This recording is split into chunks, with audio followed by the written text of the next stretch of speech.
After Rebirth I am the white moonlight of all big brothers chapter 619 to chapter 684. Han Yunru stood up and looked at the person in surprise. Qin Lin's eyes were red, his beard was unshaven and his shirt was wrinkled. He looked travel-worn. Xiao Ru, my father, don't worry, take a rest first. Uncle Qin is still safe for now. At this moment, another figure walked in. The woman's footsteps were hurried, accompanied by the sound of high heels clicking on the floor. Her woolen dress swayed and a corner of her coat fluttered. She walked straight to Qin Lin's side and called out to Xianxia, "Auntie." This was Qin Lin's wife. Guan Yiling's gaze naturally landed on Han Yunru. "Hello." Han Yunru smiled back. "Hello. Sit down first, I'll pour you some tea." "Xiao Ru, it's okay." Qin Lin reached out to pull her back. "Tell me about my father's situation first." Han Yunru pushed him away quietly and gestured for the couple to sit down. "Mom, you can tell her. She knows better than me." With that said, she went into the kitchen to pour 2 cups of warm water. When he came out, Qin Lin already knew what had happened. Anxiety was written all over his face and could not be hidden. Guan Yiling sat beside him and persuaded gently. "It's no use being anxious now. Not only can you not save Dad, wouldn't it be more troublesome if you hurt your body because of anger?" Qin Lin was obviously convinced. His expression softened visibly and he hummed softly and began to discuss countermeasures with Xianxia. "Auntie, I don't understand. Why didn't you call the police when something like this happened?" "The kidnappers emphasized that you are not allowed to call the police, or they will kill the hostage. I can't gamble with your father's life. Besides, Yaya said that for cross-border kidnappings like this, deployment and rescue will take time. It also involves another country. With so many considerations, there is no guarantee that the operation will be effective. Once the kidnappers are alerted, the consequences will be unimaginable." Qin Lin was deep in thought after hearing this. In the end, he had to admit that these considerations were necessary. "Yaya?" Guan Yiling asked in confusion. Han Yunru came forward and put the cup on the coffee table. She replied, "She's my daughter. You've had a long journey. Drink some water, it's warm." Guan Yiling, "Thank you." Qin Lin frowned. "Sit down. Don't worry." Han Yunru smiled and did not say anything. She walked to Xianxia's side and sat down, gently holding the old madam's clenched fist. Xianxia let go of her and looked up, giving her a reassuring gaze. Suddenly, Guan Yiling asked, "Sister Han, if I may ask, how old is your daughter?" 18. Just reached adulthood? Guan Yiling couldn't hide the surprise in her eyes. Isn't he still a child? In other words, could her words be trusted? Han Yunru was stunned and explained, "Yaya is different from other children. No matter what, they are still children. At this age, they should be studying in school without any worries. How would they know the dangers of society? What's more, it's not a small matter this time. It involves Dad's safety. I was the one who asked Yaya to participate." Old Madam Xing suddenly spoke and interrupted her. "A person's ability has nothing to do with age. I believe in her." Guan Yiling frowned and turned to look at her husband, only to see Qin Lin's dazed and panicked expression.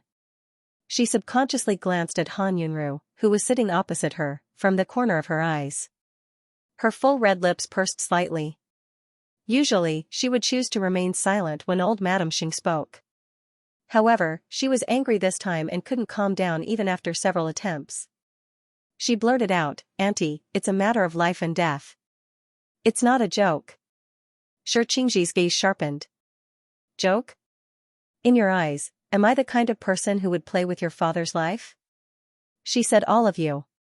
Other than Guan Yiling, who had a loose tongue, she also included Qin Lin, who had been silent all this while. Han Yunru subconsciously frowned, but also knew that it was not appropriate for her to speak at this time. She moved the teacup in front of her, the bottom of the teacup sliding across the glass, making a slightly ear-piercing sound. Qin Lin suddenly regained his senses and hurriedly explained, "Auntie, she doesn't know how to speak. Don't think too much." After that, his reproachful gaze landed on his wife. "Why are you interrupting? Yeya's considerations are very reasonable. We really can't call the police at this time. Xianxia nodded. I think so too. Your father's safety is the most important thing. Not to mention $100 million, even if it's $1 billion, we must grit our teeth and gather it. $100 million. Guanya Ling's lowered eyelashes fluttered slightly, the fingertips of her hands on her knees moving slightly. Auntie, we absolutely believe in you. All these years, you've been so good to my father. It's not enough to believe in me. You also have to believe in Yeya. Qin Lin opened his mouth and was about to say something when footsteps suddenly sounded from upstairs. Speak of the devil. Jiang Fuyue strode down the stairs with a computer in one hand and a phone in the other. I've found it. The kidnappers are probably hiding in Shapa district of Nanyu. She paused and raised her eyebrows at the two extra people in the living room. Xianxia waved at her. Come, Yeya. Your Uncle Qin and Auntie Guan just rushed over from the capital after they found out. Jiang Fuyue walked over and nodded slightly as a greeting to the two of them. Then, she put the computer on the coffee table, squatted down and quickly opened a document. Digression, 2,000 words. Qin Lin did not think much of it. From the last time they met, he knew that Jiang Fuyue was a very mature girl and subconsciously treated her as an adult. So, nodding as a greeting was normal to him. But in Guanya Ling's eyes, it was a rude and arrogant behavior of a child. Although she was pretty, she was not very well-mannered. Yeya, this is? The old madam pointed at the screen. The map of Shapa district in Southview. Shapa district? Yes. I just received news that the kidnappers are probably staying in this area. Xianxia's eyes lit up. So old Qin is also here? Yes. Shapa district? Guanya Ling suddenly said, but why did I hear that it's one of the safest districts in Southview and only the nobles live there? Aren't the kidnappers walking into a trap by choosing such a place? Jiang Fuyue did not look up and continued to operate the computer. She replied quickly, first of all, we did not call the police. The kidnappers also expected that we would not call the police. Even if we entered Shapa district, we would not be targeted. Secondly, when the kidnappers chose a place to stay, they might have considered that the most dangerous place is the safest place. Finally, according to the clues left by Grandpa Qin, I asked people to investigate the areas in Southview where fat children are commonly kept in captivity. After screening and elimination, we locked onto Qianhai and Shapa districts. Now there is a demonstration in Qianhai and the order in the city is in chaos. Those thugs are more ferocious than the kidnappers. Bullets may come from the sky while people are sitting at home. Kidnappers are also human. Humans cherish their lives, so Qianhai was eliminated. Then only Shapa was left. Guanya Ling said, these are all your personal speculations. We don't know how you screened and eliminated them. Do you want to lock down Shapa district with just a few words? Don't you care about the other districts? Who will be responsible if you make a mistake and delay the best rescue time? Jiang Fuyue stopped what she was doing and looked up. Guanya Ling did not dodge and said firmly, I'm just guessing and making an appropriate judgment. Please understand our feelings as family members. Han Yunru frowned. Jiang Fuyue smiled. She closed her laptop and stood up. I'm not a police officer. I don't have the obligation to understand the family's feelings. I understand the old lady. It's because I want to, and I'm willing. It's not should. As for you. The corners of her mouth curled up, revealing a trace of mockery. She lifted her chin slightly and looked at him with disdain. To put it bluntly, you're nothing. Why should I understand your feelings? Every word and sentence was powerful and resonant. Unbridled and arrogant, not showing the slightest mercy. Guanya Ling was dumbfounded. She never thought that Jiang Fuyue would embarrass her on the spot. Those words, that tone, and the arrogance that she exuded were not something an 18-year-old girl should have. You are too rude. Jiang Fuyue sneered. You came to my house and ordered me around. Do you think it's appropriate for me to be polite to you? As the saying goes, if you respect me, I will return the favor tenfold.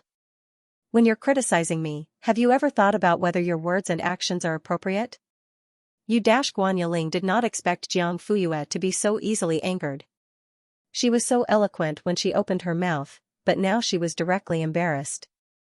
Jiang Fuyue put away her laptop. Since you don't believe me, then find someone you can trust to deal with this matter. With that said, she pretended to go upstairs. The old lady reacted and stopped her. Yeah, Jiang Fuyue's expression softened slightly. She bent down and held Xianxia's hand gently. Grandma, I'll do my best to fulfill my promise to you. You can also find other ways to save her. We won't interfere with each other. I don't need to answer to anyone when I do things. I just want to have a clear conscience. Guan Yiling's face was flushed with embarrassment by these words. Suddenly, she caught sight of Han Yunru from the corner of her eye. Sister Han, are you just going to watch? Han Yunru tilted her head to look at her, confusion in her eyes. What else? Guan Yiling widened her eyes. You're letting her do whatever she wants. You can even say that you're indulging her. Han Yunru said seriously, I don't think Yaya did anything wrong in this matter. From the beginning, she only wanted to help. Of course, as a family member, she deliberately emphasized the word family member, implying something you can choose to accept or not. Yaya respects your opinions and will definitely not force you. Because of the old lady, Han Yunru had already reached her limit by holding back until now. Originally, she wanted to save Qin Lin some face, but she did not expect Guan Yiling to be so stubborn. She could not blame her. What result do you want to see by saying this to me? Han Yunru's tone was gentle and her expression was harmless, but every word was as sharp as a knife.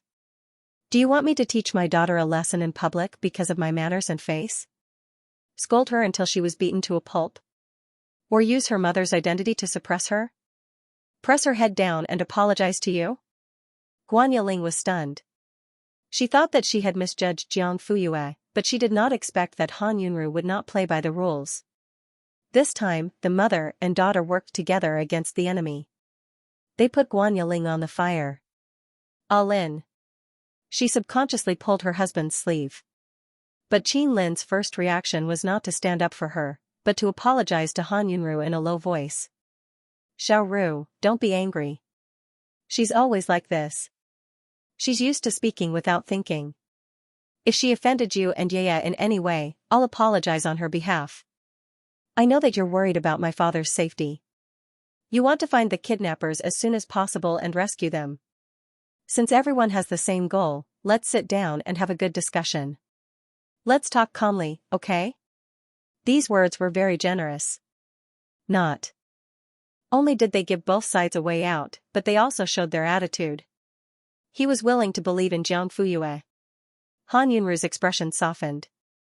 Brother Lin, I don't want to make it difficult for you, but my daughter can't be bullied by others. I know. Qin Lin sighed. You've been protective since you were young. Even now, your temper is still like this. The two looked at each other, showing that they understood. But Guan Yiling could not accept this scene. Putting aside the fact that Han Yunru and Qin Lin had been together when they were young, she already held a grudge against them. Now that she was at a loss for words, not only did her husband not help her, but he even turned around and criticized her. Every word and every look in his eyes was meant to protect his first love, the white moonlight. Guan Yiling's eyes were burning with anger. She was about to speak when she met Qin Lin's warning gaze. You're not helping me. She said word by word in a bitter tone. Yiling, you have to have a sense of propriety even if you're throwing a tantrum.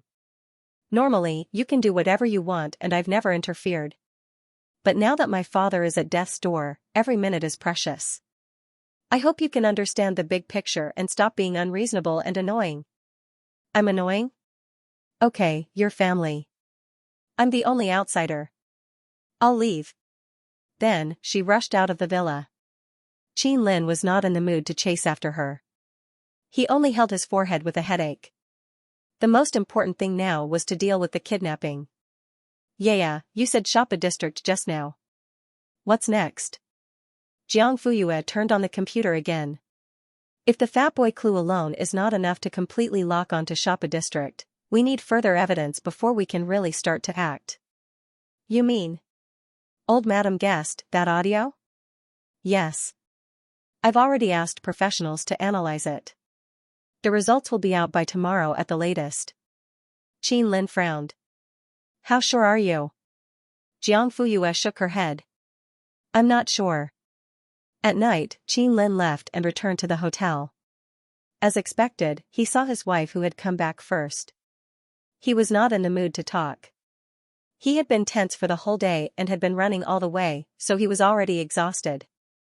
After taking a shower, he lay on the bed and quickly fell asleep. Just as he was about to fall asleep, Guan Yiling suddenly kicked him. Get out of my way. Qin Lin suddenly opened his eyes and turned to look at her calmly. What do you mean? Since I'm not important to you as your wife, why force yourself to come back? Do you need a room at Han Yunru's place? Oh, her husband is coming home at night. It's not appropriate for you, the ex, to appear in front of your wife, right? Qin Lin stared at her for 5 seconds, then turned over and sat up.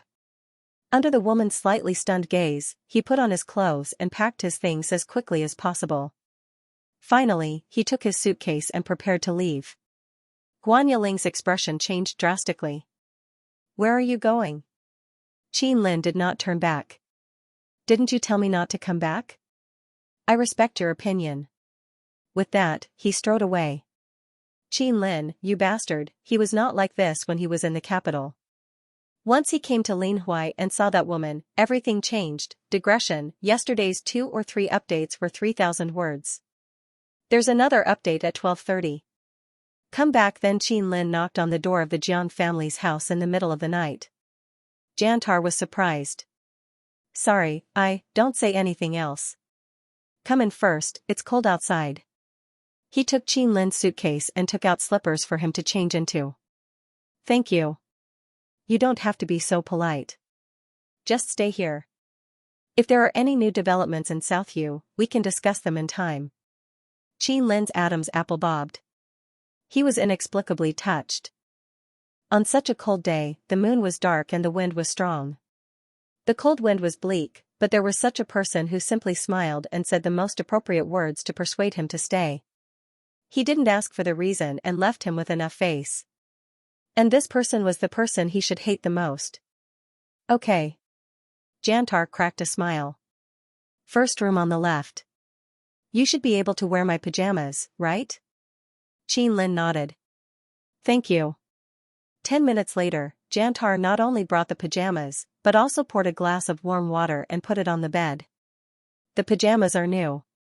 Rest early. Okay. On the second floor, in Jiang Fuyue's room. The computer screen was still on. The blue light reflected on her fair face, making her look even more mysterious. Her black pupils reflected a focused expression, as deep as the starry sky. On the SSA internet page, Jiang Fuyue's eyes suddenly paused as she logged into her account.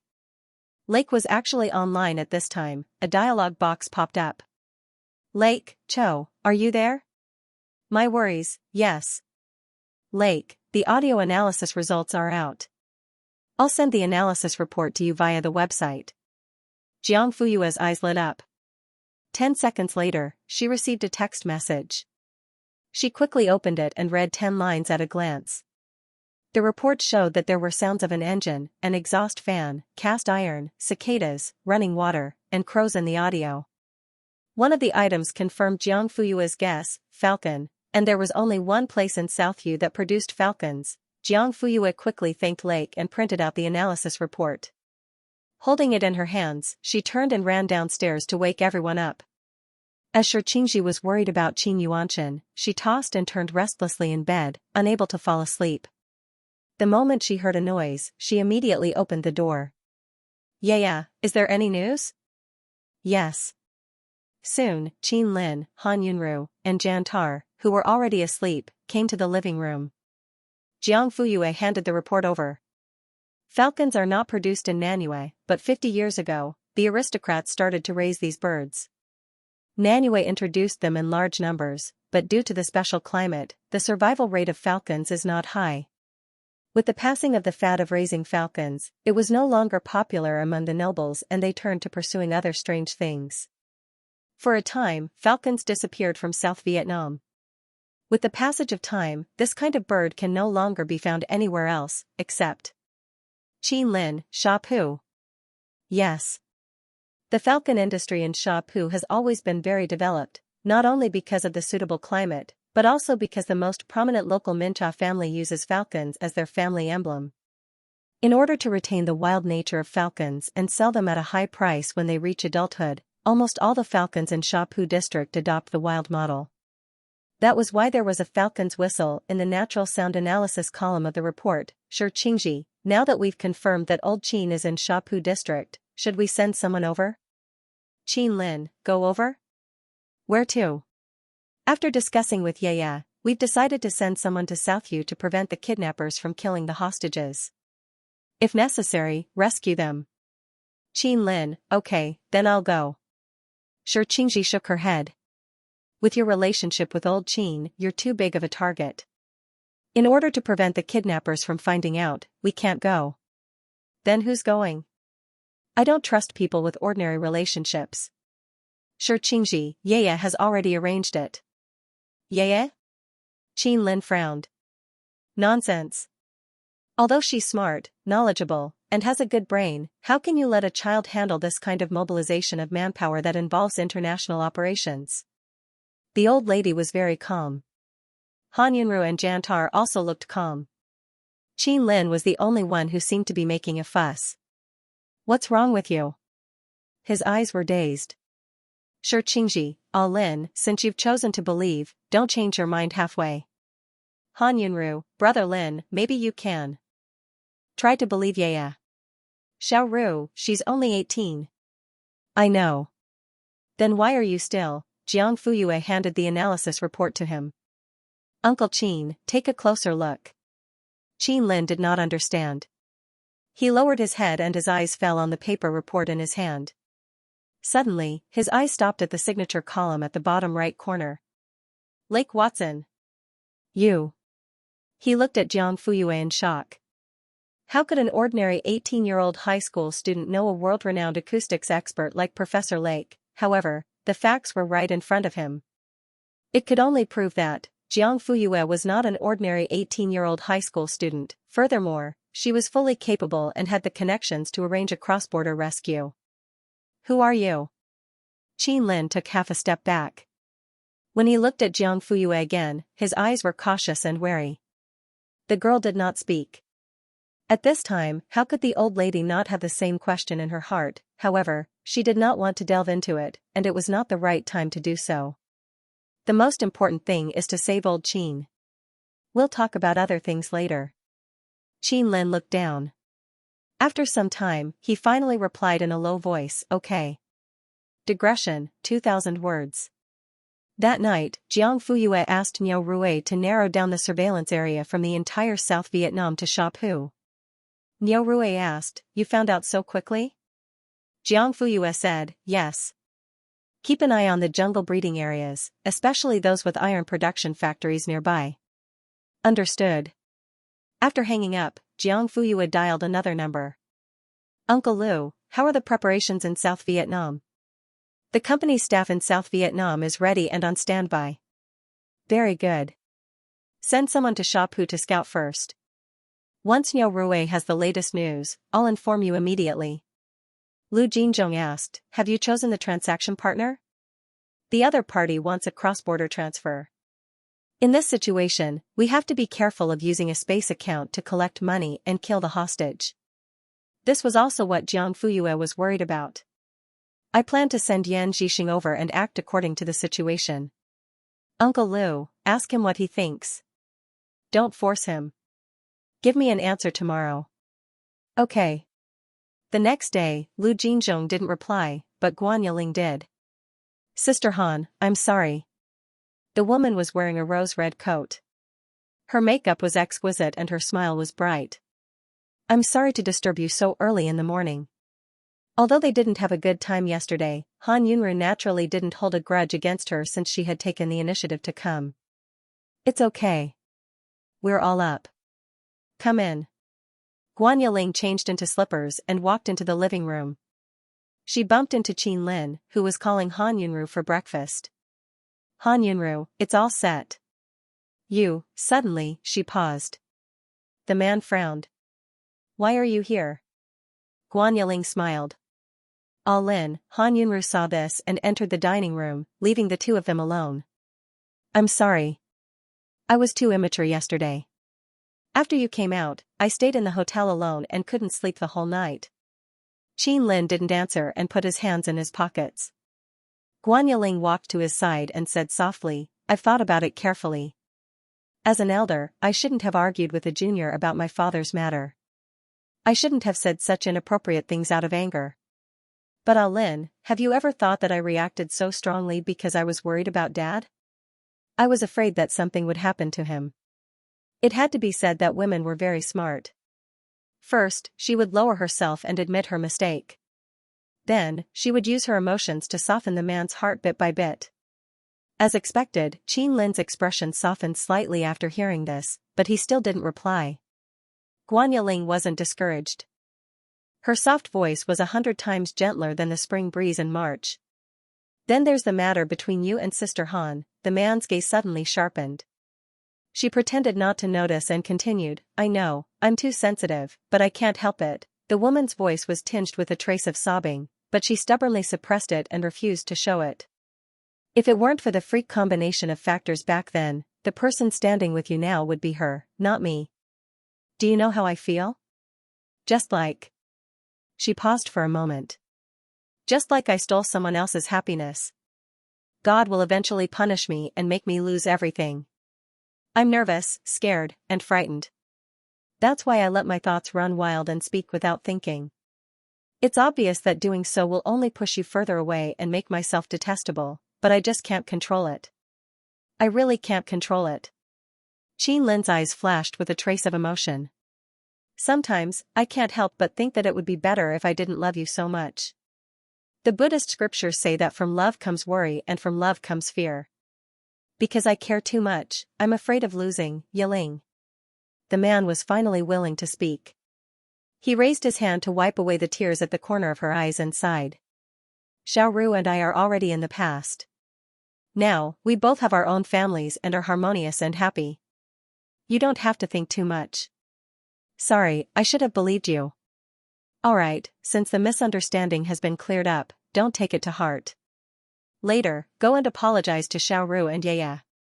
This matter is over. We're still a family. Guan Yiling's smile suddenly froze, but it disappeared in less than 0.1 seconds. She leaned on Qin Lin's chest and nodded gently. Of course. I'm here to apologize to them personally. Well, you've always been sensible and know when to advance and when to retreat. Qin Lin brought her to the dining room. Guan Yiling apologized to Han Yunru and Jiang Fuyue on the spot. Sister Han, I was insensible yesterday. I made a fool of myself. Han Yunru smiled gently. We're family. Let's not talk about this. I was a little impulsive yesterday.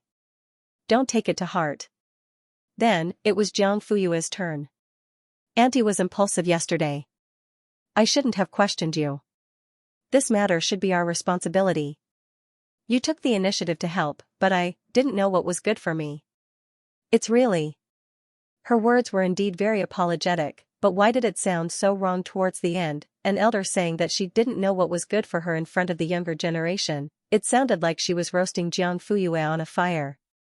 Those who didn't know would think that she was arrogant and arrogant. Qin Lin was about to speak when Jiang Fuyue spoke up. Yesterday, we were just talking about the matter. You have your position, and I have my insistence. There's no right or wrong. There's no need to apologize. But. Guan Yiling still wanted to say something. Jiang Fuyue said, I received news 10 minutes ago that Nan Yu has found out the exact location of the kidnappers. In order to not alert them, my people only monitored from the periphery and didn't get close. What? They found them? Guan Yiling exclaimed, her expression in disbelief. It had only been one night, how could they? Qin Lin also found it unbelievable. Really? How is Dad now? Jiang Fuyue said, Grandpa Qin is safe for the time being. The kidnappers didn't do anything to him. Sure, Qingxi's eyes lit up with joy and she heaved a sigh of relief. That's great, Jantar and Han Yunru looked at each other and smiled at the same time. Then what should we do next? Should we call the police and let Huaxia contact the Nanyu police to arrest them? Before Jiang Fuyue could speak, Guan Yiling said anxiously, no. Everyone looked at her strangely. I mean, just like what Ye said yesterday, once the police are dispatched, it's fine if the kidnappers don't find out. But once they do, the consequences are unpredictable. We can't risk Dad's life. The old madam nodded. She didn't care about the money. She was only worried that old Qin wouldn't be able to come back. If something really happened to Qin Yuanchen, it would be meaningless no matter how much money she had. Qin Lin also agreed. Jiang Fuyue looked up and glanced at Guan Yiling. The latter didn't avoid her gaze, her eyes full of anxiety. She looked very sincere. What a coincidence. She smirked. I was thinking the same thing. Guan Yiling pursed her lips and smiled at her. Jiang Fuyue looked away and said, the joint operation of the police of the two countries needs to go through a series of approval processes. There are many aspects of the operation that are not flexible enough, such as the language barrier. It will be difficult to overcome in a short time. Shi Qingji said, then what should we do? Do we rescue them ourselves? Qin Lin shook his head. That's not realistic. First of all, we don't have the relevant resources. Second, even if we spend money to organize a mercenary group, we don't have enough time. Yeah? Old madam put all her hopes on Jiang Fuyue. Qin Lin still didn't believe that Jiang Fuyue had the ability. Although she knew Professor Lake, it didn't mean that she could fight against a group of vicious kidnappers. I thought about it and felt that it was necessary to go to Nanyu personally. And then? Jiang Fuyue asked him. What are you going to do after you go? Qin Lin was stunned. After a while, he said. I'm going to make a deal with the kidnappers. How? Use money to exchange for him? That was what Qin Lin thought. As long as he was there and the kidnappers took the money, they would naturally let Qin Yuanchen go. Jiang Fuyue smiled and shook her head, but her tone was cold and deep. Naive. Qin Lin frowned. Han Yunru said, yeah, explain to your Uncle Qin. Let's put it this way. The kidnappers won't give you a chance to make a deal face to face. Qin Lin said, in the recording, the kidnappers didn't mention the specific method of the transaction. The so-called money received through the space account is just a guess. Even if it's true, we can negotiate for it. Jiang Fuyue wanted to call him naive again, but for the sake of old madam and Han Yunru, she held back. She snorted. You can try. Qin Lin said, let's try. Jiang Fuyue sneered. At this moment, old madam's phone rang. The caller ID showed that it was an overseas number. Jiang Fuyue raised her chin slightly. Don't you want to try? Go ahead and try it. Qin Lin gritted his teeth. He didn't believe that he, who had lived most of his life, couldn't see more clearly and think more clearly than an 18-year-old girl. Digression, 3,000 words. Qin Lin was about to be slapped in the face. There's one more update at 12:40. Come and see it then, don't come early also. Happy Valentine's Day. You are all my little lovers. 5:20, heart. Everyone looked at her with a strange expression. I mean, just like what Ye said yesterday, once the police are dispatched, it's fine if the kidnappers don't find out, but once they do, the consequences are unpredictable. We can't risk Dad's life. The old madam nodded. She didn't care about the money, but she was afraid that old Qin wouldn't be able to come back. If something really happened to Qin Yuanchen, it would be meaningless no matter how much money she had. Qin Lin agreed. Jiang Fuyue looked up and glanced at Guan Yiling. The latter didn't avoid her gaze, but her eyes were full of anxiety. She looked very sincere. What a coincidence. She smirked. I was thinking the same thing. Guan Yiling pursed her lips and smiled at her. Jiang Fuyue looked away and continued, the joint operation of the police of the two countries needs to go through a series of approval processes.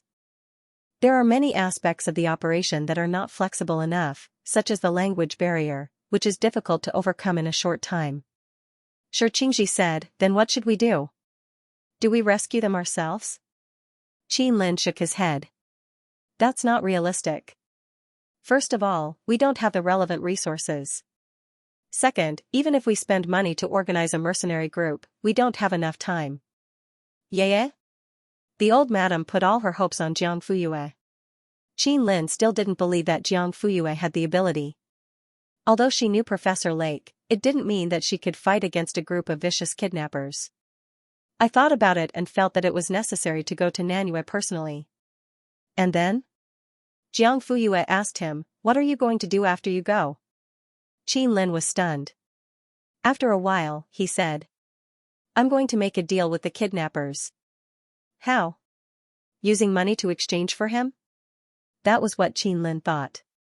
As long as he was there and the kidnappers took the money, they would naturally let Qin Yuanshan go. Jiang Fuyue smiled and shook her head, but her tone was cold and deep. Naive. Qin Lin frowned. Han Yunru said, yeah, explain it to your Uncle Qin. Let's put it this way, the kidnappers won't give you a chance to make a deal face to face. Qin Lin, in that recording, the kidnappers didn't mention the specific transaction method. The so-called receiving money through a space account was just a guess.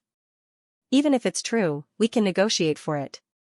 Jiang Fuyue wanted to call him naive again, but for the sake of the old lady and Han Yunru, she held back. He snorted, you can try. Qin Lin, sure. Jiang Fuyue sneered. At this moment, the old lady's phone rang. The caller ID showed that it was an overseas number. Jiang Fuyue raised her chin slightly. Don't you want to try it? Go ahead and try. Qin Lin gritted his teeth.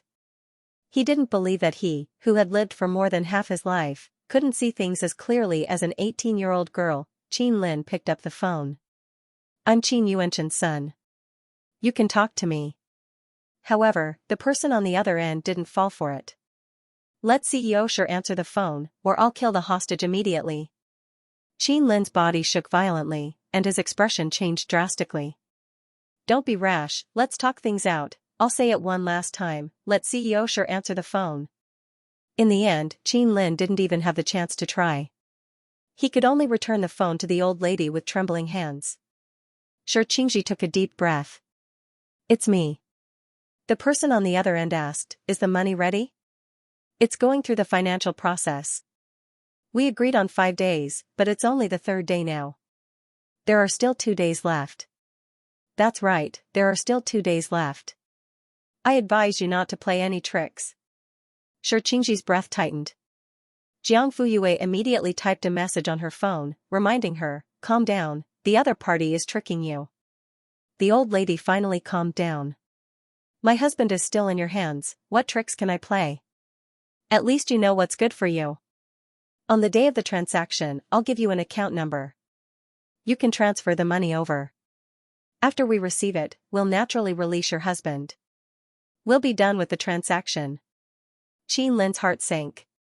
It was really an account transaction. He glanced at Jiang Fuyue, but the latter crossed her arms and didn't even look at him. Qin Lin could only feel his cheeks burning. Xianxia said, can we do a cash transaction? The old lady tried to mention it, but the other party was like a cat whose tail had been stepped on. There's no room for you to bargain. I've already given you 5 days. If you continue to nag, I'll let your husband suffer a little. Don't mess around. 2 days later, I'll transfer the full amount of money to the account number you gave me. Humph. Why didn't you do this from the start? I'm warning you, if you want him to live, you'd better listen to me obediently. Otherwise, I don't mind fighting to the death and ending everything once and for all. With that, she hung up with a bang. Hello? Hello? Bastard. The old lady was so angry that her eyes were red. Qin Lin lowered his head, his expression dejected. I'm sorry, yeah, there won't be a next time. If you don't believe me, I can back out now. Qin Lin's expression changed slightly. I'm sorry, I was too stubborn. It was a slap in the face. Previously, he had vowed solemnly, but now, he was too ashamed to show his face. Okay, then listen to me from now on. Is there a problem? Qin Lin shook his head. The old lady had even less of an opinion. She had always believed in Jiang Fuyue from the beginning and had never wavered. So, what do you plan to do? Jiang Fuyue glanced at Guan Yiling from the corner of her eyes and said calmly, "It's all arranged." Before the camera zoomed in, Jiang Fuyue read their lips and the 5 kidnappers in the warehouse suddenly retreated. Niao Rue asked, "What's going on?" Jiang Fuyue frowned and said, "Look at the old man." The camera switched to warehouse number 1 next door. 2 of the 5 kidnappers carried the old man and walked out. They were in a hurry and acted quickly. Niao Rue was dumbfounded. They are retreating? They were fine just now. Why did they leave just like that? Could it be they found out that they are being monitored? That shouldn't be. The kidnappers didn't even look at the camera. If they did, they wouldn't have been able to control themselves and would have looked in that direction. Besides, if they were retreating, shouldn't they have destroyed all the cameras to hide their whereabouts? However, the kidnappers didn't do anything. This meant that they probably didn't realize that the cameras were faulty. Since they didn't notice what made them decide to retreat, they were in such a hurry, as if they had just received the news. Jiang Fuyue smiled. Maybe it was someone who tipped them off? It definitely wasn't me. Niao Rue immediately expressed his loyalty. From the tone of the other end, it was obvious that someone was going to be in trouble. He didn't want to get involved. What do we do now? They are leaving. Once they leave this abandoned factory, there won't be any cameras for us to monitor. Who said there won't be any? Huh? Niao Rue suspected that she was joking. They were deep in the mountains and there was no water or electricity. There were hills and valleys everywhere. Where could they find the cameras? Jiang Fuyue said, "Can't we install them ourselves?" Are you still asleep? Niao Rue said after a while. Install them? How? Send someone over. He was afraid that by then, it would be too late. Just as Niao Rue began to suspect that Jiang Fuyue had taken the wrong medicine and was hallucinating, a surveillance video suddenly appeared on the shared computer screen. It was even moving along with the group of kidnappers. The effect was similar to a live broadcast. F***ck, Niao Rue couldn't help but blurt out, "What the hell is this?" Those who didn't know better would think that they were filming a TV series, watching the entire situation from a god's perspective. Jiang Fuyue, you don't know about drones? You use drones as surveillance? What? You have a problem with that? I wouldn't dare. But the drone can't make itself invisible. Looking at the distance and clarity, it's just short of taking a picture of the kidnapper's face. Didn't they notice? Who said drones can't be stealthy? Jiang's newly developed KT Black Gold reconnaissance series not only reduced the operating noise, but also added a new camouflage function. It can automatically change the color of the body according to the surrounding environment to achieve camouflage. For example, the 3 KT reconnaissance fighter jets that were following the kidnappers were disguised as falcons and openly circling above the kidnappers' heads. From time to time, he would let out a few falcon cries to further confuse the enemy. Niao Rue, amazing. This was the first time he realized that drones could be used in such a way. It was like a walking invisible camera, but there's one thing I still don't understand. Jiang Fuyue, speak. Since we already know where the kidnappers are hiding and the manpower is already in place, why don't we just rush up and rescue the old man? Why do we have to go through all this trouble? She even used drones. Aren't you curious about why the kidnapper suddenly retreated? I'm curious too. Niao Rue suddenly reacted. Are you planning to cast a long line to catch a big fish? It's best to lure the snake out of its hole and catch it on the spot. The other end sighed. You're finally smart for once. Niao Rue. F***ck. She's obviously praising me, but why do I feel like I'm being insulted? The drone followed the kidnappers to their new hideout and then changed from the falcons to the roof tiles. It remained stationary and continued to monitor. Jiang Fuyue informed Lu Jinzhong of the new location of the ambush. The group of people divided into several small teams and quietly sneaked over, waiting for orders. After the deployment, she turned off the computer screen and lay down to sleep. After a good night's sleep, her biological clock woke her up on time the next day. When she went downstairs, she saw that everyone was sitting upright in the living room. When they saw her, their eyes lit up. Qin Lin was the first to rush up. Yeah, is there any news? Old Madam's eyes narrowed and she looked at her eagerly and carefully.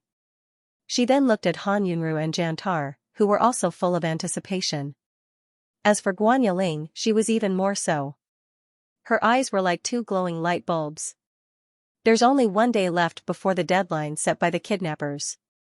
We still haven't thought of a rescue plan. Do we really have to wait until the time is up and transfer $100 million to the kidnappers' account? Sure, Qingji pursed her lips. If this money can be exchanged for old Qin's safety, I'm willing to give it. But I'm afraid that they won't keep their word and kill him after taking the money. Then, old Madam couldn't help but feel a sharp pain in her heart when she thought of the consequences. She didn't dare to continue thinking about it. Yeah. She grabbed Jiang Fuyue's hand so hard that her fingertips turned white. You can save old Qin, right? You can do it, right? This time, Jiang Fuyue didn't say that she would do her best. She told old Madam very clearly and confidently, yes. I will definitely save grandfather Qin. Everything is under control. Don't worry. And there's only one outcome for those kidnappers, which is to be judged by the law. Everyone involved in this matter will pay the price for their actions. Every word was spoken clearly and powerfully. Old Madam was finally relieved. Qin Lin also let out a sigh of relief. He didn't know why, but when he heard Jiang Fuyue's words today, he felt a sense of comfort and relief in his heart. It was as if every word that came out of her mouth was a guarantee that was worthy of trust. Yeah, do you mean that you've arranged everything? Guan Yiling asked gently. Jiang Fuyue nodded. You can say that. The woman smiled slightly. That's good, that's good. Can you tell us what the arrangements are? We'll be relieved. Hearing this, old Madam and Qin Lin both looked hopeful. Obviously, they also wanted to know what the arrangements were and whether they could save Qin Yuanshan. However, Jiang Fuyue curled her lips slightly and said in a mysterious tone, Heaven's secrets can't be revealed. Let's wait and see. We'll know the result by tomorrow at the latest. Old Madam and Qin Lin didn't ask more after hearing this. Guan Yiling hesitated. It's not that I don't trust you. I just feel that this matter concerns Grandpa's life and death, so I want to be more cautious. Can't you tell us briefly? Even if it's just a few words, it'll make us feel at ease. And we won't have to guess. Jiang Fuyue raised her eyebrows. Auntie, you seem to want to know the specific arrangements? Guan Yiling's expression froze. I know you're just concerned about him. The woman choked. Jiang Fuyue smiled. Just a few words, right? Okay, then I'll tell you briefly. First, Grandpa Qin is safe for now. Second, the kidnappers have changed their hiding place. But it doesn't matter. Everything is within our expectations and they won't cause any trouble. When Guan Yiling heard Jiang Fuyue say that Grandpa Qin was safe, she didn't think much of it. Even a fool would know that the kidnappers wouldn't kill the hostage before receiving the ransom. However, when she said with certainty that the kidnappers had changed their hiding place, Guan Yiling's heart tightened and her breathing stopped. How was it possible? She was in the country. How could she know the latest movements of the kidnappers from abroad overnight? If what she said was true, then wouldn't she have a clear grasp of the kidnappers' every move? She recalled her promise to old Madam, everyone involved in this matter would pay the price for their actions. Guan Yiling broke out in a cold sweat and her hands and feet turned cold. I'll go upstairs first. Jiang Fuyue took the breakfast and turned to leave. Qin Lin, Yiling? What's wrong? Why do you look so pale? Lin, I'm so nervous. I'm so afraid that something will happen to Dad. Take a deep breath and adjust your emotions. Don't scare yourself. I want to go to the washroom. With that, she hurried away. Guan Yiling closed the door and locked it. Like last night, she took out her phone and another SIM card. However, she suddenly hung up the second before she dialed the number. Everything was within her expectations and they wouldn't cause any trouble. Jiang Fuyue's last sentence echoed in her ears like a curse. If it was true, she would be caught red-handed if she made the call, therefore, she couldn't call. However, if she didn't call, the kidnappers would be defenseless. If they caught her, they would betray her, then, everything would be over. Digression, 3,000 words. There's still one more at 12:30 a.m. Don't read it early, come back when it's time. Moi. Lin said, yelling. What's wrong? Why do you look so pale? Lin, I'm so nervous. I'm so scared that something will happen to Dad. Take a deep breath and adjust your emotions. Don't scare yourself. I need to go to the bathroom. With that, she hurried away. Closing the door and locking it, Guan Yiling took out her phone and another SIM card like last night. However, she suddenly hung up before she dialed the number. Everything was going according to plan. It wouldn't cause any trouble. Jiang Fuyue's last sentence echoed in her ears like a curse. If it was true, she would be caught red-handed if she made the call, therefore, she couldn't call. However, if she didn't call, the other side would be caught off guard.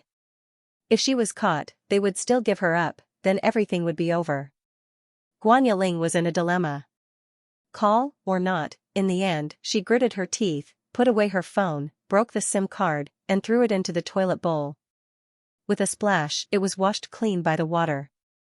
She took a deep breath and adjusted her facial expression in the mirror. Then she opened the door, walked into the living room calmly, and sat down beside Lin. Lin, yes? The man was looking at the computer screen, dealing with the $100 million financial account. Old Madam, who was supposed to handle it herself, went back to her room to rest with Han Yunru. Guan Yiling said, I thought about it and I still don't think it's appropriate. Lin frowned and turned to look at her. What's wrong? Is it really okay to let an 18-year-old girl handle such a big matter by herself? Didn't we already say that we would trust Yaya? Why are you starting to? I'm not deliberately making things difficult for her or expressing my dissatisfaction with Sister Han. I'm not jealous of your relationship when you two were young. I'm just objectively and fairly using the judgment of a normal person. I think it's ridiculous to let an inexperienced young girl handle a kidnapping. Think about it. So far, all the information came from Jiang Fuyue. We have no way to verify whether it's true or not. If what she said is false, then we can only foolishly believe it. Don't you think that this is very risky? I don't know why the old lady trusts her so much. Maybe Jiang Fuyue is her biological grandchild? It's also possible that the old lady is old and has lost her original judgment in certain matters. Your surname is Qin, and your dad's biological son. I'm his daughter-in-law. Are we going to pin our hopes on someone else and do nothing? Are we just going to wait for a result that we don't know if it's good or bad? Lin's eyes flickered. After being married for so many years, Guan Yiling could tell that he was convinced. Now, there was only one last flame left. We'll do what we should do, and Jiang Fuyue will proceed according to her plan. Both sides won't interfere with each other, and we'll both head for the same goal. Isn't this double insurance? It doesn't matter if what we do doesn't work. It won't affect Jiang Fuyue's arrangement anyway. What do you think? Lin was completely shaken. But we don't have any good ideas. Guan Yiling thought for a while. Currently, we already know that the kidnappers are in Xianxia district. Although Yaya said that they changed their hiding place, they probably haven't left this district. I happen to know a friend who's also in Xianxia district, and he's a local. Why don't we give him a call? Ask him about the specific situation. Lin, is your friend reliable? After being reborn, I'm the white moonlight of all the big bosses. After rebirth, I am the white moonlight for all big bosses. Read at /read/121809/ After being reborn, I'm the white moonlight of all the big bosses. After being reborn, I'm the white moonlight of all the big bosses. After being reborn, I'm the white moonlight of all the big bosses. To make it easier for you to read it next time, you can click on the collect button below to record this time.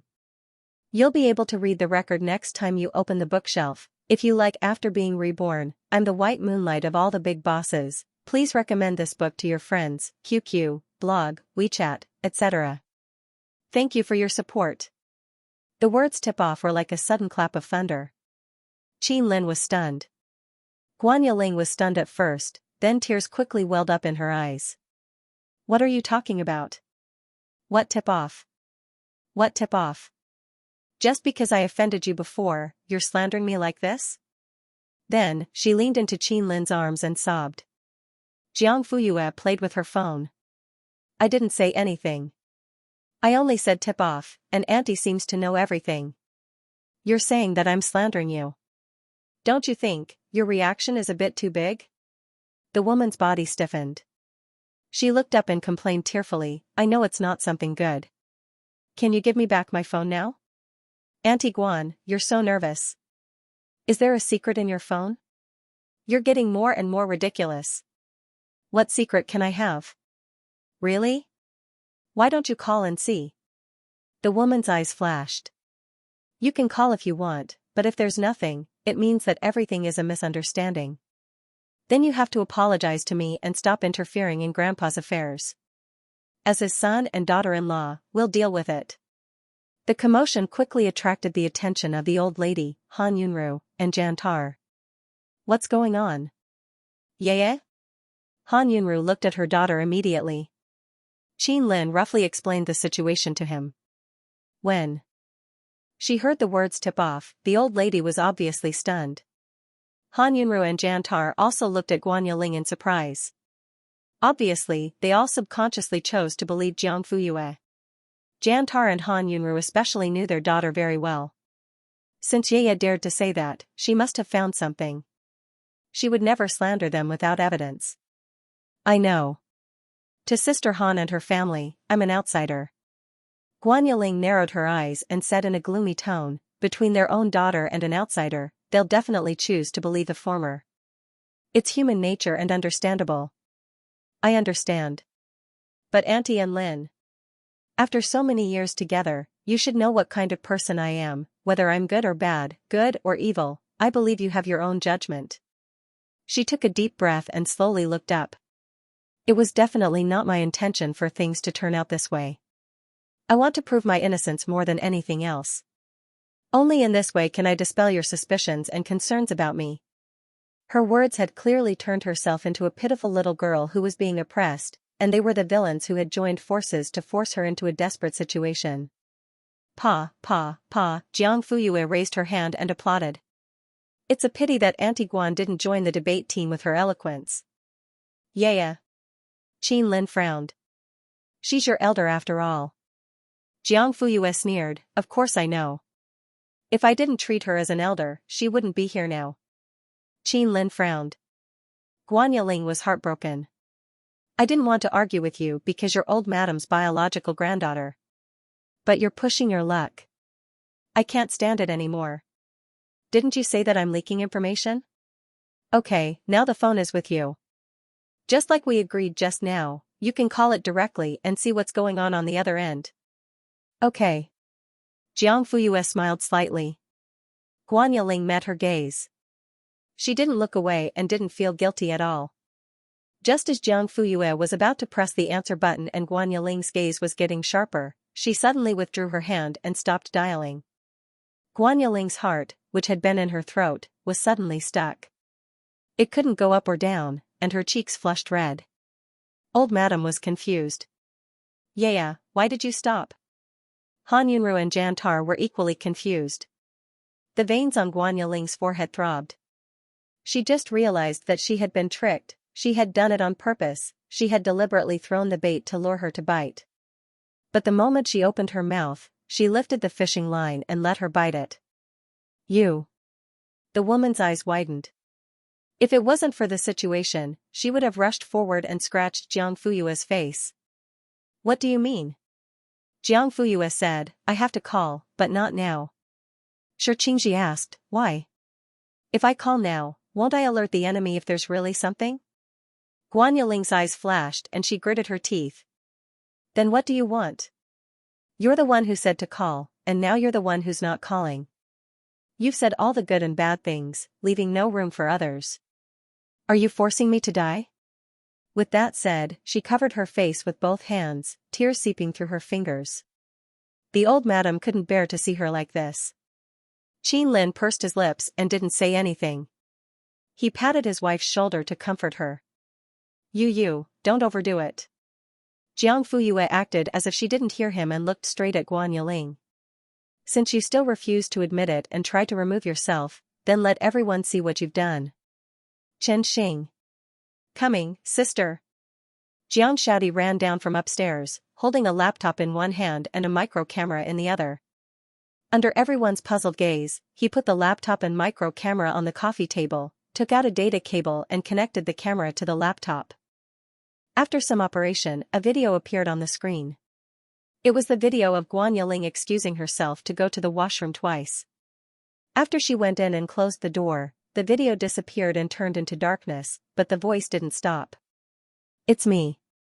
You're hiding in Shapu? How would I know? Idiot. Of course you've been discovered. They haven't called the police yet.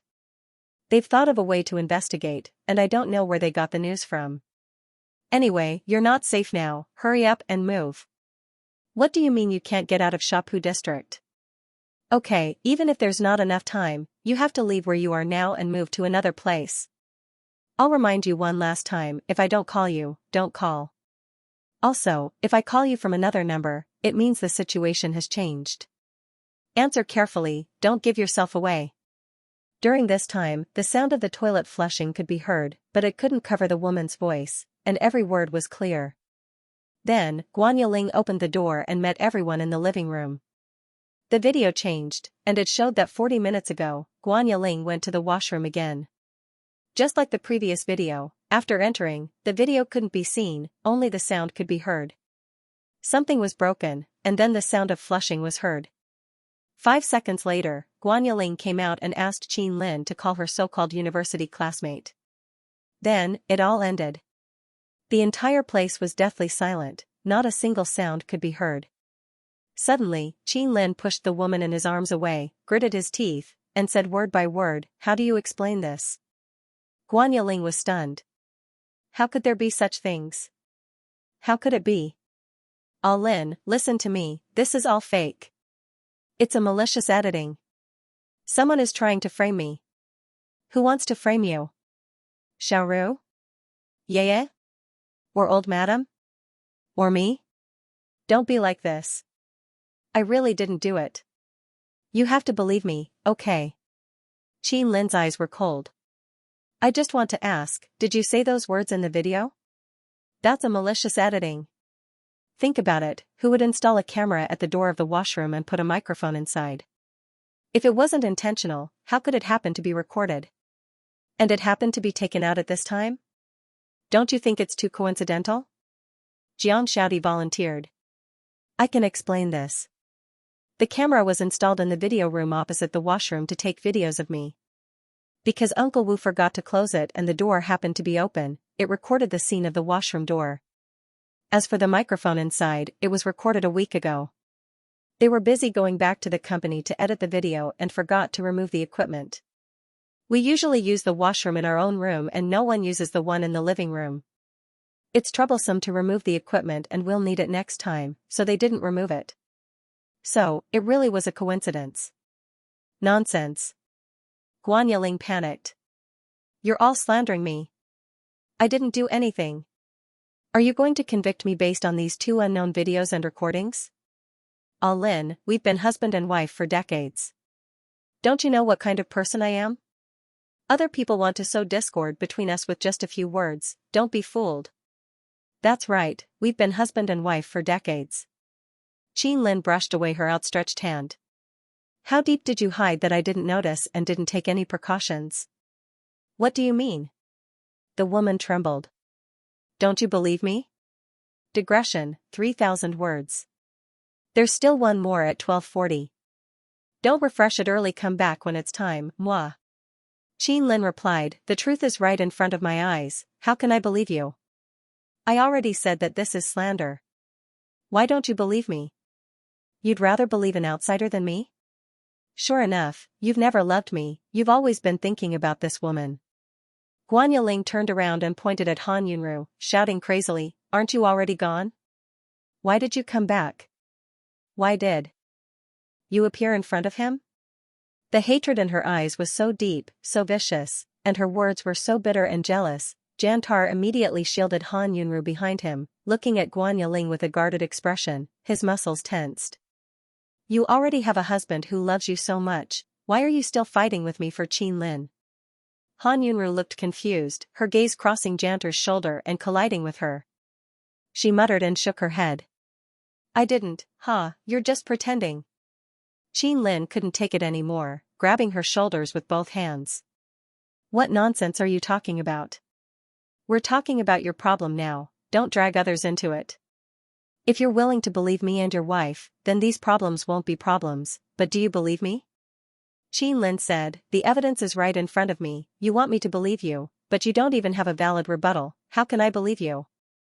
I already said that the video was edited together, as for the voice recording. In this era, even looks can be replicated through plastic surgery, is it difficult to fake a voice? So, no matter if it's the video or the voice recording, you won't admit it? Guan Yiling replied, yes, I won't admit it. Qin Lin turned to look at Jiang Fuyue, who smiled and said, there are always people in this world who refuse to give up until they see the coffin. She will only admit it after I tear off all the skin on her face. Alright, let her see it with her own eyes. Sinking star. Jiang Shaodi said, I know what to do. He held the mouse and clicked a few times on the computer, an image popped up, showing a primitive forest. Shi Qingji moved closer. Where is this? Jiang Fuyue said, Shapa district, the kidnapper's new hiding place. The old madam was shocked. Qin Lin was also stunned. Guan Yiling's eyes widened in disbelief. But, there's nothing, it's all trees. As soon as he finished speaking, there was a sudden movement in the forest in front of him. The next second, the branches that were used as cover were moved away, revealing a 2-meter-tall hole. A man walked out of the cave. He was shirtless and his hair was messy. It was obvious that he had just woken up. He walked to a spot in front of him, turned his back, and began to pee. The old lady asked, he is?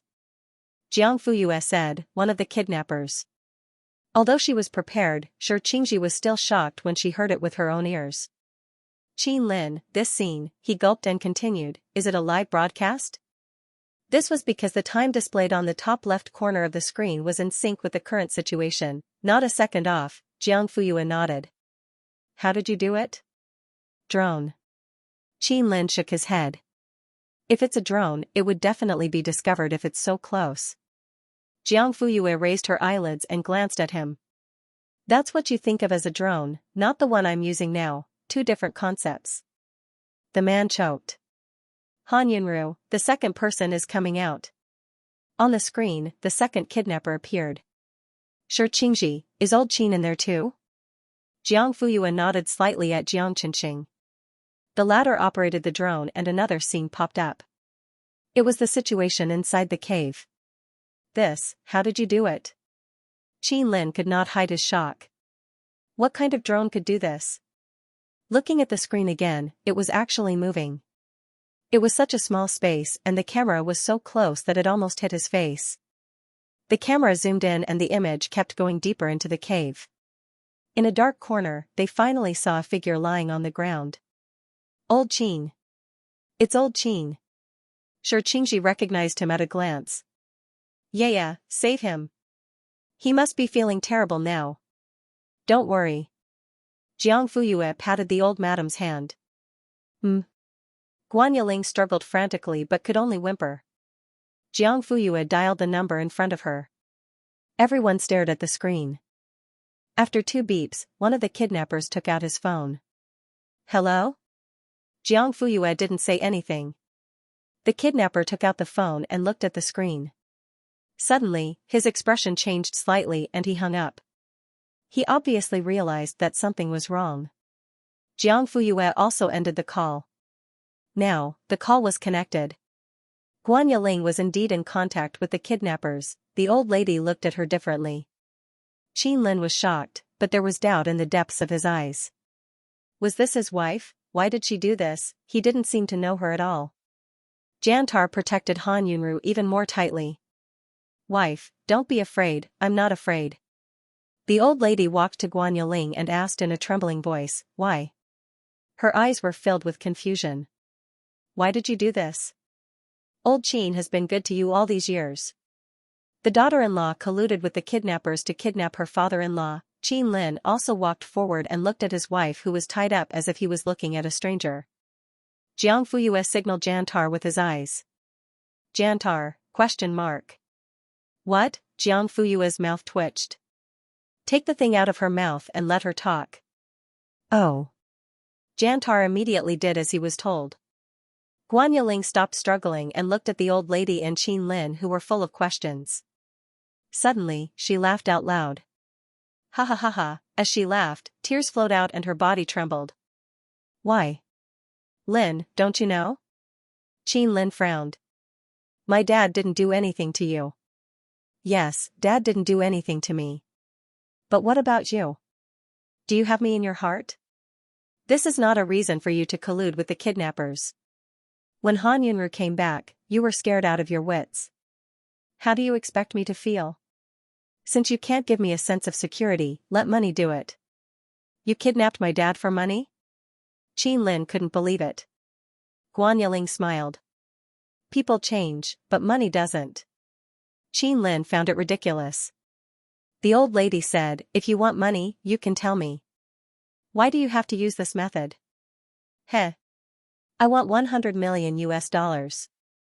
Will you give it to me? The old lady was speechless. Could it be that the daughter-in-law of the Qin family is not worth $100 million? After old Qin and I pass away, the entire Qin family will belong to the two of you. Why can't you wait a little longer? Auntie. Guan Yiling smiled. Now that your daughter is back, will Qin Lin still be at ease with me and let me continue to be the daughter-in-law of the Qin family? Is Lin such an irresponsible person in your eyes? We've been husband and wife for 20 years. Why can't you see this clearly? The old lady lamented. That's right. 20 years as husband and wife, yet they can't even compare to one Han Yunru. Haha, how laughable. Sure, Qingji did not understand why she kept talking about Han Yunru. That feeling was like, once Xiaoru came back, Qin Lin would definitely abandon her. Why was he so certain? Qin Lin did not understand either. If you have any thoughts, you can talk to me. I'm also willing to explain to you so that you won't have to worry.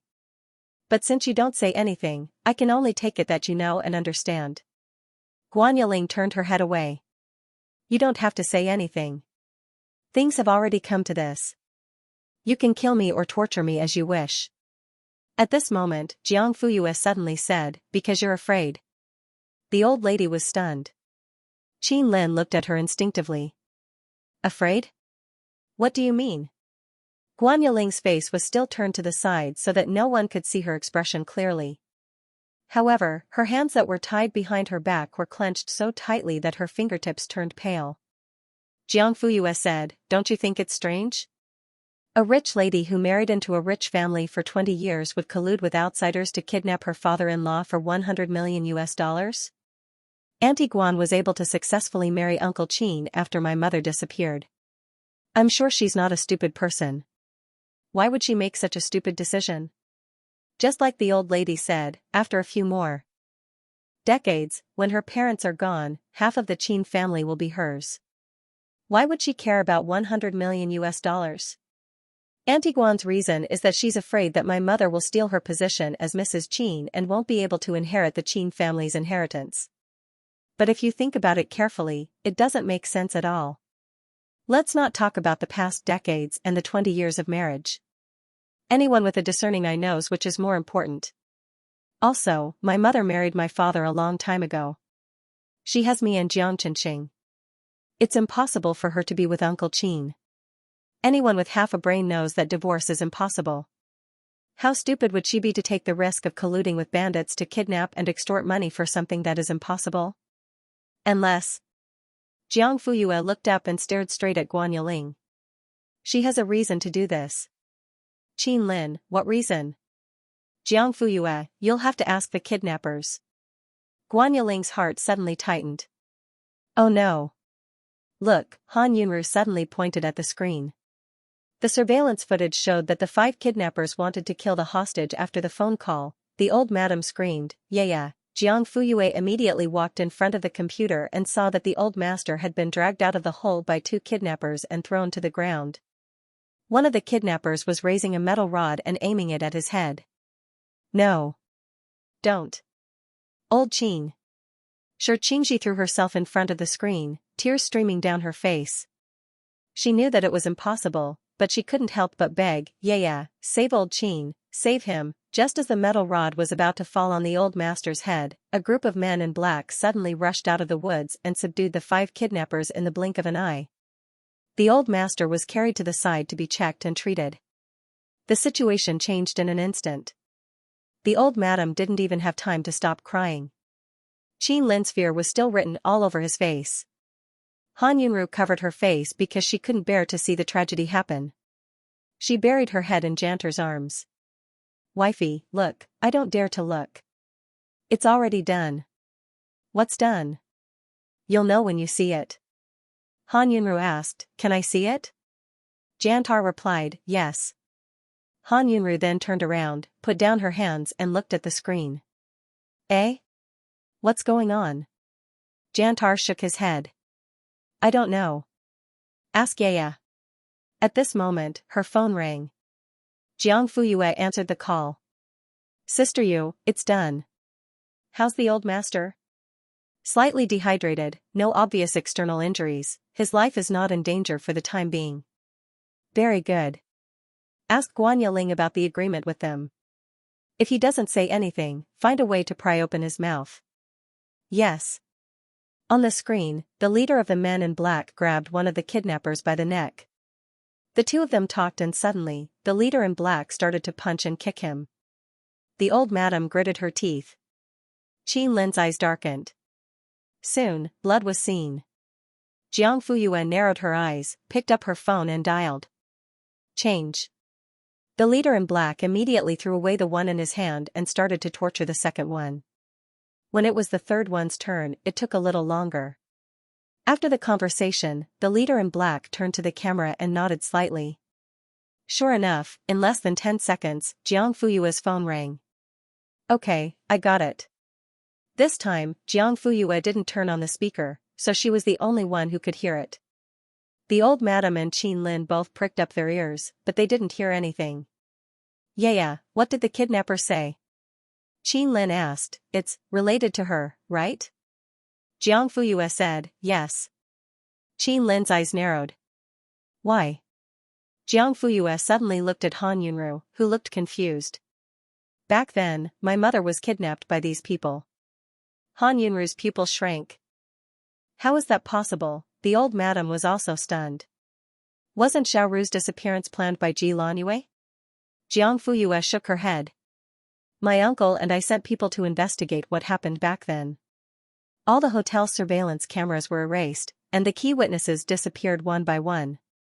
This required precise planning and flawless cooperation. Ji Laniyue couldn't have done it alone. So, she must have an accomplice. This person hid behind the scenes and planned to use Ji Laniyue to get rid of my mother. And this person is Guan Yiling. Jiang Fuyue enunciated each and every word like a sudden clap of thunder, shocking everyone into a daze. Including Han Yunru. I didn't even know her before. We had no grudges. Why would she do this? Jiang Fuyue looked at Qin Lin. The man seemed to understand something. His tall figure leaned and he staggered back half a step. He shook his head in disbelief. But the truth was always cruel. Jiang Fuyue replied, because Guan Yiling likes you, but you were about to get engaged to my mother at that time. Coincidentally, Ji Laniyue was ambitious and ready to make a move, so she thought of using someone else to do the dirty work. First, he got Ji Laniyue to lure Han Yunru to the hotel's garden. Then, the 5 kidnappers started to act, drugging and hiding her in the room.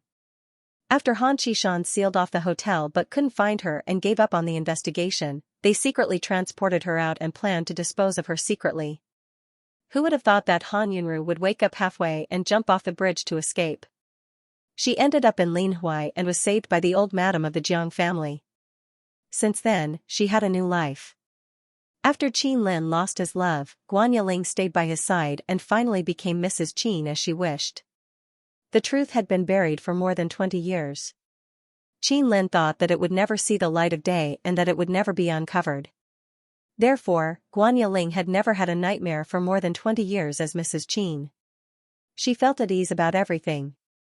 But she never thought that Han Yunru was not dead and was found by the Han family. After Guan Yiling received the news, it was like a knife was hanging over her head. She didn't know when this knife would fall and cut her head off. But when it rains, it pours. Before she could think of a solution, the 5 kidnappers who worked for her back then came to her door and asked for $100 million. Guan Yiling couldn't take out so much money. The Qin family's business was handled by Qin Lin and she never cared about it. Sure, Qingji's company had nothing to do with her and she had no right to interfere. The kidnappers saw that she really couldn't take out so much money and that she would only do something desperate and bite back in the end. So, they came up with the idea of kidnapping Qin Yuanshan and extorting ransom from the old madam. Guan Yiling had no choice but to cooperate. She only hoped that these kidnappers would take the money and leave her life and stop pestering her. Stupid. These people are like blood-sucking leeches. $100 million will only feed their appetite and they will get worse and ask for more. You can cooperate with them to kidnap old Qin this time, but who are you going to kidnap next time? Me or Lin? Again and again, it will be your turn in the end. In the end, you'll drag down the entire Qin family and SC group. The old madam scolded with tears in her eyes and was heartbroken. You're talking nonsense. Guan Yiling shook her head. They promised to let me go after getting the $100 million and not tell anyone about what happened back then. Do you think you can trust the words of a group of kidnappers? I know, but I have no choice. Guan Yiling's eyes were out of focus and her lips were pale. I can't let Lin know about what happened back then. Otherwise, he will definitely divorce me. I spent so much effort, racked my brains and even resorted to unscrupulous means to become his wife. How can I watch him abandon me and return to Han Yunru's side? So you helped those people kidnap old Qin? But have you ever thought about what kind of consequences you will face once the matter is exposed? Of course I've thought about it. Isn't it just a divorce? There's nothing worse than this. What else can I not do? The old madam was speechless. Perhaps she still thought of herself as a warrior who defended her marriage. Everything she did was reasonable. You're silly. After saying this, the old madam didn't say anything else. She turned around and silently wiped her tears. Guan Yiling didn't care. There was only one person in her eyes. Lin, she called Qin Lin's name. The man looked at her with eyes full of hatred. It turns out that I've been a complete fool for so many years. I've been deceived, fooled, and played by you in the palm of your hand. I'm the one who caused Xiaoru's disappearance.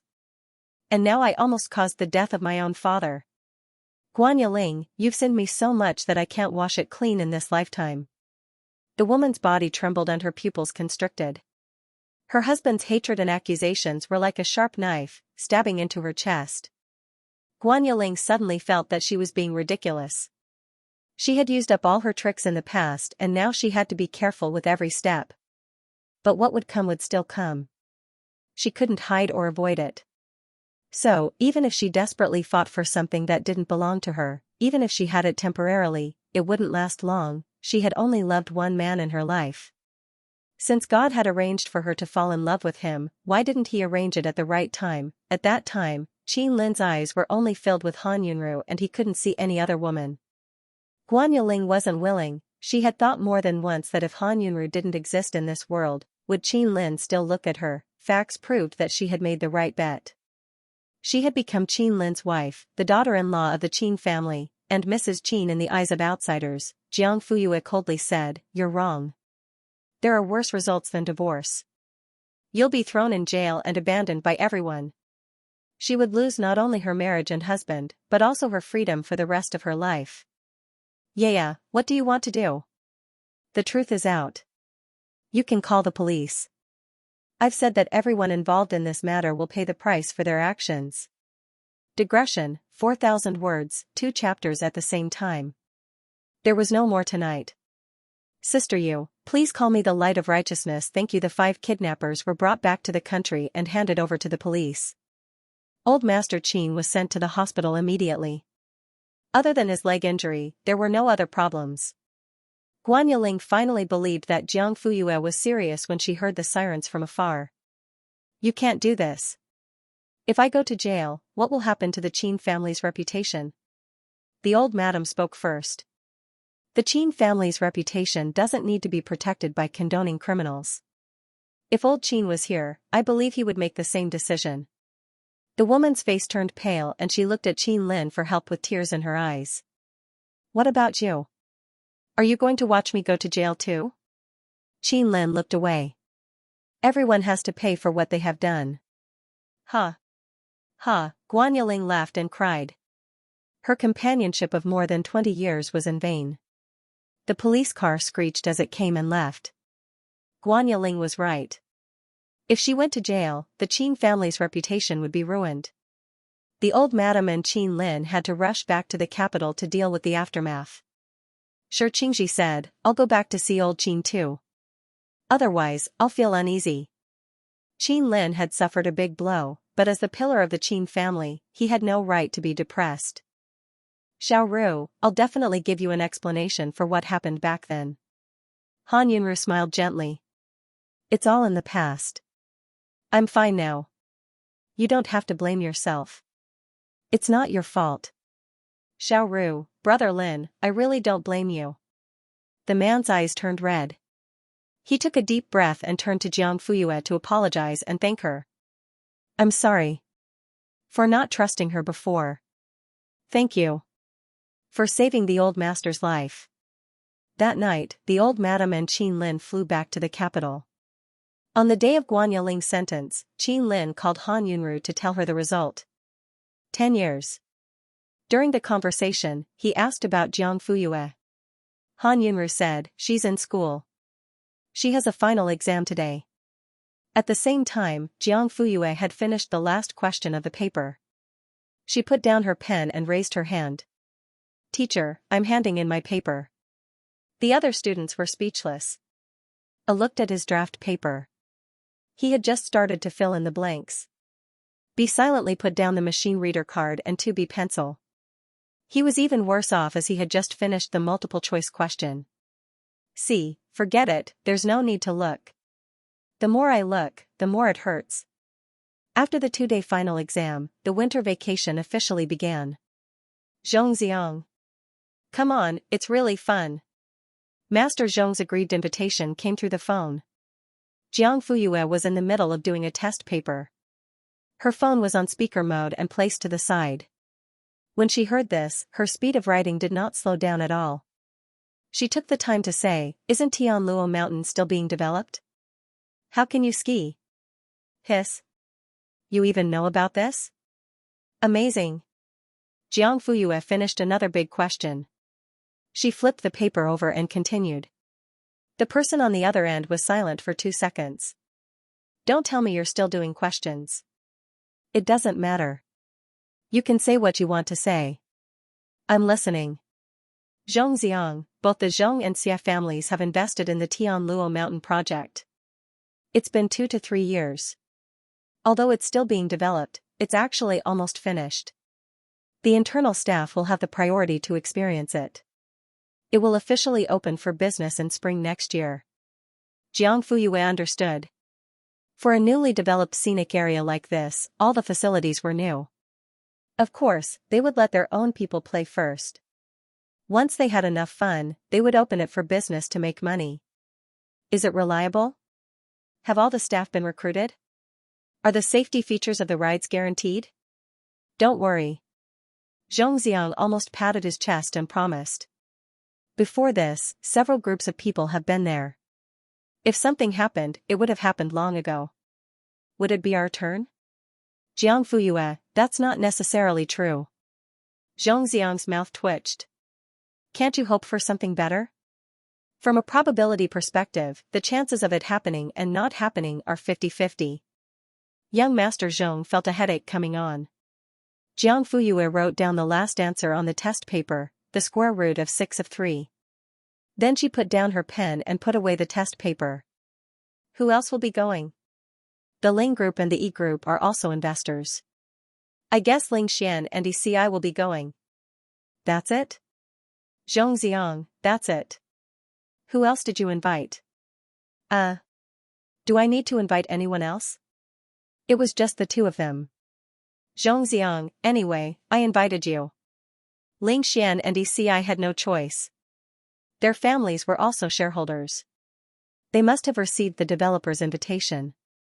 Jiang Fuyue thought for a while. Can I bring people? Who? Jiang Han, Gemeng, Lu Sisi, Wan Shoutong, Lin Xiao, Lu Bowen. Zhongxiang wanted to faint on the spot. There were so many bright light bulbs. How could he and Jiang Fuyue have some alone time? Is there a problem? Then forget it. I don't. No problem. Of course. Really? Zhongxiang choked on a mouthful of blood. It's more real than real gold. Leave it to me. Okay, then. See you tomorrow? Zhongxiang felt as if he had been revived. All right. See you tomorrow. The next day, the sun showed its face, which was rare. At 9 o'clock in the morning, Jiang Han drove Gemeng and Lu Sisi to Imperial Heaven Palace. Gemeng, wow. Sister Yu's house is so big and beautiful. It was Lu Sisi's first time here. She looked around curiously. Huh? Is that an iris? Gemeng, it looks like it, but I'm not sure. Sigh, we'll know when it blossoms in 4 or 5 months. Jiang Han stood on the lawn and looked thoughtfully at the exquisite single-family villa in front of her. She wondered if there were any villas like this under her fat dad's name. When the final exam results came out, she might as well buy one under her own name. It would be best if it was in this neighborhood. Hee hee. She could be Sister Yu's neighbor. If there weren't any, it didn't matter. She could just use half a month's rent to buy one. How simple. 10 minutes later, Lu Bowen, Wan Shoutong, and Lin Xiao arrived in a taxi. Since the security guards didn't let taxis in, they didn't bother to call Jiang Fuyue and trouble her. They thought they could just walk in. Who knew? Wan Shoutong, why is it so big? Shouldn't there be a lot of houses in this neighborhood? Why are there lawns, fountains, and pavilions everywhere? Did we go the wrong way? Lu Bowen, it shouldn't be the wrong way. Look at the road signs. It says Imperial Heaven Residence Property. It must be here. Lin Xiao, but the GPS says there's still 6 kilometers left. It'll take more than 30 minutes.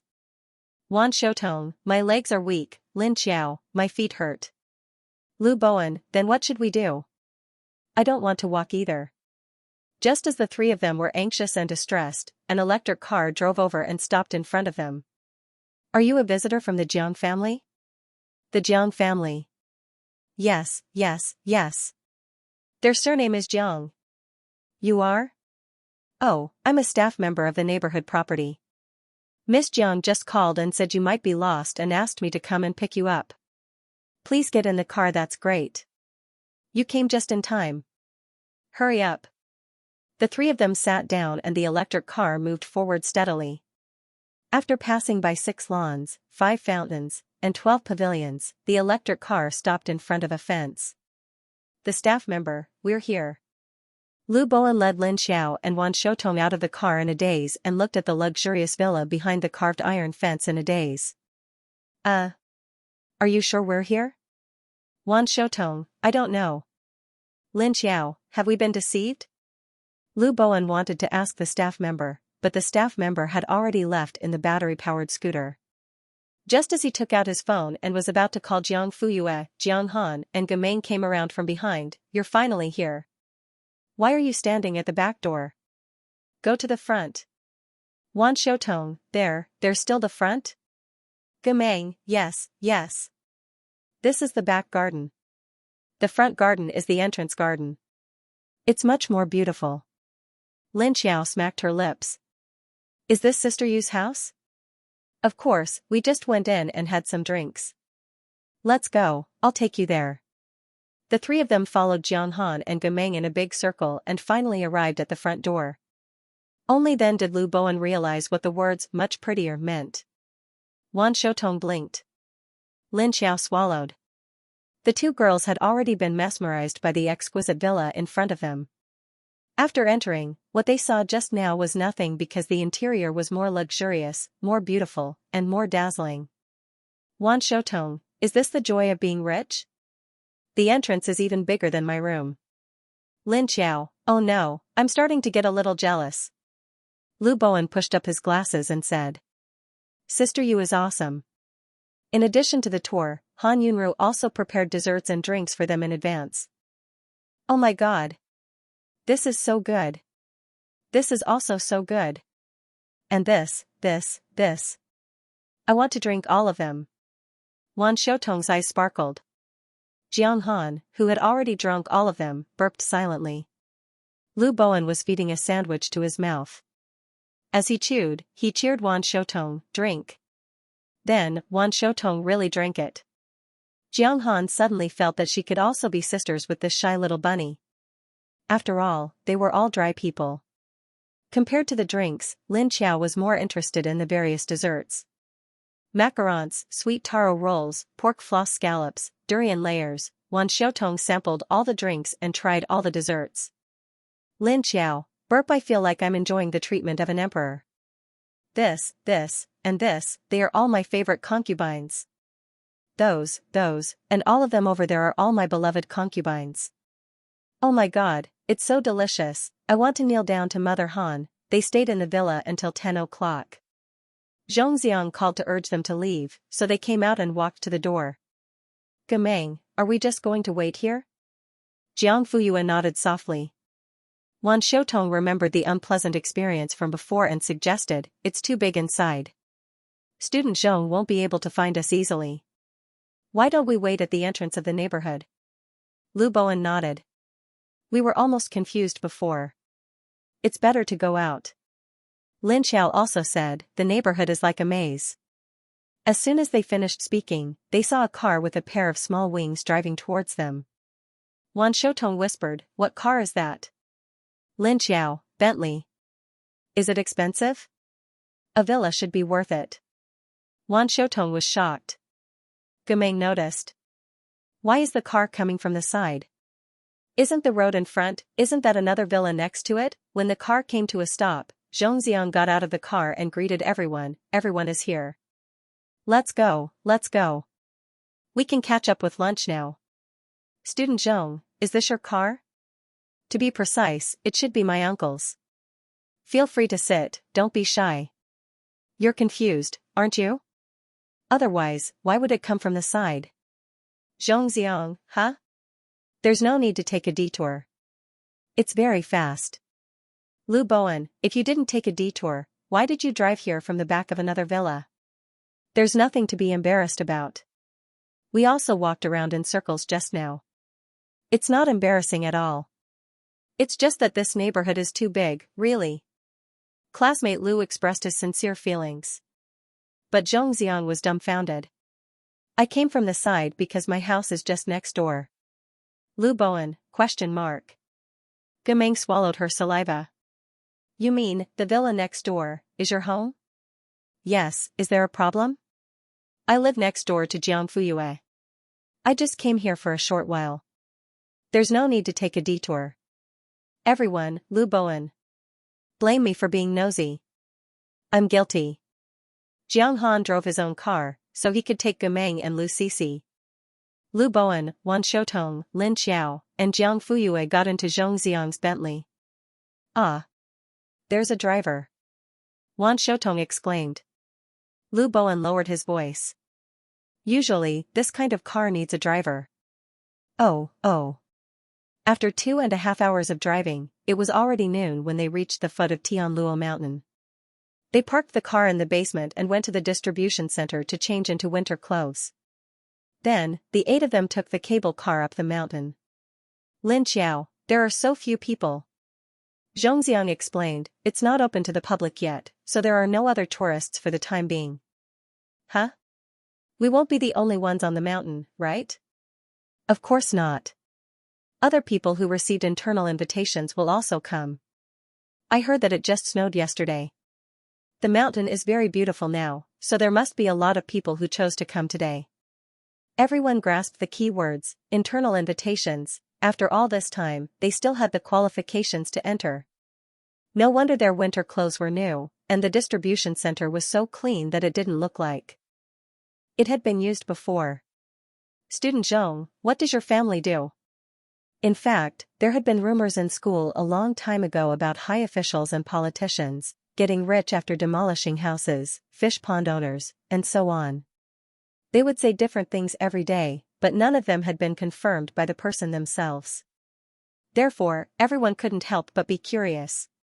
What does Zhongxiang's family do? They can be neighbors with Sister Yu, live in such a luxurious villa, have a Bentley chauffeur when they go out, and even invite them to this kind of scenic area that is only open to internal staff. It's simply too extravagant. Zhongxiang didn't want to hide it and said honestly, we do business. What kind of business? It should be everything you can think of. A small part of it is directly controlled, and most of it is indirectly held. Oh, I understand. It's like a corporation. The cable car rose to the mountainside. Look. There's so much snow. It's so thick. Those tree branches are also covered in a thick layer of snow. It's so beautiful. Is that a glacier? It's so shiny. So it really snows in Linhuai.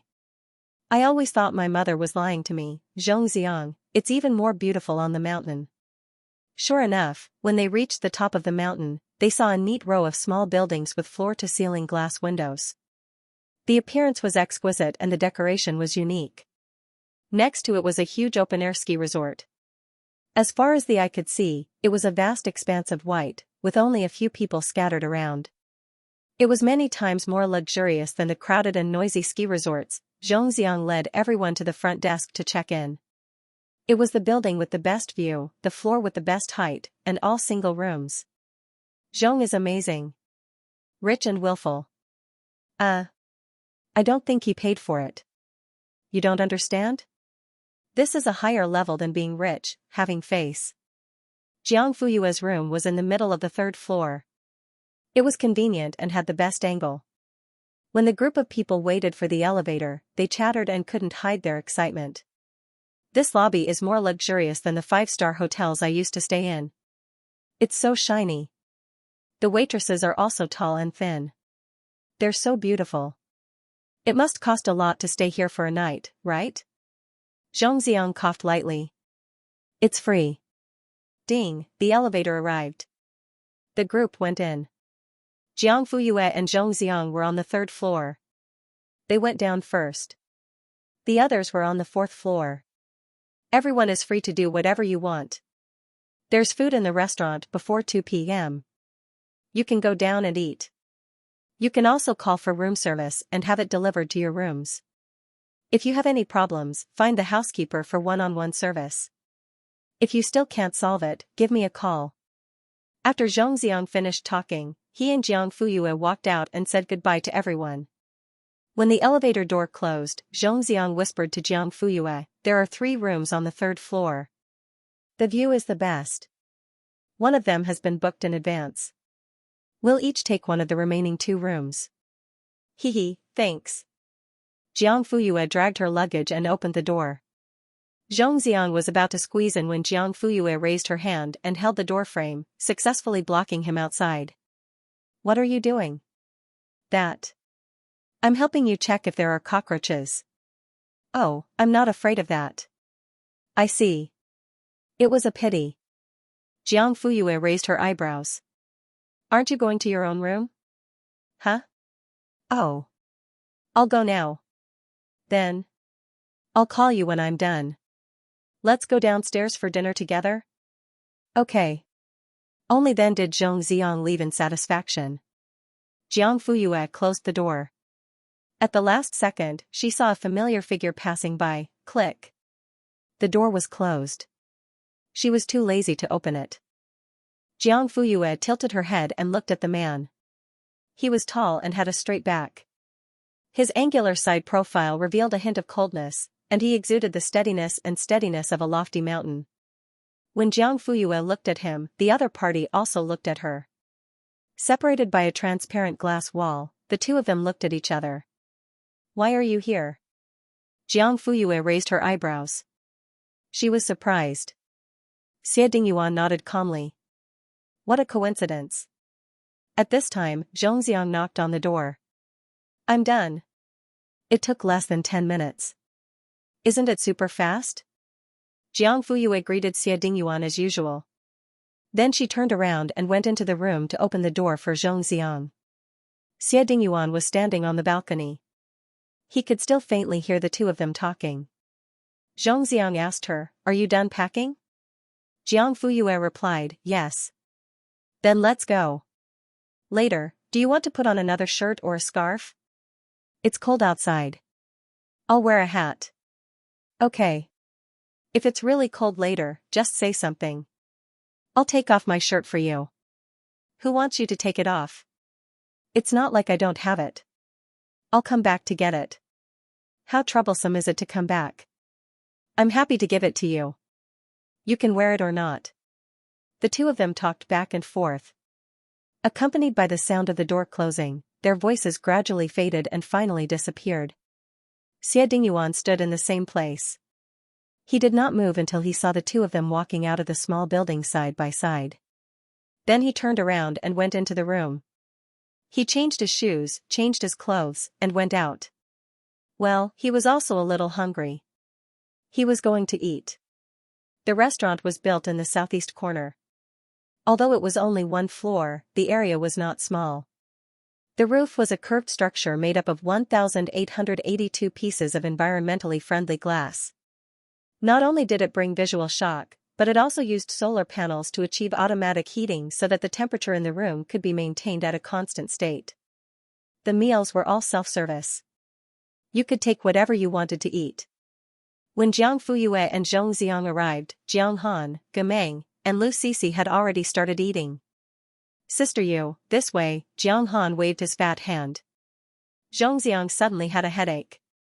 Couldn't they leave him and Jiang Fuyue alone some space? It was too difficult to prevent fire, theft, and light bulbs. "Student Zhong, your complexion doesn't look too good. Are you wearing too little and getting cold?" "No, I'm fine." This third wheel's eyes were quite sharp. "Damn. Sister Yu, sit here." Lu Sisi was the quickest to react. She immediately moved inwards to make room for Jiang Fuyue. Zhongxiang was. Why was a big boy squeezing with a girl? He could only obediently sit on the opposite side. This time, young Master Zhong was even more frustrated. If he had known, he wouldn't have agreed to let Jiang Fuyue bring people along. But, if he hadn't agreed, Jiang Fuyue wouldn't have come. Just as he was feeling depressed, a familiar figure suddenly appeared in front of him. Zhongxiang blinked and blinked again. His face was full of disbelief. "Uncle?" He walked over and confirmed several times before he finally believed him. "Why are you here?" "Xie Dingyuan, on vacation." "Why didn't you mention this before?" "It was a last-minute decision." "Oh." The little scheme in Zhongxiang's heart was completely extinguished. Not only were there so many bright third wheels, but now even his uncle was here. What did he want to do? It was difficult. He thought that this was already bad enough. He didn't expect an even more depressing scene to be waiting for him. Ling Xian and Eci appeared out of nowhere and walked straight to Jiang Fuyue with trays of food. They sat across from her. Eci even took his original seat. Zhongxiang couldn't take it anymore. He walked over valiantly, but, "Hey, isn't there another seat next to you? It doesn't matter where you sit." Anyway, he couldn't get close to Jiang Fuyue. Zhong. Xiang. F***ck. After dinner, the group of people went to collect their equipment. Jiang Fuyue asked for skis, put her cane aside, and started to put on her shoes. There was a professional coach in the room, one-on-one. However, Jiang Fuyue declined. The coach knew that she was an expert when he saw her putting on her shoes and holding her cane. As usual, he left after explaining some safety precautions. After a while, Zhongxiang came over again. He had already changed into his ski suit and had a pair of goggles around his neck. He looked like an expert. "I'll help you." Jiang Fuyue straightened her back and sat properly. Zhongxiang realized that she had not only put on her shoes, but also adjusted the fastener on her skis. "Ahem. You're all done." He touched his nose awkwardly. At this time, Ling Xian and Eci came over and offered to help. In the end, they were all in the same awkward situation as Zhongxiang. Jiang Fuyue stood up and glanced at the three of them. Take care of yourselves first. She pointed at the cracked goggles in Ling Xian's hand. The latter was so embarrassed that his ears turned red. He was so focused on finding her that he didn't have time to check it carefully. Why are the two of you here? You're just like a shadow. Although he had expected it, it didn't stop Zhong from complaining. Eci and Ling Xian looked at each other. The two of them didn't have a good relationship and didn't like each other, but at this moment, they strangely reached a tacit understanding and turned their guns to the enemy. Ling Xian said, "You're not the only one who received the invitation." Eci said, "If you can come, why can't we?" However, this bastard surnamed Zhong was so cunning that he dared to invite Jiang Fuyue. They didn't even invite her. Tisk, you're just jealous. If you have the ability, you can invite her too. Let's see if she'll come out. Ling Xian gritted his teeth. Eci was already clenching her fists. These words were so infuriating, it was 2 against 1. Zhongxiang wasn't stupid. He took half a step back vigilantly. What are you trying to do in public? Eci took 2 steps forward and reached out to hit the wall behind him. I'm here. Don't you dare have any ideas about Jiang Fuyue. Where are you putting your hands? Take them away. Master Zhong couldn't take it anymore. What's so great about having long hands? Why can't you hit them? Ling Xian gestured with his hands and immediately nodded to Eci. You're quite handsome. Zhongxiang was speechless. The 3 little ones were still biting each other, their mouths full of messy fur. On the other side, the older one had already made the first move and had the upper hand. Jiang Fuyue and Xie Dingyuan stopped at the top of the mountain and looked straight ahead. Let's have a race? The man's lips curled up into a faint smile. Sure. 3, 2, 1, the 2 of them slid down the mountain together. In an instant, they could only hear the whistling of the wind and see a spread of white light in front of them. The slope was steep and long, stretching into the distance. Anyway, they couldn't see the end of it from the top of the mountain. Jiang Fuyue's competitive spirit was aroused. She sped up again and beat Xie Dingyuan. The man's desire to win was also aroused and he chased after her. Most of the time, the 2 of them moved side by side and were evenly matched. Occasionally, Jiang Fuyue would overtake him, but Xie Dingyuan would catch up very quickly. The 2 of them were evenly matched, but neither of them was willing to give in first. When they stopped, they couldn't find the direction anymore. Jiang Fuyue looked around. The surroundings were quiet and white. There wasn't even a bird, let alone a person. She then realized. Are we lost? Xie Dingyuan raised his wrist and looked at his watch. There was a compass on it. Not really. At least I can still tell the direction. Jiang Fuyue was sweating all over and her face was wet. She wanted to take off her goggles. Just as her hand touched the frame, Xie Dingyuan pressed it down. The man's palm was broad and warm. The place where it touched swept up a trace of scorching heat. Jiang Fuyue paused. Xie Dingyuan said, "Don't take it off. Be careful of the snow blindness. It won't happen for a while, right? This snowfield is too open. There are no obstacles around. For safety's sake, don't take the risk." But I'm sweating. It's not comfortable wearing goggles, I'll help you wipe it off. After saying that, before Jiang Fuyue could react, the man had already taken off his gloves and took out a handkerchief from his ski suit. His other hand brushed away the strands of hair in front of her forehead, and then he wiped her sweat bit by bit. Jiang Fuyue subconsciously leaned back to avoid him. The man grabbed her arm. Don't move. It's clean. I'm not complaining. Your handkerchief is not clean. I know. The man interrupted her. Okay. Do you feel better now? Yes. Thank you. Digression, the first and second chapters were 3,000 words long. It was even more after the 3rd chapter. The man's eyes darkened. Then we can only save ourselves. As for why it was half an hour, the tracks they left behind would soon be covered up.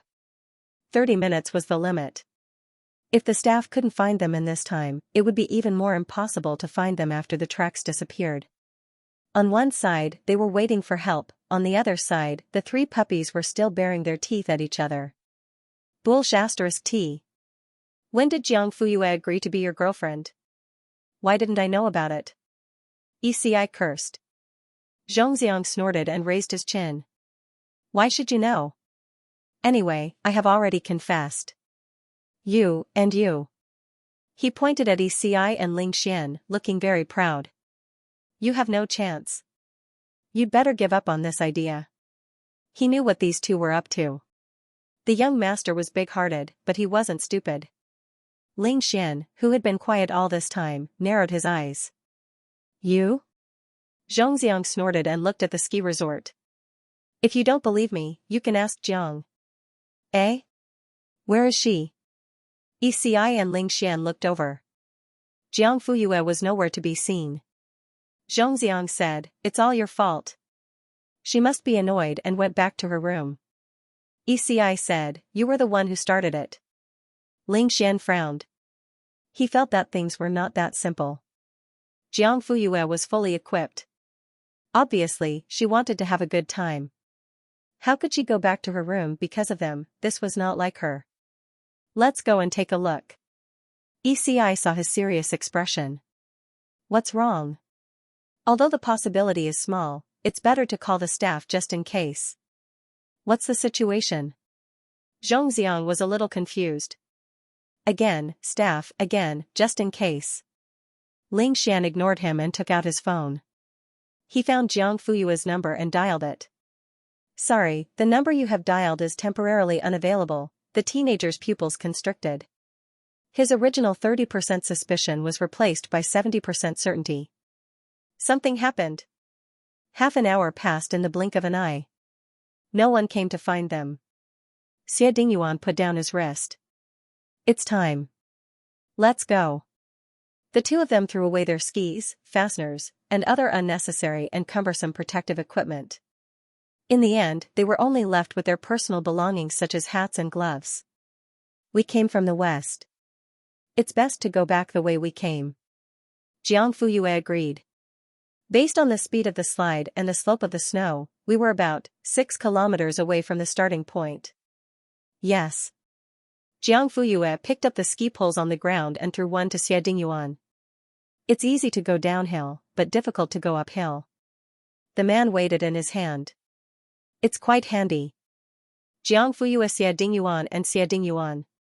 Just as the two of them were about to set off, Jiang Fuyue asked hesitantly, Did you hear anything? Xie.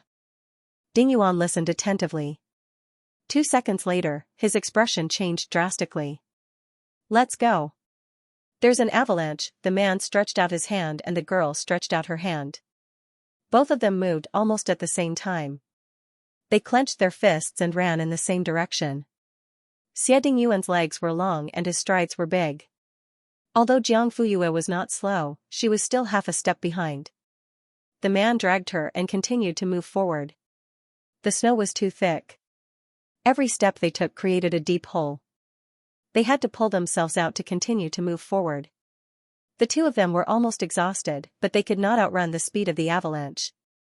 The only thing Jiang Fuyue could feel was the strength in her right hand that had yet to loosen its grip when the white haze came crashing down on her. Then, she was brought into a warm embrace. She buried her head in the man's chest and smelled the scent of pine wood. Her heart calmed down instantly. The force of the fall dragged the two of them down. The feeling of weightlessness hit them instantly. Jiang Fuyue's only memory before she fainted was the man whispering in her ear. He said, Don't be afraid. The sun had set and dusk had arrived. The scenic area, which was not very lively, became quieter at this moment. In the security room. Have you found him? Ling Xian stepped forward. The originally handsome and gentle young man's face was now covered with frost and his voice was cold. The person in charge was sweating profusely. The surveillance showed that Mr. Xia and Miss Jiang went in the same direction. However, the search team sent out has no accurate information for the time being. It's been 5 hours and it's going to be dark soon. Do you know the consequences if we still can't find him? It was possible to freeze to death after spending a night in the snow, The person in charge knew that one of them was a national treasure scientist and the other was a genius girl who won glory for the country. If anything happened to either of them, he would not be able to escape responsibility. However, what could he do if he could not find him? Even if he killed him, it would be useless. The direction that Mr. Xia and Miss Jiang went in is the largest and most complicated of the 5 undeveloped areas. Back then, the development team invited geological experts to do a professional survey of this area. They said that there was a dark river underground and it was not suitable for development. That's why it has been left untouched until now. Xianxia rushed up and grabbed him by the collar. What do you mean by saying all this? Are you trying to shirk responsibility? Zhong, how would I dare? The person in charge was about to cry. 1 or 2 of them were his ancestors, and the missing 2 were the ancestors of his ancestors. Eci stood up. In this situation, we can only call the police. Zhongxiang was stunned. The person in charge broke free from his grip and ran away. Ling Xian nodded. I agree. Zhongxiang immediately took out his phone. At this moment, the door was pushed open from the outside. 2 tall figures walked in one after another. Dad? Eci and Ling Xian spoke at the same time. Their eyes were full of shock. Ling Qingzhou was still wearing a suit and trousers. He did not have any thermal protection at all. It was obvious that he had rushed up the mountain and did not have time to prepare. Yihanqing was wearing sportswear and a cap on his head. It was obvious that he had just come from the golf course. At this moment, the 2 of them had the same cold and solemn expression. Hearing this, they didn't even look at their own son. The person in charge quickly stepped forward. Manager Ling, Manager Yi, you are finally here. Ling Qingzhou nodded softly. He walked to the computer and pointed at the surveillance screen. Rewind. The staff did as he was told. Stop. The screen froze at the second before the 2 disappeared. Ling Qingzhou asked, which direction is this? The person in charge said, the west. Are you sure they will enter the undeveloped area? 99% likely. Ling Qingzhou asked, how many search and rescue teams have been sent? So far, 5 teams have been sent. Yihanqing asked, in which direction? The person in charge said, this? I don't know. The teams should have made a search and rescue plan before they set off. Yihanqing asked, do they know that they went west? At that time, there was no time to check the surveillance footage. The person in charge's voice became lower and lower. Yihanqing was so angry that his lungs almost exploded. Contact the search and rescue teams immediately and ask them to go west. The person in charge trembled. Yes. Dad, Eci stepped forward. Why are you here? If I didn't come, you would have poked a hole in the sky. Yihanqing roared on the spot, his saliva flying everywhere. Eci? I don't want to talk nonsense with you now. If anything happens to Jiang Fuyue, I will skin you alive. Eci felt guilty at first, then, she was confused. Why was her dad so worried about Jiang Fuyue? Ling Xian stood aside with half-closed eyes. He did not try to talk to Ling Qingzhou. After Ling Qingzhou came in, he did not look at him. He was busy giving orders and directing people. Although he did not say it, Ling Xian could feel that he was nervous about the people he cared about. He could not help but wonder if this man would be as anxious and worried as he was now if his mother was in danger one day. Hey, don't you think my dad and the others are a little strange? Eci walked to him and whispered. Really? Ling Xian smiled coldly. Anyway, my dad has never said such harsh words to me even when I was last in the exam. Why did he want to skin me alive just now? And it's because of Jiang Fuyue? Does he know Jiang Fuyue? Oh, they saw her on my birthday last time, but he didn't have to react so strongly. It was as if his biological daughter had disappeared. And your dad, when did he get along so well with my dad? They even discussed saving people together? This is too strange. Ling Xian's mouth tightened. Even Eci could see that something was wrong. So, he was too lazy to even pretend now, or was it that his godlike father, who was fearless in the face of danger, had become confused because of Jiang Fuyue? Jiang Fuyue woke up from the cold. She subconsciously leaned toward the only source of heat and pressed closer. Hiss. Xie Dingyuan sucked in a cold breath. The girl's skin was soft and delicate. The cold touch made his chest burn, and he could not control himself. Suddenly, the girl opened her eyes. Their eyes met, and he was stunned. The next second, he revealed an awkward and comforting smile. Jiang Fuyue blinked and focused. She quickly realized her current situation. She was lying in Xie Dingyuan's arms with her arms around his neck. The side of her face was pressed against his chest, greedily absorbing the man's warmth. She wanted to sit up, but a sharp pain came from her left leg as soon as she moved slightly. Hiss, don't move. Jiang Fuyue stopped moving and continued to lean into the man's arms. How long have I been asleep? The girl's face was still pressed against his chest, and she had no intention of moving away. As soon as she spoke, her hot breath sprayed on the man's chest, and his whole body trembled. Xie Dingyuan took a deep breath and suppressed the restlessness in his body. He replied in a hoarse voice. 2 hours. Although he could suppress the restlessness, his heartbeat could not be controlled. Jiang Fuyue heard the obviously faster thumping sound. She looked up at the man's face and asked, "What's wrong with you?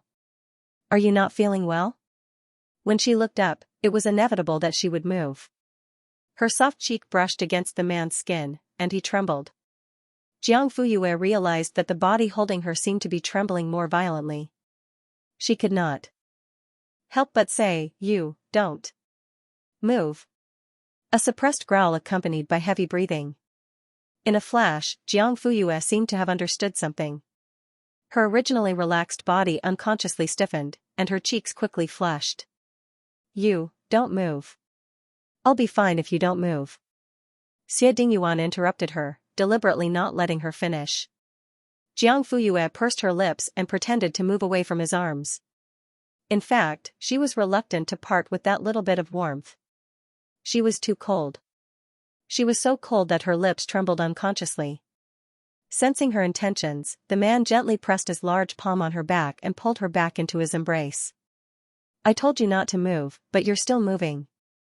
Who's going to take responsibility if something happens?" His tone was stiff, and there were thorns in his words. If it were not for his already red ears, Jiang Fuyue would have thought that he was serious. "Pretend, keep pretending. You're the one with the problem." Xie Dingyuan was speechless, and the corners of his mouth were pursed into a restrained arc. Jiang Fuyue knew when to stop. She obediently leaned against him and did not move. "Where are we now?" Although she did not move, she was still talking. Her hot breath fell on the man's skin and entered every pore. Xie Dingyuan felt as if there were ants crawling on his chest. It should be an abandoned cellar. The moment the avalanche happened, he was already prepared to be buried. His first reaction was not to run away, but to protect the girl in his arms. Fortunately, there was always a way out. There was a natural cave under the snow, and it was dug into a cellar by the hunters who went up the mountain to hunt. Not only could it block the wind and snow, but it also had dry straw and a cotton mattress. Now, it was under the two of them. Jiang Fuyue asked, "How long do you think it will take for the people outside to find us?" Xie Dingyuan laughed. "Are you testing me?" "Yes, I want to hear if the scientist's answer is the same as mine. There's nothing special about scientists. They might not even be as good as primary school students when it comes to arithmetic. So what's your answer?" "Considering the weather and geographical factors, and according to the relevant knowledge of probability and mathematical statistics, it would be tomorrow at the earliest." "Is it the same as yours?" Jiang Fuyue smiled. "Almost." "What's wrong with my leg?" "It's a sprain, and it's already swollen." Fortunately, it didn't hurt the bone. Jiang Fuyue looked up at the entrance of the cave, and the next second, she frowned. "It's dark." Xie Dingyuan followed her gaze and nodded. "It's dark, and the real test has just begun." Digression, 4,000 words, 3 chapters and 1 chapter together. I originally planned to update at noon, but 2,000 words was not enough to finish the story, so I finished it in one go. Sorry for the long wait. Mwah. So, it was noon. Is it the same as yours? Jiang Fuyue smiled. Pretty much. What happened to my leg? It's a sprain. It's already swollen. Fortunately, it didn't hurt the bone. Jiang Fuyue looked up at the entrance of the cave and frowned. It's getting dark. Xie Dingyuan glanced over and grunted softly. It was getting dark. The real test had just begun, in the security room. It was so quiet that one could hear a pin drop. The person in charge stood at the side. He didn't dare to sit or leave. Anxiety was written all over his face. Xianxia looked out of the window. It's getting dark. They were waiting for the results from the search and rescue team. Suddenly, his phone rang. The person in charge was shocked. He picked up the phone with trembling hands. Okay, I got it. Xianxia and Ling Qingzhou looked at him at the same time. Zhongxiang, Ling Xian, and ECI also looked at him with burning eyes. How is it? The search and rescue team said that they didn't find anything. They will continue tomorrow. The 2 adults and 3 children's hearts sank to the bottom. Zhongxiang rushed forward and said angrily, why do they have to wait until tomorrow? With this temperature, they will freeze in a few hours, let alone overnight. The person in charge was trembling. Oh my God, the team has a rule that we can't do night work in extreme conditions. They can't do anything about it. Okay. I'll go by myself then. After that, he rushed out like a stubborn bull. Ling Xian and ECI quickly stopped him. Zhongxiang, calm down. How can I calm down? One is my uncle, and the other is the girl I like. How can I calm down? Everyone was stunned when he blurted out the words, the girl I like. Xianxia looked at the baby of the Zhong family, then looked at his son, who was anxious. He glanced at Ling Qingzhou's family from the corner of his eyes. Wow, this guy is amazing. It seems that they are both interested in Jiang Fuyue, father and son, 2 generations old and young, TSK. Suddenly, his mood became complicated. Okay, if you want to go, then I'll go with you. ECI didn't stop Zhongxiang anymore. Instead, she followed Zhongxiang out. Ling Xian felt a headache coming on. Are you here to persuade me or to cause trouble? Get out of the way. With the temperature outside, we'll definitely be done for. No one will force you if you don't want to go, but don't stop us. Ling Xian's figure swayed. In the end, he did not stop her. Alright, let's go together then. The 3 youths were like 3 treasured swords that had been unsheathed from their scabbards. They carried an awe-inspiring sharpness as they pressed forward courageously. Enough, Ling Qingzhou rebuked coldly, are you done yet? Dad, no one is allowed to go. Zhongxiang, then what about my uncle and Jiang Fuyue? The civilian search and rescue team will be here soon. The police will be here soon too. Let the professionals do their job. As for the rest of you, you'd better stay here. You are not allowed to go anywhere. Only then did the 3 youths stop. Zhongxiang pursed his lips. Then you have to hurry. It's too cold. I'm afraid they won't be able to endure it. The moonlight was bleak and the wind was bone-chilling. After nightfall, the temperature in the cave dropped again and again. The ski clothes on her were no longer enough to keep her warm. Are you cold? Xie Dingyuan asked. No, Jiang Fuyue replied. Then why are you shivering? The man exposed her. Do you understand psychological cues? The girl retorted. So, is it useful? It doesn't seem to be useful. Everyone chimed in one after another, making this boundless and lonely snowy night not so bitter and cold. Xie Dingyuan, let's ask each other questions, shall we? All right.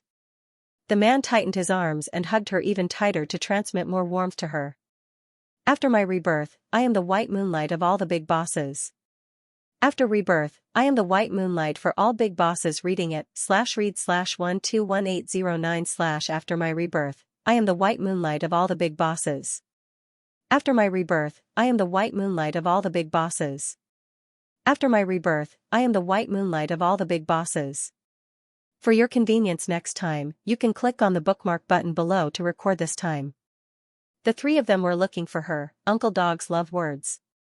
You will see it the next time you open the bookshelf. If you like After My Rebirth, I am the white moonlight of all the big bosses, please recommend this book to your friends, QQ, blog, WeChat, etc. Thank you for your support. The man's voice was deep and magnetic, and his breath was hot like fire. His breath was like the bite of an ant. Jiang Fuyue subconsciously shrank her neck and muttered softly, "What does it have to do with me if you want to frame me?" Xie Dingyuan sighed and said, "Of course it has to do with you.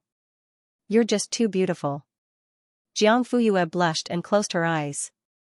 "I'm sleepy." "Well, have a good sleep. We can go out tomorrow." "What if we can't?" "I'll go out." His steady voice had a magical power to calm people's hearts. "Okay." In the lobby of the scenic area, the uniformed police officers were lined up in 2 rows, and police dogs were on standby. The special forces of Linhuai North District were all mobilized. The search began quickly. Soon, they disappeared into the night. The civilian search and rescue teams were also in position. Although they lacked the uniformity of the former, the tools and equipment at hand showed their professionalism.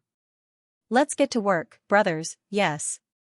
The 3 teams spread out in the southwest, northwest, and west directions. "Oh my God, where did these 2 people come from?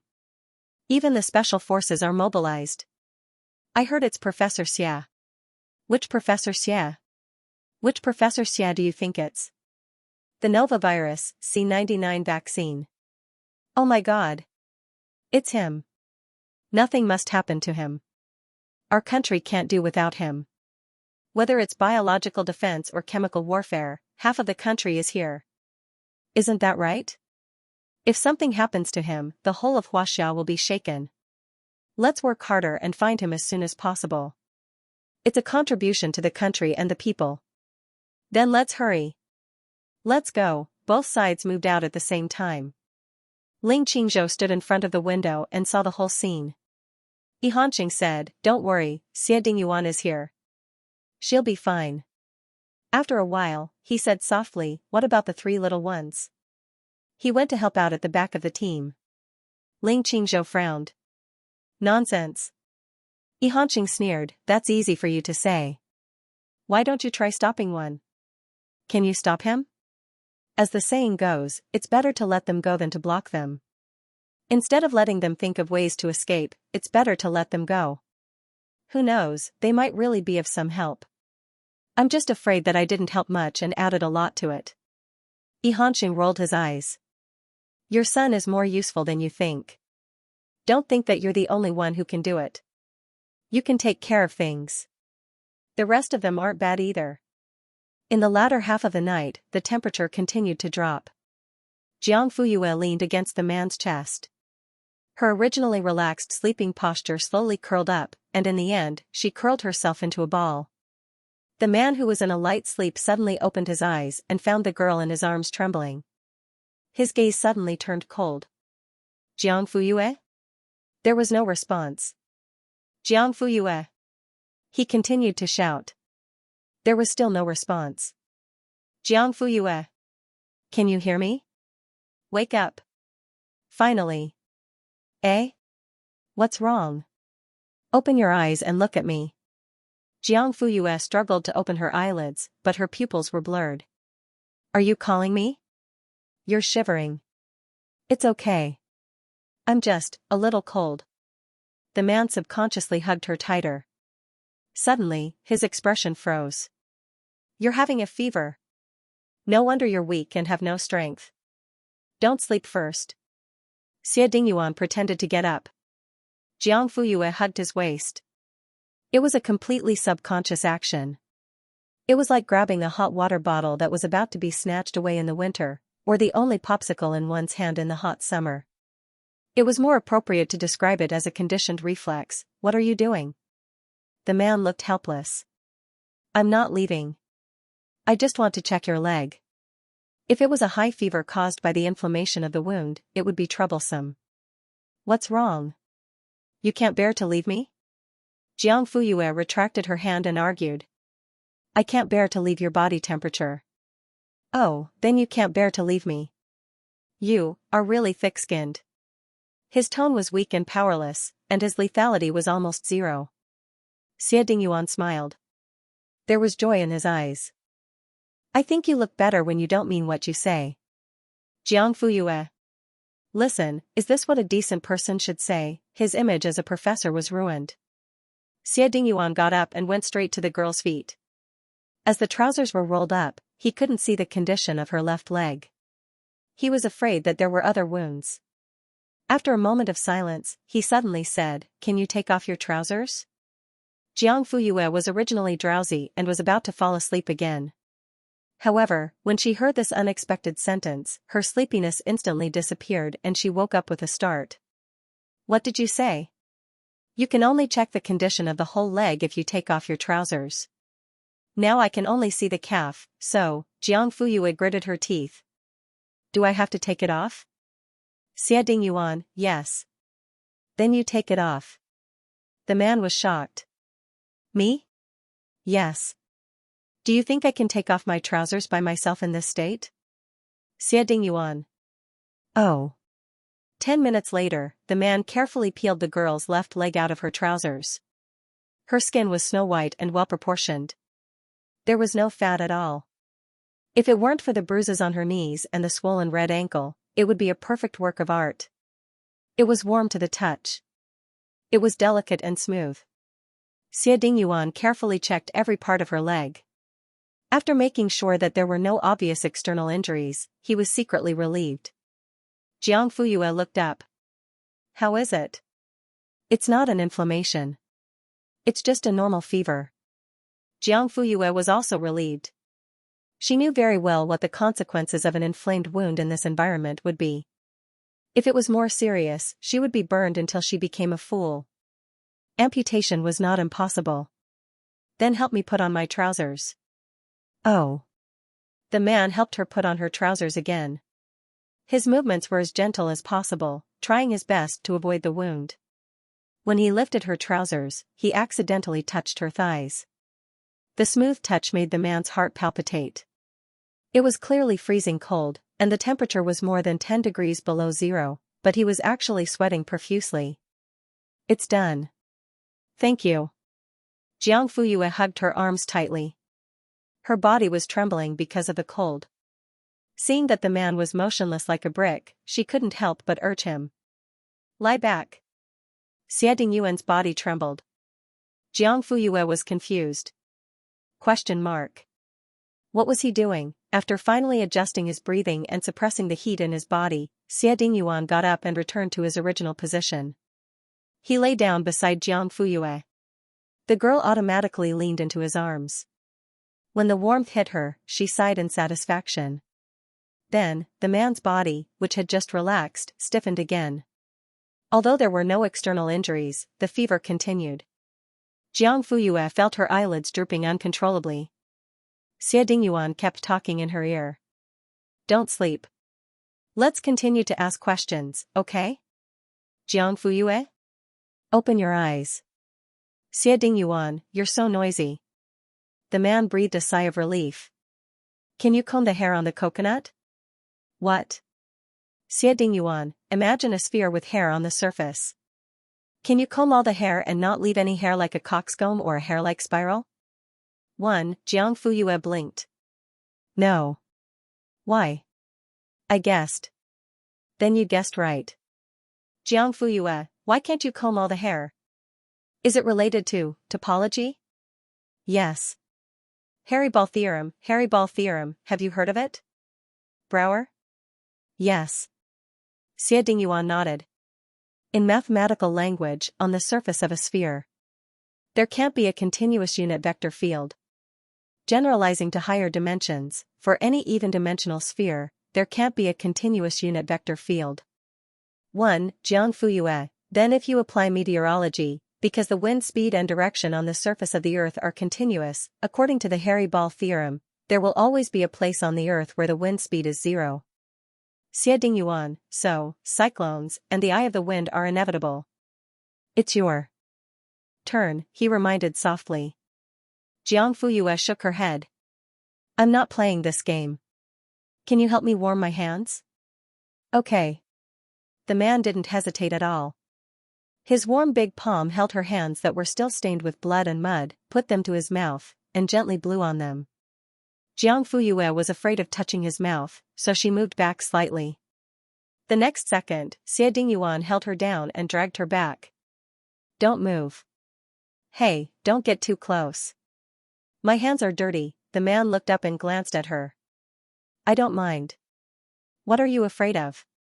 Jiang Fuyue, the man's palm was warm, and he rubbed it while blowing on it. Then he asked, Are you warm? No. Jiang Fuyue shook her head. He continued to repeat his previous actions. Are you better? Jiang Fuyue still shook her head. He continued again, over and over again, not getting tired of it. Not only that, he had to ask her every time, and he would only continue after hearing her answer. Jiang Fuyue knew that he was afraid that she would fall asleep. How about now? Yes, I'm warm. Jiang Fuyue nodded and stared at him with a smile. Time passed by, and the moonlight dimmed, and the temperature in the cave dropped again. For someone who had a fever, it was like adding insult to injury. Jiang Fuyue's cheeks began to turn an abnormal shade of red. Are you cold? Xie Dingyuan asked for the umpteenth time. I'm cold. Jiang Fuyue nodded and smiled. You're still smiling? Should I cry? Xie Dingyuan could only laugh along, and then silently hugged her even tighter. I want to sleep for a while. Can I? Jiang Fuyue asked, blinking her bright eyes. She had never been so obedient in front of him. The man's heart softened. Okay, I'll watch over you. Jiang Fuyue gently curled her lips, then closed her eyes and gradually fell asleep. She did not sleep well. She would wake up from time to time, feel dizzy from time to time, and dream from time to time. Her dreams were grotesque and variegated, but every time she opened her eyes, she would be stared at by a pair of pitch-black eyes, letting her know that someone was always by her side. At that moment, all the panic, fear, confusion, and uneasiness receded like the tide. Her heart was filled with calmness and peace that she had never felt before. Jiang Fuyue seemed to have never said that Xie Dingyuan's eyes were beautiful. Black and white were distinct, just like the alternation of night and day, and the boundary between deep and shallow. Only after seizing the good fortune of the heavens and falling into a myriad of dazzling lights was it finally condensed into such a pair of eyes that were cold, proud, and lonely, deep, and awe-inspiring. In a daze, she grabbed his hand. She whispered, Xie Dingyuan. After the college entrance examination, the man paused. What? Unfortunately, she fell asleep again. After the college entrance examination, then what? What was she going to do? When she woke up again, Jiang Fuyue's eyes were stung by the white light in front of her. She subconsciously squinted her eyes to adapt to the sudden brightness. You're awake? A familiar voice entered her ears. She suddenly looked up and met the man's smiling eyes. What time is it? 10 in the morning. I slept for so long? Jiang Fuyue was shocked. It's okay, he said. Then now Xie Dingyuan smiled. Your fever is gone, and the swelling on your ankle is gone. Your body is in good condition.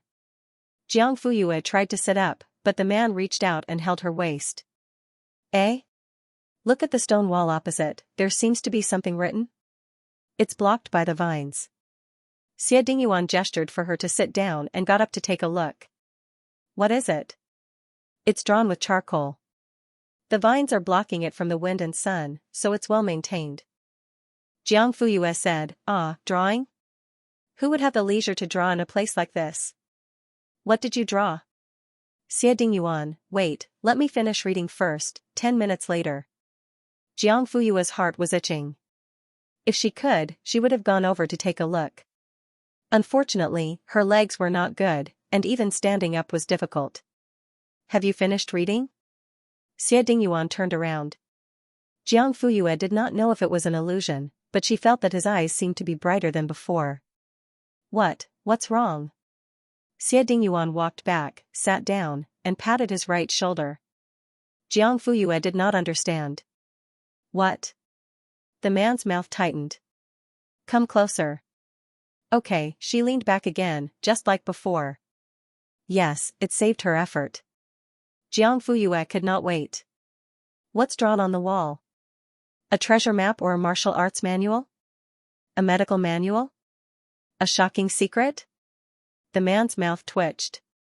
You're thinking too much. Then what is it? A story.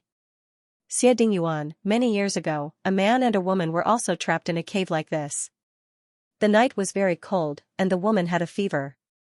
The man kept talking to her and did not let her sleep. Didn't I give you this? Cough. Kind of. But the woman's condition seemed to be worse. She had an external wound infection because there was blood on the ground. Jiang Fuyue, and? The man told her a ghost story in order to not let her sleep.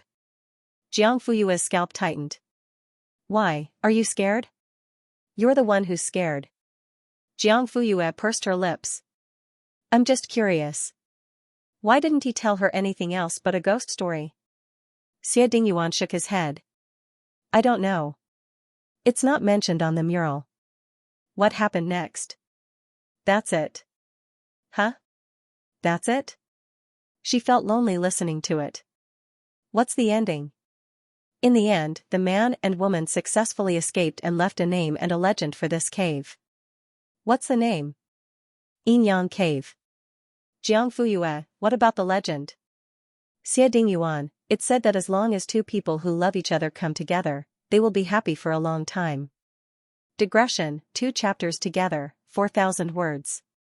The ones who left the mural in the cave were the male and female protagonists of the author's previous novel, Young Master Quan, Please Take Care of Me. They made a small cameo here and recommended everyone to go to Kong Kong, it's right next door. Reference, 1, Antares. Harry Ball Theorem, J.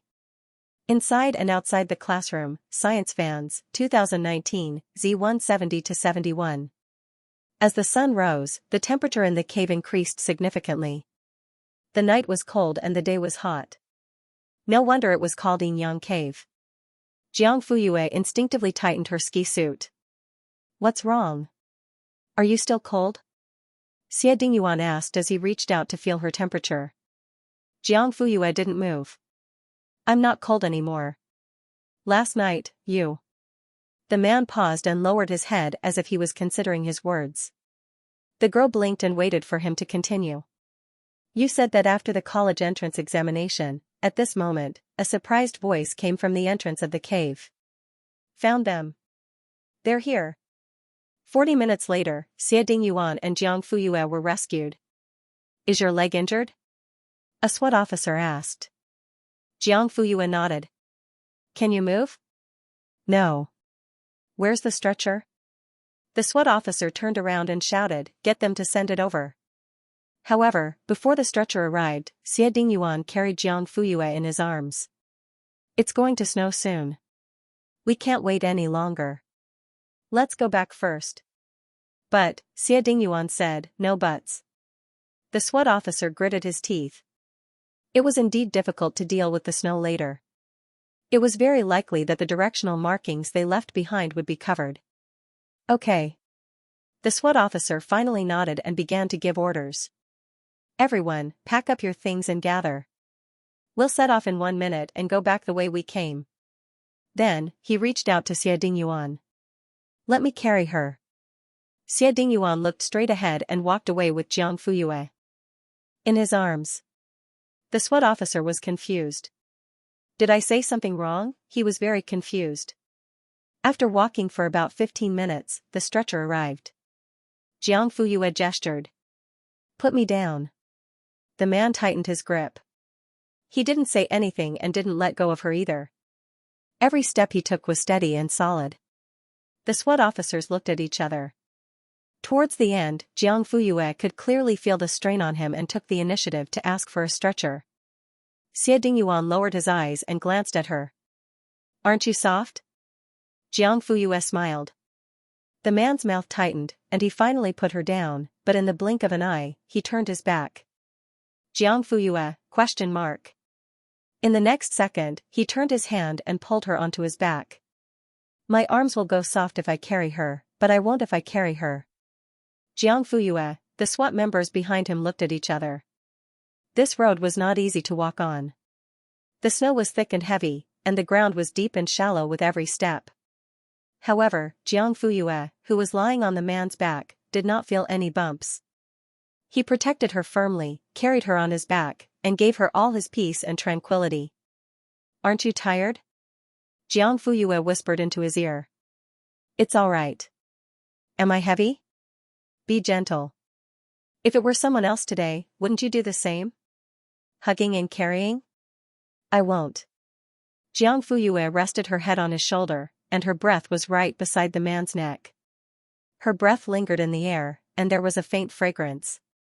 Xie Dingyuan's heart tightened, and he felt as if he had been electrocuted. This feeling made his Adam's apple move, and although he looked calm, he was actually flustered. Why? The girl's voice was soft and gentle, with a mysterious seduction and teasing. Why can I do it? Because. Xie Dingyuan's mind went blank, and he blurted out instinctively, I want to. Jiang Fuyue smiled. Didn't you hate me in the past? I'm sorry. What about now? How do you feel about me? This time, the man was silent for a long time, which was rare. It was so long that Jiang Fuyue thought he would not answer. Suddenly, he said, I like you. After saying that, he repeated his words solemnly, Jiang Fuyue, I like you. He enunciated each word with a firm tone. What about you? The man asked, swallowing his saliva, revealing a trace of anxiety and nervousness. How do you feel about me? Jiang Fuyue smiled. I'll tell you later. Later, Xie Dingyuan was stunned. Just as he was about to ask how long later, he suddenly remembered what she had said last night. After the college entrance examination, the man smiled and replied softly, okay. After the college entrance examination, then. They walked for more than an hour. Xie Dingyuan carried Jiang Fuyue on his back, and his speed was not slow. A few SWAT team members who were lagging behind saw this and could not help but nod secretly. Professor Xie's stamina is not bad.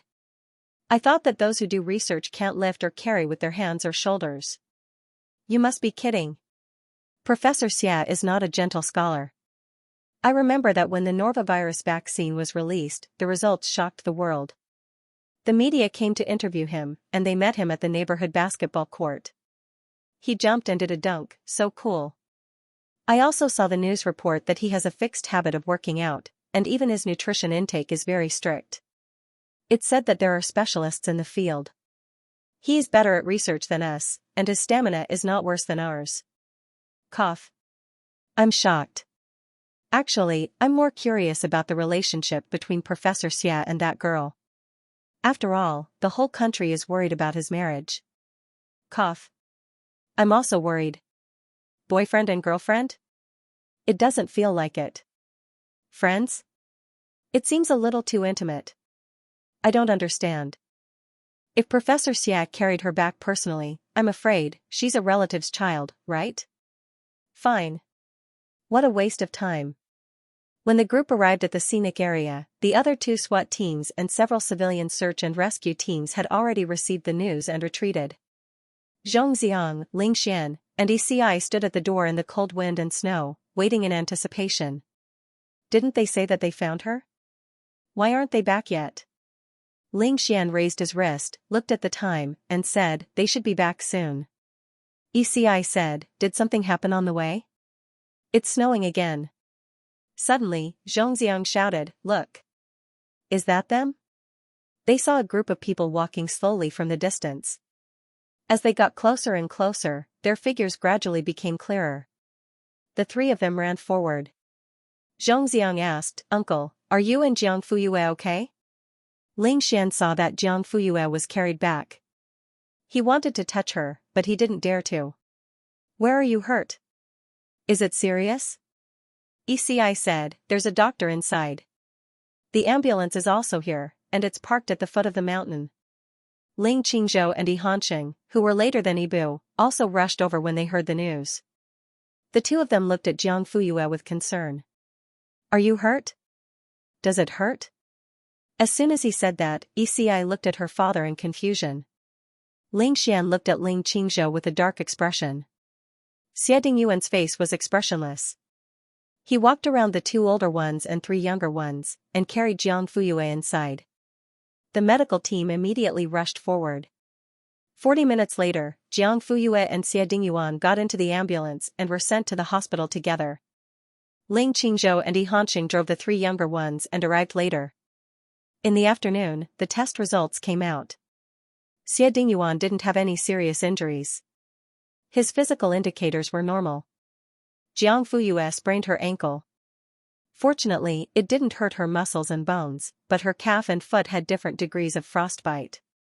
The doctor suggested that she stay in the hospital for observation. Just like that, Jiang Fuyue stayed in the ward for 3 days.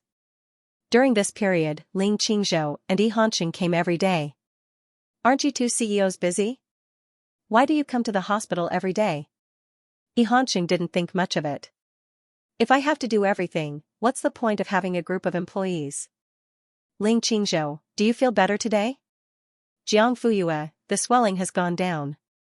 After the two left, Zhongxiang, Ling Xian, and Yi came again. Zhongxiang carried the soup. Let me tell you, this bone soup is super fragrant and nutritious. I specially asked Mrs. Liu to make it. Smell it. As he spoke, he opened the lid and presented it to Jiang Fuyue as if he was presenting a treasure. How is it? Does it smell good? Yes. Then hurry up and drink a bowl of it. Let's make up for each other. Ling Xian used hot water to rinse the bowl and chopsticks before handing them to Zhongxiang. It's more hygienic this way. Eh? Where's Yi? Didn't he come in together? Ling Xian, he said he was going to the washroom. Oh. Downstairs in the hospital. Dad, Yi chased after him. Yi Hanqing stopped and turned around. When he saw his son, he raised his eyebrows with interest. Are you here to see Jiang Fuyue? Yes. You too? The man nodded and admitted generously. Yi scratched his head. He was a little embarrassed to ask what he wanted to ask. Yi Hanqing obviously knew what he was thinking. He pushed his coat to the side and put his hands on his waist. If you have something to say, just say it. Don't play this game with me, you asked me to say it. Then I'll say it. Do you know Jiang Fuyue? Yi Hanqing, yes. What's your relationship with her? TSK, what do you think our relationship is? The man was calm and composed. Yi's eyes darted around. You can't be interested in her, right? Oh. Why not? Digression, 2 updates together, 3,000 words. There's one more. Update at 12:40. Everyone, come and see it then. The group of men had a lot of drama. The old and the young gathered together. This was going to be interesting. Yi Hanqing thought that the brat's reaction was very interesting and couldn't help but want to tease him. However, Yi's reaction was bigger than he expected. You, his whole body was trembling. What about me? Are you interested in Jiang Fuyue? Is there a problem? Yi Hanqing laughed. Of course there is a problem. There is a big problem. How can you be interested in her? Why not? I thought you didn't object to me finding a stepmother for you. Yi was anxious. I didn't object, but I didn't ask you to find Jiang Fuyue. Yi Hanqing's smile widened. Why can't I find Jiang Fuyue? Didn't you say that she has good grades and is beautiful? She can be your stepmother and help you with your studies. She's perfect. Yi had an expression that said, Are you dreaming, you old dog? Her gaze was no different from looking at a lunatic. You? Do you believe that Jiang Fuyue would twist my head off and kick it like a ball? Yi Hanqing's face darkened. Watch your words. What do you mean by just me? What's wrong with your father? He's rich, handsome, and generous. Who knows how many girls are chasing after him? Ahem. Jiang Fuyue is no exception. He felt inexplicably guilty when he said the last sentence. He only dared to talk behind Yi's back. Even if he was drugged in front of Jiang Fuyue, he would never dare to say such a thing. However, Yi didn't hear it and retorted seriously, but you're old. Yi Hanqing, ? You're almost 50 years old. A man is a flower in his 40s. You're going to wither soon. How can you be interested in Jiang Fuyue? You're an adult. How can you not know your place? Yi Hanqing? The more Yi spoke, the more she felt that she was right. Although it's not your fault that you're old, who asked you to be born so early? What kind of horse goes with what kind of saddle? Wouldn't it be great if you found a 40-year-old aunt to be my stepmother? Why do you have to keep thinking about the one that doesn't belong to you? If you force yourself to eat it, it will burn your mouth, do you know that? Xianxia. I don't want to know. And, alright. You better stop. Oldie hurriedly stopped him. If he allowed him to continue, he was afraid that he would be skinned clean. Brat, let me tell you, other than me, no one else in this world is worthy of Jiang Fuyue. Forcefully recovering one's dignity was the most fatal. Eci pouted and said with disdain, stop joking. She would rather choose me than you. What? First of all, I have an absolute advantage in terms of age. Think about it, would a young and beautiful girl choose a handsome man of the same age as her boyfriend, or would she choose an unpresentable Lao Bai noob who is easily misunderstood as having a sugar daddy as her boyfriend? Lao Bai noob? I know you will definitely say that you have more money. But I'm your only son. Isn't your money my money? In other words, we have the same wealth. I'm younger, more handsome, and more energetic than you. If you were a girl, who would you choose? Of course it would be me. Eci patted her chest confidently. Brat. I think you're itching for a beating. What do you want? Eci immediately jumped 3 steps away and looked at her warily. You can talk, but you can't just beat me up because you can't win. That's not interesting. I'll make you interesting, F***ck. You're really going to beat me up? Eci ran away. Xianxia chased after her. Stop right there. Do you think I'm stupid? If I stop, you'll be able to hit me, right? Xianxia was no match for a 17 or 18-year-old boy. He was panting after chasing around the garden for half a lap. You unfilial son. Eci stopped about 10 meters away from his father. Her face was not red, and she was not panting. She was very steady. You don't believe me when I say you're old. Look at your legs. You can't even walk properly. How can you still compete with me? F***ck, if I don't beat you up today, I'll take your surname. Eci, you've always taken my surname, right? Xianxia? One ran while the other chased. In the end, they were stopped by the security guard. Why are you running?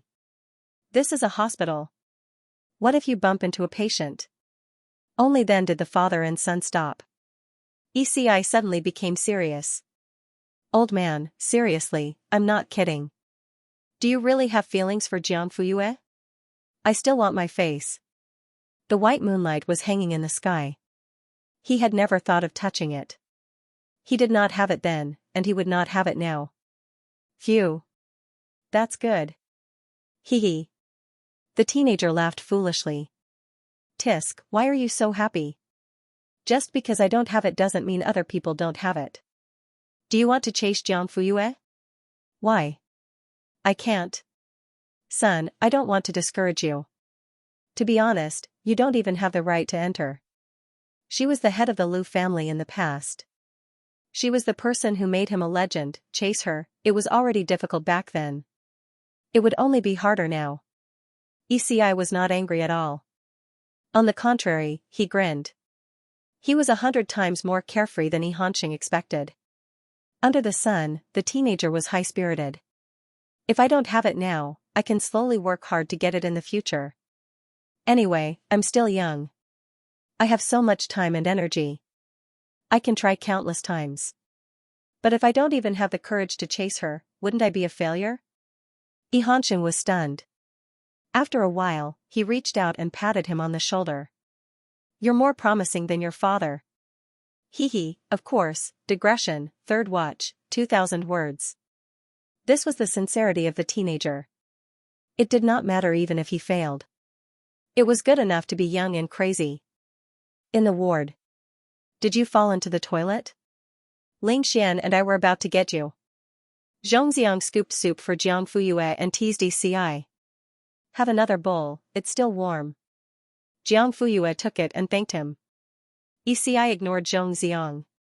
She leaned forward and sat beside the bed. She began to inquire about his well-being. What did the doctor say? Did you do a full body checkup? When can you be discharged? Jiang Fuyue answered them one by one. Zhongxiang pursed his lips. Ling Xian didn't say anything. After the three of them left, Jiang Han, Gemeng, and Lu Sisi came to check in. After learning that she and Xie Dingyuan had gone missing that day, they were too worried to be in the mood to eat, drink, and have fun. Let's go there again sometime in the future. No, Jiang Han waved her hand. I'm already traumatized by Tianluo Mountain. Jiang Fuyue, let's go somewhere else next time. Hee, that's fine. Actually, I think. Cough. Sister Yu, your house is better than any other scenic spot. Not only was it spacious and bright, but it was also exquisite and luxurious. Most importantly, there was food and drink. Ever since Jiang Han tasted Han Yunru's cooking, she didn't like the food she bought outside anymore. She used to eat the same food before, but now she couldn't. Boo-hoo. My stomach has been spoiled. What should I do? Gemeng said, we can go to Jiangji Restaurant's private kitchen. Not only could she taste Auntie Han's desserts, but she could also eat Uncle Zhang's specialties. It was perfect. Do I need you to tell me that? Jiang Han snorted. I've already sent an errand boy to line up. Let's go and have a meal later, hee. Gemeng jumped with joy. Long live Sister Han.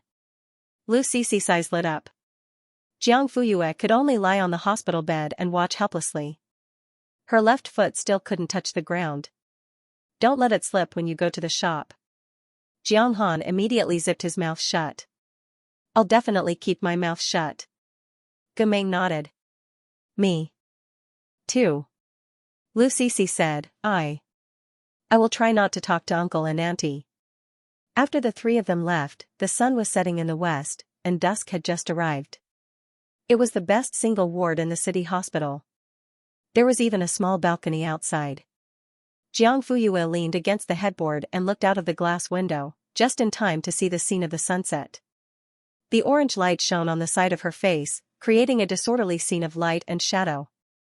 Those eyes were clear and transparent, as if they had fallen into the stars, and also as if they had fallen into the cold moon. The silence exuded a kind of cold and lonely beauty.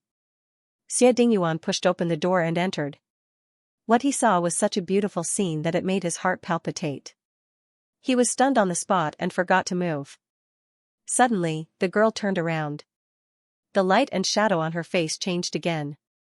The side of her face was facing the afterglow, and the bridge of her nose cast a faint shadow on the other side. As she smiled, her peach blossom eyes overflowed with light. Why are you here? Xie Dingyuan found his voice after a long while. His Adam's apple bobbed slightly. I came to take a look. The sun has already set. The man chuckled, and his chest made a magnetic sound. So, are you blaming me for being late? Jiang Fuyue choked.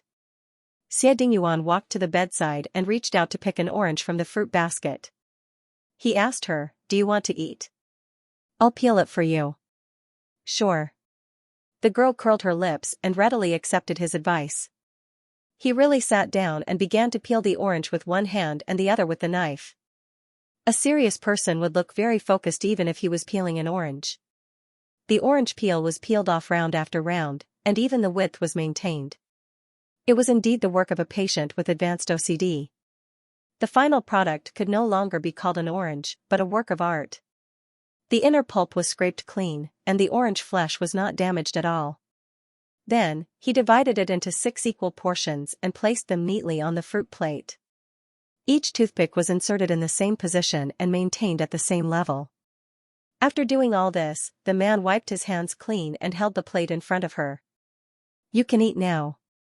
Jiang Fuyue. For the first time, she felt that she was not worthy of eating. What's wrong? Seeing that she did not move for a long time, the man was puzzled. Do you peel oranges like this?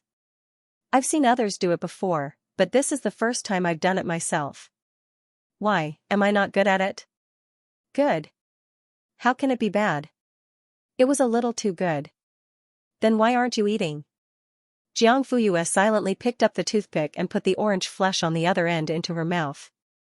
Xie Dingyuan, how is it? It's sweet. The man's slightly nervous eyes immediately showed joy. You should eat too. Jiang Fuyue picked up the toothpick with the pulp and handed it to the man. She wanted him to take it, but unexpectedly, Xie Dingyuan did not reach out his hand. Instead, his face was strangely covered with a layer of red. Jiang Fuyue? The next second, the man suddenly opened his mouth and took the piece of pulp on the toothpick from her outstretched hand. Their eyes met. The orange was still in the man's mouth, but Jiang Fuyue was in a daze. Who am I? Where am I? What did I do? Xie Dingyuan. It's really sweet. Boom, Jiang Fuyue's brain exploded. Don't you know how to reach out and take it? The man glanced at her. You think you're going to feed me? Who wants to feed you? You. Xie Dingyuan, Jiang Fuyue raised her voice. Yes, I'm here. Go ahead. The man smiled and his voice was as gentle as water. You did it on purpose. Yes. You're up to no good. If liking you is also a good thing, then so be it. Do you still want to eat? I'll peel it. Jiang Fuyue's temper suddenly disappeared. Sure enough, you're thick-skinned. Xie Dingyuan raised his hand subconsciously and touched his cheek. Not only was he not angry, but he even smiled a little, proudly. He remembered Shin Qiannan saying that when chasing a girl, one had to be thick-skinned and not be afraid of hardship and tiredness. Only then could they become a couple. At that time, Xie Dingyuan had scoffed. Now that he thought about it, it seemed to make sense. Jiang Fuyue had no idea that the man was secretly happy at that moment. She was still immersed in the question of why the cold and aloof Professor Xia suddenly broke down. When the remaining half of the sun's face gradually disappeared from the horizon, the night came as promised. Jiang Fuyue turned to look out of the window and then said softly, "It's already dark. Why aren't you leaving? The nurses are going to do their rounds in 10 minutes. I'll stay the night." The man casually threw out a bomb. What did you say? I'll stay and keep you company. Jiang Fuyue said, no need. Okay, I'll call your parents and ask them to come. Xie Dingyuan, you have two choices. Either your parents or me. Jiang Fuyue, then I'll take it that you choose me. Why didn't she realize before that this person was so shameless? Xie Dingyuan said, I guess you're secretly scolding me in your heart right now. Something about being thick-skinned and shameless, Jiang Fuyue, exclamation point. Looks like I guessed right. At 8 o'clock, the nurses did their routine rounds. Xie Dingyuan followed them out and said something to the nurse at the door. In less than 10 minutes, 2 nurses pushed a portable bed in and placed it beside Jiang Fuyue's bed. It was less than half a meter away from her bed. Jiang Fuyue did not want her family to know about this. In the end, she could only choose to compromise. She was so angry that she clenched her blanket into a ball. Seeing this, a certain someone smiled happily. Jiang Fuyue did not have any free time when she was hospitalized. She had to deal with the matters of the Yufeng group. A new batch of students would be graduating from Camp A. She had to think about how to arrange their appointments and which positions to assign them to. Besides that, there were also a few stacks of mathematical Olympiad test papers from Su Kaiqing waiting to be done. Xie Dingyuan saw her working on the computer and doing test papers. Her work was piled up on the small table and she was very busy. Actually, he was not idle either. There were a lot of things to do in the company. There was a new project in the laboratory that needed to be pushed forward. There was also a backlog of research papers and so on. If it was in the past, he would definitely stay in the laboratory and would not even go home. But now, he was shameless enough to stay in the hospital because he was afraid that she would be lonely and wanted to spend the night with her. It was as if he had unknowingly changed. And this change made Xie Dingyuan feel that it was unbelievable. Why do you keep looking at me? The man's gaze was too strong. Jiang Fuyue could not ignore it even if she wanted to. He did not look away. His gaze was still lingering on the girl's face. You look good. Jiang Fuyue's mouth twitched. Romantic words are not popular nowadays. Romantic? Romantic words? The man paused. The girl flipped the test papers and continued to the next page. She did not pay attention to him anymore. But who was Professor Xia? he was one of the top researchers in the country. He could even prove the century hypothesis. What was a romantic word to him? Digression, 2 updates, 3,000 words. There was one more update at 12 o'clock. Watching Xie Dingyuan flirt with Sao Jiang Fuyue. What? The girl raised her head and looked at him blankly when her name was suddenly called. Xie Dingyuan said seriously, I heard rumors that I have someone I like. Huh? Jiang Fuyue was stunned. That person is you. What? She was even more confused. Just when Jiang Fuyue was trying to recall if she and Xie Dingyuan had done anything that would lead to such a misunderstanding, the man spoke again. I think it's necessary to clarify. Yes, it's necessary to clarify. Otherwise, it won't be good, that's not a rumor. Huh? Jiang Fuyue's head was full of question marks. Xie Dingyuan said, I'll clarify. That's not a rumor. I do have someone I like. That's called cheesy words of love, right? So, he had foreshadowed so much just to show that he knew what cheesy words of love were. Jiang Fuyue felt her fists clenching. Xie Dingyuan. The man chuckled in return. You're so childish, she said. Really? Then I'm childish, he replied. Jiang Fuyue, what the hell? At 11 o'clock, the nurse made her final ward round and reminded her, rest early. Jiang Fuyue put away her laptop and went to the bathroom to brush her teeth. As her left foot could not touch the ground, she could only hop with her right foot. The man saw this and immediately went forward to carry her in his arms. His actions were domineering and did not allow her to refuse. Of course, Jiang Fuyue did not refuse. It was useless to refuse anyway. Besides, it was much more convenient for someone to carry her than to hop up and down on her own. Xie Dingyuan was very satisfied with her obedience. At this moment, the girl in his arms was like a rose that had put away its thorns, showing the softest and most fragrant side. With a gentle touch, his hands were full of rich fragrance and a seductive red color. His heart stirred slightly, like a little lamb rubbing against each other. Sit properly. Xie Dingyuan put her on the toilet lid. Don't move. Then, he squeezed out the toothpaste for her, adjusted the warm water, and handed it to the girl. Even the mouthwash was vomited on the sink while he was carrying Jiang Fuyue. It should be the man's first time doing this. Although he tried his best to appear calm, his movements were still somewhat unfamiliar. Jiang Fuyue looked at him busying himself and suddenly spoke. Why bother? The man paused in the act of pouring water. What do you mean why?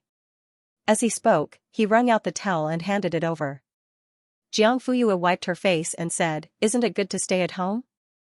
Why did you come to the hospital to suffer with me? What are you after? You. Figure you. The man's eyes were burning, and his words were sincere. Jiang Fuyue turned her eyes away and did not look at him.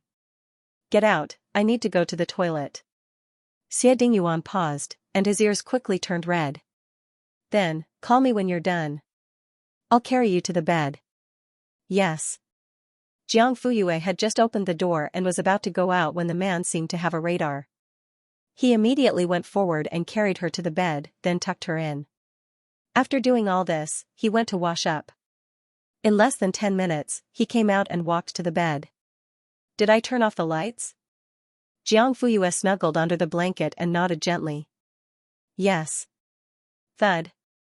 The room fell into darkness, and Xie Dingyuan lay down. The man was almost 1.9 meters tall, and the hospital bed could not fit him at all.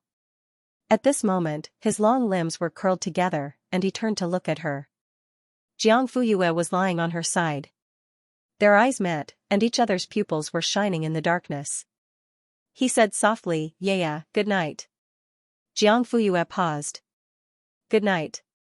In the middle of the night, Jiang Fuyue was in a daze when she saw the man's face above her. Then, he lifted the blanket and covered her body again.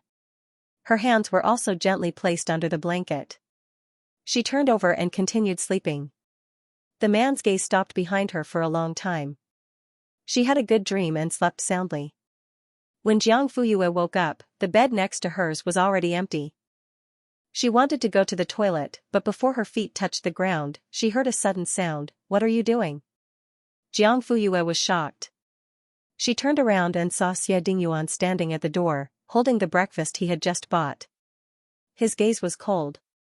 He put down the things in his hands and walked over. He stopped in front of her. Didn't I tell you not to get out of bed? What are you doing? It was rare for Jiang Fuyue to be so weak. She had been holding it in for a long time and she was no exception. I'm going to the toilet. The man's face darkened, and he carried her to the toilet. While waiting, he set the breakfast table. When he heard the toilet flush, he went over to carry Jiang Fuyue back. He served her the entire time and did not let her take a single step. He handed her a pair of chopsticks. Xie Dingyuan said, let's eat. Jiang Fuyue said, I want to drink water first. The man took a cup without saying a word and went out to get some water. When it was delivered to Jiang Fuyue's hands, the temperature was just right. Thank you. She should be able to eat breakfast now, right? However, Jiang Fuyue said. I haven't washed my hands yet. Xie Dingyuan went to get a basin of water again. Jiang Fuyue pursed her lips. Let the nurse do it. Your hands are for research and writing papers. You shouldn't touch these things. He only said, it's not about whether I should or shouldn't. I'm happy to do it. Breakfast was on the bland side. There was only a little chopped green onion in the fish porridge, but the fish was smooth and tender, and the rice was soft and tender. Did you buy it? Xie Dingyuan shook his head. No. Digression, it was 2,000 words. Xie Dingyuan, the nanny made it. At the same time, in the Imperial Heaven Mansion. Nanny Lu, Xianxia came down from the second floor and started looking for her. What's wrong, young master? Nanny Lu came out of the kitchen in an apron. She didn't even have time to dry her hands. Is the porridge ready? Yes, it's your favorite seafood porridge. Do you want to eat now? Why is it seafood porridge? Nanny Lu was stunned. Didn't you say you wanted it this morning? It's not for me. It's for a hospitalized classmate. She can't eat seafood, I see. How about fish porridge? There's still half a pot left on the stove. Then I'll have fish porridge. Okay, I'll go pack it now. Remember to use a thermos, or it'll get cold at the hospital. Oh, then I'll have to get a new one from the storeroom. Young master, you'll have to wait a little longer. Xianxia paused. Don't we have a thermos at home? I saw it in the cupboard a few days ago. It was taken by Sir early this morning. My uncle? Why did he take it? Wasn't there breakfast in the company cafeteria? I'm not sure. He also brought fish porridge. He called me last night and said he wanted it this morning. Xianxia didn't think much of it. Nanny Lu, hurry up. You're in such a hurry. I shouldn't have stayed in bed. While Nanny Lu was packing, Xianxia finished his breakfast in big mouthfuls. Once it was done, he immediately took it and rushed out of the house. Nanny Lu chased after him. Spoon. You forgot to take the spoon. Unfortunately, the energetic young man had already disappeared without a trace. When he reached the hospital, the door was pushed open. Jiang Fuyue was sitting on the bed with a pen in her hand and a test paper in front of her. You're still doing questions? Xianxia walked in and pursed his lips. You can't rest for a moment. Are you tired? Jiang Fuyue replied calmly, life is about learning. Sorry to disturb you. Here. The teenager put down the thermos. Breakfast. I brought it for you. I've already eaten. You've eaten? So early? This is fish porridge. I just cooked it at home this morning. It's fresh, fragrant, and healthy. Are you sure you don't want it? Fish porridge? Jiang Fuyue had a subtle look in his eyes. Yeah. She curled her lips. What a coincidence. I also had fish porridge just now. What? Suddenly, Xianxia's eyes paused and fell on the other side of the bedside table. There was a thermos there, and it looked inexplicably familiar. Isn't this the bucket at home? He muttered softly. Suddenly, Mrs. Lu's words rang in his ears. Xianxia was suddenly enlightened. Did my uncle send you breakfast? Jiang Fuyue nodded. Just a few minutes ago. Hiss. That's not right. When did he become so? Amiable? It was not that Zhongxiang liked to belittle himself. To be honest, even if he was the one who was hospitalized, if his life was not in danger, his uncle might not take the time to visit him. Yet, he sent breakfast to Jiang Fuyue? He even called Mrs. Lu last night to prepare breakfast. This was a little unreal. Could it be? Zhongxiang's eyes suddenly lit up. You said my uncle just left? Yeah. Jiang Fuyue nodded. Which direction did he go? He said he's going to the company. Drink more of this porridge. I'm going out. I'll be back soon.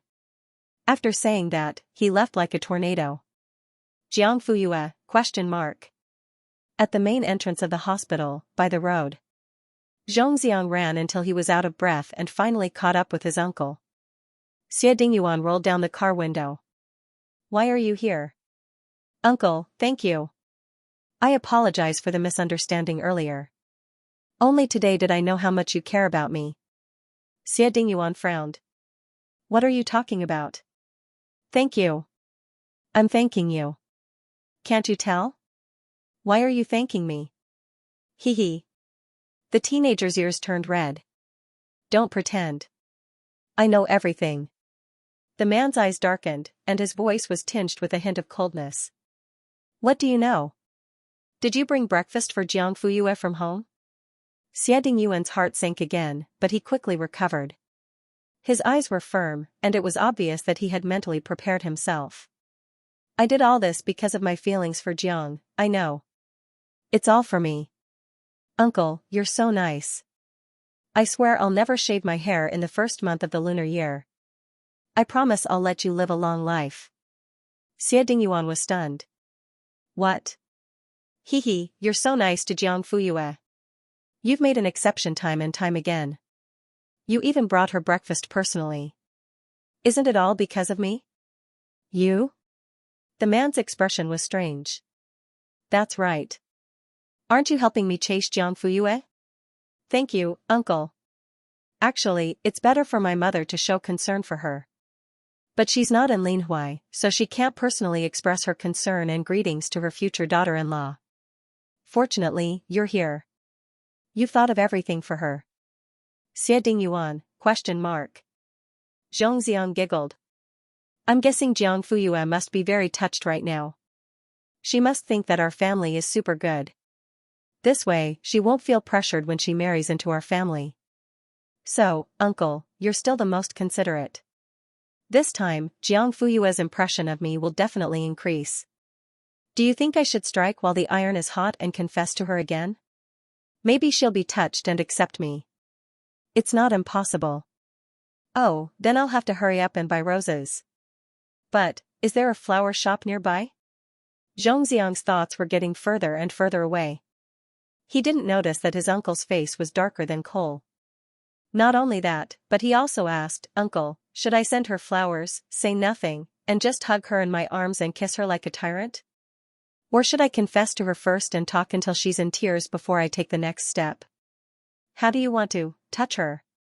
The man suppressed the bulging veins on his forehead and said word by word. Hee hee, of course, I want to kiss, hug, and raise her up high. Young people nowadays are like this when they're in love. You've never been in a relationship, so you don't know. Invisible contempt was the most fatal. Xie Dingyuan's face turned even darker. He stared at Zhongxiang for 2 seconds. If you dare, I'll break your legs. Zhongxiang, huh? Why did it change again? Didn't he just come to deliver breakfast to Jiang Fuyue because of his marriage? Why did he have a different attitude in the blink of an eye? Uncle, I think you. It doesn't matter what you think, as long as it's what I think. Also, find some time to visit the neurosurgery department. I'm not sick. Zhongxiang was a little confused. Xie Dingyuan snorted coldly, then closed the window and drove away ruthlessly. After a while, the back of the car was already out of sight. Zhongxiang finally realized that Xie Dingyuan was saying that he was mentally ill. F*ck. It was said that women were fickle, but his uncle was even more fickle. Xianxia returned to the hospital gloomily. Because he was in a bad mood, he even pressed the wrong floor. The elevator just happened to stop at the neurosurgery department. F*ck. What the F*ck? In the afternoon, Lu Bowen, Lin Xiao, and Wan Shoutong came to visit. Zhongxiang hadn't left yet. He was sitting on a chair and talking to Jiang Fuyue emotionally. Classmate Zhong, you're here too. Why are you here? Zhongxiang was complaining about his uncle to Jiang Fuyue when he was suddenly interrupted. He was still a little unsatisfied. Lu Bowen said, we're here to see Sister Yu. Lin Xiao put down the flowers, and Wan Shoutong took the fruits. In addition, they also brought the final exam results. I came out yesterday. Sister Yu, guess how many marks you got? Jiang Fuyue smiled. Wan Shoutong whispered, do you still need to guess? Anyway, it's the same every time. Full marks, first place. What's the suspense? Lu Bowen coughed softly and touched his nose. You're right. The three of them stayed for almost an hour. When they left, they also took Zhongxiang with them. Classmate Zhong, why are you still here? Let's go together? Zhongxiang. No, I don't want to. But in the end, he still left with the three of them.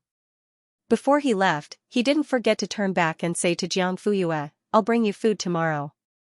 The door was closed, and it was finally quiet. It was dusk, and it was the same time as yesterday. Xie Dingyuan came in on time. Don't tell me you're still staying here today? The man paused in his action of taking the food and looked up at her. Can't I? That was called innocent and harmless, and self-righteous. Therefore, Xie Dingyuan spent the night with her in the ward. Before going to bed, Jiang Fuyue heard the sound of the man turning over. He looked at her from the side and said softly, Good night, yeah. His voice was deep and pleasant to the ears. Jiang Fuyue's ears twitched uncontrollably. It was a little ticklish. Xie Dingyuan, good night. Digression, 2 updates together, 3,000 words. There's still one more update at 12:40. Come and see it then. Sister Yu's heart started to beat faster. Did everyone notice? She was innocent, harmless, and self-righteous. Therefore, Xie Dingyuan spent the night with her in the ward. Before going to bed, Jiang Fuyue heard the sound of a man turning over. He looked at her from the side and said softly, Good night, yeah. His voice was deep and pleasant to the ears. Jiang Fuyue's ears twitched uncontrollably. She felt numb and itchy.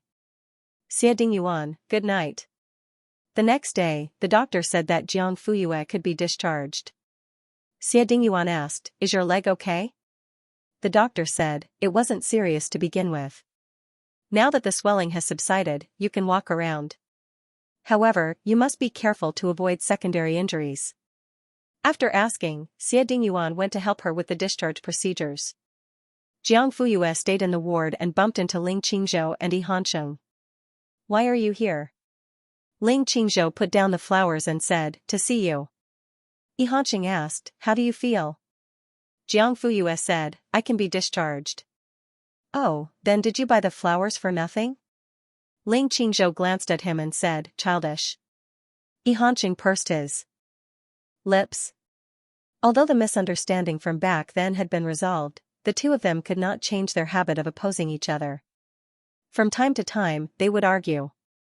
There's movement in the capital. Jiang Fuyue raised her eyebrows.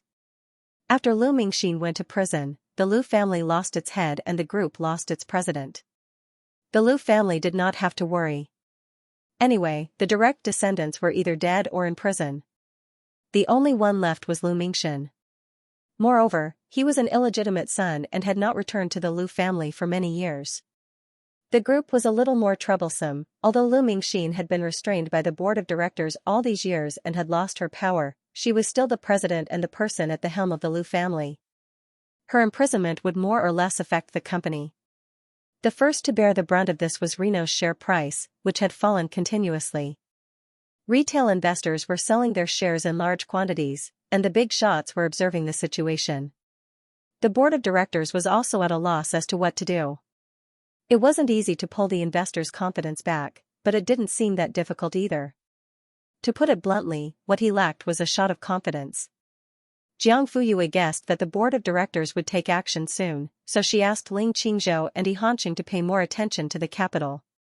Who would have thought that there would be news so soon? How did they do it? Ling Qingzhou, the board of directors has elected Lu Mingxian to take over as president. When Jiang Fuyue heard Lu Mingxian's name, her veins started to throb. She asked in a serious tone, did he agree? Yi Hanqing, it's said that he'll be taking office soon. Jiang Fuyue's eyebrows furrowed. Ling Qingzhou, Lu Mingxian has been away for 20 years. I don't know what he's going to do now that he's back. Logically speaking, he left so decisively back then. Now that he's started his own business, there's no reason for him to return to Reno and work for others. He still has to listen to the board of directors. Yi Hanqing, who knows what he's planning? But other than him, there's no other suitable person to take over the position of president.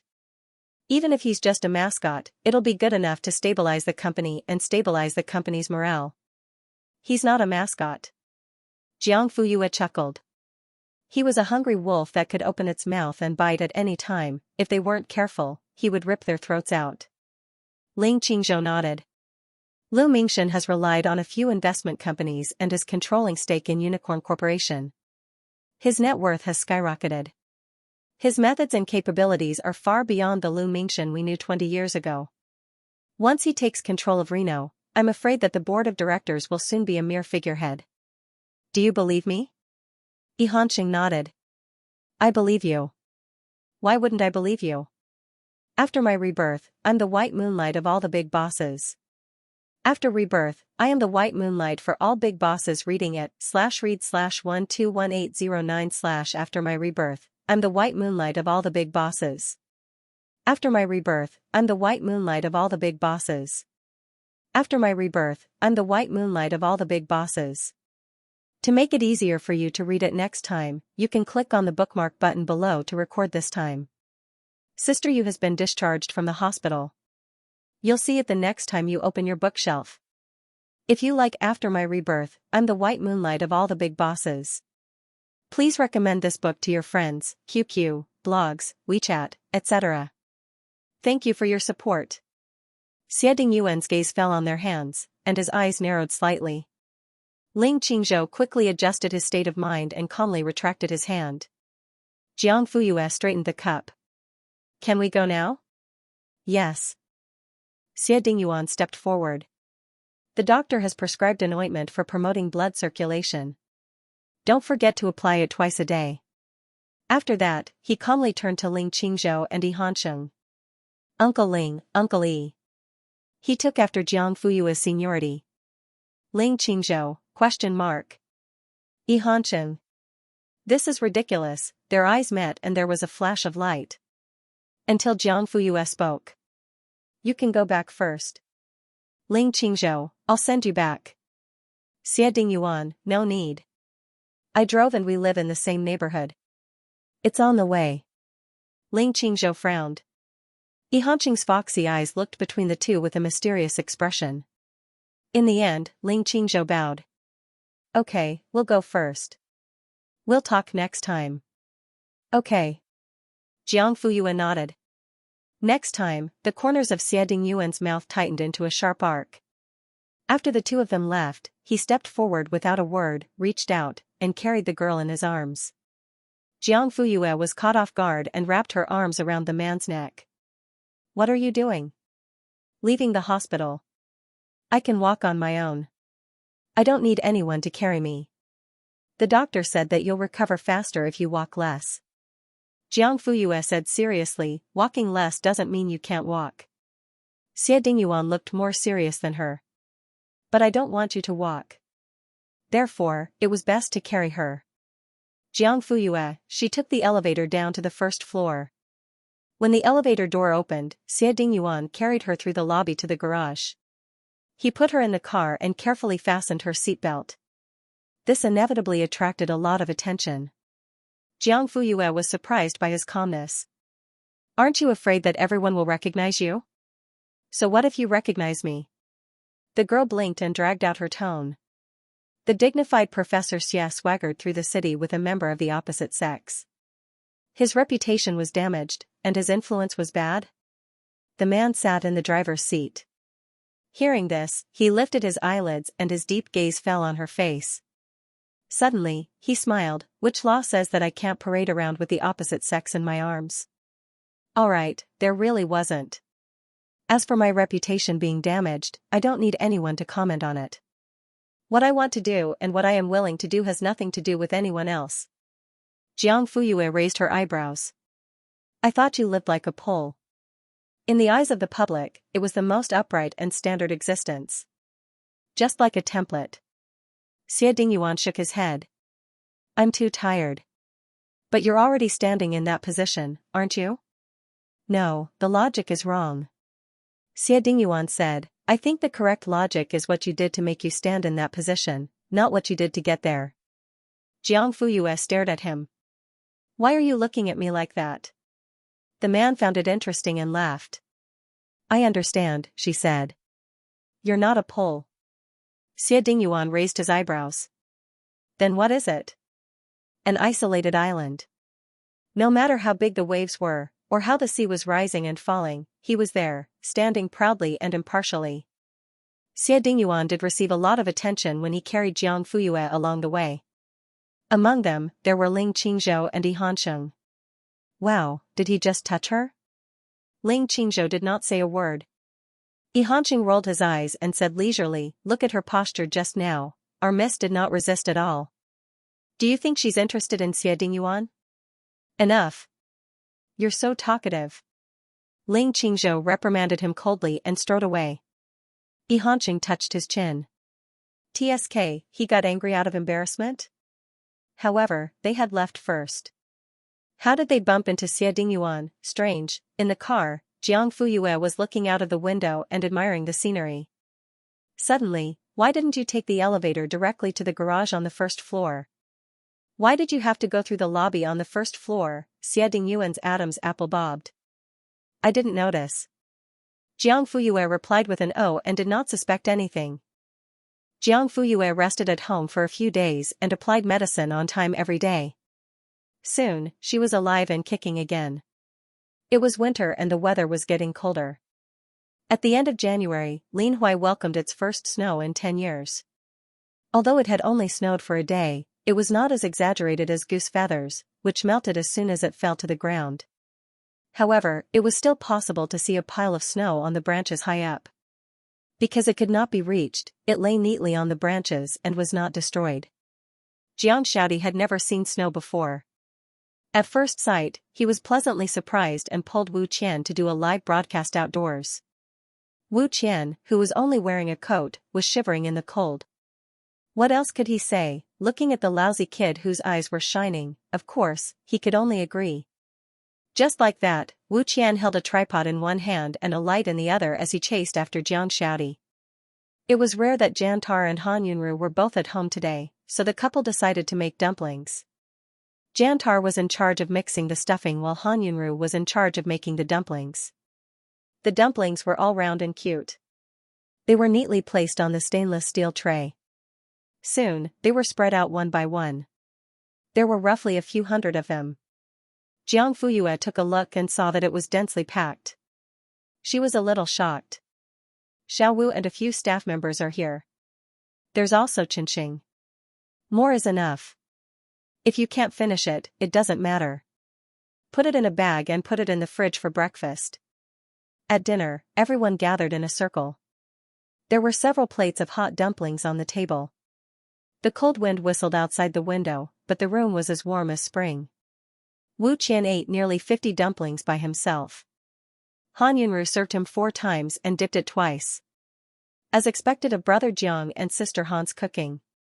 I can't stop. Han Yunru, eat slowly. If it's not enough, you can still cook. The water on the stove is warm. You too. Then she turned to the young staff members. Thank you, Auntie Han. It's really delicious. That.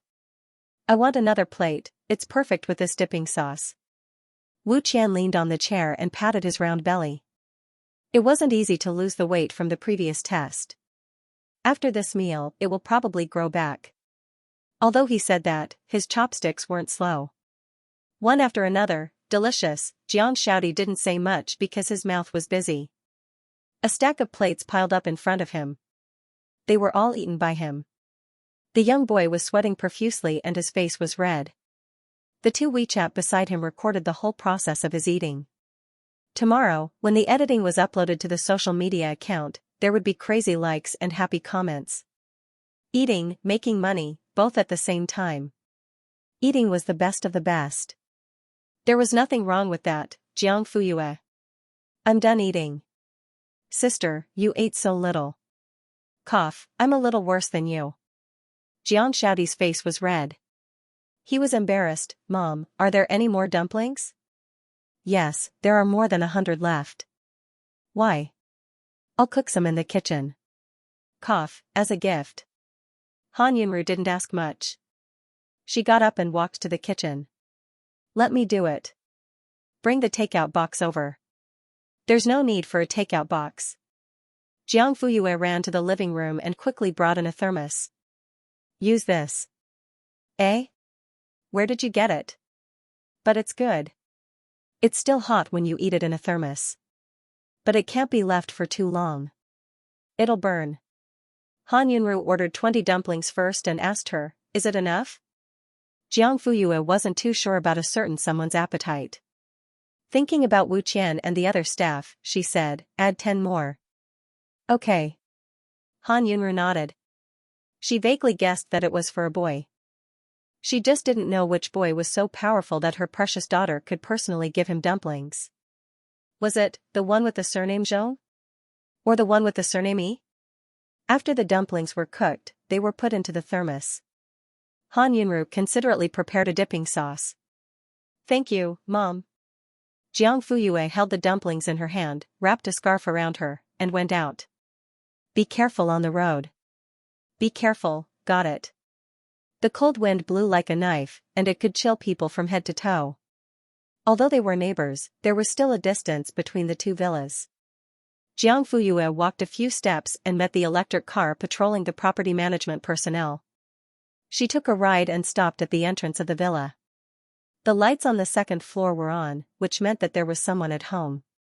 She pressed the electric doorbell. After a while, the door opened from the inside. The man looked surprised. Why are you here? Jiang Fuyue shrunk half of her face in the scarf. She picked up the thermos and shook it gently in front of him. I'm returning something. It's too cold outside. Come in and talk. After saying that, he took her hand and walked inside. Jiang Fuyue forgot to struggle for a moment and was pulled into the house by him. Xie Dingyuan took the thermos from the girl's hand and put it on the shoe cabinet. Suddenly, he paused and picked it up again. The weight was not right, and it was obvious that there was something inside. For me? The man's eyes were full of smiles, and the corners of his mouth rose.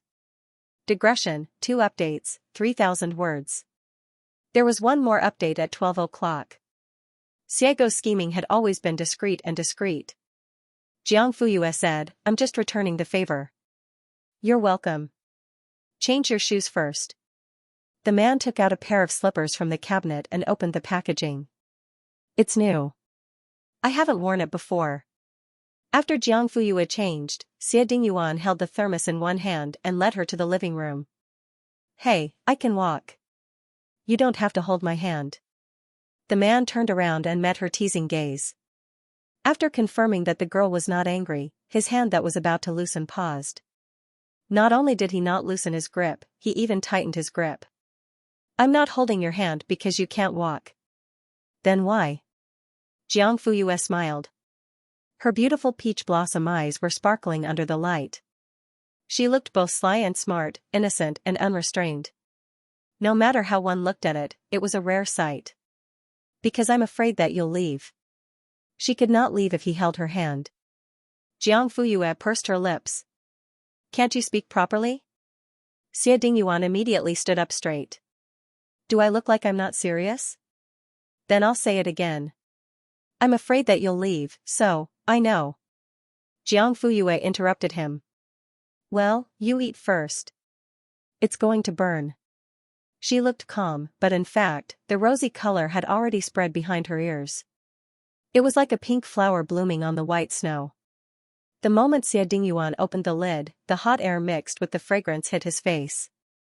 Even though he had good self-control, he could not help but swallow his saliva. He picked up his chopsticks, dipped them in the sauce, and put them into his mouth. Jiang Fuyue asked, "How is it?" "It's delicious." It was not a perfunctory compliment. It was not difficult to tell the truth from the man's eyes that suddenly lit up. "You didn't have dinner?" "My housekeeper is on leave today." Zhongxiang was also called back to the capital by his father to accompany old Madame Yang. So, he was the only one in the huge villa. It sounded quite pitiful. 30 minutes later, the thermos was empty. There was not a single dumpling left. Xie Dingyuan put down his chopsticks in satisfaction. "Thank you." Jiang Fuyue said, "Here's the thermos. I'm going home." "Wait," the man stood up. "What? Is there anything else?" "Ahem. Since you're already here, why don't you stay a little longer?" Jiang Fuyue raised her eyebrows. "What for?" The man pondered for a moment. "I'll take you to see something." After saying that, he pulled her upstairs. Soon, the two of them entered the study. The light that Jiang Fuyue saw outside the villa came from this room. The floor was shiny, and the desk was wide and large. However, the things placed on it were not messy at all. It presented a kind of mechanized assembly line neatness. The bookshelves were embedded in the three walls, and professional books were placed on the shelves according to their categories. From astronomy to geography, literature to art, domestic and foreign, Jiang Fuyue roughly skimmed through and found no less than 20 books related to subjects. Among them, there was also a limited edition collection.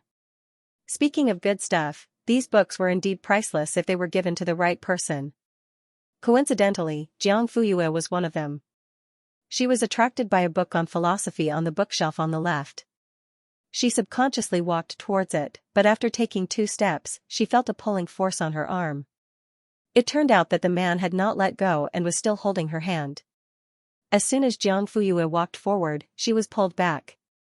The girl hinted at him with her eyes. "How long do you want to hold on to it?" Only then did Xie Dingyuan slowly withdraw his hand. Judging from his expression, he seemed to be slightly unwilling to continue. He stepped forward and took out the book. "Is this it?" Jiang Fuyue raised her eyebrows and took it from him. She muttered softly, "How did you know?" "I recently bought it from a collector." "I'm reading it too." The man suddenly leaned closer and stopped by her ear. "Actually, we're very similar. I'm interested in what you like, and I won't be wrong about what you like." "So?" Jiang Fuyue suddenly turned her head. The tip of her nose brushed against the man's, and their eyes met. Xie Dingyuan was stunned. His body stiffened, and his breathing slowed down. The familiar fragrance entered his nostrils. For a moment, it made him dizzy, and his mind went blank. The girl's eyelashes were very long. As her eyes blinked, they looked like 2 small fluttering fans. Her pupils were extremely black, and they gathered light. They were clean and bright, showing a kind of clarity and pureness. She was smiling. Her red lips were curved, and her beautiful eyes were curved. His heart was firmly grasped with every breath.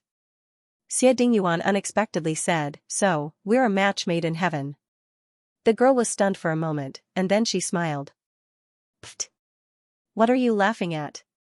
He was puzzled. "I'm laughing at you like a fool." Fool, it was another new term, but he could not immediately take out his phone or computer to search for it.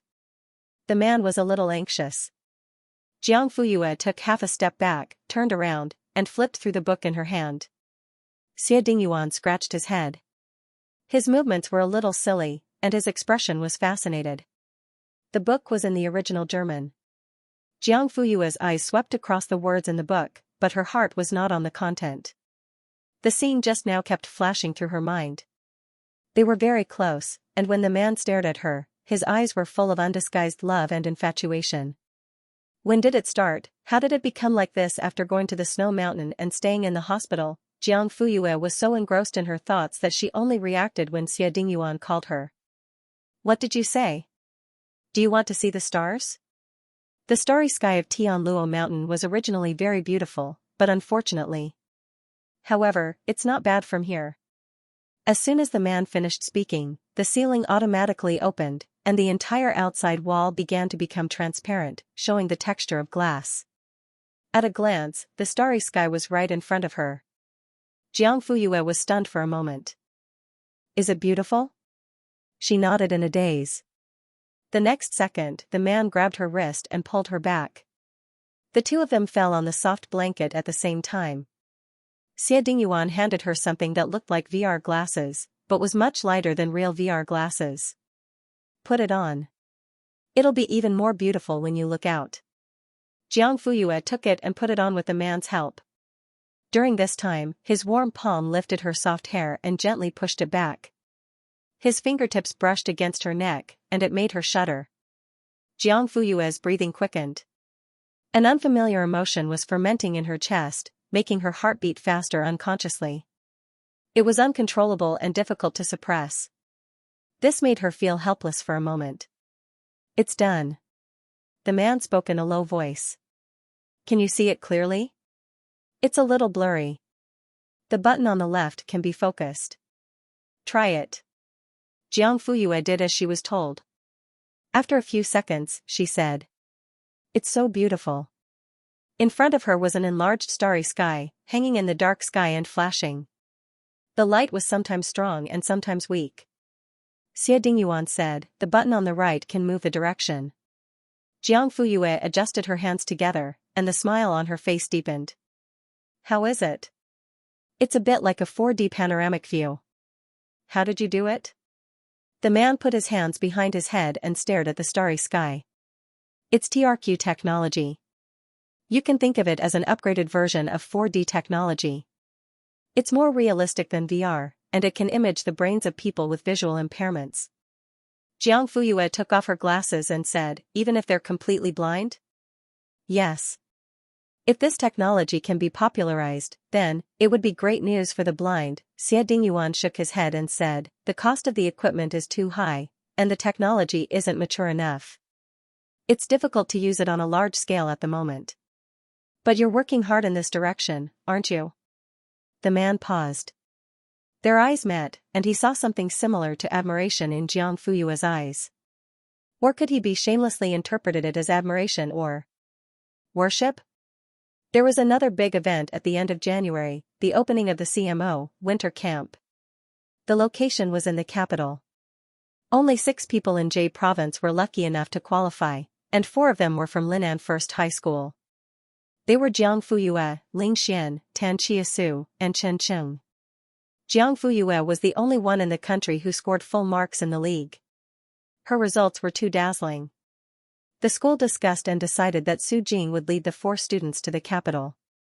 Their flight tickets would be reimbursed, and their food and lodging would be free. Chen Cheng's eyes lit up. The school is so generous this time. I heard from the seniors who participated in the CMO that camp expenses are paid by themselves. Although it's not much, the school never pays for it. Tan Chiasu nodded. I also heard that it's self-funded. Why did it change this year? Ahem. Su Jing cleared her throat. The school has provided you with such good conditions and resources. You have to take it seriously and do your best to live up to the school's expectations. Do you understand? As she spoke, she suddenly lowered her voice. This is directly related to whether your junior brothers and sisters in the next batch can enjoy the same treatment. It's a big responsibility. Chen Cheng, Teacher Su, don't worry. With Sister Yu, half of the country is stable. There won't be any problems. Tan Chiasu, Sister Yu alone can take on 3 people. Her combat power is off the charts. Who dares to run wild in front of her? Aren't they looking for trouble? Su Jing nodded in her mind, but said, although classmate Jiang has a certain level of strength, you can't be too superstitious. You have to break out on your own to have a bright future. Understand? Chen Cheng. Oh. Tan Chiasu. Okay. At the same time, they were thinking, who doesn't know that you're the biggest Jiang boaster?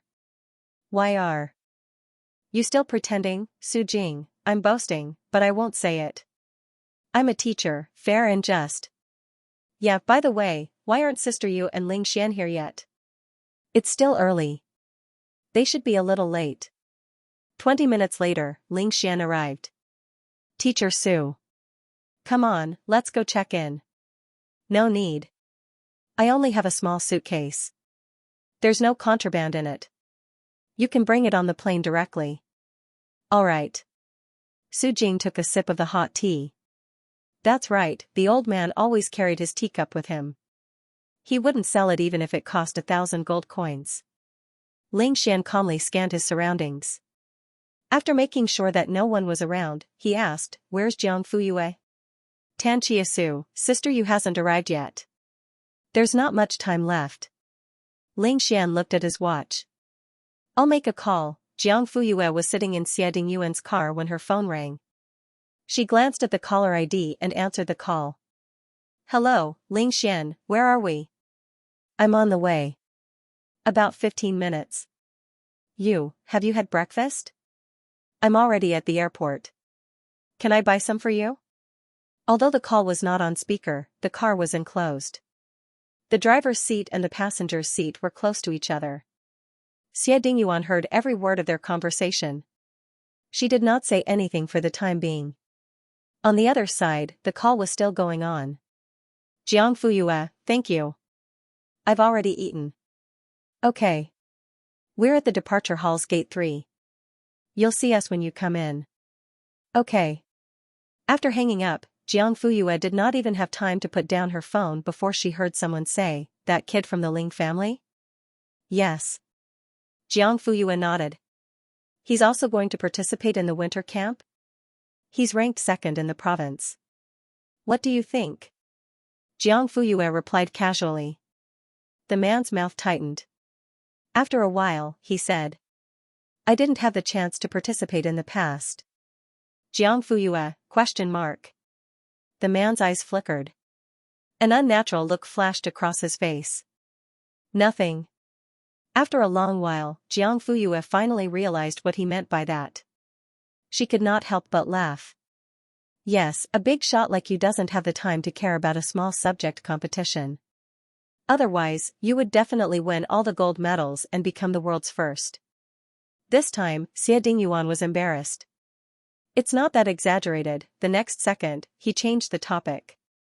But you're definitely better than that kid from the Ling family. After pausing for 2 seconds, he added, much better. Jiang Fuyue, this morning, she had planned to take a taxi to the airport. Although they had a car at home, it was still Cullinan. However, they lacked a driver, so it was not convenient. Besides, Jantar and Han Yunru were both out, so there was no one to send her. After thinking about it, it was more convenient to take a taxi. Seeing that the driver was about to arrive, Xie Dingyuan suddenly drove the car over and stopped in front of her. I'll send you. It was not a question or a request. His tone was firm and did not allow her to refuse. However, at this moment, the taxi driver called again to say that something had happened on the way and that he could not pick her up on time. This was great. She did not have to refuse at all. Jiang Fuyue got out of the car tactfully. Xie Dingyuan even brought her breakfast. It was a bowl of hot tangyuan.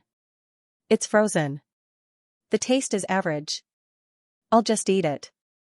The girl rolled her eyes and looked at the tangyuan, then at him. You cooked it?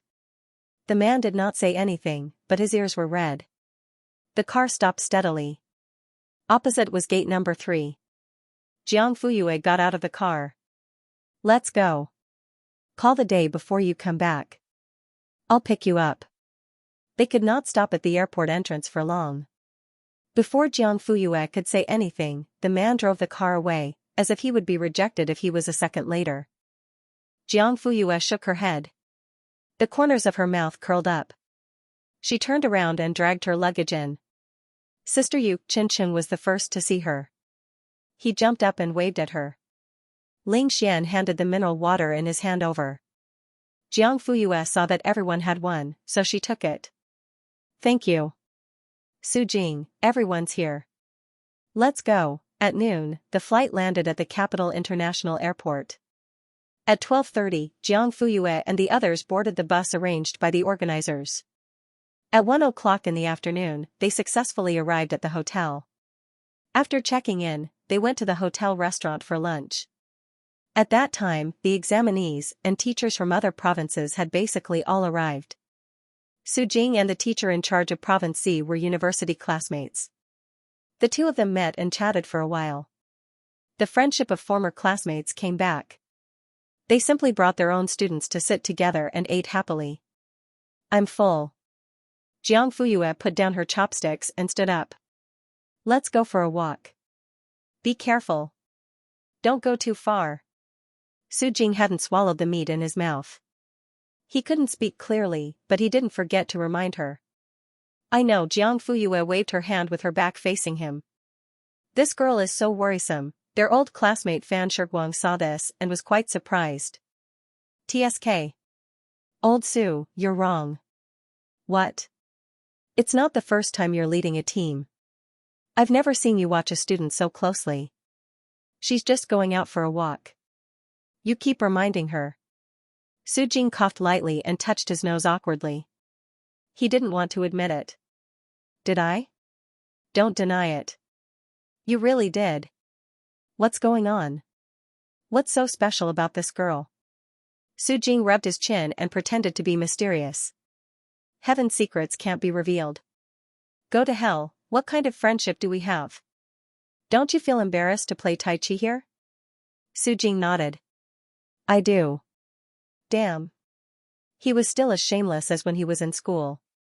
Forget it if you don't want to say it. I don't want to hear it anyway. If you didn't lead Jiang this year, his words came to an abrupt end. Fan Shiguang suddenly came to his senses and looked in the direction the girl left. He then turned to look at his old classmate. Don't tell me that she's Jiang Fuyue? Hey, you guessed right. No wonder, you're so nervous. Of course. Can't you hide your ace card better?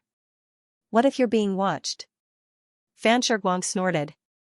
A real ace card is still a ace card no matter how much you watch. It's good that you don't know anything. When the two of them were in school, they competed with whose grades were higher and whose scholarships were more generous. When they came out to work, they competed with whose teaching and research ability was better and whose leading ability was better. Fan Shiguang's mouth was always full of sarcasm. Nothing good came out of his mouth. If it was in the past, Su Jing would definitely argue with him. As the saying goes, even if you lose, you don't lose. Quarrel with words.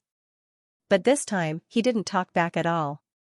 He even smiled like a kind Maitreya Buddha. Fan Shiguang had a strange look in his eyes for 2 seconds. Su Jing, say it? Why don't you continue? Old Su, something's wrong with you. Something's very wrong. There must be something wrong when things are abnormal. In the past, the two of them would argue until their faces turned red. Suddenly, one of them stopped arguing. This was not a good sign. You don't want to say it?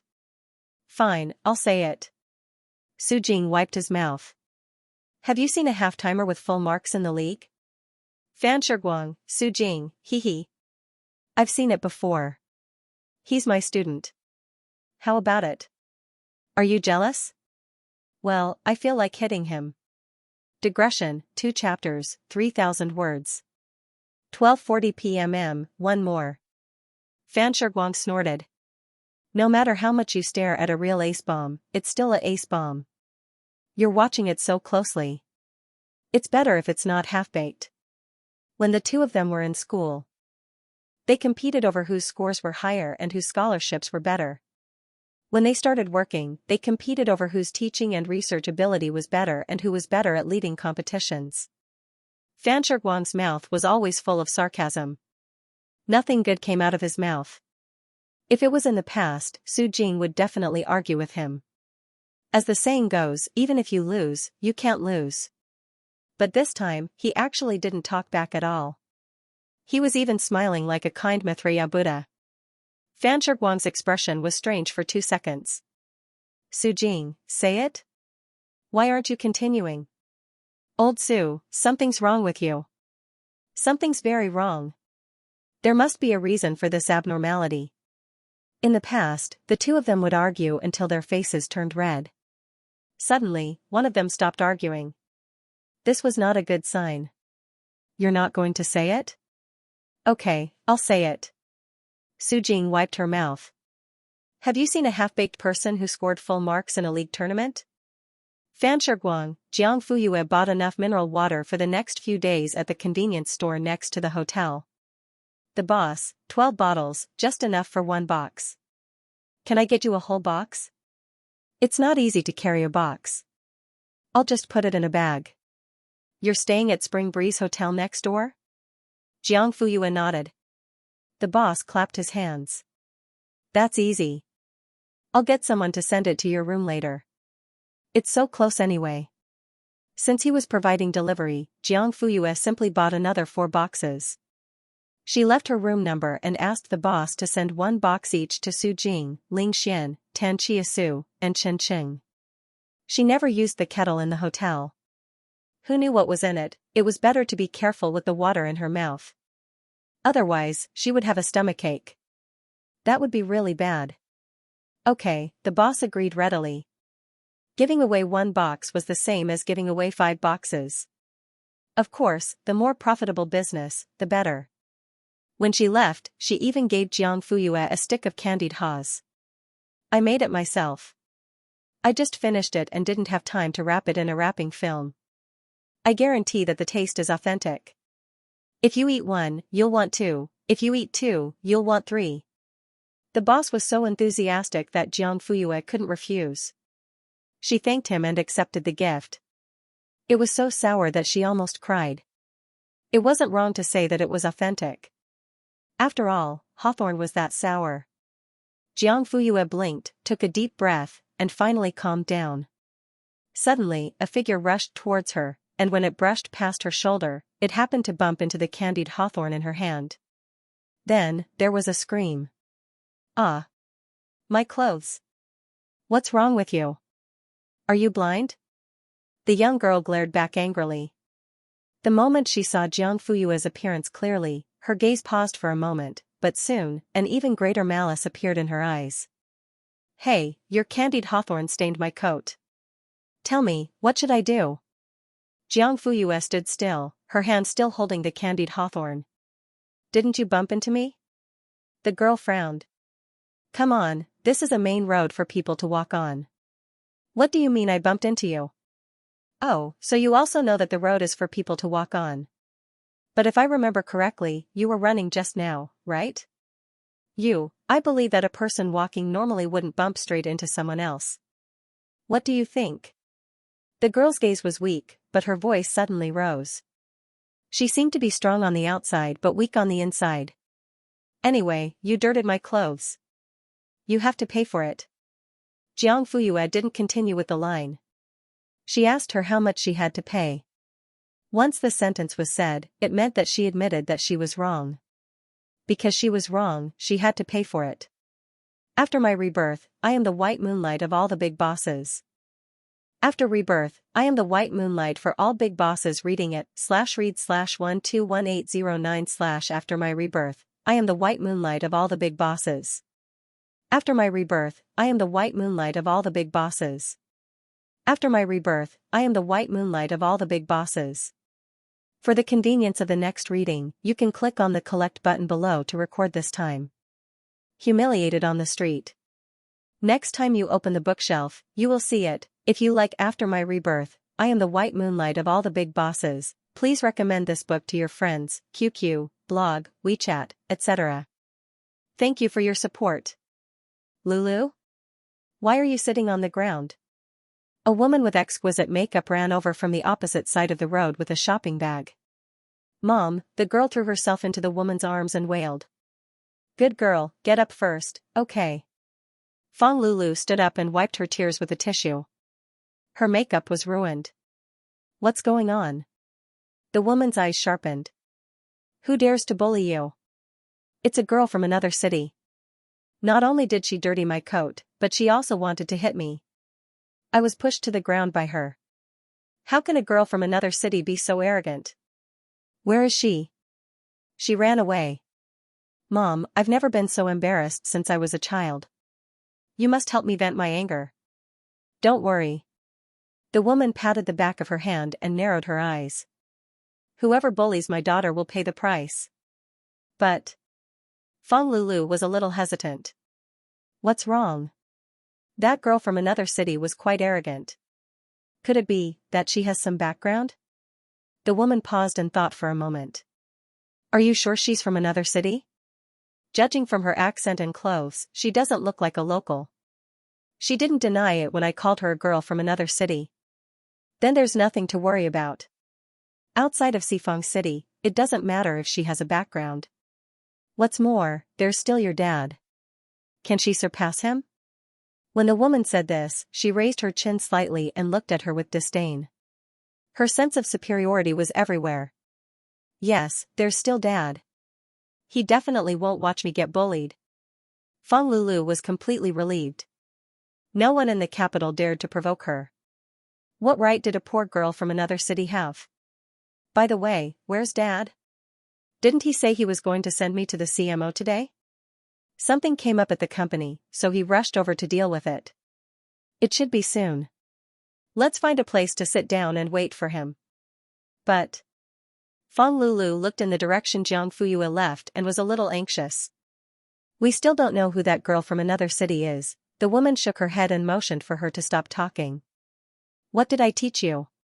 Don't show your emotions on your face, and victory or defeat isn't decided overnight. You're still so impatient. You can't blame me for this. He's already gone. If I don't take advantage of the fact that he hasn't gone far, how am I going to find him later? Looking for a needle in a haystack? Silly. The woman poked her head. Use your brain. What's the use of chasing after him now? Beat someone up in the middle of the street? Aren't you afraid that people will call the police? As for those passers-by who saw the commotion, weren't they like flies that had seen feces? Then take a photo with your phone. Do you want to be on the hot search list? Feng Lulu shook her head like a rattle. Isn't it easy to deal with someone? There are many ways. Only idiots would do it themselves. Smart people wouldn't let their bodies be splashed with blood. Feng Lulu rolled her eyes. Mom, do you already have an idea? The woman snorted, took out her phone, and dialed a number. Wang Hao, it's me. Find a way to check the CCTV at the traffic light at the third intersection of Huandao Street on Zhongfu Road. Lulu was bullied here today. Find that person and teach him a lesson. Let him know what's good for him. The other side respectfully acknowledged. Only then did the woman end the call and put away her phone. Feng Lulu immediately beamed with joy. Mom. You're amazing.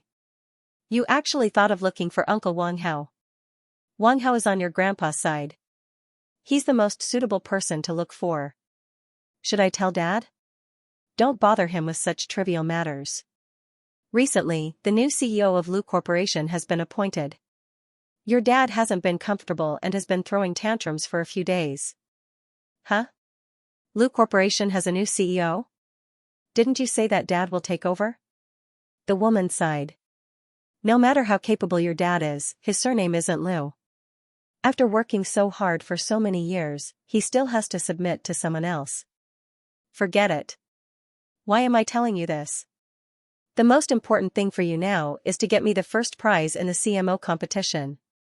That way, you'll be guaranteed a place in university. Then, your dad and I will be proud. I know. You've said it many times. The woman coughed lightly. I'm just worried that if I don't perform well. Feng Lulu didn't think much of it. Don't worry. The teacher said that with my results, it's more than enough to get the first prize. If I perform well, I might even be able to enter the national training team. When I go abroad to participate in the IMO, I'll bring you a gold medal. The woman covered her mouth and smiled. If you can really bring home a gold medal, I'll satisfy you whatever you want. Really? Feng Lilio's eyes lit up. Of course. Just then, the phone rang. The woman glanced at it. It's your dad. Give it to me. I'll answer it. The woman smiled helplessly and handed the phone over. Fong Lulu swiped the answer button. Dad, the other end paused and immediately smiled. Lulu, where are you? I'm already on the overpass. Beside Spring Breeze Hotel. You'll see it when you drive over. Okay. 10 minutes later, a Porsche stopped by the roadside. Fong Lulu said, Dad's here. The mother and daughter got into the car. Fong Yi asked his wife, what do you want to eat? Lu Kaiyan fastened her seatbelt. Anything is fine. Ask your daughter. Lulu? Fong Yi looked at the backseat through the mirror. Western food, from Ulai Hotel. Okay. What have you been wiping? What happened to your clothes? Fong Lulu pouted and said pitifully, just now on the road, a woman didn't have eyes and dirted my clothes, just buy a new one. Dad, you don't know how much that person went overboard. Halfway through her words, Fong Lulu suddenly met Lu Kaiyan's disapproving eyes in the mirror. Fong Lulu instantly shut up. Actually, it's nothing. It's just that I quite like this coat, Fong Yi chuckled and called his wife. Kaiyan, find a time to buy her a new one. She's wronged over such a small matter? She's really childish. Lu Kaiyan said, there are many good clothes. I'll buy you better ones. Okay, let's go quickly. If we get there late, there will be too many people. It'll be noisy and annoying. Thank you, Dad. Thank you, Mom. I love you to death. After dinner, the family of 3 came out of the hotel. Fong Lulu was clamoring for milk tea. Fong Yi and Lu Kaiyan stood there waiting for her. You don't look too good. What's wrong? Is the company not going well? Fong Yi rubbed his eyebrows. As soon as Lu Mingxian took office, he had meetings and audited the accounts. The whole company was in a mess. Do you think I can go well? What about the board of directors? Didn't they stop him? Those old guys bully the weak and fear the strong. They can't be counted on. When Lu Mingxian was there, they were all arrogant. But when they met the swift and decisive Lu Mingxian, they didn't even dare to fart. So, Lu Mingxian is more powerful than his sister? Fong Ye's brows furrowed. His wife's words had unintentionally hit the nail on the head. Lu Mingxian is just a pretty face. He relied on the plan left by that person and lived for 20 years. But Lu Mingxian is different. Lu Mingxian left the Lu family 20 years ago and made his own way. He had been alone for so long. His mind and methods had been tempered thousands of times. From the moment he took office, the first thing he did was to clean up the finance department. It could be seen that this person was not to be trifled with. Lu Kaiyan, then, do you want my dad to? Fong Yi raised his hand and interrupted. No. Before we know his real situation, we can't act rashly. Why? Do you think my dad can't deal with him? The woman crossed her arms and smiled coldly. I don't know about business, but I know that since ancient times, whoever's fist is harder will speak with a straight back. Fong Yi had a headache. I'm not saying that my father-in-law doesn't have the ability. Boss Lu is famous in the underworld. It's not difficult for him to deal with Lu Mingxian. But in today's society, many things can't be done with violence. Besides, the investigation is very strict. My father-in-law has been carefully hiding. How can he take the risk for me? The woman's expression gradually became better. Okay, it's up to you. Anyway, my dad values you as his son-in-law. He won't hesitate to take the risk. I know. If it's really necessary, I'll do it myself. At this moment, the woman's phone suddenly rang. Lu Kaiyan looked at the caller ID and raised her eyebrows slightly. Hello? Wang Hao, miss, I found the person you asked me to investigate. Lu Kaiyan saw Fong Yi looking at her from the corner of her eye. She knew that her husband didn't like her to use her family's connections to solve the problem, so she vaguely said, greet him properly. Don't be too polite. What she meant was, teach him a lesson and don't be soft-hearted. Digression, 2 updates, 3,000 words. There's one more update at 12:50. Don't come early, there will be more updates tomorrow. Lu Mingxian is just a facade. He relied on the plan left behind by that person and had 20 years of savings. But Lu Mingxian is different. Lu Mingxian left the Lu family 20 years ago and went on his own. He had been working alone for so long, and his mind and methods had been tempered thousands of times. From the moment he took over the finance department, it was obvious that this person was not to be trifled with. Lu Kaiyan said, then, should my dad? Fang Yi raised his hand and interrupted, no. We can't act rashly before we figure out his real situation. Why, do you think my dad can't deal with him? The woman crossed her arms and smiled coldly. I don't know about business, but I know that since ancient times, whoever's fist is harder will speak with a straight back. Fang Yi had a headache. I'm not saying that my father-in-law doesn't have the ability. Boss Lu's name is well known in the underworld. It's not difficult for him to deal with Lu Mingxin. But in today's society, many things can't be done with violence. Besides, the investigation is very strict recently. Father-in-law has been carefully hibernating. How can he take the risk for me? The woman's expression gradually improved after hearing this. Fine, it's up to you. Anyway, my dad values you the most. He won't hesitate to take the risk. I know. If it's really necessary, I'll do it myself. At this moment, the woman's phone suddenly rang. Lu Kaiyan looked at the caller ID and raised her eyebrows slightly. Hello? Wang Hao said, Miss, I found the person you asked me to investigate. Lu Kaiyan saw Fang Yi looking at her from the corner of her eye. She knew that her husband didn't like her to use her family's connections to solve the problem, so she vaguely said, treat him well. Don't be too polite. What she meant was, teach him a lesson and don't be soft. After the call ended, Lu Kaiyan put away her phone. Fang Yi asked, who is it? Wang Hao. What's wrong with him? What's the matter? A friend came to the house. Dad isn't here, so I asked him to treat him well. Okay. The man didn't doubt her. At this moment, Fang Lulu came back. With the milk tea. The family of 3 got in the car and left. 20 minutes later, the Porsche stopped in front of Spring Breeze Hotel. Lu Kaiyan and Fang Lulu got out of the car and took their luggage from the trunk. Fang Yi parked the car and walked over. The couple accompanied their daughter to the front desk to check in. Before leaving, Fang Yi took out a card and handed it to his daughter. Although you only have 5 days, you still have to take good care of yourself. Spend where you need to. Fang Lulu took the card and glanced at it. It was unlimited. She jumped up excitedly and hugged Fang Yi. Thank you, Dad. I love you so much. Fang Yi had a doting look on his face. Since you've been nominated, you should cherish it. It's a rare opportunity. Only by grasping it firmly can you be of use to me and become a helper for my advancement. Do you understand? Yes. I will definitely get good grades. Then let's go. Dad, wait a minute, Is there anything else? Well. Fang Lulu twisted her fingers. I want to talk to Mom alone. Alright, then I'll go sit in the hall for a while. Fang Yi turned and walked away. Fang Lulu pulled Lu Kaiyan to a corner. Mom, did Uncle Wang Hao find out? Yes. Great. I'll definitely make that little bitch pay the price. Lu Kaiyan frowned. When did her daughter learn to use the word little bitch? Mom, I want to. She hesitated.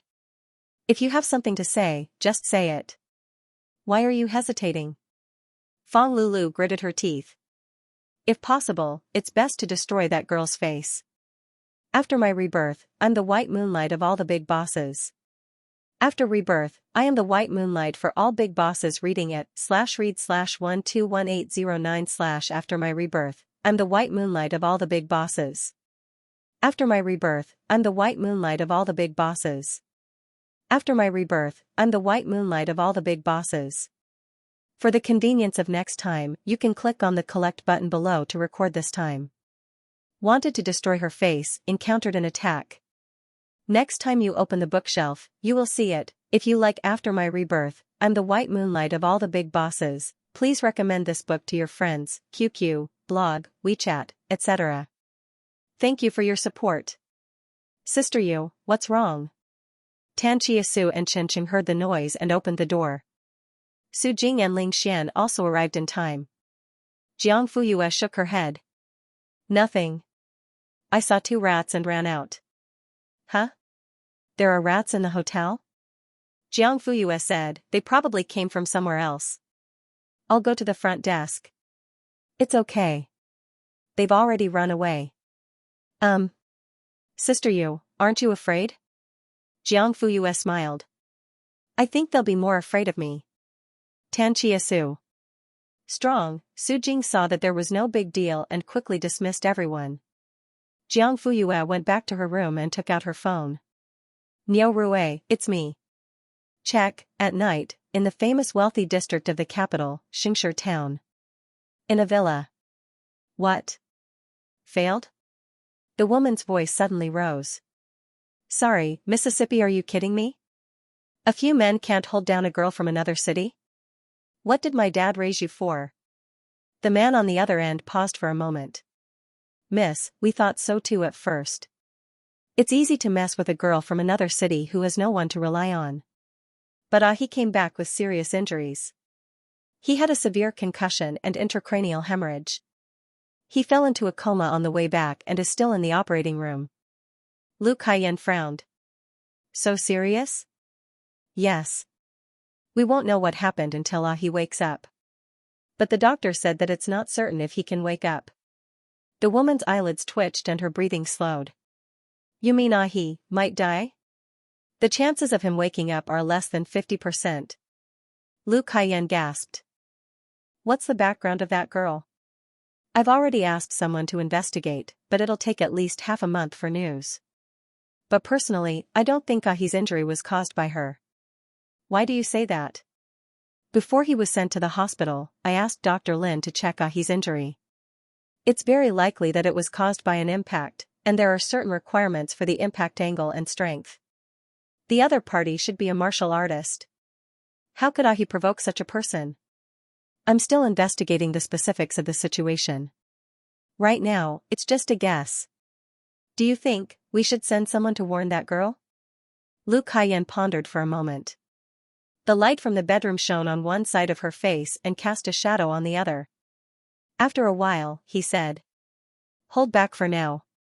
Don't act rashly. Wang Hao, yes. Also, don't tell my father. If he knows that Lulu is being bullied, I'm afraid he will only stop after turning the world upside down. All right. After ending the call, Lu Kaiyan put down the phone and fell into deep thought. After a while, Fang Yi pushed open the door and entered. Who are you talking to? It's so loud. Oh, Mrs. Lu asked me to go shopping with her tomorrow. The bag she ordered earlier has arrived, so I got excited while talking. Even my voice got a little loud. Did I disturb you? No. Fang Yi had never been interested in women's affairs, so he didn't ask any more questions. Lu Kaiyan heaved a sigh of relief. By the way, have you informed Lulu about her speech at the opening ceremony of the CMO tomorrow? Fang Yi was taken aback. The woman frowned. You forgot? I've been too busy during this period of time. The company hasn't been quiet, and Lu Mingshan has been eyeing me covetously. I can't leave at all. I mentioned it to Director Qin at the dinner table before, and he agreed, so I didn't ask again. That was 2 months ago at the dinner table. Who knows if Director Qin meant what he said? If you don't ask, he will think that you don't take it seriously, so you might as well just brush it off. I've already told Lulu to give a speech at the opening ceremony. I've already written the speech a few days ago. Before we left for the hotel today, I even memorized it in the car. Tell me, aren't you letting your daughter be happy for nothing? That can't be, right? Lu Kaiyan snorted. Don't underestimate the self-esteem of children nowadays. Besides, it's not like you don't know our daughter. She's been outstanding since she was young, but she's also competitive. If anyone steals her things, then you should think about it yourself. Thinking of his daughter's impulsive personality, Fang Yi subconsciously pinched his eyebrows. Then what do you think we should do? Let's call Director Qin right now. After this matter is settled, he can ask for as much money as he wants. Our family doesn't lack money. Okay, I'll call him now. 5 minutes later. Okay, then it's settled. I'll treat your family to a meal next time. The person on the other end hurriedly declined, sounding terrified. Lu Kaiyan, how was it? What did he say? Fang Yi put away his phone. No problem. Tell Lulu to get ready. Don't embarrass me in front of so many people. The woman immediately beamed and said in a reproachful tone, look at what you're saying. When has our precious daughter ever embarrassed us? In the future, she'll be guaranteed admission to B University and Q University. Your days of pride are still ahead of you. Yes. Fang Yi sighed and laughed. Lulu has been good since she was young. It would be better if it was a boy, the woman frowned. What do you mean? Do you think I didn't give birth to a fat boy for your family? Look at you. I just said something casually and you're already angry. How can you be so sensitive? Fang Yi, let me tell you. I only have one daughter, Lulu. If you want a son, find another woman to have one.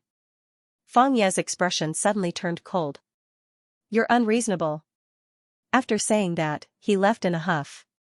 The woman stood on the spot and shouted at his back, well, you're rich now. You dare to throw a tantrum at me? Back then, you had nothing and was nothing. It was all because of my father that you got to where you are today. You, clang, the door was slammed loudly. Lu Kaiyan screamed and swept all the bottles on the dressing table to the ground. In the blink of an eye, it was a mess. Soon, the sound of an engine starting came from downstairs. She chased to the window. Fang Yi, come back. Where are you going? At 8 o'clock in the evening, the team leaders' meeting. After Su Jing arrived, she casually found a seat and sat down. Soon, Fan Shiguang also came. You're quite early, old Su. Su Jing unscrewed the lid of her cup and slowly took a sip of hot tea. You're not late either. Yo, are you still angry about what happened in the afternoon? You're a big man, how can you be so petty? I said your student is half a bucket of water. Ahem. Fan Shiguang cleared his throat. I apologize. I regret it, okay? That's more like it. Su Jing took another sip. I'll reluctantly forgive you. Hee hee. Speaking of which, didn't Jiang Fuyue already participate in the information science and physics competitions? Good girl, she already won an international gold medal. She's guaranteed to get into B University and Q University. Why did she still come to mathematics? Su Jing glanced at him. Do you know what it means to be able to do more work? She has the ability, the brain, the time, and the energy. Isn't it natural for her to participate in mathematics competitions? No. It's more than enough to get into the top 2 universities in Xianxia. What's the point of participating in mathematics competitions? Su Jing clicked her tongue and shook her head. I told you before that you're vulgar, but you didn't believe me. Fan Shiguang, ? Who says that participating in competitions must be for guaranteed admission? People like it, love it, and enjoy the thrill of competition, right? Since we're old classmates and have been friends for so many years, I'm not afraid to tell you the truth. Fan Shiguang gulped. What? Su Jing lifted her chin. What's the big deal about guaranteed admission? Including B University and Q University, 7 of the top universities in the country have already given Jiang Fuyue a guaranteed admission notice. The only thing left is for the admissions director to personally come to Linhui to snatch her away. Do you know how that girl chose? Fan Shiguang, how did she choose? So I'll just give up on all of them. Su Jing smacked his lips and played it down. Fan Shiguang almost fell off his chair. Q University and B University also gave up? Of course, didn't you hear me? All of them. Oh my god, is your student's brain damaged? She even rejected B University and Q University. Is she preparing to go to outer space for her undergraduate degree? Su Jing's mouth twitched. You don't know shit. Fine, although she had the same idea as Fan Shiguang, she would never admit it. Jiao. What's this called, do you understand? Fan Shiguang shook his head in confusion. Su Jing, this is called pursuing. Is a life without the college entrance exam still a complete life? Can a top student without being a top scholar still be called a god? This is the correct way to be an ultimate learning machine, do you understand? Fan Shiguang. I'll be damned if I believe you. Digression, 3,000 words per chapter. Around 9:30 p.m., the second night watch. At 8:15 a.m., with the arrival of Director Zhang Xianyong, the team leaders meeting officially began. In addition to explaining the precautions and clarifying the responsibilities of the team leaders, there was another thing to do, which was to announce the student who would speak on behalf of all the contestants at the opening ceremony tomorrow. Fan Shiguang saw that Su Jing was listening intently. He rolled his eyes and couldn't help but want to take him down a notch. Don't even think about it. Do you think Jiang Fuyue can speak on stage? In the past, this opportunity was usually given to local students in the imperial capital. It's said that they also have to have a certain family background. Foreigners like us can forget about it. At this moment, Director Zhang Xianyong spoke. This year, we'll let Jiang Fuyue from Linhui speak on stage. Does anyone have any objections? Su Jing was stunned. Fan Shiguang was dumbfounded. Who did he say? Did I hear wrongly? Su Jing grinned and smiled like a spring breeze. Hee, you can think about it now. Deputy Director Qin Bing, who was sitting next to Zhang Xianyong, almost didn't react when he heard the name Jiang Fuyue. When he finally reacted, his eyes changed slightly and he hurriedly said, Director Zhang, this is your first time in charge of the CMO. You might not know, but according to convention, the opportunity to speak on stage is usually given to local students in the imperial capital. It's a way for the hosts to express their welcome and enthusiasm. Oh? There's such a convention? Why haven't I heard of it? This? Director Qin wiped his sweat and smiled apologetically. There is indeed such a convention. The others nodded one after another. Zhang Xianyong, I see. Just when Qin Bing thought that he was going to change the selection and retract his previous decision to let Jiang Fuyue speak, Zhang Xianyong suddenly laughed loudly. Conventions can be broken. It doesn't have to be the same as before, right? Since it's the new CMO, there has to be a new atmosphere and vitality. Maybe there will be new gains in the end. What do you think, Director Qin? Yes, you're right. The CMO has been running for decades. Why don't we keep innovating? But we are the host after all, and it is also a tradition to let the local students go on stage. Hey, Zhang Xianyong raised his hand and interrupted. I personally think that CMO is essentially a platform for competition and competition. There's no need for enthusiasm or welcome. As long as you do your best to complete the exam, that's the greatest respect for this stage. What do you think? Everyone immediately chimed in. Director Zhang is wise. CMO was a competition to begin with. If they were too friendly, they would lose the tense atmosphere that they should have. When it comes to the IMO International Arena, the other players don't care who the host is. They will rush up and fight fiercely. That's right. It's good to let them get used to it in advance. I agree with Director Zhang. I also think that it's time for something new to appear in CMO. Zhang Xianyong nodded with satisfaction. Since everyone thinks so, then Jiang Fuyue is the top student in the joint examination, and she also got full marks. Is there a problem with her representing all the participating students on stage? No problem. I think it's quite good too. Yes, Jiang Fuyue's influence on the internet is not small. This is also a kind of positive publicity for CMO. Everyone agreed. Finally, Zhang Xianyong smiled and looked at Qin Bing. What do you think, Director Qin? Qin Bing smiled brightly. Director Zhang is so considerate. I absolutely support and agree with you. Okay, then it's settled. Where is Jiang Fuyue's lead teacher? Su Jing stood up. Director Zhang. Oh, it's you, Su Jing. I recognize you. Your students left a deep impression on me in the Romanian Masters competition 2 years ago. Director Zhang has a good memory. You still remember after so long. As expected of you. No wonder you can teach such an outstanding student like Jiang Fuyue. Go back and let her prepare to go on stage tomorrow. Okay.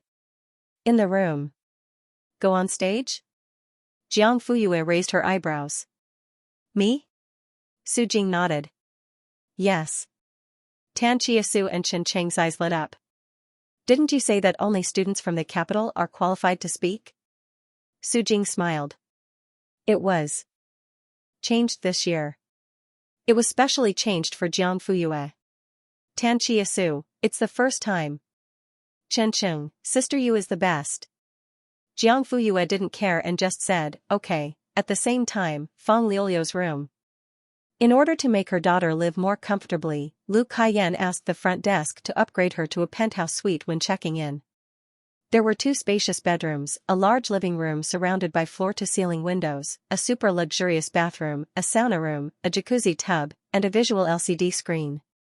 At this time, Fang Lulu was soaking in the bathtub. The milk bath made the water milky white, and the lavender bath salts filled the room with a fragrant aroma. Under the steam of the hot water, the aroma was even stronger. She drank milk tea while watching a movie. There was a mobile phone and an iPad on the shelf beside her for easy access. Why haven't they called yet? She looked at the time and whispered. Didn't they say that there would be an official call at around 9 o'clock to tell her to go on stage tomorrow? Although it was just a process, and she was definitely going to be chosen, Fang Lulu couldn't feel at ease until she got accurate information. She waited for another 10 minutes, but there was still no call. Her patience was exhausted. After thinking for a while, she called Lu Kaiyan. The phone rang for a long time before it was picked up. Hello, Mom, what are you doing? Beauty salon, what's wrong? Why does your voice sound a little hoarse? Oh, I choked on water and coughed a little hard. I probably hurt my vocal cords.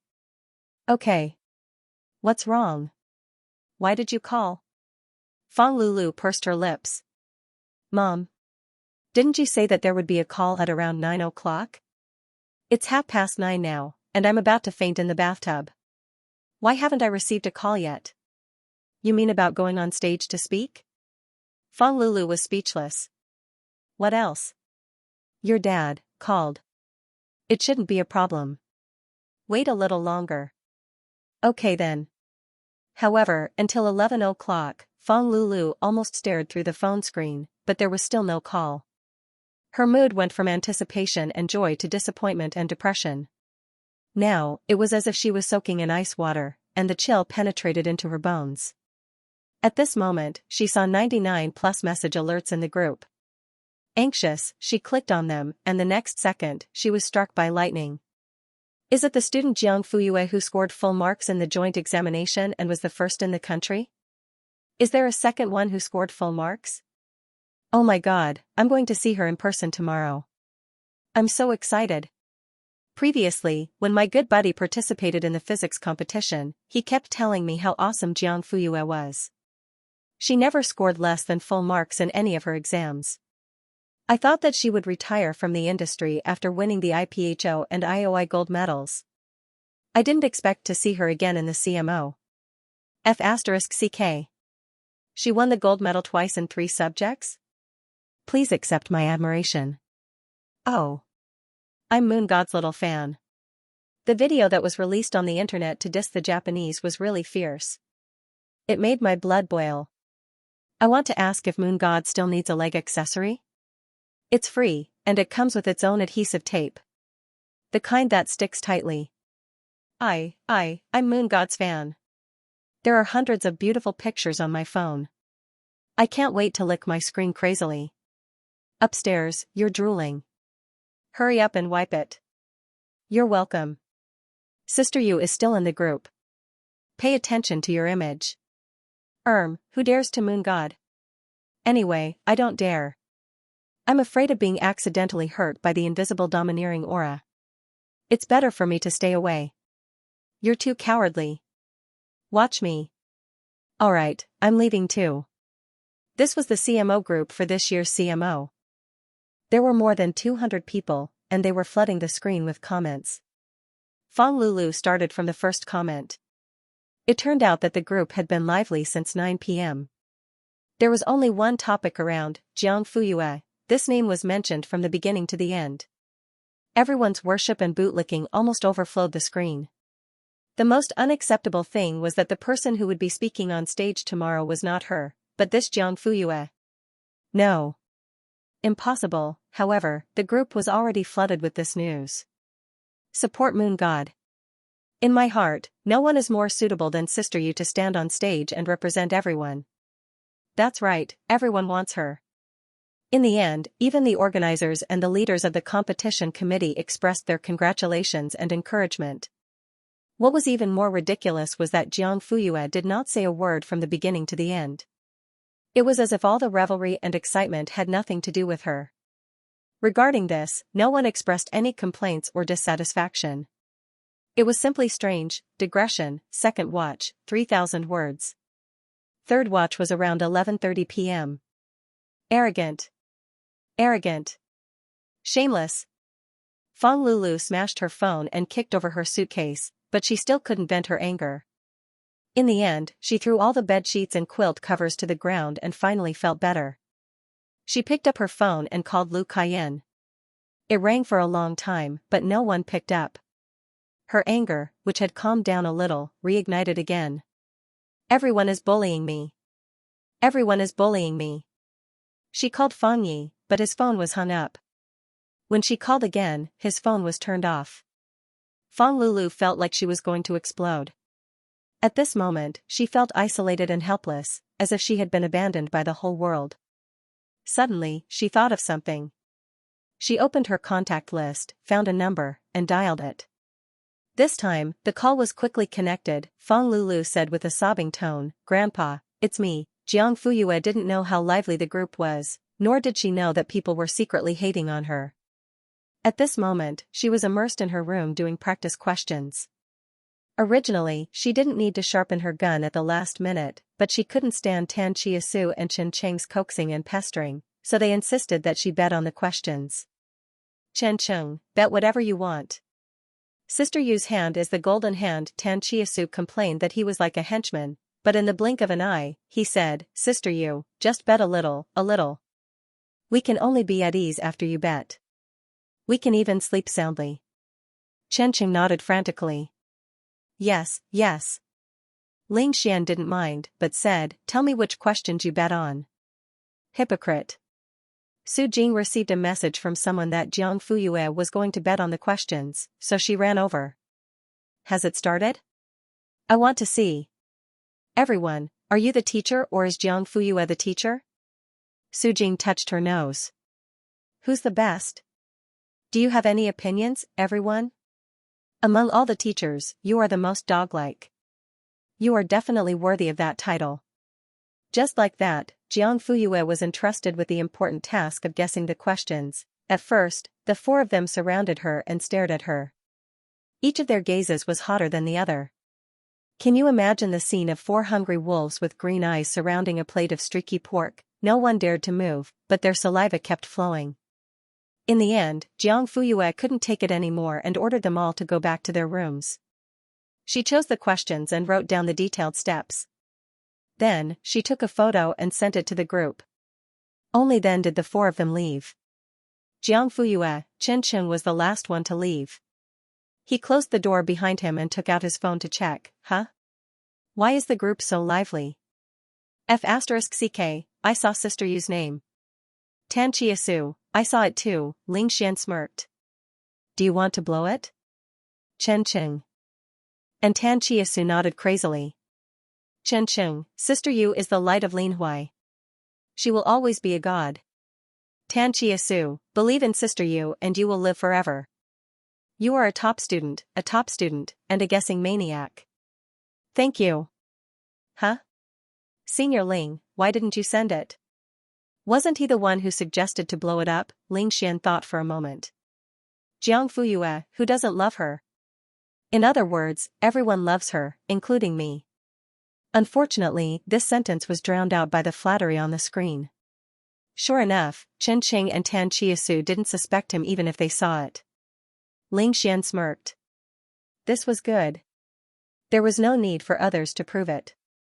My heart was clear. Once upon a time, when Jiang Fuyue was still unknown, he had a chance.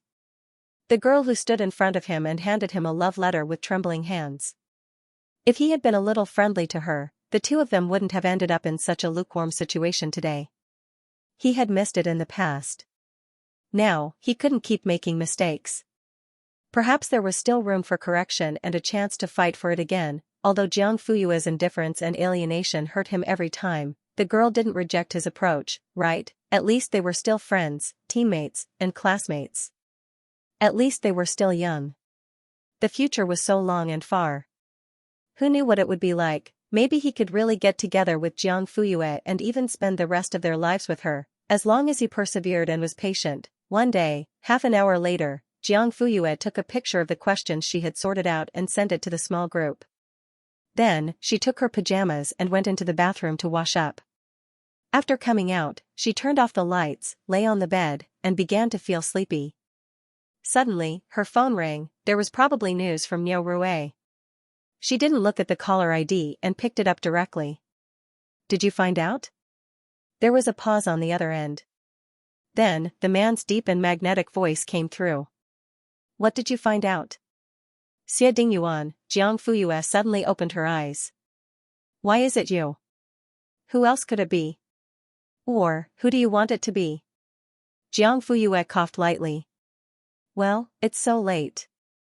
Is there anything you need from me?" "Yes, it's so late." "Who are you waiting for?" Jiang Fuyue, so, this topic couldn't be passed? Fortunately, the man knew his limits and didn't pester her too much. "Are you used to the hotel?" he asked. "It's okay. Except for the 2 rats that jumped in. After the exam, I'll bring you around the capital?" Jiang Fuyue raised her eyebrows. "Aren't you in Linhui?" "I have to go there the day after tomorrow." Cough, on a business trip.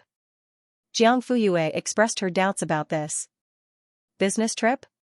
Was there such a coincidence? However, she didn't expose him. What if after she exposed him, Xie Dingyuan decided to throw caution to the wind and poured out all his feelings for her?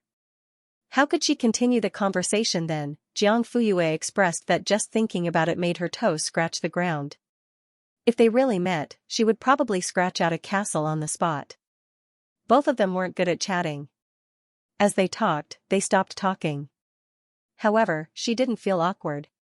She just held the phone and listened to the other party's breathing for nearly a minute. It was just that, stupid and not smart enough. One was a scientific researcher and the other was a genius girl.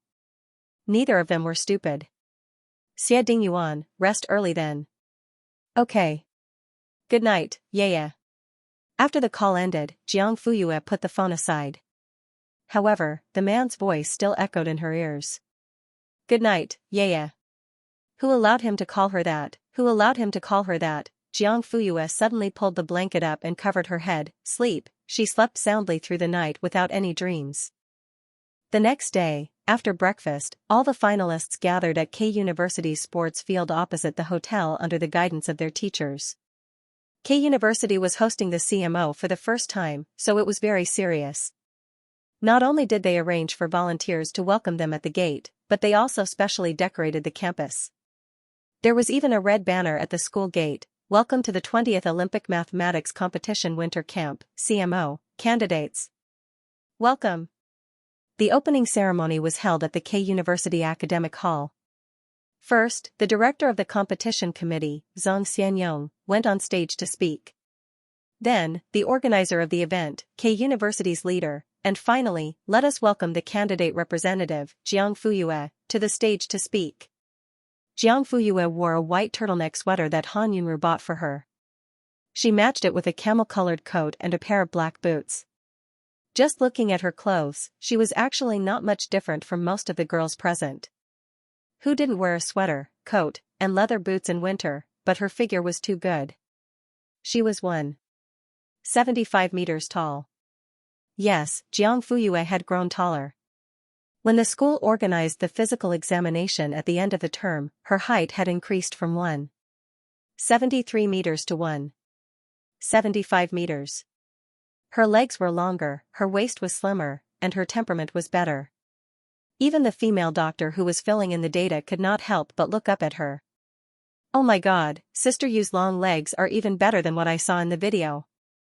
God said that humans were plucked from apples, and every one of them was bitten by him. Therefore, those with brains are not good-looking, and those with beauty are not smart. So now everyone has been bitten except her, right? F***ck. God, you're discriminating. I'm jealous. She can walk on the runway, but she's using her legs to walk on the podium. Isn't that too extravagant? Why is everyone looking at her legs? Am I the only one who can't look away from her face?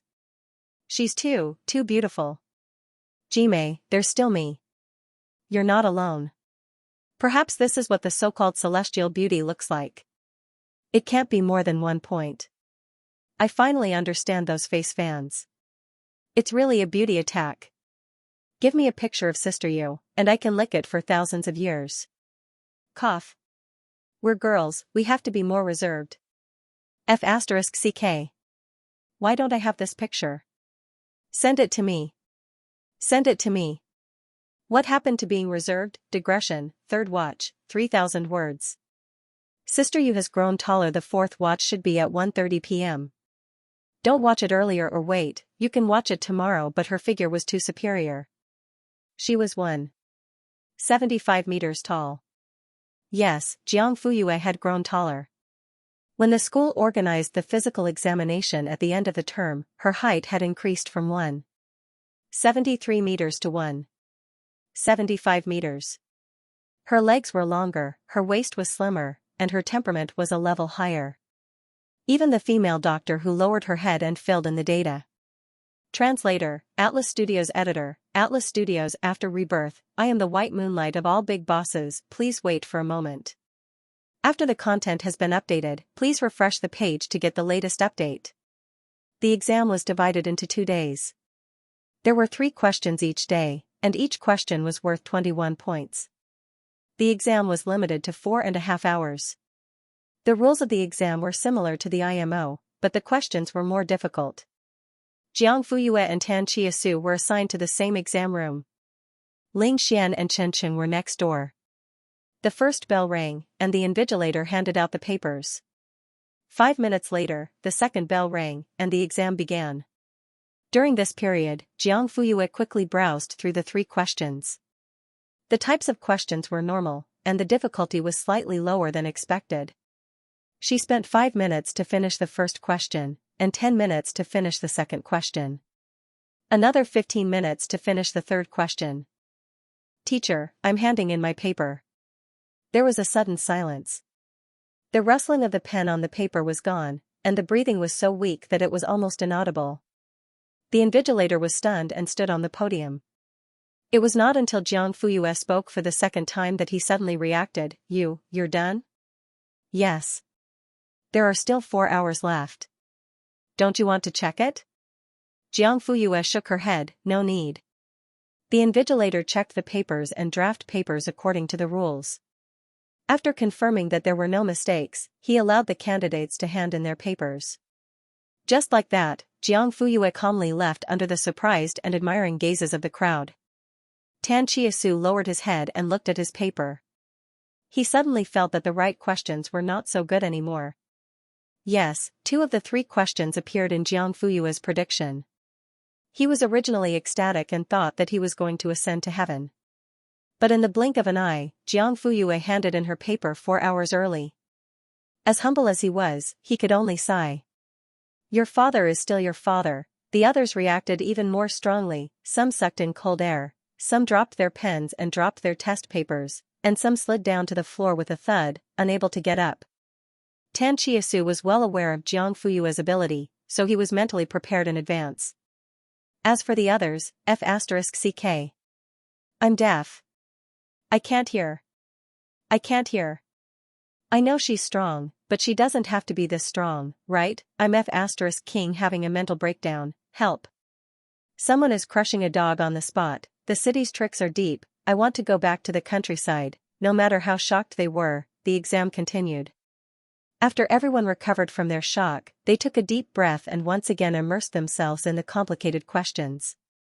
However, they all had the same question in their minds: can this be done in half an hour? Anyway, Jiang Fuyue was done. Su Jing watched her swagger out of the examination room. Although she had expected it, she still couldn't help but widen her eyes in surprise. Is it over? Jiang Fuyue said, it's over. He reacted, "Ba ba ba, what do you mean it's over? Is it done?" "Yes." When Fan Shiguang heard this, his jaw almost dropped. First, he looked at his watch, then took out his phone to check the time. That's right, the exam started less than 40 minutes ago. Why did she come out already? Su Jing snickered. She cleared her throat and deliberately asked, "How do you feel? Are the questions difficult?" "Normal questions, moderate difficulty." "How much do you think you can score?" Jiang Fuyue said honestly, "If nothing goes wrong, I should get full marks."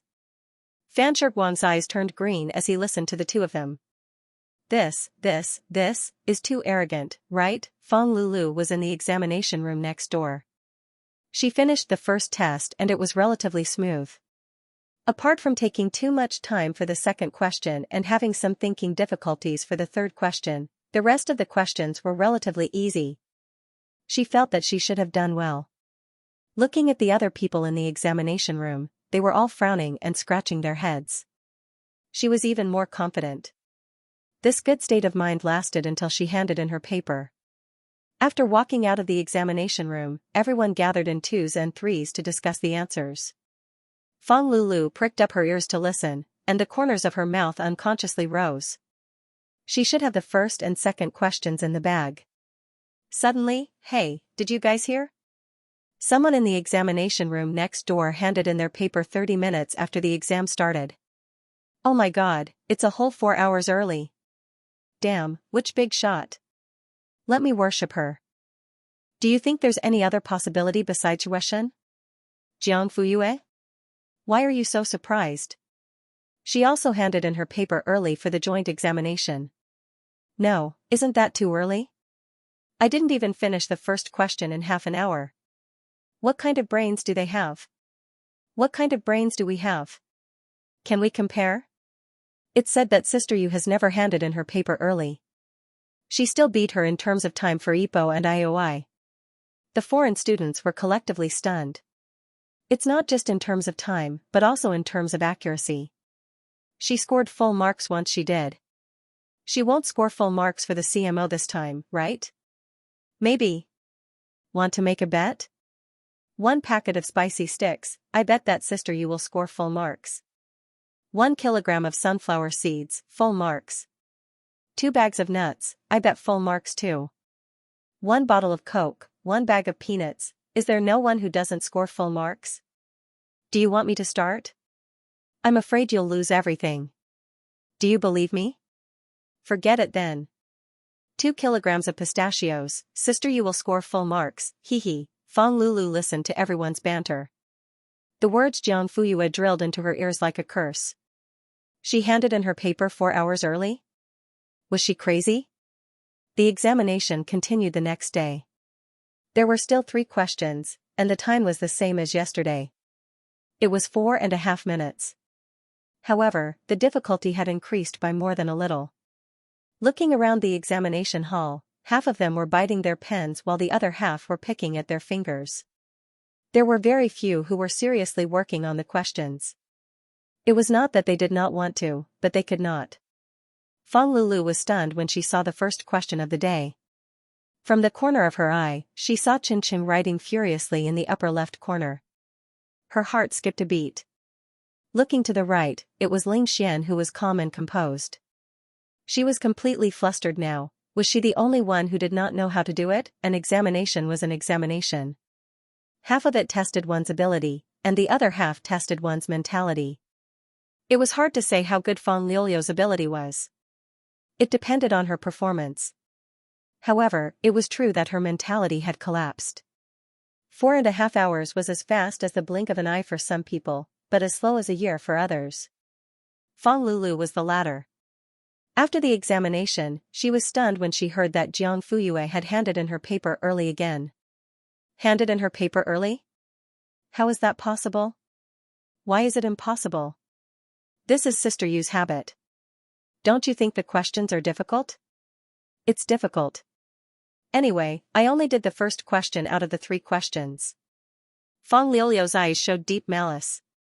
What if Jiang Fuyue didn't know how to do it, or did it randomly, so she handed in her paper early? Someone immediately frowned. What are you talking about? Are you still asleep?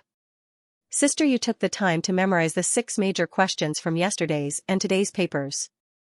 She even sent them to the group along with the solving process and the final answer. How can this be called not knowing how to do it? Classmate, your internet speed is 2G, right? Fang Lulu was shocked. Memorized? Yes, word for word. Even the punctuation is exactly the same as the original question. How is this possible? If you don't believe me, go to the group and see for yourself. Fang Lulu took out her phone and opened the group chat with trembling hands. The more she read, the bigger her eyes widened. In the end, her face was full of disbelief. Outside K University. In the expensive Bentley, Fang Yi sat in the driver's seat and used his tablet to do business. Lu Kaiyan sat in the front passenger seat. She looked through the half-lowered window and waited. Why isn't Lulu out yet? Fang Yi, don't worry, wait a little longer. Although the two of them were not on good terms not long ago, they had been husband and wife for many years. They understood each other very well. Lu Kaiyan gave in a little and the two of them reconciled. Coming, Lu Kaiyan pushed the door open and walked to her daughter with flowers. You're finally done with your exams. Are you tired? Look at your pale face. Get in the car first. I brought you some bird's nest. It's still warm. Fang Lulu took the flowers and forced a smile. Thank you, Mom. The family drove away. In the car, Lu Kaiyan was full of smiles. Fang Yi also seemed to be in a good mood. Fang Lulu drank her eye sockets absent-mindedly. It was her favorite thing, but it tasted bland in her mouth. Lulu? Ah? Mom, what did you just say? I was thinking about something else and didn't pay attention. Lu Kaiyan, I asked you how the exams were. Were the questions difficult? Fang Liu's eyes flashed. The 3 questions today were quite difficult. I can't say how they were, I'm not worried about your ability. The results will be out tomorrow, right? Yes. Lu Kaiyan, it won't be a problem for you to enter the national training team. Fang Liu's smile froze. At the same time, Jiang Fuyue, who had handed in her paper early, greeted Su Jing and got into someone's stolen car. While the other students were still taking their exams, she was already sitting in the car and admiring the streets of the old capital. Where are you taking me? Xie Dingyuan smiled. You'll know when we get there. Digression, 3,000 words per chapter. The second chapter was about 10 o'clock. 20 minutes later, the car stopped at the entrance of the alley. An aroma wafted out of the car. Jiang Fuyue was smelling the aroma when her hand was suddenly held by a man. The man pulled her into the restaurant in a very natural manner. After turning the corner, they arrived at a private restaurant. Jiang Fuyue raised her eyebrows. You're treating me to a meal? Xie Dingyuan nodded. Do you want to? The two of them entered the restaurant. There was only one waiter in the restaurant. He looked like he was in his 40s or 50s, and he smiled very kindly. Master Jiao, you're here. Hello, Mrs. He. He nodded slightly. It was obvious that they knew each other. After sitting down, Xie Dingyuan let Jiang Fuyue order. She randomly pointed at 3 dishes, and the man took them and added 2 more. Soon, the dishes were served. The 5 plates were of different shapes, and the dishes on each plate were also unique. The pineapple sweet and sour pork sauce was thick, the steamed perch was perfectly shaped, and the emerald prawns were pleasing to the eye. Although each dish was relatively light, it could still easily whet her appetite. How's the taste? Jiang Fuyue nodded. It's delicious. It was different from the style of jantar, but the taste was not inferior at all. Is there rice? Jiang Fuyue asked. Today's questions were not easy. Although she finished them within an hour, she had lost a lot of brain cells. When the brain was tired, the stomach would also be hungry. Xie Dingyuan turned his head and said a few words to the middle-aged woman called Mrs. He. Soon, a small steamer was brought to the table. It was filled with steaming white rice. Just by smelling it, one could tell that it was very fragrant. Jiang Fuyue simply filled a bowl with rice herself. When she ate it, her eyes lit up. This rice looked no different from ordinary white rice, but the aroma was a combination of other things, such as the sweetness of pineapple, the chilliness of citrus, and the fragrance of osmanthus. Logically speaking, with so many fragrances mixed together, one would not find it strange, but it would still be boring. But this was not the case. The chilliness of citrus and the sweetness of pineapple were balanced, and the faint fragrance of osmanthus was embellished between the two. It was fragrant when it entered her mouth. Do you like it? Xie Dingyuan smiled. This taste is very special. This is called autumn chrysanthemum falling flower. Jiang Fuyue asked casually, is there another magnolia dew? There was a saying in Li Sa, drinking the dew of the magnolia in the morning, eating the fallen flowers of the chrysanthemum in the evening. Xie Dingyuan, there really is. Jiang Fuyue paused. Try it? She looked at the unfinished dishes on the table. Is it too much? The man pondered for a moment. Then I'll order more next time? Sure. He didn't realize that next time had been reserved just like that, and the promise had been inadvertently made. The corners of Xie Dingyuan's mouth curled up in satisfaction. He used another pair of clean chopsticks to pick up a prawn for Jiang Fuyue. The girl picked up the prawn and put it on the plate next to her. He raised his eyebrows. What? Don't you like it? Peel it later. Let's eat the other dishes first. Xie Dingyuan smiled and shook his head. He put on disposable gloves and began to peel the prawns. The man's hands were very big and his joints were well defined. If he played the piano, he would look very good. Even the act of peeling the prawns looked pleasing and elegant in his hands. Jiang Fuyue looked at him, looked away and ate her own food. She was in a very good mood with delicious food in front of her. Suddenly, a pair of chopsticks appeared in front of her and 2 prawns were placed on her plate. Jiang Fuyue looked up and saw the man retract his hands. She blinked. For me? Xie Dingyuan nodded and picked up the remaining prawns and placed them neatly on the plate. Eat. Thank you. 20 minutes later, half a bowl of soup was in her stomach. Jiang Fuyue said, I'm full. Xie Dingyuan looked at the almost empty plate on the table and nodded. Your appetite is quite good, the words of a straight man were the most lethal. Jiang Fuyue frowned subconsciously. Didn't having a good appetite mean that she ate a lot? Xie Dingyuan said that she ate a lot. Xie Dingyuan, who didn't know that a wrong word could cause a murder, was still immersed in the joy of successfully feeding her. However, the next second, I seem to eat more than you. The girl smiled. But we can't compare. The man was stunned. Why? Because I'm still growing. You're already set. I'll grow taller if I eat more. You'll get fat if you eat more. Xie Dingyuan, so, was she mocking him for being old? After eating, Xie Dingyuan swiped his card to pay the bill. Jiang Fuyue stood next to him and waited for him. Mrs. He became the cashier again. She took Xie Dingyuan's card and smiled. Same old rules, 20% discount. Xie Dingyuan paused. Isn't it 10% discount? Did you change it? It's not me. It's you. Me, 10% discount for single men. That's right. It's always been like this. But there's another rule. 20% discount for couples. In the past, you didn't have a couple, and neither did Xianxia. You came to my place alone.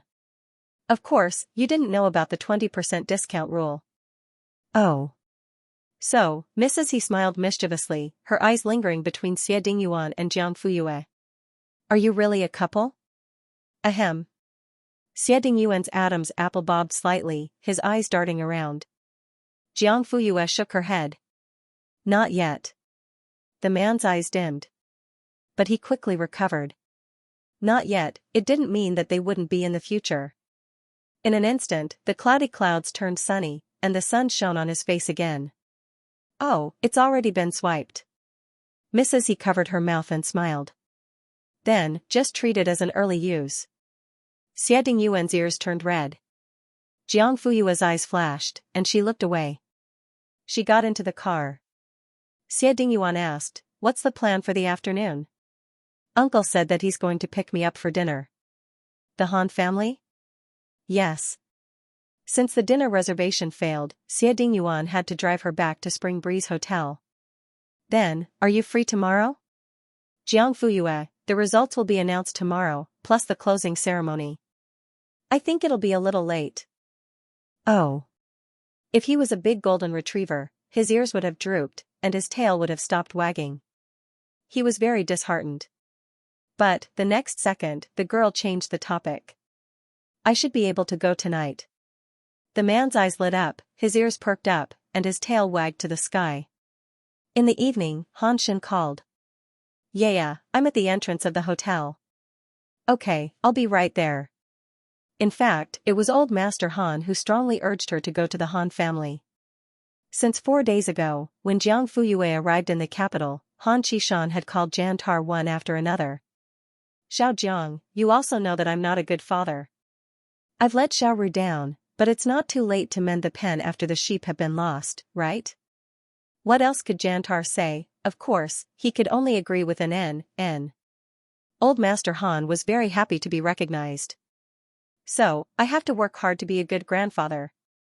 N. Then tell Yaya to come stay at home for a few days after the exam. Jantar, ? So he was waiting for this. What, you don't agree? Old Master Han's voice became serious, inexplicably dignified. Jantar quickly explained, No, I didn't mean that. Then tell Yaya. Tell her now. Actually, Yaya listens to her mother more. Why don't you give Aru a call and tell her? The old man began to stutter on the other end. You. Why do you want me to do it? Aren't you husband and wife? Aren't you together every day and loving each other? Then you can just pass on the message for me. Actually, when he made the call, Han Yunru was on the side. Old Master Han didn't dare face his daughter, so he could only go after his son-in-law. Although he didn't admit it, he was actually a coward. Han Yunru sighed. She had already chosen to forgive him a long time ago. It was people who couldn't walk out and voluntarily trapped themselves in a prison. At that moment, she suddenly felt a bit of heartache for her old father. He didn't have a wife, he was afraid to face his daughter, and his sons weren't very close to him. He was sitting on 100 billion fortune, but he was actually just an old frog. He could only call out goo goo, goo goo. And no one bothered to talk to him. How pitiful. Han Yunru's heart softened and she nodded at Jantar.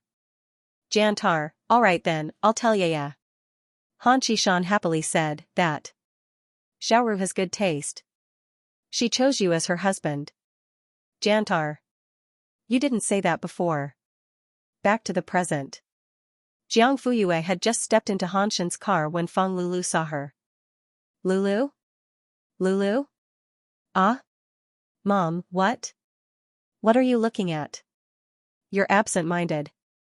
Mom, you said that Jiang Fuyue might have a backer, so the people sent by Uncle Wang Hao were seriously injured. I think I know what her backer is. Lu Kaiyan raised her eyebrows. What backer? She's a sugar daddy. I saw her get into a Bentley with my own eyes. So the so-called genius girl is actually a slut, a mistress. Shameless. Digression, 3,000 words. It was 12 o'clock. On the way to the Han residence. Han Shen said, the CMO exam is not a low standard. Those who can be nominated are the best students in the country. How do you feel about the exam? Parents seem to like to ask this. Jiang Fuyue replied, not bad. That's good. Your second and third uncles are at home this time. They have been wanting to meet you for a long time. Don't be scared later. Don't worry, I won't. You're so sure? Han Shen felt that his little niece's words were really interesting. Her calm tone was quite like an adult's. Jiang Fuyue, 40 minutes later, the Bentley drove into the villa and parked in the ground garage. Han Shen and Jiang Fuyue got out of the car. In the villa, Han Ke and Han Heng, who had heard the sound of the engine, couldn't hold back and rushed in the direction of the door. Old Master, who had been spreading out the newspaper and pretending to read it, couldn't sit still anymore. He threw the newspaper aside and chased after them. Han Ke. Where's your cold and dignified temperament, Han Heng? He knew that his calmness was faked. Who would read the newspaper from 2 days ago with great interest, old master? Get out of the way. I want to be number one. Charge, hence, when Jiang Fuyue entered the house, she saw the three of them standing in a row at the entrance. It was a bit like the reception at the entrance of a bath center. Han Shen face-bombed and turned away. He couldn't look. Old master didn't have any self-awareness and tried his best to put on a very amiable smile. Every wrinkle on his face had its own thoughts. Yaya is here. Don't stand at the door, come in. He then directed Han Heng. What are you waiting for? Get Yaya a new pair of slippers. He then gestured to Han Ku. Hurry up and help Yaya take her bag. How can a girl carry such heavy things? A deflated shoulder bag that only contained 2 keys, 300 yuan, and a cell phone, heavy, but Han Ku and Han Heng actually listened. Han Heng removed the outer packaging of the slippers unskillfully, then pulled the tag with all his might. Finally, he squatted down with a smile and personally placed the slippers in front of Jiang Fuyue. Yeah, you wear it. Is it difficult to take off your shoes? You support me, and I'll be your support pole. Then, Han Ke reached out to her again. Come, give me your bag. Jiang Fuyue, ? Han Shen said helplessly, Dad, don't give orders blindly. Second brother, you stand back. Third brother, you stand up. Don't scare Yaya. Only then did Jiang Fuyue change her shoes and put down her bag. She was surrounded all the way to the living room and sat stiffly on the sofa. Han Qishan smiled and asked the auntie at home to pour juice and snacks. Han Ke secretly looked at her from time to time. Han Heng blinked and directly sat down in front of her. He held his chin with both hands and couldn't get enough of looking at her. Jiang Fuyue gave a dry laugh and called out one by one, grandfather, second uncle, third uncle. Han Heng was pleasantly surprised. Yaya is calling me. Han Ku was relatively calm. She's also calling me. But one could hear the unwillingness in her voice. Finally, Han Qishan said, anyway, she called me first. Han Shen. What did I say? Third brother, don't you think that Yaya looks too similar to Xiaoru? Especially their eyes, they're exactly the same. Do I need you to say that? This is simply a copy of Xiaoru, alright? That's right, you have a photo, take it out and let me see. Han Heng curled his lips. No way. That's a private stash, do you understand? Only I can see it. Han Ke's face turned black. You're just relying on the fact that you take photos with Xiaoru. Every time you take a photo, you shamelessly ask to be released. So annoying. That's because Xiaoru likes to take photos with me. I'm good at taking photos, so I'm good at taking photos. Bullshit, every time it's you shamelessly arguing with her. Every time I take a photo with Xiaoru, you're in it. Just looking at it makes me want to cut it. Han Heng, cut it, Han Ku, do you believe that I won't find the paparazzi to expose your scandal? Han Heng, if you expose my scandal, I'll pull out your hair until you're bald. Jiang Fuyue had just walked in when she saw this scene of brothers tearing each other apart.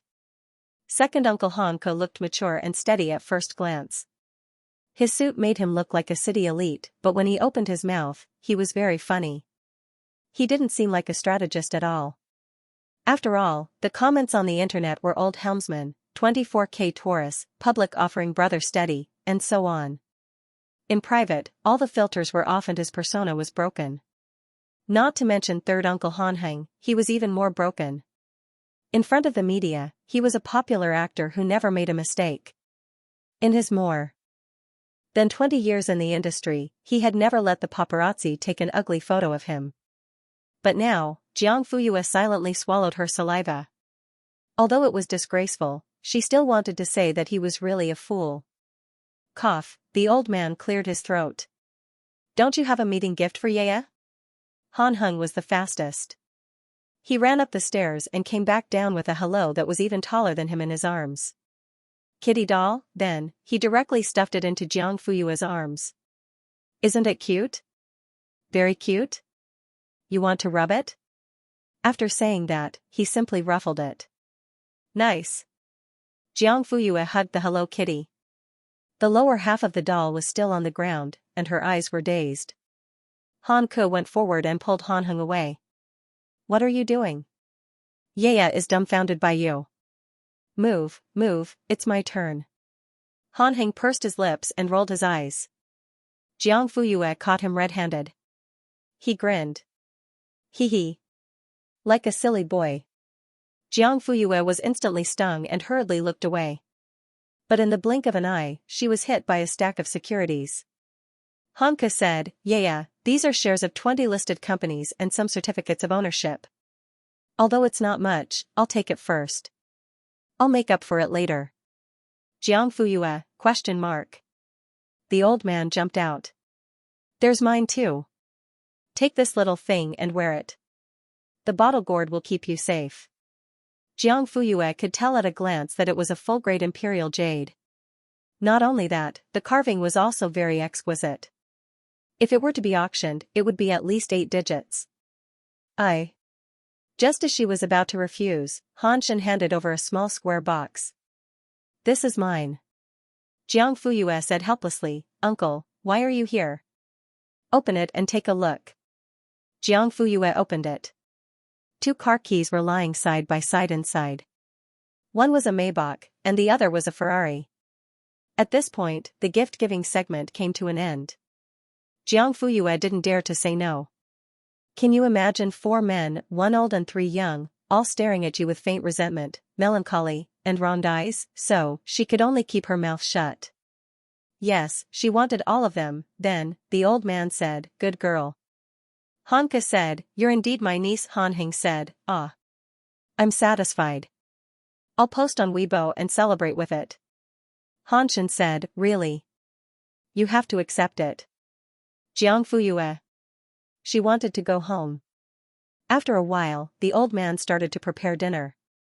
Han Shen looked around the living room twice and asked the nanny, Where's little Ting? Oh, the young master said that he's out playing football with his friends and won't be back for dinner. Han Shen frowned. Nonsense. Doesn't he know that Yaya is coming today? I reminded him before he left this afternoon. The young master said that he knew, and then he still went to play football. Han Shen gritted his teeth. That rascal, he's itching for a beating again. Go, call him back. Otherwise, he won't get a single cent of pocket money for next month. Yes. The nanny quickly lowered her head and walked away. What's wrong, big brother? Han Ke walked over. Isn't it because of that rascal Han Ting? He used to be quite obedient in the past, but now that he's in high school, even dogs despise him. What a headache. Oh, then our little Ting Ting is not bad. Han Heng suddenly interrupted. He can make you feel helpless. Han Shen could only shake his head helplessly. The more he said, the more tears he would cry. Suddenly, he turned to look at Jiang Fuyue, who was playing chess with the old man by the floor-to-ceiling window. He couldn't help but look at her expectantly. If one day Han Ting can be as obedient and sensible as Yaya, I'll wake up laughing in my sleep. Tisk, looks like little Ting Ting is quite lethal. He could actually make the big brother say something like that. But, hee. Han Heng laughed foolishly. If I had a daughter like Yaya, I'd laugh like a chicken in my sleep. Han Ke pursed her lips. You want a daughter? You'd better settle your marriage first. An old man who's almost 50. F***ck, second brother, why are you talking about age? Han Ke, I refuse to talk to old unmarried men. Han Heng was so angry that he almost jumped up. I don't want to talk to an unmarried old bachelor like you. Both of them, F***ck. Not far away, there was also a battle going on. Jiang Fuyue placed the last piece and looked up. You lost again. Not me? You? The old man had lost so much that he was at a loss for words. He stared at the chessboard as if he was studying a foreign object. Why did you eat me up again? Jiang Fuyue, how can I win if I don't eat you up? The old man, suddenly, he reached out and messed up the chessboard. This game doesn't count. I was careless. Again. Jiang Fuyue's mouth twitched. The old man had already started to pick up the black and white pieces. At this moment, there was a continuous barking sound. Woof. Woof. Woof. The next second, a black shadow pounced on her. Jiang Fuyue's eyes turned cold. She didn't dodge but reached out to grab it. A dog's head was stuck between the thumb and index finger. The dog's body stretched and fell, and its 4 legs kicked wildly. The dog didn't seem to expect to be grabbed by the head and tried to intimidate the other party by barking. Woof. Woof. Woof. It had a big mouth and a long tongue. Its saliva was dripping down, and it was even breathing out hot air. A purebred Rottweiler, it was ferocious. If it were other girls, they would have been scared to tears by this ferocious-looking dog. Unfortunately, they met Jiang Fuyue. She grabbed the dog's head with one hand. No matter how the dog barked, she didn't move and was fearless. The old man was dumbfounded. Han Shen and his 2 brothers were worried for their precious niece. The confrontation lasted for nearly 2 minutes. In the end, the Rottweiler's head tilted, and it whimpered for mercy. However, Jiang Fuyue didn't let go. She still grabbed the dog's head and hung it in the air. The Rottweiler's struggling slowed down, and its body started to twitch slightly. Stop. Let go of it. It's dying. Jiang Fuyue looked up slowly and saw the young man rushing in. His handsome face was full of anger, and his eyes were filled with anxiety and worry. He finally came out. Jiang Fuyue smiled. She let go of the dog. The Rottweiler lay on the carpet, panting heavily with its tongue out. The young man rushed up and comforted the dog. He stroked its fur and rubbed its head. After making sure that it was fine, he suddenly looked up and stared at Jiang Fuyue angrily. What right do you have to strangle my dog? Because it wanted to bite me, Jiang Fuyue replied calmly. It didn't want to bite you. Oh, then it pounced on me. I thought it wanted to bite me. Under such circumstances, isn't it reasonable to strangle it? If I didn't strangle it, it would have pounced on me. If it were you, what would you do? Han Ting was suddenly stunned by the question. However, he reacted quickly and sneered. You came to my house and strangled my dog. Don't you feel embarrassed? Of course, because this is my house too. You. Suddenly, the old man smiled and said excitedly, yes, yes, yes. This is Yeya's house. Is this how little Ting talks to his sister? Apologize quickly. Luckily, Xiaoming didn't hurt Yeya. Otherwise, I'll teach you a lesson. Han Ting was stunned. Was this still his grandfather who treated him like a treasure and called him good grandson? If you're kidnapped, blink your eyes. Han Qishan's mouth twitched violently. He raised his hand and slapped his head. Brat, what are you talking about? Apologize quickly. I won't. She was the one who almost strangled Xiaoming to death. She should be the one apologizing. You still dare to talk back? Han Shen walked over with a cold expression. The young man shrank his neck and quickly hid behind Han Ku. Second uncle, help. My dad wants to hit me. Don't be afraid. Second uncle will protect you. He won't dare to. Han Ting looked proud. He turned around and gave Jiang Fuyue a provocative look. Brat, however, the next second, Han Ku cleared his throat. I can protect you, but you have to apologize first. Han Ting was confused. You're no longer the second uncle I know. In the end, he could only pout and put on an aggrieved look. He looked at Han Heng for help. Little uncle, Han Heng coughed. Cough. Little Ting, there's nothing wrong with apologizing. At least it proves that you're willing to admit what you did, right? Right my ass, Han Ting didn't know why his family had suddenly changed. In the past, he was second uncle's big baby, little uncle's eye, and grandpa's heart. Now, he was just air and smoke. He had no sense of existence. When he suddenly met Jiang Fuyue's meaningful gaze, he suddenly understood. Yes, it's because of her, little aunt's daughter, the family's new favorite. Because of her, his pocket money was almost cut off and he was even forced to apologize by everyone. Han Ting felt that he was more pitiful than a little cabbage. Han Shen opened his mouth and gave him an ultimatum. Are you going to apologize or not?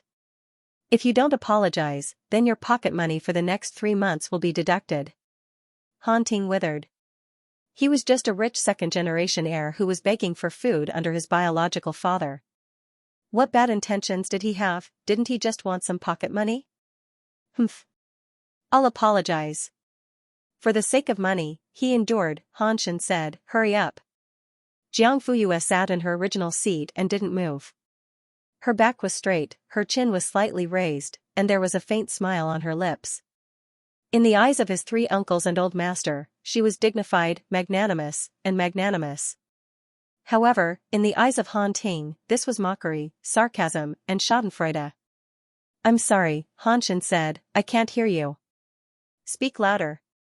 Han Ting said, I'm sorry. Is that okay? What kind of attitude is that? Uncle, Jiang Fuyue suddenly said, I accept younger brother's apology. I feel a little hungry. Can we eat now? Are you hungry? Then let's go to the dining room first. Okay. Han Ting pouted. Hypocrite, why didn't she accept it earlier? Why did she have to wait for him to say it a second time? She was obviously doing it on purpose. He stared fiercely at Jiang Fuyue's back view. He wished that his gaze could turn into a knife and directly pierce through that frail little body.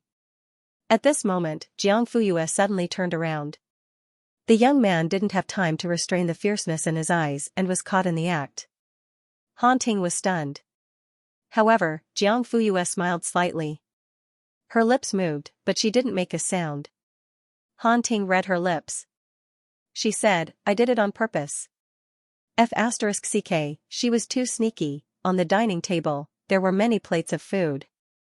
There were all kinds of delicacies and most of them were Jiang Fuyue's favorite. Han Shen said, I asked Xiao Ru what you like to eat and asked the auntie at home to make some. Try it and see if it suits your taste. Thank you, uncle. The culinary skills are definitely not as good as your father's, but it shouldn't be too bad. As he said this, he put a piece of pork rib into her bowl. Han Ting looked at his old father's gentle and caring face. This was something he hadn't seen since he entered junior high school. It only existed in the distant and scattered memories of his childhood. Suddenly, he felt very jealous. Why didn't he put food in his bowl? He also liked pork ribs. Was he still his biological father? He was so good to his niece, but he didn't even know how to deduct his own son's pocket money. This was simply double standards. Pa, Han Ting put down his chopsticks. I'm not eating anymore. After saying this, he suddenly stood up and ran out of the dining room. Hey, Xiao Ting, it's just a few bites, are you full? Han Heng wanted to chase after him. Sit down. Han Shen said coldly. Don't worry about him. If he doesn't want to eat, then forget it. Han Ke said, Big brother, I have to say something to you. Don't be so fierce to Xiao Ting. The fiercer you are, the more he will go against you. Occasionally, you have to take care of the self-esteem of adolescent boys. Han Shen said, he's not a little girl. What's there to take care of? If you don't be strict, he will jump into the sky and poke a hole in it. Do you believe it? In the garden, Han Ting was squatting on the lawn, stroking the back of the Rottweiler. Xiao Meng, do you feel uncomfortable? Did she pinch you until you were in pain? The dog whimpered. All right. I know you're in pain.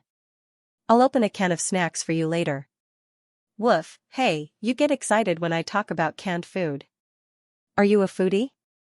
Woof, the dog continued to bark. Han Ting turned around and saw Jiang Fuyue standing not far behind him. What do you want? He was instantly alert and instinctively pulled the dog into his arms. Since you're so worried about your dog, why did you let it pounce on me? The teenager was stunned. Since you let it pounce on you, you should be mentally prepared that it will be restrained and retaliated against. If it's serious, it might even be killed. This is the price you have to pay for letting it pounce on you. Han Ting said, if it dies today, then the culprit will be you. Its life is paying for your stupidity. Digression, third watch, 5,000 words. Sister, you wasn't torturing the dog. She wanted the dog owner to understand that his carelessness could cause his pet to be hurt or even lose its life. Han Ting shuddered. He moved his mouth and wanted to say something, but Jiang Fuyue had already turned around and left.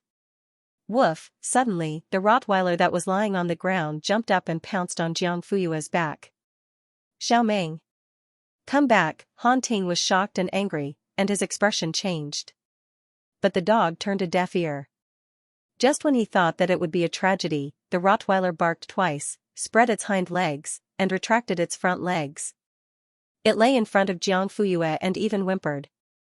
Han Ting? Jiang Fuyue was stunned. She looked at the dog in front of her and blocked her way. She walked around it.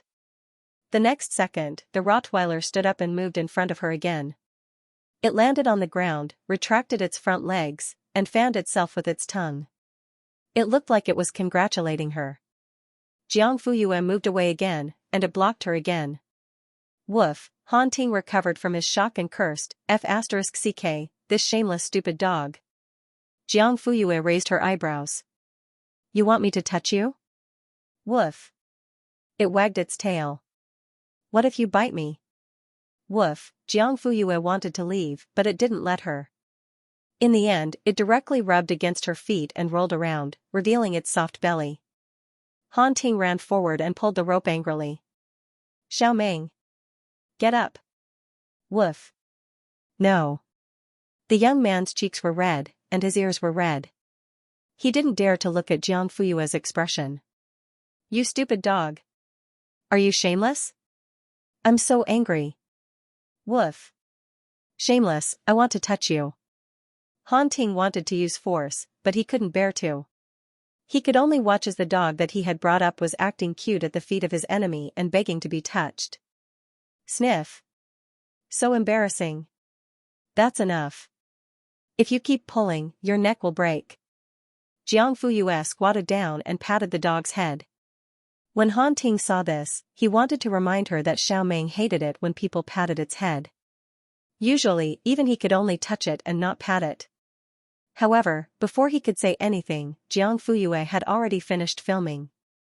Most importantly, that stupid dog actually had a look of enjoyment on its face. Xiaomeng, if you're possessed, blink your eyes. I'll get a Taoist priest for you. Woof. More Jiang Fuyue. Patted it again. Wuji. It began to roll on the ground. Jiang Fuyue picked up the plastic toy shovel by her feet, waved it in front of the dog's eyes, and then threw it far away. Woof. The Rottweiler leaped out quickly. Its limbs were strong, and its body was agile. Jiang Fuyue retracted her gaze and turned to look at the young man. Good dog. After saying that, he strode into the room. What did that mean? The dog was good, but what about the person? Was she indirectly saying that he was worse than a dog? When Xiaomeng came back with the toy shovel in its mouth, it sniffed around, then tilted its head and stared at Han Ting.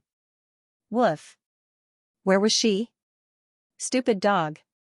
She sent you away and left. Woof, woof. I want to touch it.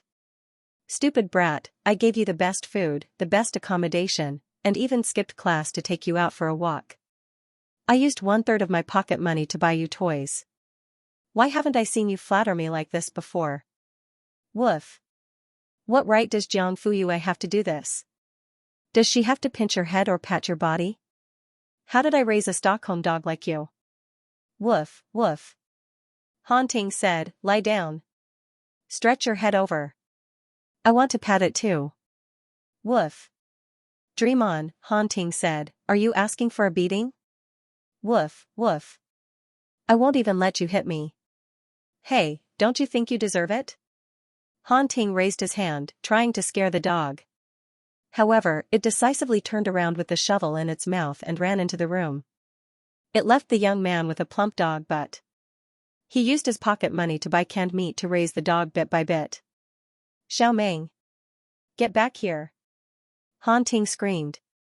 Unfortunately, the dog was nowhere to be seen. At night, Jiang Fuyue stayed at the Han family's house. Knowing that she was coming today, the largest suite on the second floor had been cleaned early and decorated. Let's go, I'll take you to see the room. Han Heng was excited. Jiang Fuyue was pulled out of the game and ran upstairs. Old Master Han couldn't wait for the girl to leave. It would give him enough time to think about what to do next. There was a pursuer in front and a cliff behind. It was really troublesome. Han Shan happened to pass by. Hey. Boss, come here. Han Shan walked over. What's wrong? Help me take a look at this game. What should I do next? It's not good to ask for outside help, right? Yeah, we'll be back soon. Cough. She's not back yet. Help me take a look. She doesn't know. Okay, let me take a look. A minute passed. Old Master Han, how is it? Han Shan frowned. Let me take a look. 2 minutes passed. How is it? I'm not done yet. 5 minutes passed. Old Master Han couldn't sit still anymore. Can you do it or not? Han Shan looked helpless and shook his head honestly. I can't. Cough. Dad, let me give you a suggestion. Huh? Just admit defeat. It's not shameful. Old Master Han glared at him. Bullshit. Am I the kind of person who easily admits defeat? Oh, then you can just wait to be defeated. Hiss. Han Shan rubbed his chin and was puzzled. Who do you think Yaya learned this move from? He had been playing chess for decades, but no one could beat him so badly. Han Shan, anyway, Xiaoru doesn't play chess. Jantar, probably doesn't know how to play either. Is it an interest class?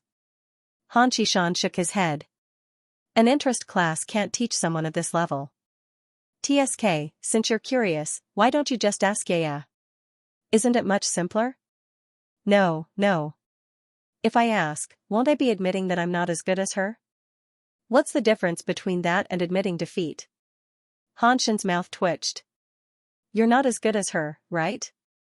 I'd rather raise a watermelon peel than you. You can slowly study it. I don't know what to do anyway. After saying that, he walked away. Old Master Han's face darkened. At this moment, Hanka passed by with her laptop. Han Shan's eyes lit up. Second brother, you're here. Hanka stood there without moving, ? Come here. It's better to keep this distance. He felt that it wouldn't be good to get close. No. How can you watch chess from so far away? What chess piece? Come here. I'm playing with Yaya. Help me figure out where to go. Hanka walked over and looked down. What's there to think about? You figured it out?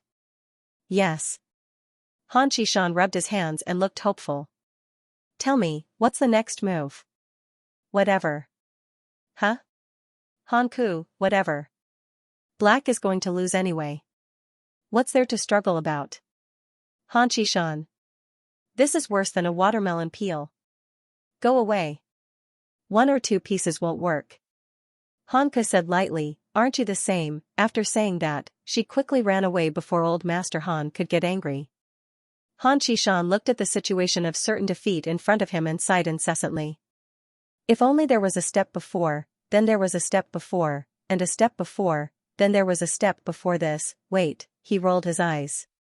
He had an idea, on the 2nd floor. Han Heng held the door handle. Are you ready? I'm going to push it. You'll definitely like it very, very much. Jiang Fuyue blinked. Dang, movie King Han had his own sound effects. The moment the door opened, pink came into view. Pink curtains, pink wardrobe, pink bed sheets, and pink carpet. Those who knew would think it was a bedroom, but those who didn't would think they had entered a candy house. In addition, there were light ribbons embedded in the ceiling, music, and live disco dancing. However, these were not the most exaggerated. The most exaggerated thing was the pile of plush toys of various sizes and shapes in the corner of the room. Han Heng shouted and rushed over. He threw himself into the pile of plush toys, a rabbit in his left hand and a toy poodle in his right. His face was flushed and his eyes were intoxicated. What do you think? Do you like it? I personally selected these and brought them up. Then I arranged them one by one. Don't you feel like you have the whole world? Jiang Fuyue.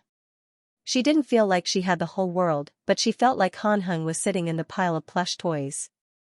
Why aren't you saying anything? Do you think it's too little? It's okay, I even bought 50 online. They'll be delivered tomorrow or the day after. Hee hee. Jiang Fuyue, exclamation point. Help. That. I'm not done playing chess. I'll go down first. Don't, you can look around. There's no rush. Jiang Fuyue's mouth twitched. She could only walk around the entire room. During this time, Han Heng was stuck in the pile of plush toys. In the end, when he saw that Jiang Fuyue was really about to leave, he got up reluctantly. Digression, 3,000 words per chapter. Around 9:30 a.m. I'll ask for monthly votes. Love you guys, wax. Wait a minute. Han Heng suddenly said. Jiang Fuyue, question mark. Hee hee. Let me take a picture. As he spoke, he took out his phone and snapped a picture in the room. When she returned to the living room, Han Qishan was still sitting in his original seat. His anxious expression had changed to one of calmness. Jiang Fuyue raised an eyebrow. Have you thought about your next move? Hee hee, I've thought about it. She sat down and glanced at the chessboard. Suddenly, she paused. Grandpa Shen had already placed a chess piece. I'll go here. Then I'll eat your piece. Jiang Fuyue looked up. Cough. Why are you looking at me like that? Nothing. Jiang Fuyue retracted her gaze and asked him, are you sure you want to make this move? I'm sure. Okay. Jiang Fuyue nodded. Then I'll make this move. Han Qishan was stunned. The girl smiled. I won. No, no. I made the wrong move. I didn't want to make this move. I'll pick it up and make another move. Jiang Fuyue did not stop him. She looked at him good-naturedly as he picked up the black chess piece and placed it on another spot. He was even muttering, yes, I should make this move. I made a mistake just now. Yes, that's right, this is it. As he spoke, he nodded his head heavily twice to show his affirmation. Jiang Fuyue, are you sure you didn't make a mistake this time? No, no. Are you sure you won't regret it? No, no. You didn't make a mistake? It didn't happen at all. I'm awake. Okay. Jiang Fuyue nodded. She picked up the chess piece and placed it on a different spot. She smiled. What should I do? I still won. Han Qishan, exclamation point. Not far away, Han Shen quietly turned his head away. Really, he could not bear to look. Han Ke covered her face with her laptop. She thought to herself, this is not my father, no, no. Han Heng was the most reckless. He rushed over and started shouting. Oh. Dad, you're cheating. Bullying Yaya. Han Qishan. This was no longer a question of whether it was a watermelon or not, it was a watermelon skin. Grandpa, Jiang Fuyue said slowly. Are we still going? I'm not coming anymore. Even if they came again, they would still lose. He had not won a single match today, sob sob, I'm going to sleep. After saying that, she went upstairs angrily. Han Heng whispered to Jiang Fuyue, don't believe him.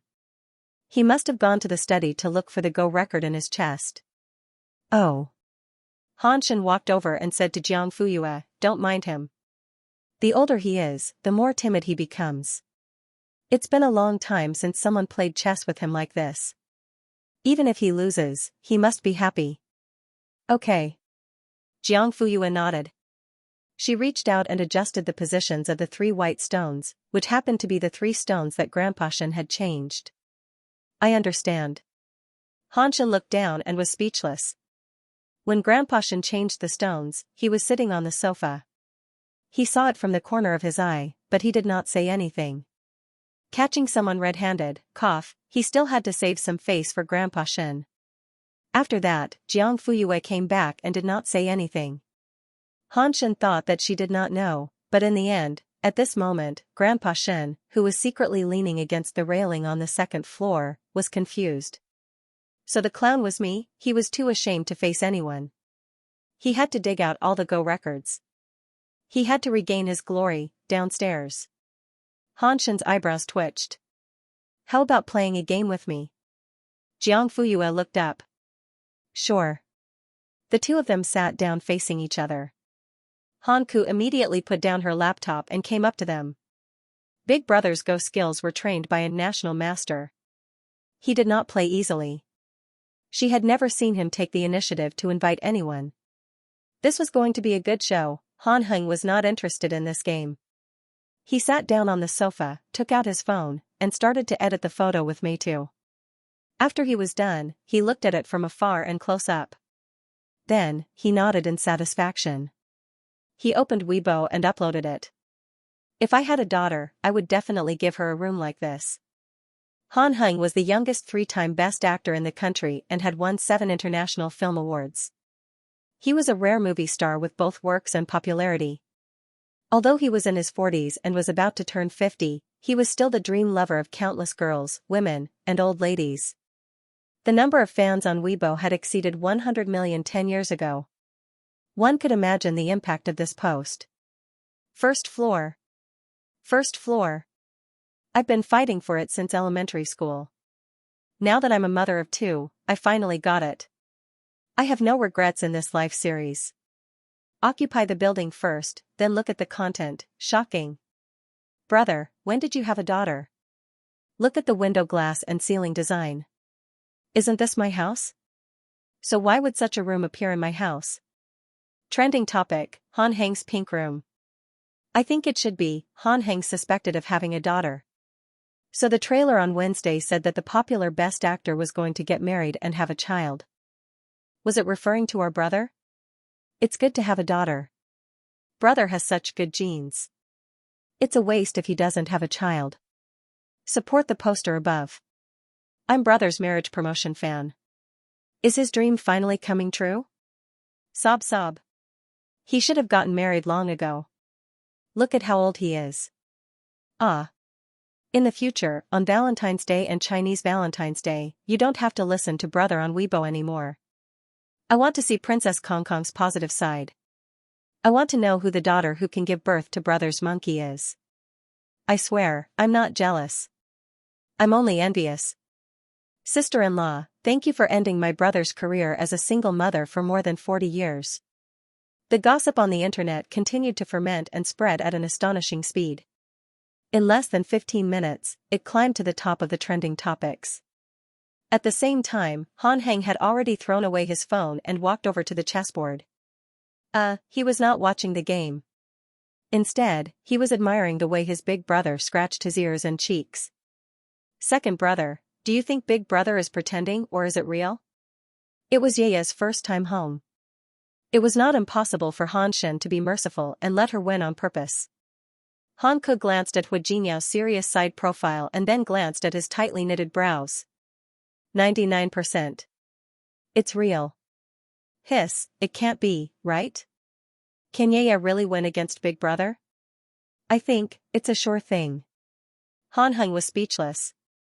Sure enough, 20 minutes later, Han Shen gave up. I lost. Jiang Fuyue smiled. Uncle's way of playing chess is very special. Han Shen smiled bitterly. Are you trying to say that I'm conservative? Everyone has their own style of playing chess. For example, I like to play unconventional moves, but you seek victory steadily. When Han Shen heard this, he actually felt comforted. He suddenly had a thought. Do you think White still has a chance to turn the tables? Jiang Fuyue glanced at the chessboard and nodded. Yes. Han Shen was surprised. White had already been driven to a dead end by him. There was no chance for it to escape. Then, shall we continue? Jiang Fuyue's interest was piqued. Sure. She liked challenges. Especially when she was playing against strong opponents. The two of them changed seats. Jiang Fuyue played white and Han Shen played black. Okay. Han Ke looked at his little niece with interest. Her appearance was very similar to Xiao Ru's, but her personality was completely different. Han Heng could not help but remind Jiang Fuyue, this white piece is about to be played to death by Big Brother. Why do you want to take over this mess? Jiang Fuyue said, it's just for fun. Han Heng curled his lips. What's so fun about a sure lose game, big uncle? I'm going to play. Okay. In the next second, Xianxia gasped. Are you sure? This was completely a dead move. It was meaningless. Yes. Jiang Fuyue nodded. It's your turn. Xianxia was confused. He did not think about it and played according to his own idea. The black piece, which was already in a good position, became even more unstoppable. It directly surrounded the white piece. Xianxia reminded her, yeah, you're going to lose. Is that so? Jiang Fuyue smiled. Not necessarily. After she finished speaking, the white piece was placed.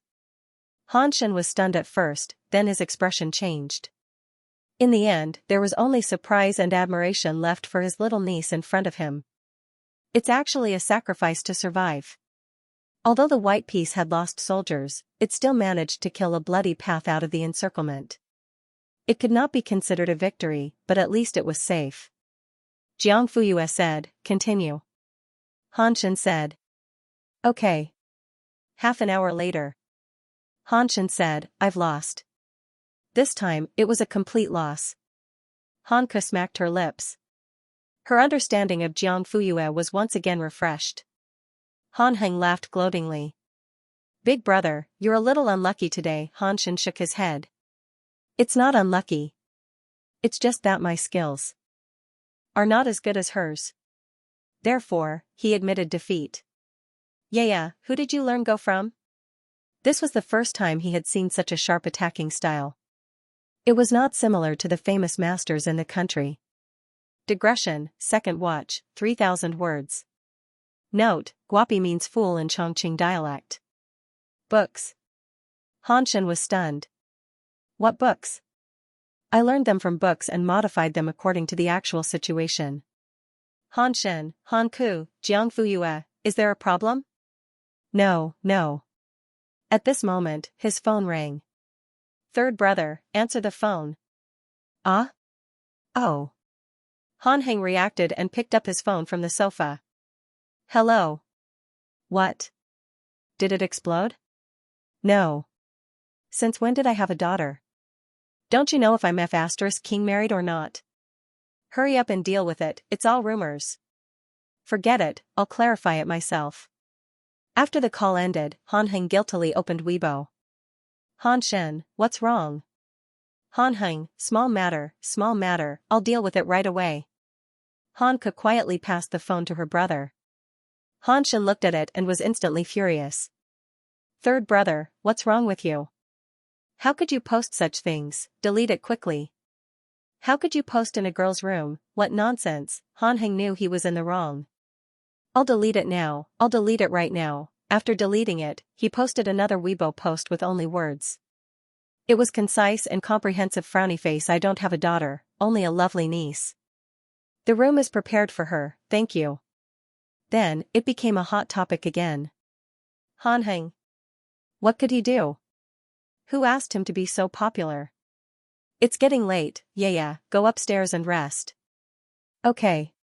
After Jiang Fuyue left, Xianxia started to clean up the chessboard.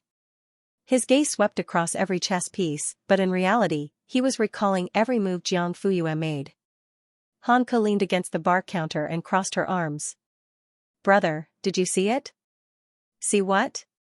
Our Yaya is a genius. Hanheng was sending a message to his manager to control the comments and put an end to any attempts to find out who his niece was. Hearing those words, he couldn't help but roll his eyes. Do I need you to tell me that? If Yaya wasn't a genius, how could she win the gold medal in the competition and get full marks every time? It's even more impossible for him to come to the capital to participate in the CMO with the best results in the league. Hanku was shocked. Is it that powerful? You don't know? Hanheng was speechless. He fiddled with his phone for a while before handing it over. See for yourself. Hanku took it and skimmed through it. TSK, our Yaya even has a Weibo fan club? Hanheng, that's not all.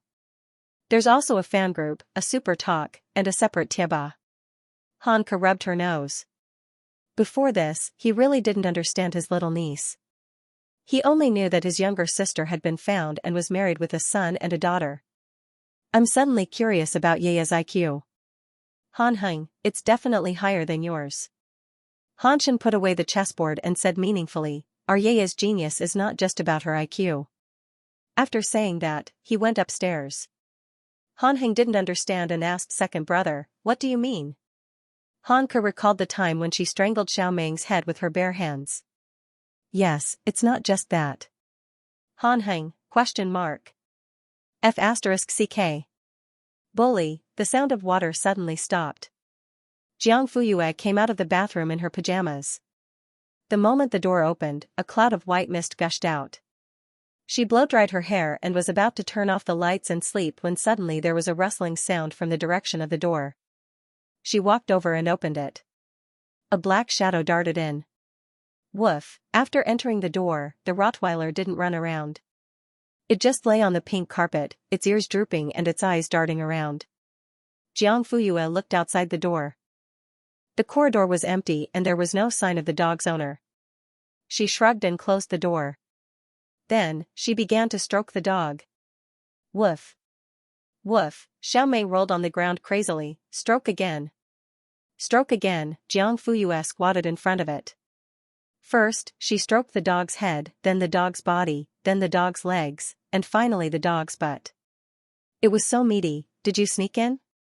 Woof, aren't you afraid that your owner will beat your head up if she finds out? Woof. He wouldn't, Jiang Fuyue quite liked this dog. Its ears were thick and erect, its fur was smooth, and its back was slightly arched. It was obviously a purebred. The key was that it knew who it could mess with and who it couldn't. It was just that, the owner was a little annoying. Go, help me bring the towel over. Xiao Meng immediately stood up and tilted its head. Then, it eagerly followed Jiang Fuyue's instructions to bring the towel and wagged its tail. Good dog. Jiang Fuyue patted its head. Its tail wagged even more fiercely. Woof, its body fell down and revealed its soft belly. It signaled Jiang Fuyue to stroke it. Jiang Fuyue felt that this dog was really interesting.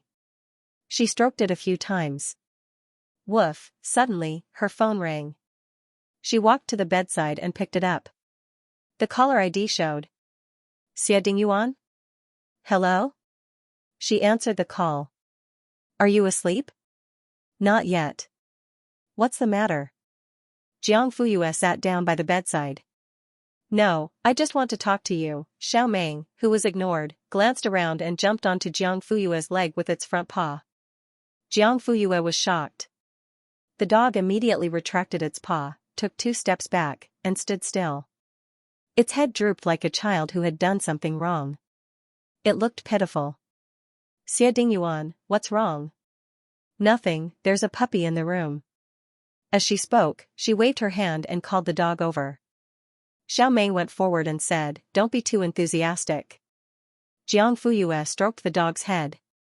Xiao Meng took the initiative to rub against the dog. She couldn't help but laugh. On the other end, the man's heart skipped a beat. You're that happy? It's quite obedient. You like dogs? Only obedient dogs. Xia Dingyuan was deep in thought. At this moment, there was a knock on the door. Jiang Fuyue. Is Xiao Meng in your room? Although they were separated by a door and there was still some distance between them, Han Ting's voice was at the top of his lungs. As expected, his voice traveled through the phone and landed in the ears of the man on the other end. Jiang Fuyue said and hurriedly hung up. Xia Dingyuan held the phone. His eyebrows were furrowed at a speed visible to the naked eye. If he didn't hear wrongly, it was a man's voice on the other end of the phone. Did the dog find Jiang Fuyue's room? His heart suddenly sank. On the other side, Jiang Fuyue opened the door. Han Ting squeezed in. As expected, he saw his silly dog. Xiao Meng, who allowed you to come upstairs? Go back to your kennel. It didn't move. It sat by the bed and wagged its tail. It was facing Jiang Fuyue. Han Ting felt that his head was about to explode.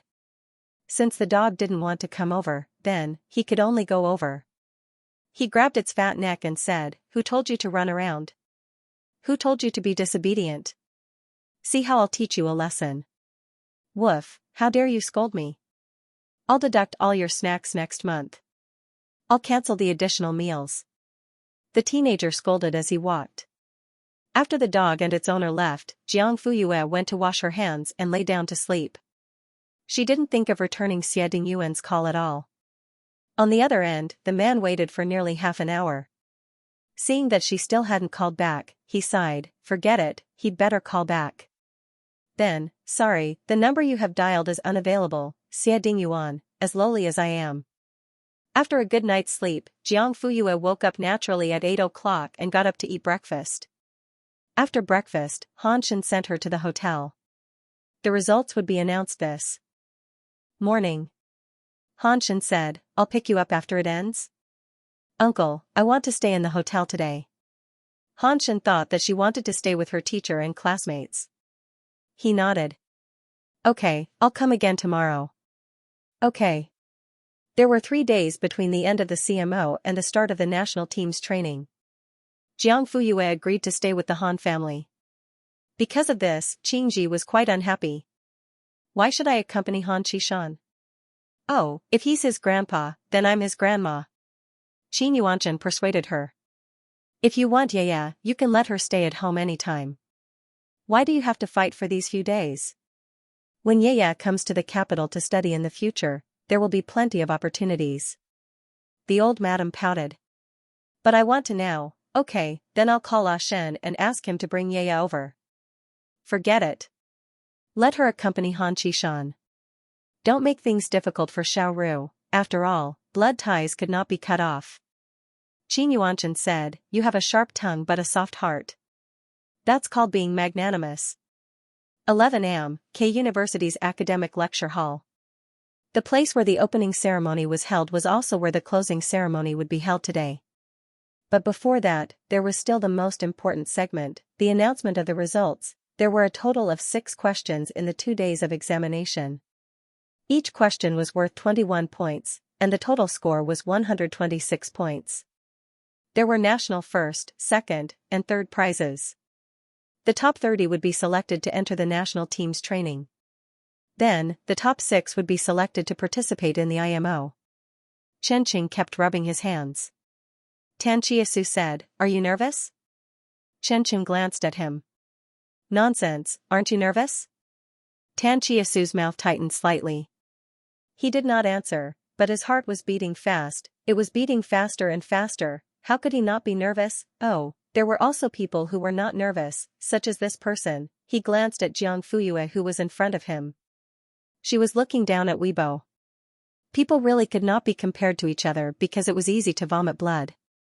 Jiang Fuyue had already seen Han Heng's having a daughter storm on Weibo yesterday.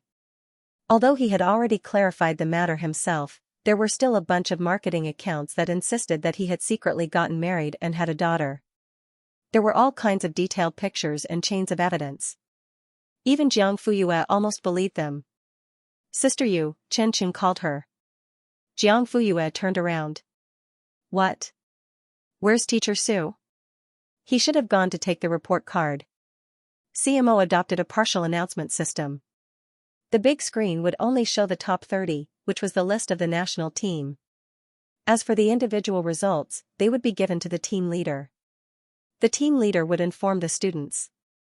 Suddenly, he's here. The teacher is back. Someone shouted, and then everyone's eyes turned to the door. Sure enough, a group of team leaders came back together. Almost everyone had a piece of A4 paper. Needless to say, it was definitely the report card. Chen Qing swallowed his saliva and rubbed his hands even harder. Tan Chiasu pretended to be calm, but in fact, he was secretly wiping his sweat. In contrast, Ling Xian was much calmer, but his eyes still unconsciously fell on Su Jing. As for Jiang Fuyue, she only took a glance and then looked away because a WeChat message came in. Until Su Jing walked in front of her with the report card, her eyes did not move away from the phone screen. Su Jing. Cough. She felt that she had been left out. But fortunately, Chen Qing and Tan Chiasu were staring at her eagerly.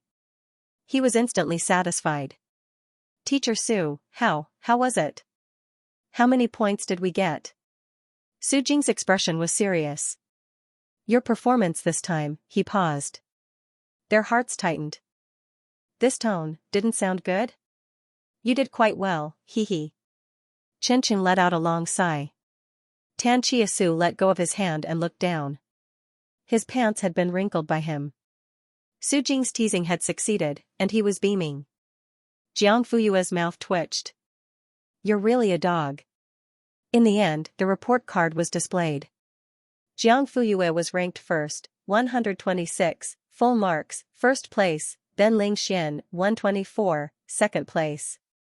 Chen Qing and Tan Chiasu were both at 121, tied for fifth place.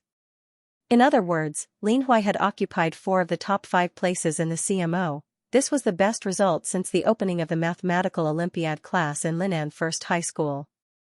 At the same time, it was also the first time they got full marks. Although Su Jing was calm now, his hands couldn't stop trembling when he received the report card. Jiang Fuyue and Ling Xian did well. This was expected.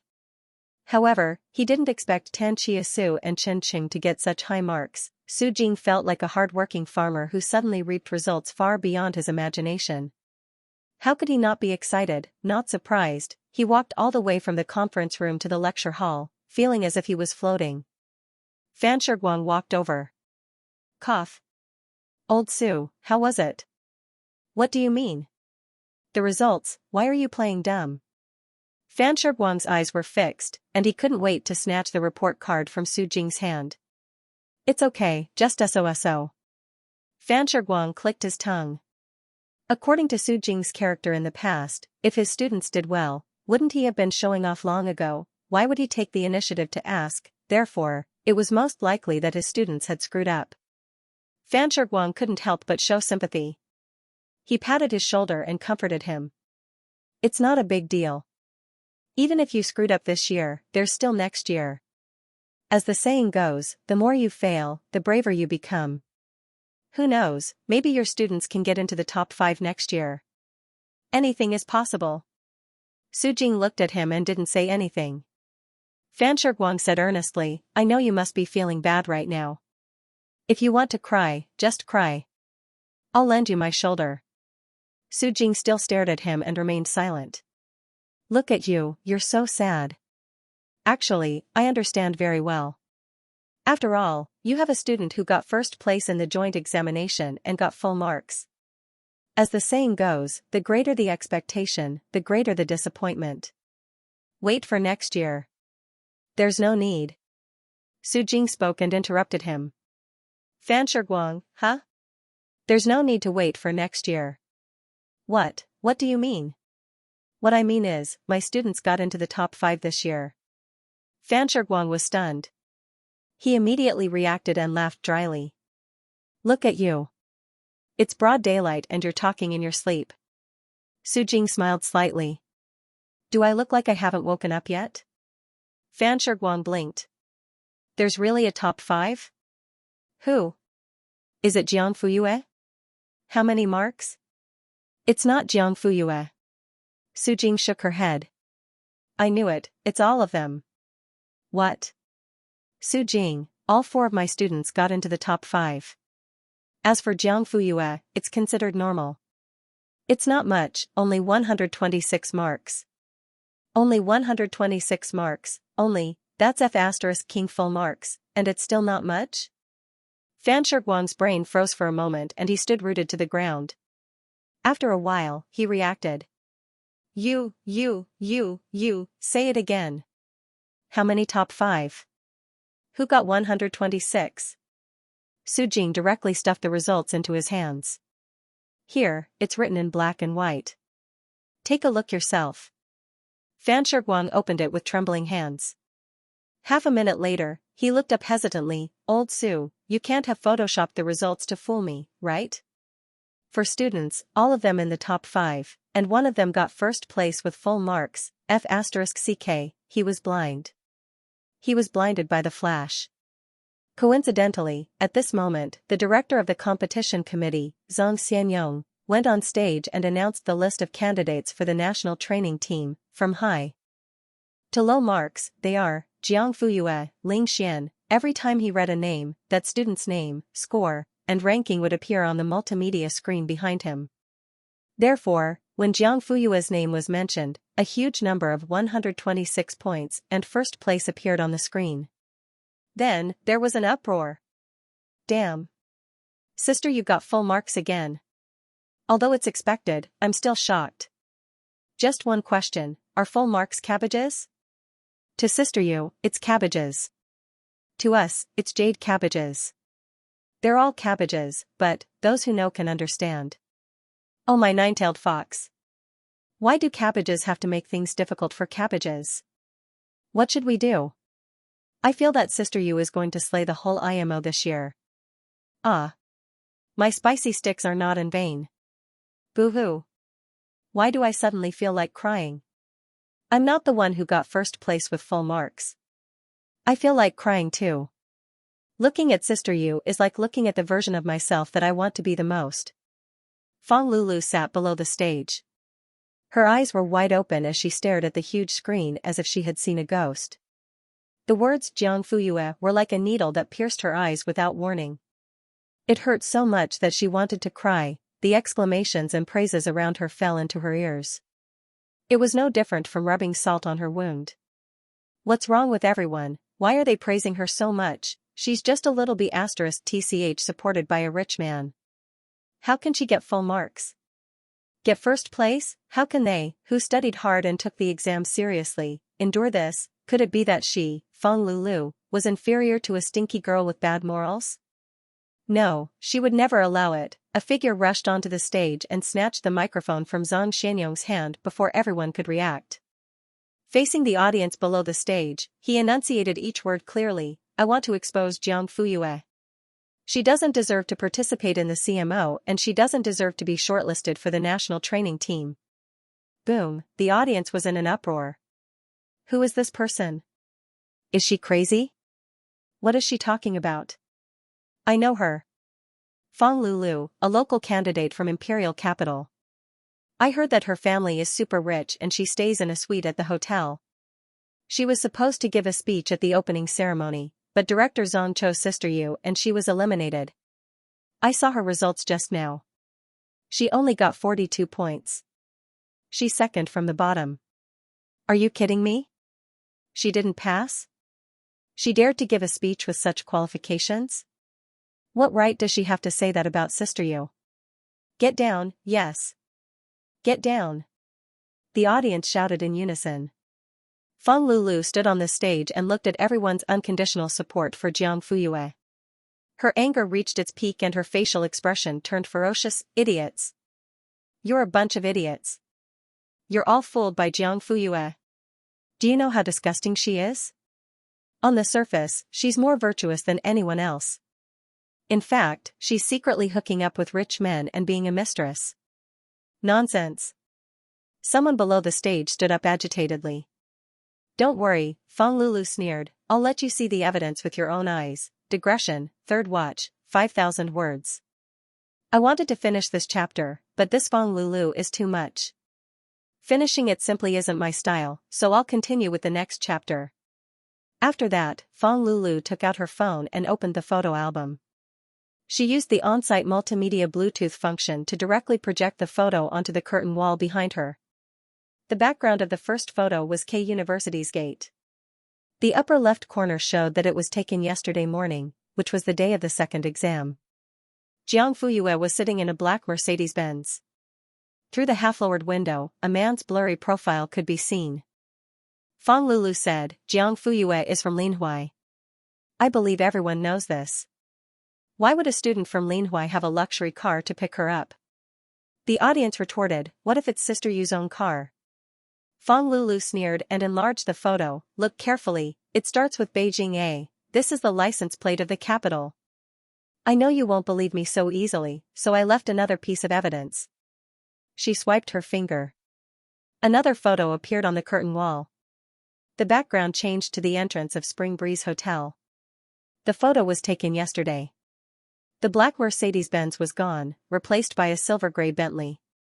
Jiang Fuyue also sat in the front passenger seat, but the person who picked her up was another man. Fang Lulu said, it's still a Beijing brand. I checked this car. It's the latest limited edition. There are less than 3 in the entire capital. Isn't the above obvious enough? On the surface, Jiang Fuyue came to the capital to participate in the CMO competition, but in reality, she's hooking up with rich guys behind the scenes. She's immoral and has a bad influence.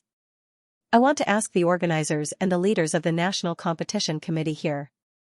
Does this kind of student deserve to be selected for the national training team? Does she have the right to represent Xianxia in the IMO? If she really goes, it will be the greatest insult and slander to our country and the subject competition. Fang Lulu spoke with certainty and indignation. She was like a righteous messenger. In an instant, many curious gazes were directed at Jiang Fuyue, who was sitting below the stage. They didn't know until they saw it, but they were shocked. What a guy. Jiang Fuyue was still able to sit still even though she was already standing on the stage and exposing Jiang Fuyue's wrongdoings and was just short of pointing at her nose and scolding her. He sat leisurely with a smile on his face. He was so calm that he seemed like an outsider. I suddenly feel the contempt of a king.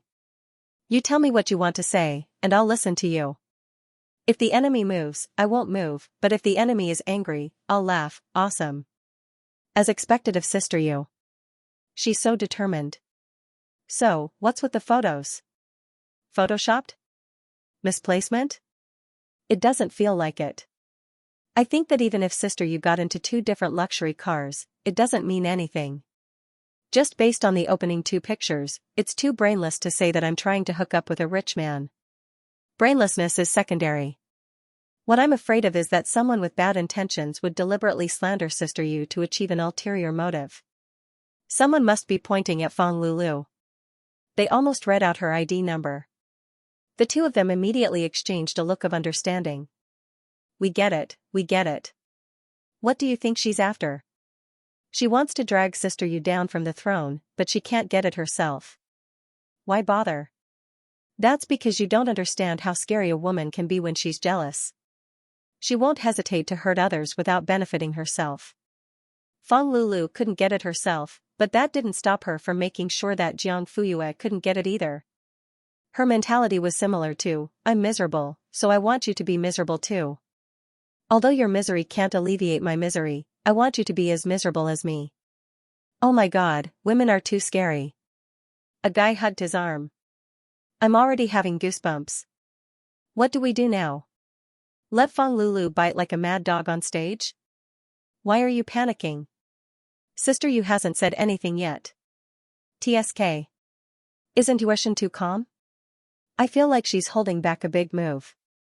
Fang Lulu stood on stage and saw the discussion below the stage. Everyone was whispering to each other. She thought that what she said had worked and that everyone was starting to doubt Jiang Fuyue. Little did they know that she was the clown. I'm here to make a complaint. I request that the National Competition Committee cancel Jiang Fuyue's results and ranking and ban her from taking the exam. TSK, this woman is too vicious. Not to mention that the matter hasn't been clarified yet. None of the leaders here have said anything. Even if it's clarified, it's not up to her to decide how to deal with it. Her table manners are too ugly. I thought she could pretend for a while longer. I didn't expect her to expose herself. Even I can't stand it, let alone the leaders here. Does she really think they're pushovers? After Fang Lulu finished speaking, it was as if a righteous show had ended. She was full of joy, thinking that she would receive flowers and applause. However, the truth was that everyone was looking at her strangely.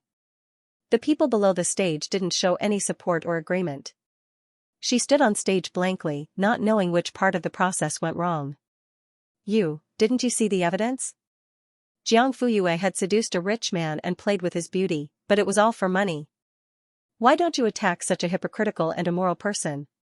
At this time, a boy in the audience stood up and asked, Do you know Jiangji restaurant? What? Fang Lulu was stunned. Sister Yu's family's private restaurant. Do you know how popular this restaurant is and how much its daily turnover is? Do you know that Sister Yu's family has a Kuranin? Its biggest use is as a van to transport several chefs with the surname Chow to and from the private restaurant and the pancake shop. Of course, it occasionally carries dry goods and flour. Fang Lulu was puzzled. She didn't know why he was saying all this. The boy said, since you don't know, as a hardcore fan of Xianxia restaurant, I'll tell you. It's hard to find a private restaurant. It takes at least an hour to line up. The daily turnover is 6 figures. If it's a holiday, it can even reach 7 figures. In summary, do you think Sister Yu is short of money? Fang Lulu frowned and said, who doesn't want to have more money? She has it, but it doesn't mean that she doesn't want more. This is the same as the 2 photos you took out. It's subjective speculation. It's not substantial evidence at all. It's not credible at all. That's right. Another boy stood up and said, we're not idiots. We have our own judgment. We can't just believe whatever you say. Moreover, you also have selfish motives and want to use us as cannon fodder. You have to ask if we agree or not. A third boy stood up and said, of course we don't agree. We're not that stupid. Then the fourth, the fifth, in the end, it was like bamboo shoots after the rain, popping up one after another. Fang Lulu was caught off guard by the unexpected development in front of her. She stood on the stage with a stunned expression. Not only did these people not doubt Jiang Fuyue, but they even banded together to protect her? You still say that Jiang Fuyue didn't seduce men. Aren't all the people standing up now, boys? Who said that? The 2 girls said in unison. We also support Sister Yu. And us, they said in unison. In an instant, everyone stood up and cheered in unison.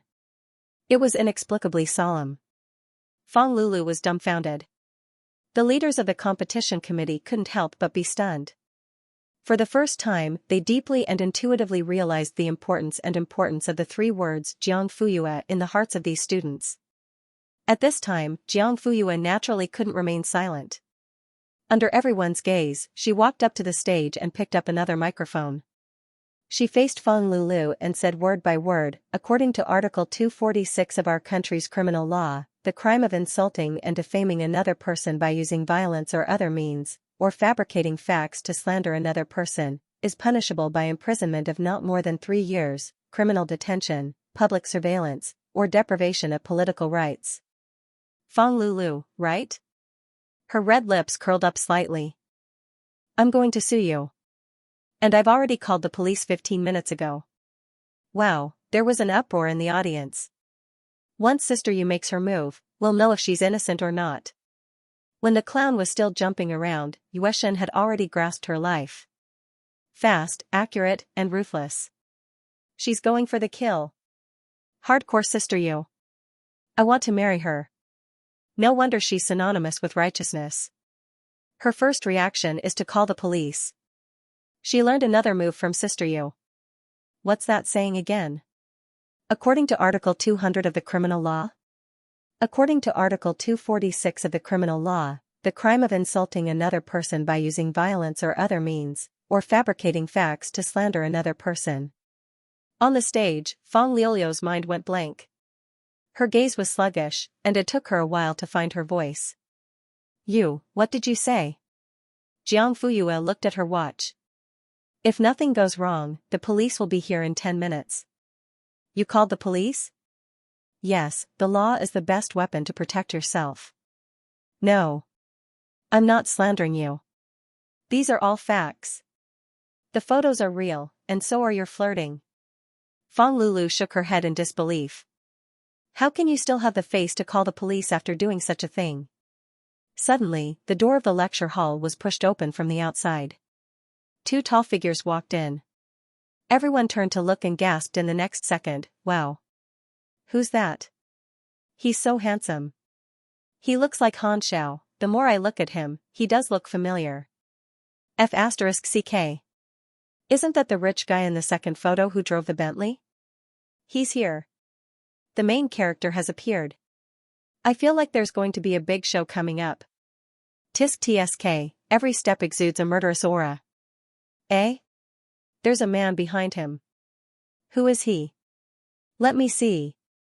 F***CK. He's even more handsome than the one in front. Why do I still feel like he looks familiar? He's too familiar. Where have I seen him before? Oh my god, this. Isn't this thank you, Why are you thanking him for nothing? Are you dumb? No. That person is, Xia, what are you thanking him for? Thanking me? Thanking him? It's Professor Xia. Xia Dingyuan, Professor Xia. Huh? Everyone was dumbfounded. At this time, Han Shen had already walked onto the stage and stood next to Jiang Fuyue. Under everyone's shocked gaze, he suddenly reached out and grabbed the girl's shoulder, while his other hand took the microphone away. Yes. That's him, Fang Lulu pointed at Han Shen and told the audience, he's Jiang Fuyue's sugar daddy. Now that he's here, Jiang Fuyue can't quibble anymore. Han Shen didn't even look at her. He raised the microphone and said, I'm very sorry to meet all the little flowers of our motherland in such an embarrassing way in such an awkward situation. Let me introduce myself. My surname is Han, and I'm Jiang Fuyue's biological uncle. He enunciated the last 3 words heavily and heavily. The audience was shocked again. Uncle? He's actually her uncle? What's wrong with Fang Liuliu's eyes? How can she see her uncle as her sugar daddy? I can't help but dig out 3 rooms and a living room for her. Should I report her? She's just making things up. Yes, Auntie Han's surname is also Han. He's her biological uncle. Fang Liuliu's eyes widened. Uncle? No. She shook her head. That's impossible. You only said that because you wanted to help her. Han Shen raised his chin slightly and looked at her with disdain. I don't need to explain to you. When the police come, they'll naturally distinguish the truth from the lies. I believe that no matter whether it's black or white, no one can escape the sharp eyes of the law enforcement officers, including me and you. Fang Lulu was shocked. Suddenly, she thought of something and grabbed at the last straw. If you're her uncle, then what about the other person? The one who drove the black Mercedes-Benz can't be her uncle, right? Yes, that person is Jiang Fuyue's real sugar daddy. Ridiculous, a cold rebuke was heard. Another man walked to Jiang Fuyue's side. When he stood still, the audience suddenly fell into a dead silence. The director of the competition committee, Zhang Xianyong, said in a trembling voice, Is it Professor Xie? Everyone didn't dare to blink. Obviously, this was the question that they wanted to verify. Han Shen took the initiative to hand over the microphone. Xie Dingyuan raised his hand and took it. Hello, everyone. I'm Xie Dingyuan, Jiang Fuyue's partner and partner. Boom, the audience was in an uproar. The discussion exploded like a firecracker. Oh my god. How many more surprises and twists will there be? Let's have a good time, oh my god. I can't believe I've seen Professor Xie in real life outside of the TV screen. Wow. My life is complete. Really? So the one driving the Mercedes-Benz is Professor Xie? No wonder I was wondering why his side profile looked so familiar. It's him. I'm so envious. Professor Xie actually drove himself to pick up Sister Yu. I'm so envious.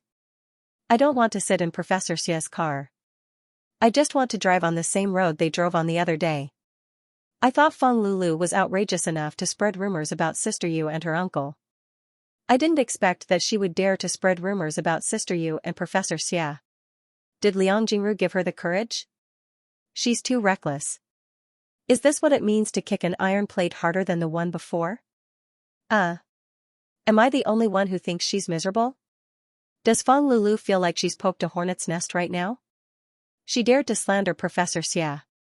She should be prepared to be scolded by the entire country. You don't say. She's really miserable. Feng Lulu looked at Han Shen and then glanced at Xie Dingyuan. Her bewildered eyes scanned back and forth. Finally, she was about to collapse. No. I saw her get into her sugar daddy's car. It must be him. It must be. How did it become her uncle and Xie Dingyuan? Jiang Fuyue. It must be you who did this. Hurry up and admit it. Admit it in front of everyone right now. As she spoke, she rushed over. Xie Dingyuan took Jiang Fuyue and stepped back to avoid her. Han Xing used his body to shield the crazy Feng Lulu. What are you trying to do? F*CK. What did I just see? Did Professor Xia save the damsel in distress? Ah? Where? Why didn't I see it? Uncle Han is so handsome. He stood up and blocked her. He's so manly. Elder sister, you can obviously rely on herself, but she's still like a little princess being protected by two elders. Ugh. I'm envious of elder sister you again. Even though Feng Lulu was blocked, she stubbornly stuck her head out and shouted at Jiang Fuyue, why aren't you saying anything? You dare to do it but don't dare to admit it? Tell me, who is your sugar daddy? Jiang Fuyue looked up expressionlessly. People who pretend to be asleep can never be woken up. It's a waste of breath to say anything more. At this moment, the police arrived. They walked in one after another in their uniforms. Who called the police? Jiang Fuyue stepped forward. Someone spread rumors and slandered me. Everyone here can testify. Anne. She took out a recording pen from her pocket. The power source indicated that it was in use. I even recorded this. I won't accept any mediation. I'll go straight to legal proceedings. The leader of the police officers heard that the other party was firm and there was no need to mediate. He looked around. Who spread the rumors? Jiang Fuyue pointed at Feng Lulu. Her. Bring her back for investigation. Yes. Two police officers stepped forward.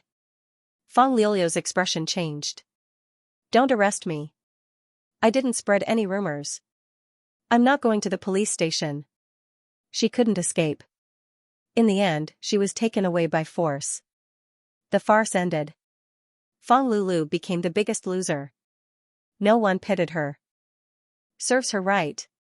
She harbored evil intentions and harmed others and herself. Spreading rumors is just a mouth. In the future, you should learn from Sister Yu to refute rumors. Just call the police and send her away in one go. Believe in Sister Yu. She'll definitely tear them apart, hee. I've already recorded it.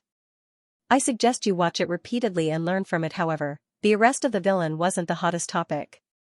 The hottest topic was, aren't you curious about the relationship between Professor Xia and Jiang Fuyue? Digression, 2 chapters in 1, 5,000 words. There's no third chapter today, it's finally over. Phew, didn't we just say that they're partners? So Sister Yu was already partners with a scientific researcher when I was still a student. Boo-hoo. Why would a high school student make things difficult for another high school student? I feel like Professor Xia is Sister Yu's senior. That hug just now was like a mother hen protecting her chick. Senior. That makes sense. After all, he's almost 10 years older than her. I'm more curious if Sister Yu calls him brother or uncle in private, uncle, right? His academic status is there. Let me ask you a secret question. Is there anyone who wants to be a couple? The crowd was silent for 2 seconds. I want to, but I don't dare. I'm doing it secretly. Oh. I finally found a group. I thought I was the only one with the guts. Beauties, I just took a video of Professor Xia hugging Sister Yu's waist. Do you want to see it? Send it to me. Me too. Me too. Me too. Why don't we create a group? Let's name it Yuanyue Saccharin Processing Factory? Sure. Sisters. From now on, you'll have to knock it to death. Have you posted the video? I posted it, F***CK. Waist. He hugged her waist.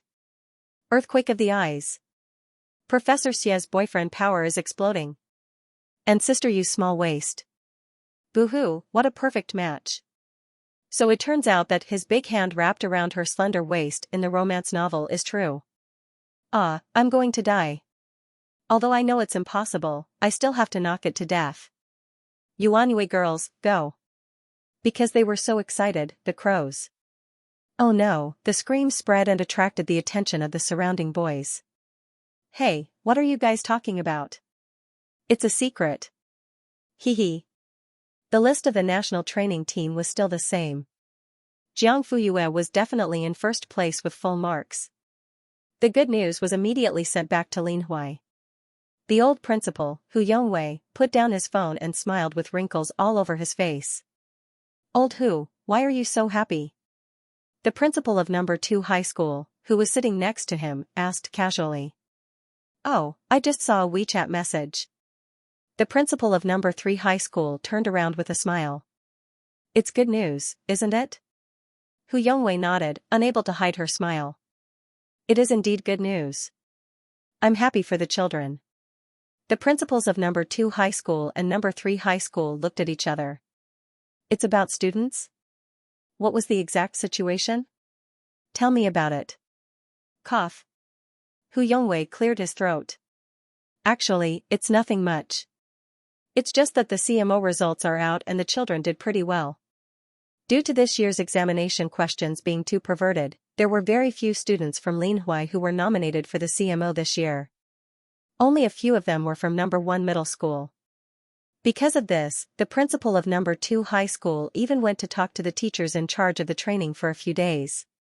Now that Hu Yongwei suddenly mentioned CMO, it poked at the scar in his heart. His expression changed for a moment. The principal of number 3 high school watched this without batting an eyelid. He was happy to be a bystander. In any case, number 3 high school had never been better than number 1 high school and number 2 high school. There was no competition between them, so they were calm. The results are out. The principal of number 2 high school said firmly and raised his chin slightly. How is it? Did anyone make it to the national training team? Hu Yongwei nodded. Yes. Oh, congratulations then. Number 1 high school has always been outstanding in the mathematical Olympiad. I remember that the best year was when 2 students made it to the national training team, right? Yes. It's a pity that they didn't make it to the IMO in the end. The principal of number 2 high school sighed and shook his head. I hope it'll be better this year. Hu Yongwei's smile did not change. It stands to reason that this year should be better than before. After all, there were 2 in the past, but 4 this time. How many? The principal of number 2 high school was stunned. 4, Hu Yongwei replied. If I remember correctly, there were only 4 students in Linhui who were nominated for the CMO this year, right? The principal of number 3 high school added with a smile. All of them made it to the national team? Hu Yongwei nodded. The principal of number 2 high school was depressed. The principal of number 3 high school, to make it to the national team, you have to be ranked at the top. 50 or 30? Hu Yongwei, 30. Oh, that's not bad. The principal of number 3 high school spoke from the bottom of his heart, if not for the fact that he was gloating. By the way, what are the exact rankings of the 4 children? Isn't there Jiang Fuyue who scored full marks in the joint examination? Did she get full marks again this time? The last sentence was just a casual remark. The principal of number 3 high school himself felt that it was unlikely. The first time was luck. How could there be such luck every time? However, Hu Yongwei nodded. When it comes to mathematics, physics, and chemistry, she has never scored less than full marks. That's expected. The principal of number 3 high school, ? On the other hand, the other 3 are more surprising. Why are you surprised? Hu Yongwei, 1 is second, and the other 2 are tied for 5th. The principal of number 3 high school widened his eyes in disbelief. You mean that they all made it to the top 5? Jiang Fuyue even got first place with full marks? Yes, that's right. The principal of number 3 high school. His mouth was a little cheap, so his face hurt. The principal of number 2 high school. Should I vomit blood or faint? That was a problem. After the intermission, the second half of the meeting began. The leaders of the Ministry of Education returned to their seats. However, before the meeting continued, they personally congratulated Hu Yongwei in front of the 36 high school principals. Then, the news spread completely, number 1 high school is stronger again. If they win the IMO award, coupled with the IPO and IOI from before, number 1 high school will have a grand slam. I've never seen number 1 high school so strong before. They only became stronger in the past year, right? I heard it's because of a genius student. I know. Jiang Fuyue. She's been on the hot search list several times. Look at old Hu's smile. I'm so envious. It would be great if our number 18 middle school could have such a student. The CMO ended successfully. The candidates who did not make it into the national training team could return to their local area and prepare for school. The shortlisted students had 3 days off. The national team's training officially began 3 days later. Su Jing packed her things and returned to Linhui that afternoon. Firstly, there was no need for a local team leader for the training. A more professional team leader would take over until the end of the IMO. Secondly, school was about to start. As the form teacher, he had a lot of things to do. He could not abandon the entire class for 4 students. Chen Qing came along as well. It's my mom's birthday tomorrow. I want to go back and accompany her. Tan Chiasu signed up for a local tour for 2 days and 2 nights. I haven't been to Beijing before. I can walk around and take some photos to bring back. Ling Xian had relatives in Beijing. After the closing ceremony, he was picked up by a Maybach. Therefore, Jiang Fuyue was the only one left in the hotel in the evening. Ling Xian had invited her before he left. My aunt has a villa in the suburbs. I'll go alone this time. If you want, we can go together. There are so many rooms anyway, and the suburbs are quiet. No one will disturb you. Thank you, but I've already agreed to stay at my uncle's house. Oh.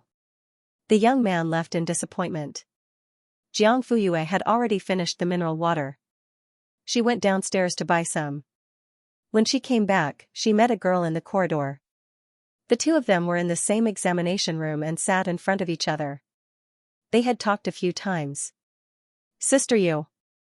Aren't you going home? I'm going home. Then why are you still here? It's getting dark. Jiang Fuyue smiled. I'm waiting for someone. Oh, then I'll go first. Bye. Bye. The two of them passed by each other. The girl excitedly made a yay sign. She took out her phone and began to type, guess who I just saw? Who? Sister Yu. She said goodbye to me and even smiled at me. Sob sob sob, how can there be such a beautiful, polite, and intelligent girl in this world? The sky gradually darkened and the lights were on. Jiang Fuyue was in her room dealing with the documents that had piled up during this period of time. Suddenly, she received a WeChat notification. She clicked on it. There were only 2 words, come down. 10 minutes later. Jiang Fuyue walked out of the hotel. Suddenly, she stopped in her tracks. On the opposite side of the road, a man was leaning against a car. He had changed his well-ironed suit for the closing ceremony into a gray windbreaker. The zipper was open and the collar was slightly raised. At first glance, he looked less serious and more dashing. Jiang Fuyue raised her eyebrows. When the man saw her, he stood up straight and put his hands nervously into the pockets of his windbreaker. Jiang Fuyue walked over. Have you been waiting for a long time? Xie Dingyuan shook his head. Not too long. As he spoke, he opened the door of the front passenger seat for her. Jiang Fuyue bowed and got into the car. Xie Dingyuan went to the other side and sat down.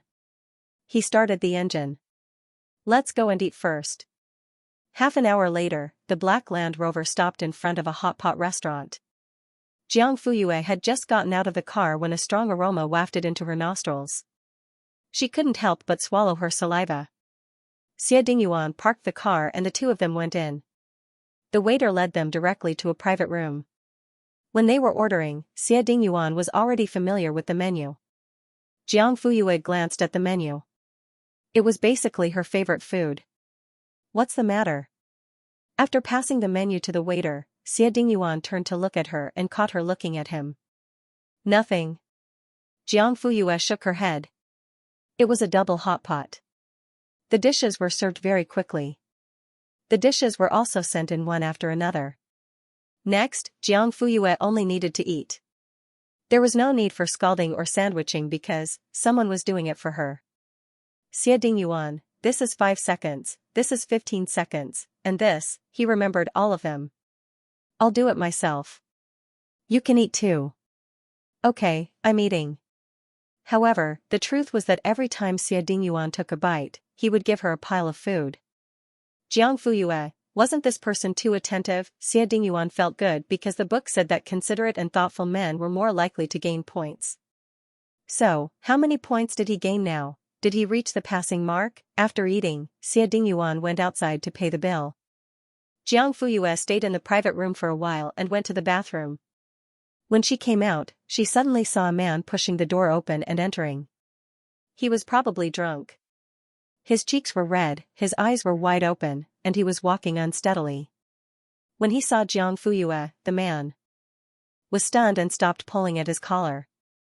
"Sorry, you're in the wrong place." The man looked around blankly and paused for a few seconds before he reacted. "Sorry." "Okay." Jiang Fuyue did not move. She was waiting for him to leave. Suddenly, he asked, "Have I seen you somewhere before?" Jiang Fuyue said coldly, "Sorry, I've never seen you before." "No, I've definitely seen you before." The man moved forward. "Stop." He stopped and asked again, "What's your name?" "I can't tell you." The man saw the girl's undisguised indifference and defensiveness clearly. Zhong Yuni chuckled and suddenly found it very interesting. He paused, "Do you know who I am?" Jiang Fuyue had heard the same line from Fang Lulu not long ago. She asked, "Are you RMB?" "What?" "Everyone wants to know who you are." Zhong Yuni was a little confused. Maybe it was because he was drunk, or maybe it was because he had not been mocked in front of his face for many years. For a moment, he felt strange. "I'm not RMB." He shook his head and changed the topic.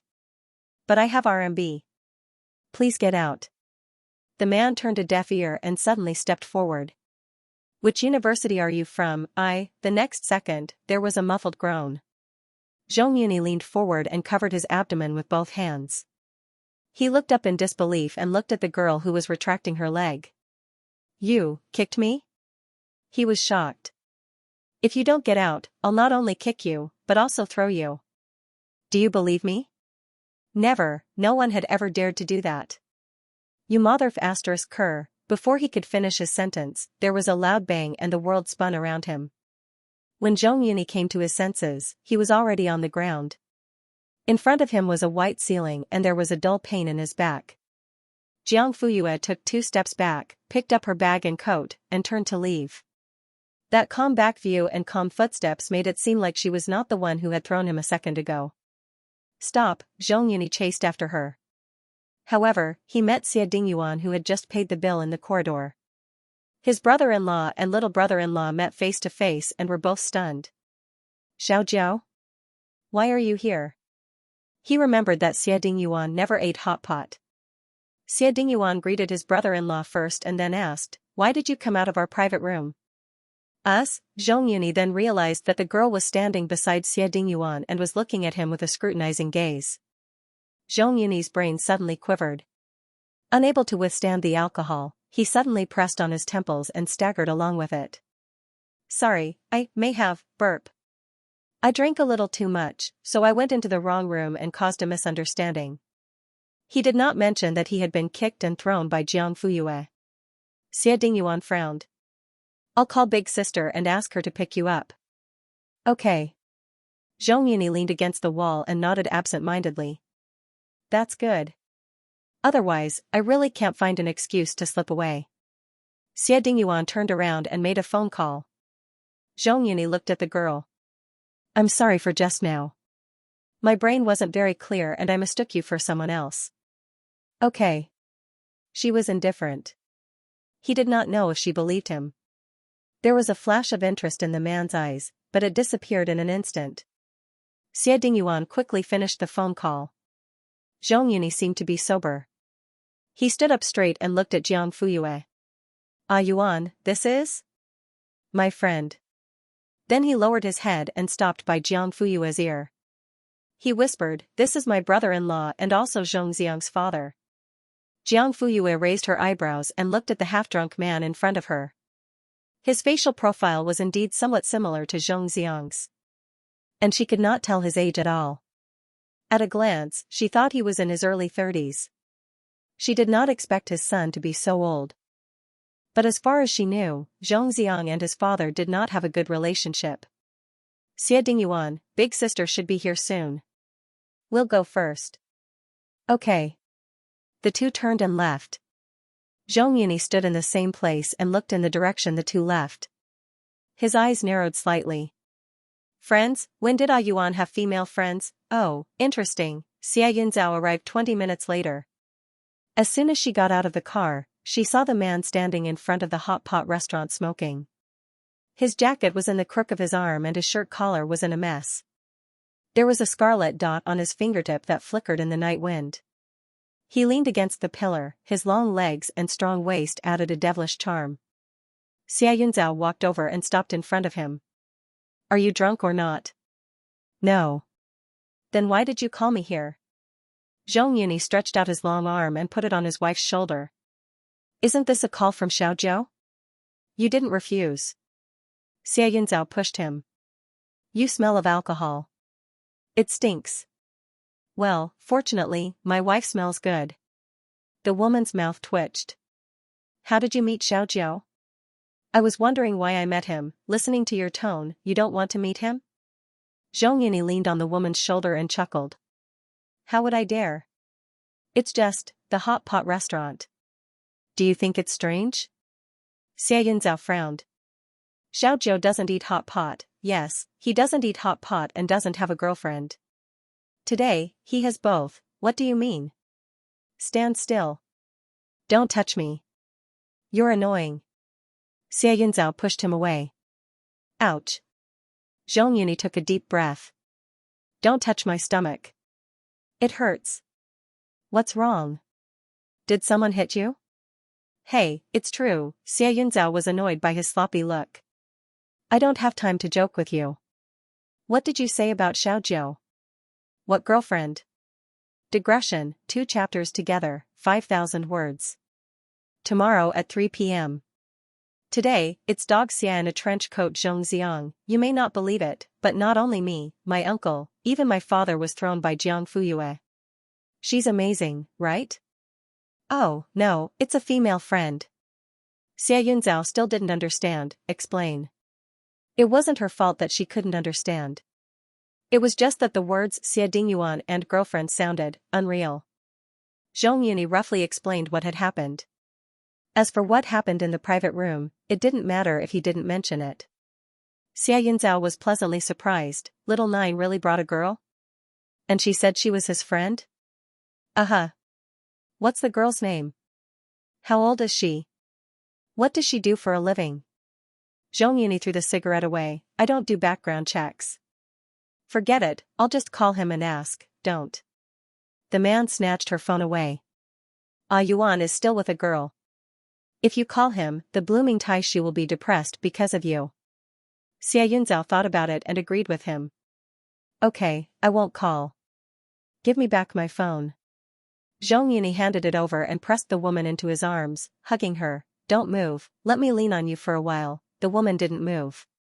After half a minute, Xia Yunzhao said, that's enough. Let's go home. Wait a little longer. There's someone else.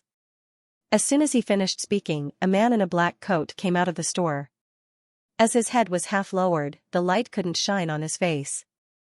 Only a tall silhouette could be seen. Zhong Yuni let go of Xia Yunzhao and walked towards the man.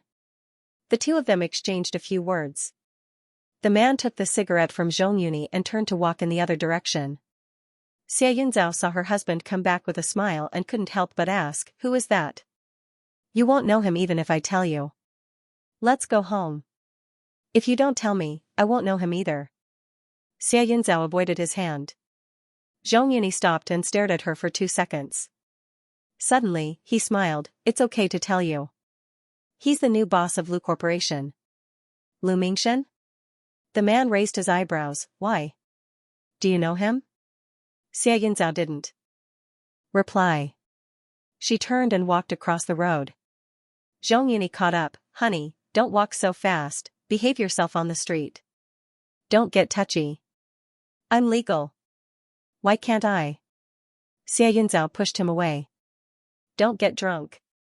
TSK, I told you not to touch your stomach. It's definitely bruised. What? You really got beaten up? Zhong Yuni rubbed his nose. When the couple reached home, Zhong Yuni turned around and collapsed on the sofa. Xia Yunzhao went into the kitchen to make him some hangover soup. Suddenly, a loud noise came from the living room. Xia Yunzhao hurried out and saw the father and son quarreling again. Zhongxiang, give it back to me. Zhong Yuni raised his hand high. No. Are you crazy? Brat, how can you talk to your father like that? Are you itching for a beating again? Zhong Yuni's face darkened, his tone cold and harsh. You were the one who snatched my phone first, and now you're accusing me? Old man, you're really shameless. Zhong Yuni was furious. I dare you to say that again. I told you, you're shameless. You think I can't F***king control you? Enough. Xia Yunzhao rushed up and stood in front of her son. Zhong Yuni, why don't you try hitting him today? The man sheepishly retracted his hand and turned around, muttering, a loving mother will spoil her son. He's spoiled by you. As he spoke, he quickly opened the photo album on his phone and scrolled to the front. Hey. He really found her. He knew that the girl looked familiar and must have seen her somewhere before. Look, Zhongxiang's phone was full of her photos. Zhong Yuni exited the photo album and turned off the screen. Here, I'm returning it to you. The phone returned to Zhongxiang's arms, but his anger did not dissipate so easily. I'm going back to Linhui tomorrow. I can't stay in this house anymore. Stop right there. Zhongxiang stopped in his tracks. Zhong Yuni said slowly, Linhui? Do you really think that's your home? It's better than living under the same roof as you. If you don't want to live with me, who do you want to live with? Xia Dingyuan? Little brat, you better be careful. Your uncle brought the girl you like to eat hot pot, which he never touched before. Zhongxiang rolled his eyes. It's none of your business. Then, he ran upstairs. Xia Yunzhao frowned. Can't you stop provoking him? What good will it do you to provoke your son? I provoke him? He's the one who's rude. Fine, then let me ask you, why did you snatch his phone? Cough. I'm just teasing him. Xia Yunzhao sneered. I'm right about you being sick. The hangover soup is on the stove.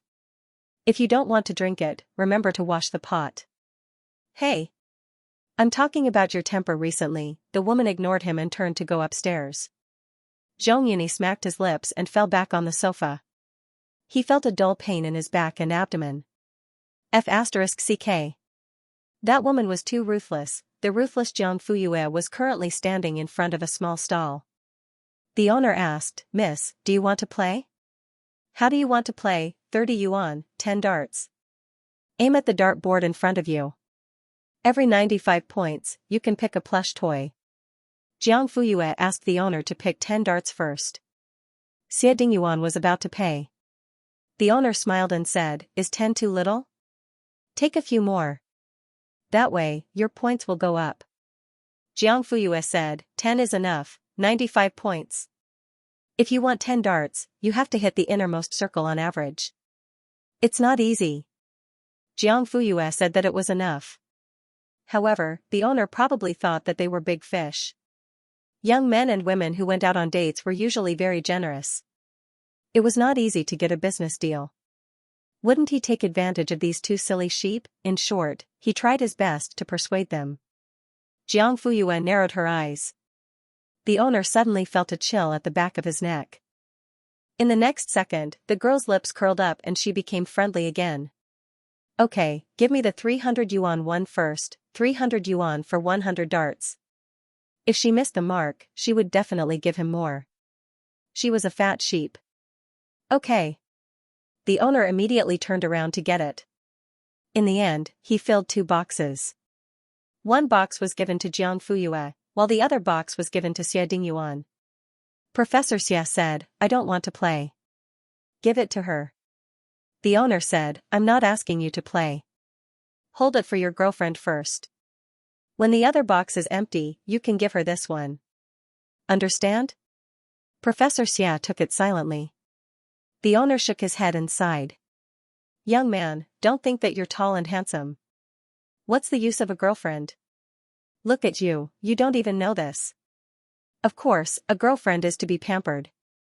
Take shoes when you go out, carry bags when you go shopping, pay the bill when you eat, and shout 666 when you play games. Have you learned it yet? Ah? Oh. Xie Dingyuan nodded and made a mental note. The owner nodded with satisfaction. It's starting soon. 666, get ready. Even if you miss the target, you have to shout loudly. Understand? Okay. Jiang Fuyue picked up the dart, tried to aim once, and threw it decisively. 10 points, the boss immediately let out an IO and praised, your girlfriend is really lucky. She hit the bullseye with her first throw. Not bad, not bad. Xie Dingyuan coughed lightly. Jiang Fuyue was quite a distance away from them. He wasn't sure if she heard the word girlfriend.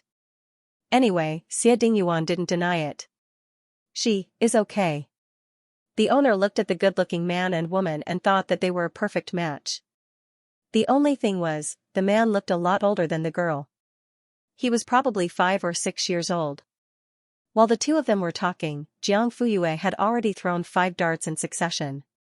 Each of them landed firmly in the inner circle. The owner was dumbfounded. After a while, he forced a smile and said dryly, your girlfriend's luck is really, really good. She will definitely win the lottery. The crazy OS in his heart, hurry up and buy the lottery. Don't come to my stall, okay? Xie Dingyuan listened and nodded. I will bring her to buy it later. The owner. He was hurt internally. After Jiang Fuyue threw all 10 darts, each of them landing in the inner circle. 2 of them even hit the bullseye. The owner couldn't smile anymore.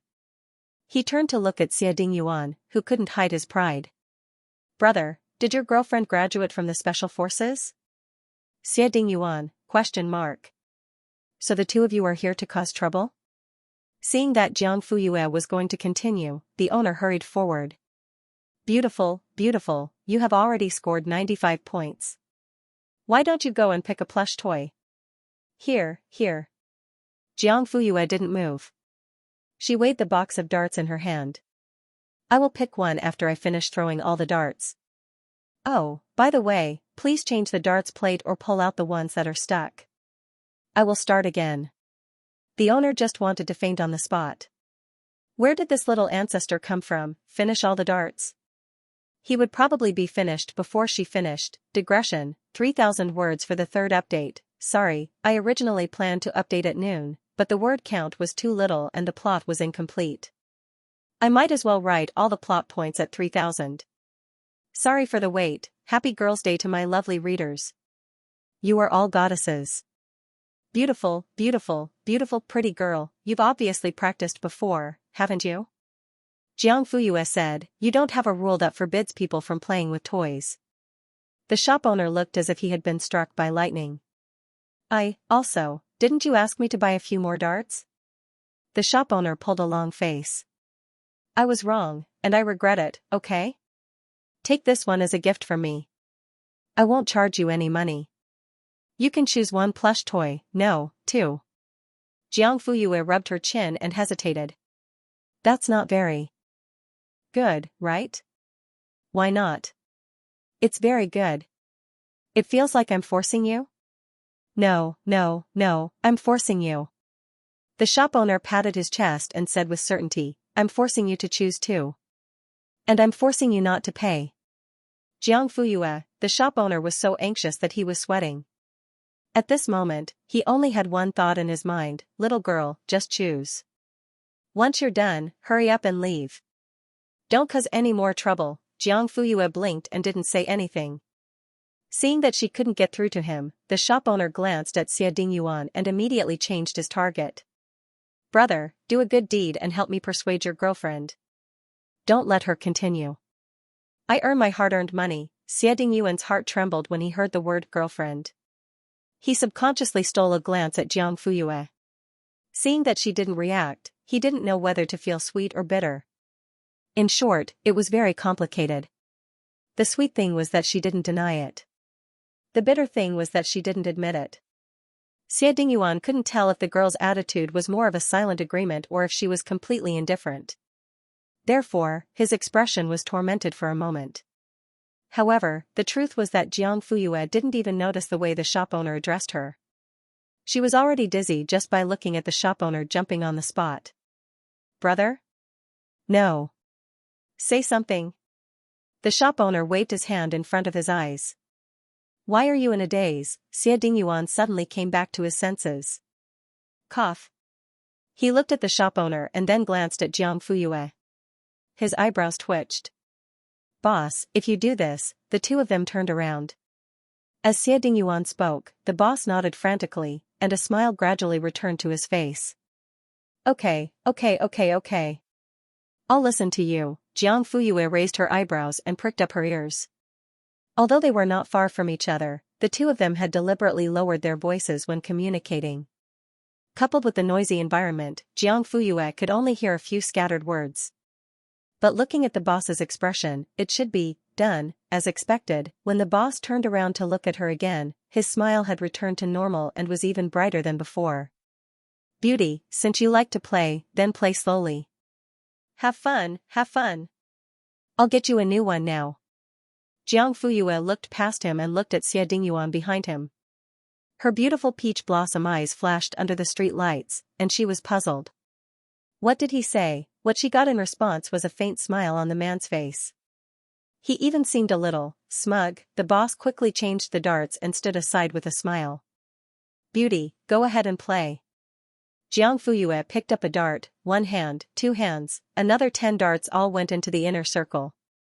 However, the boss did not seem to be unhappy at all. He even gave her a thumbs up. Beauty, your skills are awesome. The second one is 95 points. You can get a new toy.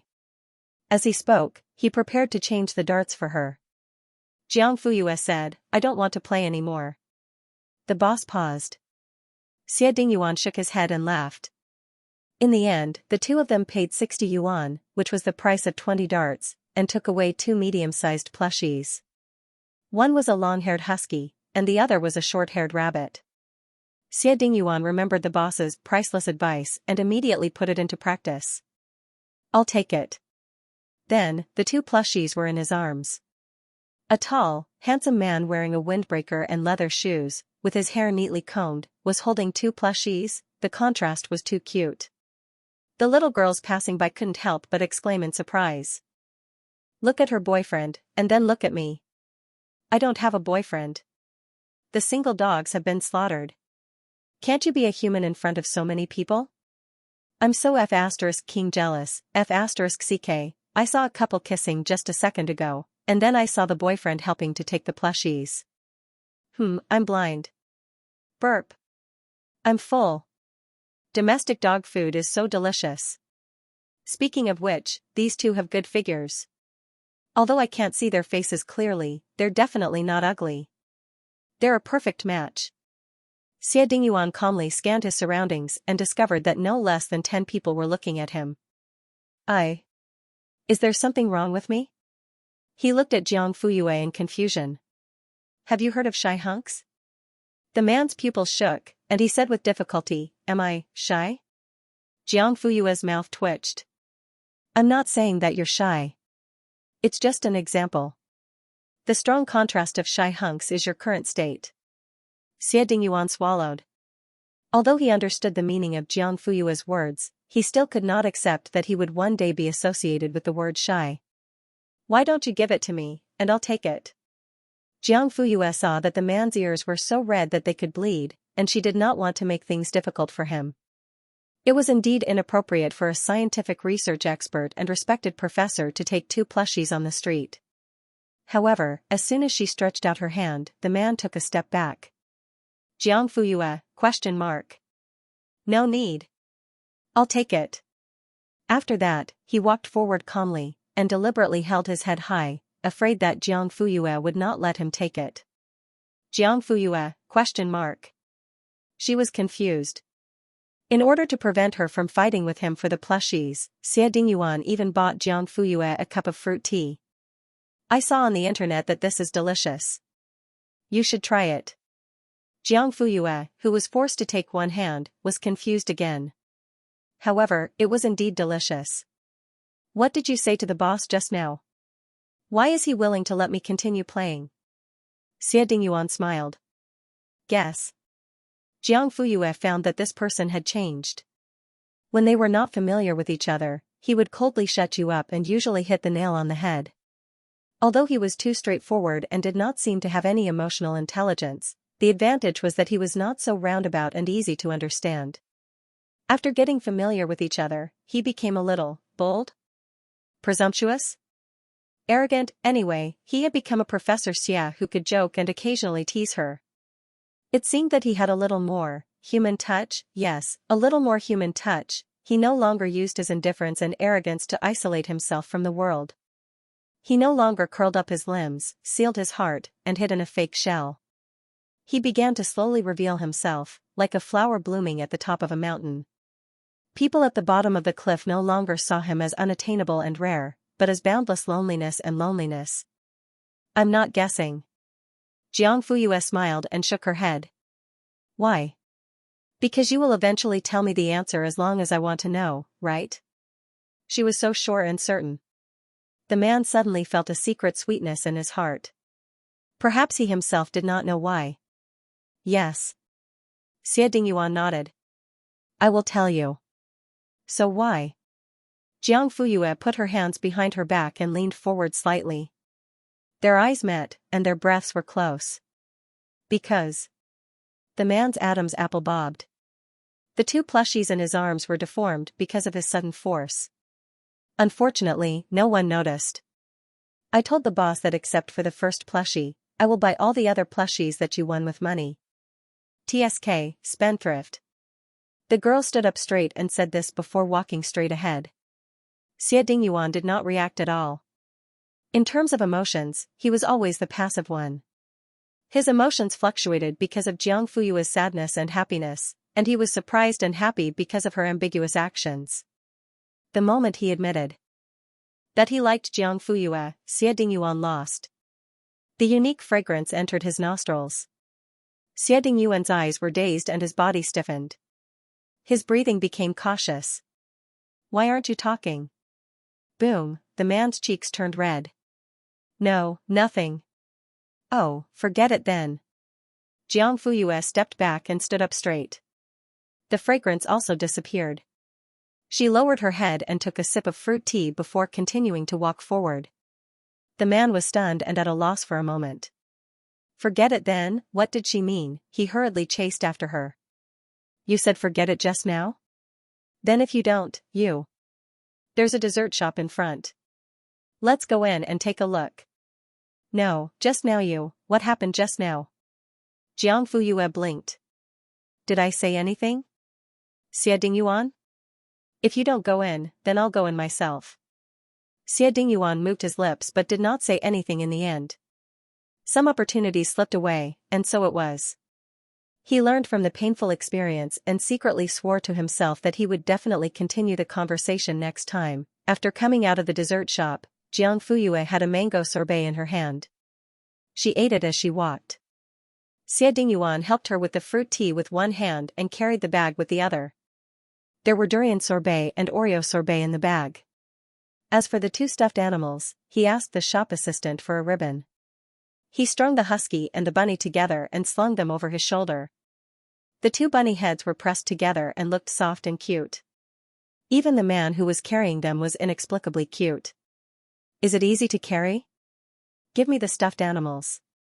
Xie Dingyuan shook his head. No, I can do it. Jiang Fuyue glanced at him and then at the husky on the man's shoulder thoughtfully. Little did she know that from the moment the two of them entered the dessert shop until they finally left, two girls in the corner were desperately covering their mouths. Their black eyes were darting around, and the light of gossip was burning brightly. Phew, are they gone? Yes, they're gone. I don't dare to put my hands down. I'm afraid I'll scream. Chicken coop warning. Ahem, although I'm also. Oh my god. It's really Sister Yu and Professor Xia. Did you film it?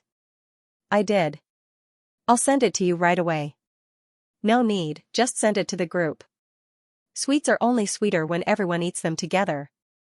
Yes, yes, yes, I almost forgot about the beauties. As he spoke, He clicked open the group chat named Moon Abyss Saccharin Processing Factory and clicked send. While the video was still being uploaded, the girl quickly typed, "Guess who I met just now? Tonight, I'll serve candy to everyone. If it's not sweet, it's free." Soon, the video was sent. But there was no movement in the group.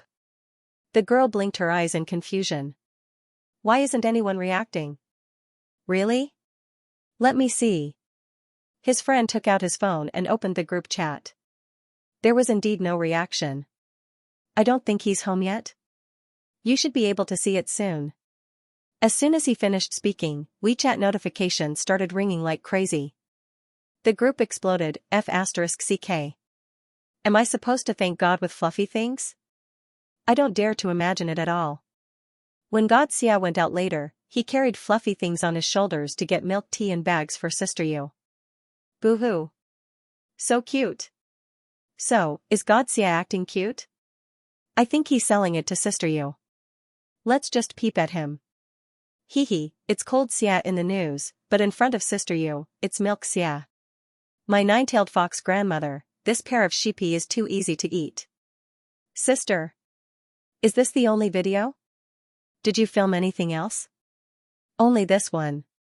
It won't be easy to film them after they go out. I'm already very satisfied with it. It's super sugary, okay? I've only watched it 12 or 13 times.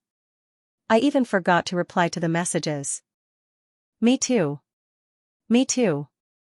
I was so focused on watching the video that I didn't immediately appear in the group chat. No wonder I was wondering why there was no response after the video was sent out, cough. I watched it 3 times. 6 times. 16 times in progress, F***CK. We're crazy. Boo-hoo. Xianxia and Sister Yu are so sweet. I can't stop at all. She chose the sweets herself. She has to finish them. Did you guys notice that when Sister Yu was standing in front of the freezer to choose the dessert, Xianxia was already preparing to pay for it on his phone? Ah, it's true. The moment Sister Yu finished choosing, Xianxia immediately took out his QR code. He's so self-aware. Am I the only one who noticed that the moon goddess likes desserts? I have the same interests as the moon goddess. Screenshot, what's this? Look at Sister Yu's expression when she took her first bite of the dessert. Taste it carefully. He looks at his wife affectionately. Boo-hoo. Xianxia is too introverted. At 10 o'clock, Xie Dingyuan sent Jiang Fuyue back to the hotel. Are you free tomorrow? The man's deep voice slowly flowed in the car. Uncle is coming to pick me up to stay at home. The man was silent. Jiang Fuyue unbuckled her seatbelt. I'm going up. Thank you for today. Wait. Xie Dingyuan got out of the car. I'll send you. No need. I'll help you carry your things up. Jiang Fuyue looked at the back seat. There were many stuffed animals and paper bags of various sizes. Okay, sorry to trouble you. Xie Dingyuan followed her upstairs. He went into the room and put the things down. Can I borrow the bathroom? Jiang Fuyue nodded. Of course, this way. The man went in. Jiang Fuyue sat by the bed and tidied up her things. Suddenly, there was a bang from inside. What's wrong? She went over and knocked on the door. The next second, the door opened from inside. The man's face was stained with water, and his trench coat was all wet. Jiang Fuyue was a little confused. Xie Dingyuan smiled bitterly. The pipe burst. The receptionist received the call and immediately arranged for the staff to deal with it. I'm really sorry. We've upgraded the penthouse suite for both of you. You can go there now. As for your luggage, we'll arrange for the staff to send it later. Xie Dingyuan couldn't leave. Jiang Fuyue took him to the penthouse. Take a shower first. Okay. Take off your clothes and give them to me. Huh? Jiang Fuyue, otherwise, do you still want to wear them? I'll send them to the hotel to dry them. There aren't many wet areas. It shouldn't take too long. Okay. The trench coat and the inner lining were the most wet. Only a small part of the trousers were wet. Jiang Fuyue handed the trench coat and the inner lining to the waiter. She dried the trousers herself with the hairdryer. When the sound of running water stopped, the trousers were almost dry. Jiang Fuyue went over and knocked on the door.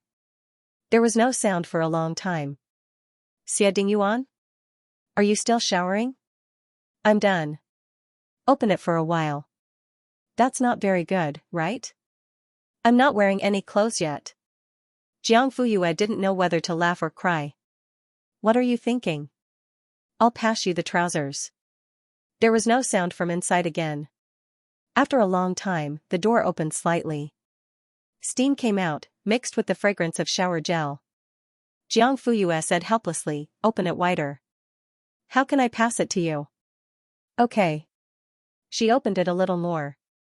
A large palm with distinct joints stretched out and handed Jiang Fuyue over to him. It should be dry now. Try it.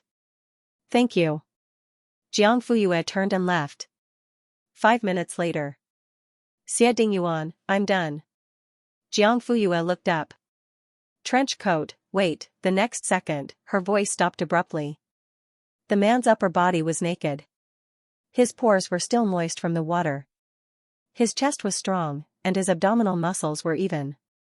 Hiss, Jiang Fuyue gasped and paused for a moment. There's no bathrobe inside. When their eyes met, the air seemed to become thin and the temperature suddenly rose. It might have only been a second or a minute. Jiang Fuyue was the first to look away. She turned and picked up the t-shirt on the bed and passed it to him. Try it on and see if you can wear it. The hotel had sent the luggage up just now. Jiang Fuyue bought the t-shirt for Jantar when she was shopping tonight. There was also a female t-shirt, which she bought together and was going to give it to Han Yunru. Xie Dingyuan turned and put on the t-shirt. Jiang Fuyue happened to turn her head and saw the man's thin back and perfect waistline. Suddenly, her gaze paused. Her gaze fell on the back of the man's neck. His ears were red as if they would bleed in the next second. It seemed that someone was more nervous than her. At this moment, the man put on the t-shirt and turned back. However, he suddenly met the girl's gaze. His pupils trembled. What are you looking at? Jiang Fuyue nodded with satisfaction. Not bad. The size is suitable. Xie Dingyuan, do you want a hairdryer? As she spoke, the girl pointed to the table. It's over there. I just finished using it, so I confiscated it. The man walked over, took it in his hand, and started to blow his hair. Jiang Fuyue was stunned. You blow dry your hair like that?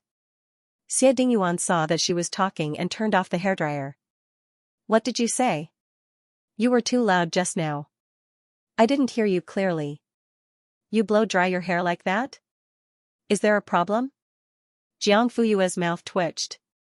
She got up, walked towards him, and stretched out her hand. Xie Dingyuan, ? Give it to me.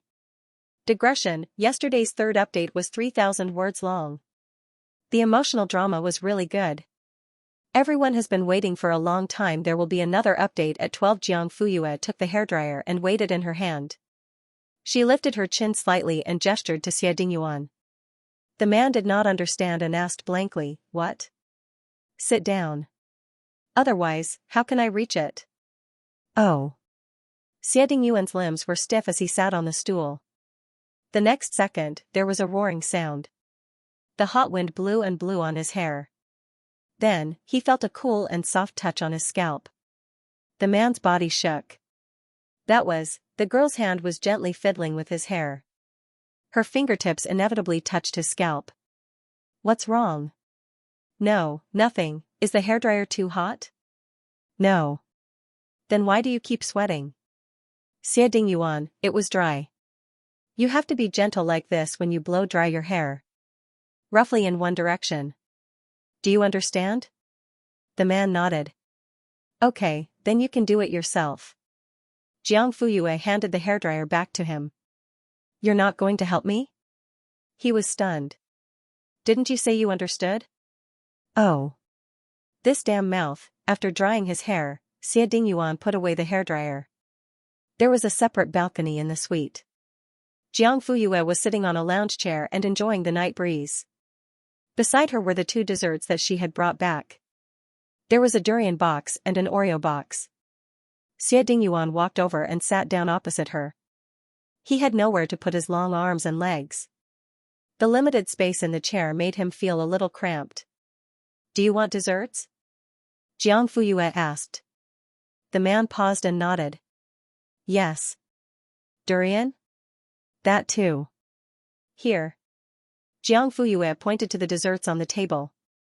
"Choose one of the two." "You first." Xie Dingyuan pondered for 2 seconds. His eyes were very sincere. "If you like them, you can have them." Pfft, Jiang Fuyue could not help but laugh. The man was confused. Was it that funny? "Xie Dingyuan, you're a liar," she suddenly said. The man was even more confused.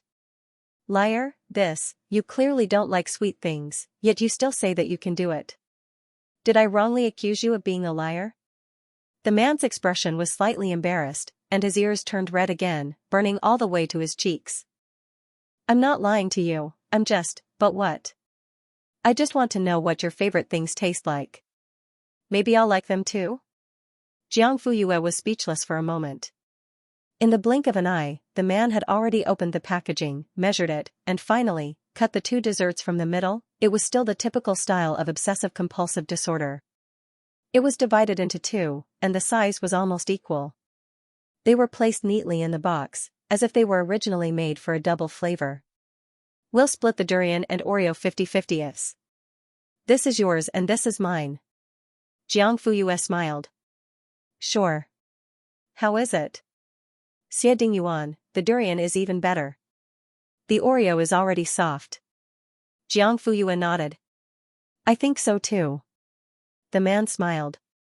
When it was almost midnight, the clothes that had been sent to be dried were neatly folded and sent back. The staff expressed their apologies again.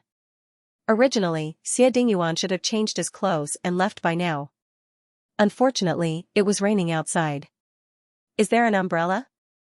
The staff, "Yes, please wait a moment, I'll bring it up for you." "Okay."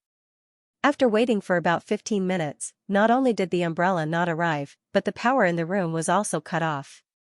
"What's going on?" "Jiang Fuyue, I'll call the front desk and ask." Before she could make the call, the landline in the room rang first. "Hello, I'm very sorry. The heavy rain caused the hotel's power system to malfunction. We have arranged for the workers to repair it urgently. Please stay in the room and be patient. During this period, to ensure the safety of our guests, we will close the front and back doors of the hotel. We apologize for the inconvenience caused." This time, Xie Dingyuan couldn't leave for a while. In the darkness, the two of them looked at each other. "Jiang Fuyue, stay a little longer?" "Ahem. If you don't mind, I'm fine with it." His Adam's apple bobbed as he spoke. The room was dark and it was raining on the balcony. Fortunately, the master bedroom had a large bay window with a soft cushion. There was a small table in the middle with an aromatherapy candlestick on it. Jiang Fuyue checked the candlestick. It was full and emitted the fragrance of magnolia. Xie Dingyuan reminded her, "There's no lighter." Jiang Fuyue rummaged around and found a match in the drawer of the small table. Click, the match lit up. The orange-yellow light shone on their faces, and the light and darkness intertwined. Jiang Fuyue lit the candlestick and extinguished the match. In an instant, the small world around them was lit up. "Xie Dingyuan." "Yes? What's your dream?" The man paused and didn't think for too long. "To build the motherland." "What about you? Why aren't you talking?" The girl's eyes flickered. Under the dim candlelight, her eyes were full of emotions and slowly overflowed with spiritual energy. "Same as you." However, her goal was clearer. She wanted to build the poorest, most remote, and most discriminated land in the motherland. This time, it was Xie Dingyuan's turn to be stunned.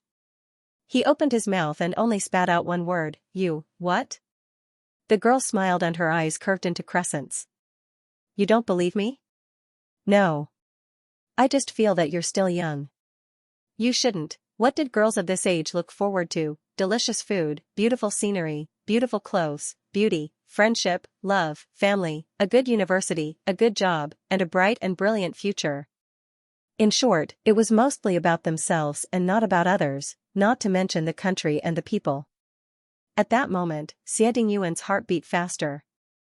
They had too much in common and too many similarities, which meant that they had the same values and way of thinking. It turned out that there was a reason for liking someone. There was also a reason for his heart to be moved. Xie Dingyuan liked Jiang Fuyue not because of her appearance, but because of her stubborn and proud soul and her clear personality.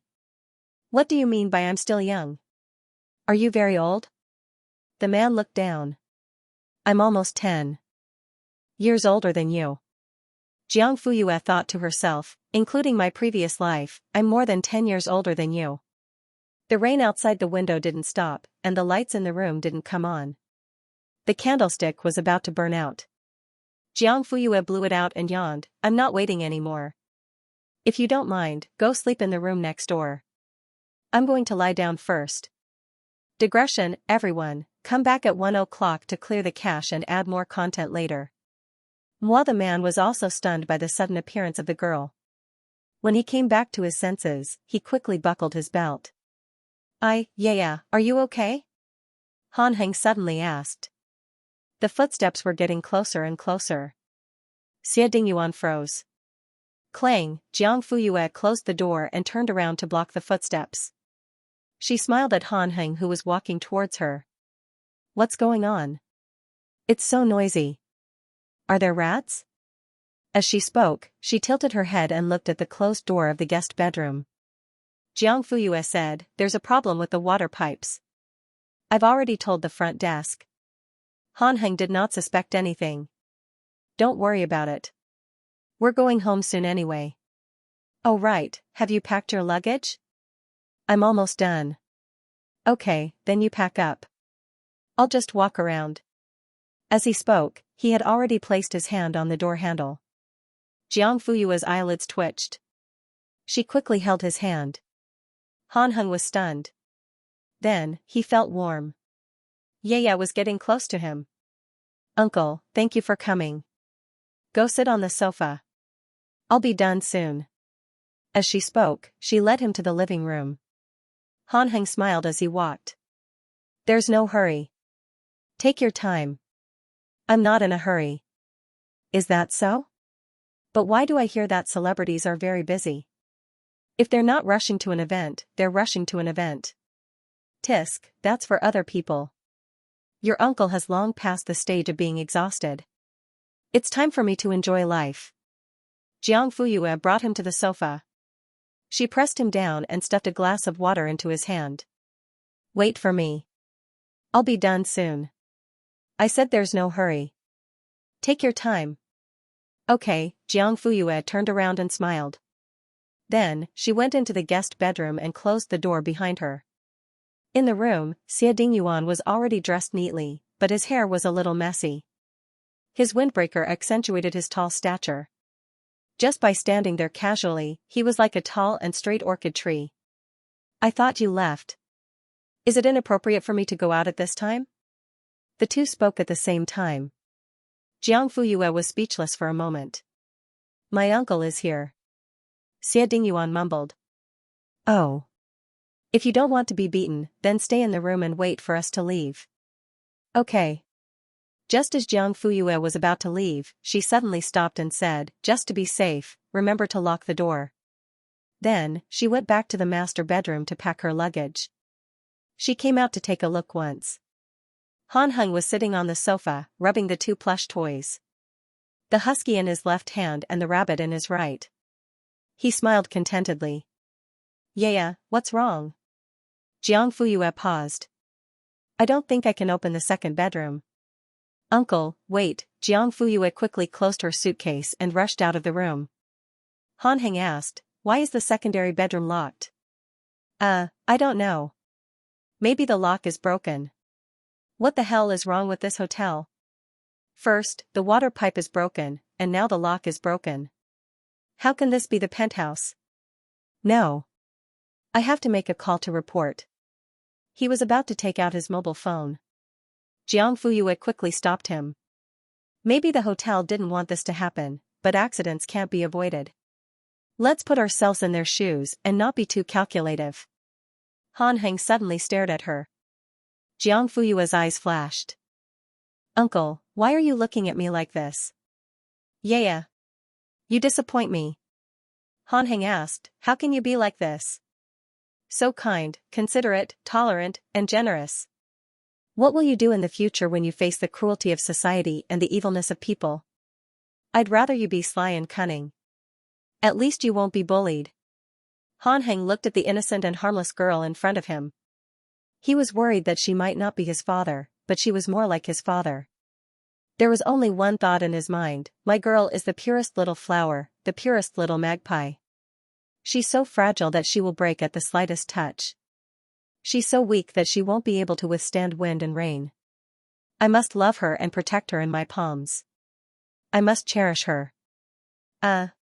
Uncle, I'm done packing. Let's go. So fast? Okay.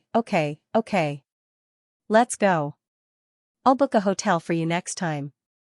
Don't stay here anymore. Their voices gradually faded away. Xie Dingyuan opened the door and came out of the room. When they were waiting for the elevator, Han Heng insisted on taking the suitcase. It's not heavy. I can do it myself, this has nothing to do with whether it's heavy or not. I'm here, how can I let you do it? If Grandpa knows about this, he will skin me alive. Of course, I'll feel bad about it too. In the end, Jiang Fuyue could only pass the suitcase to him. Hee. Han Heng was very satisfied. Ding, the elevator arrived. Jiang Fuyue went in first. Han Heng took 2 steps forward. Half of his body was still outside when he suddenly stopped. Oh no. I forgot about Rose. After saying that, he ran back. Jiang Fuyue's expression changed slightly and she immediately chased after him. Unfortunately, it was too late. Uncle Han, who was running wildly, bumped into Xie Dingyuan, who was going out. The two of them looked at each other and the atmosphere suddenly froze. Jiang Fuyue, who was chasing after them, saw this and immediately slowed down. At this time, it was better to stay away. After some time, Han Heng asked. Who are you? Xie Dingyuan lowered his head and said softly, I'm a plumber. TSK, I don't want to say this, but your hotel's efficiency is too low. You took so long to send someone up. Do you still want your reputation? Sorry. Forget it.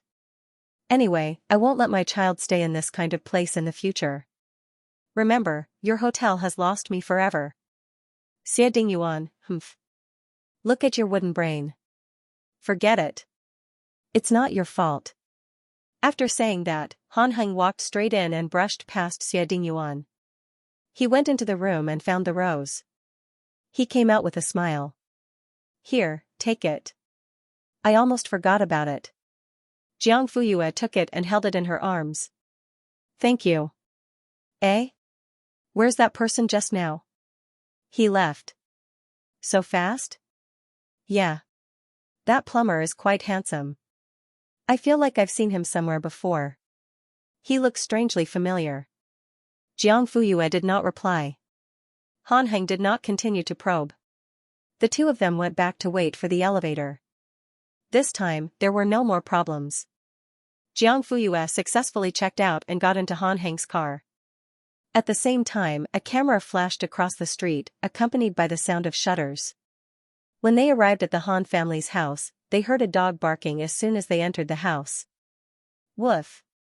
The next second, a black shadow rushed out and appeared in front of Jiang Fuyue in the blink of an eye. Woof woof. The Rottweiler was not small, and with Han Ting's excessive doting, Xiao Meng was fat and strong. Sitting in front of Jiang Fuyue, it looked like a meatball standing there. Han Heng said, Xiao Meng, can you be more polite? You almost scared Yaya. Woof. The dog lowered its head. All right. Jiang Fuyue bent down and patted its head lightly. She was about to take it back when Xiao Meng did not let her and rubbed its head against her calf.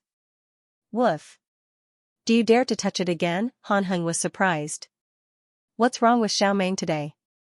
It usually doesn't let people touch its head. Once touched, It will bare its teeth. Why are you? Before he finished speaking, he saw Jiang Fuyue patting its head again.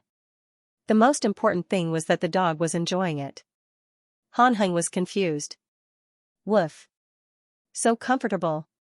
Damn. Dogs also have double standards? Woof. You're the one with double standards. Han Heng quickly jumped 2 steps away. Xiao Meng wanted to chase after it, but Jiang Fuyue waved her hand and the dog went back. Han Heng was shocked. Yeah, what did you do to Xiao Meng? Don't you know? Ah? How would I know? Weren't you there when I pinched it last time? That's it? Yeah is back. Han Qishan waited for a long time and finally heard movement outside. He quickly threw away the newspaper and came out. When he saw Jiang Fuyue, he smiled so widely that his face was full of wrinkles. Grandpa. Come. I asked the housekeeper to make some bird's nest. You've worked too hard. Studying is too tiring. You have to make up for it. The old man brought Jiang Fuyue in. Lil Meng wagged its tail and followed behind him. Han Heng, the biological son, didn't even get a glance from the old man. He could only be treated the same as the dog. Stupid Xiao Meng, you're a bootlicker. You know that Yaya is favored, so you stick to her and flatter her. You're too unambitious. Woof. You're the one who's unambitious. I'll bite you if you continue. Han Heng wanted to cry. Even the dog at home could bully him. Damn, that afternoon, Han Shen and Han Ke rushed back for dinner. Even Han Ting was threatened by his father to come with his pocket money.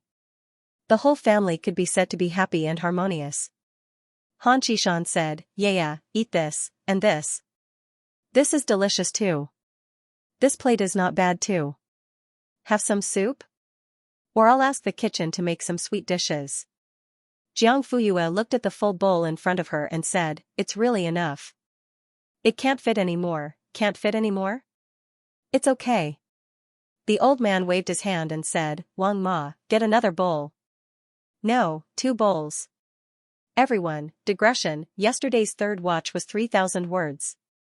Everyone has been waiting for a long time. Xiego, my crippled mother, it's really hard for you to fall in love. You're already balding. Sigh, there's still one more watch at 12:30. Come at that time. Don't come earlier. This was a blatant and undisguised show of favoritism. Old Master Shen was just short of writing the words darling on his face. Han Ting couldn't help but roll his eyes. Coincidentally, Jiang Fuyue caught him red-handed. Guilt and embarrassment flashed across his eyes for a split second. Then, he became fierce and ruthless. What are you looking at?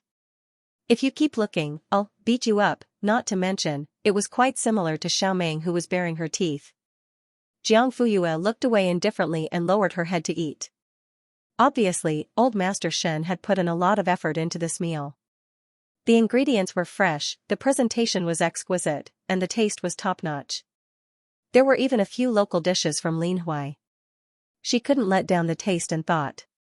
Jiang Fuyue naturally had to taste it slowly and carefully. It was delicious. Han Ting, ?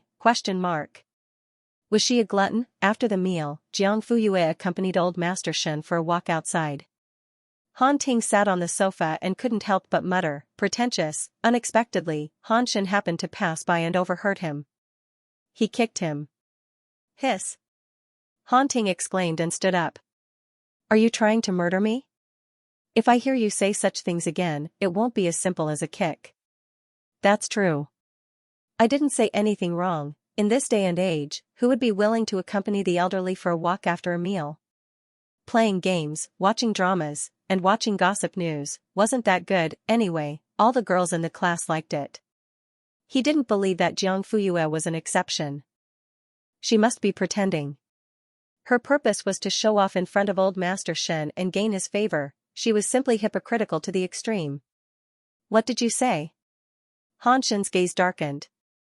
Say it again? Han Ting pursed his lips and sat back on the sofa lazily. I won't say it twice. Actually, it was all an act. The place where he was kicked was so painful that he wanted to rub it. You little rascal, hey. Big brother, what are you doing?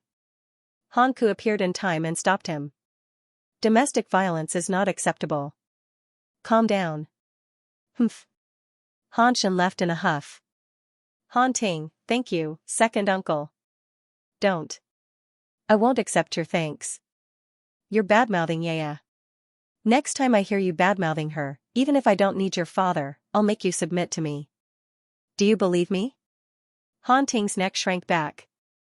F***ck.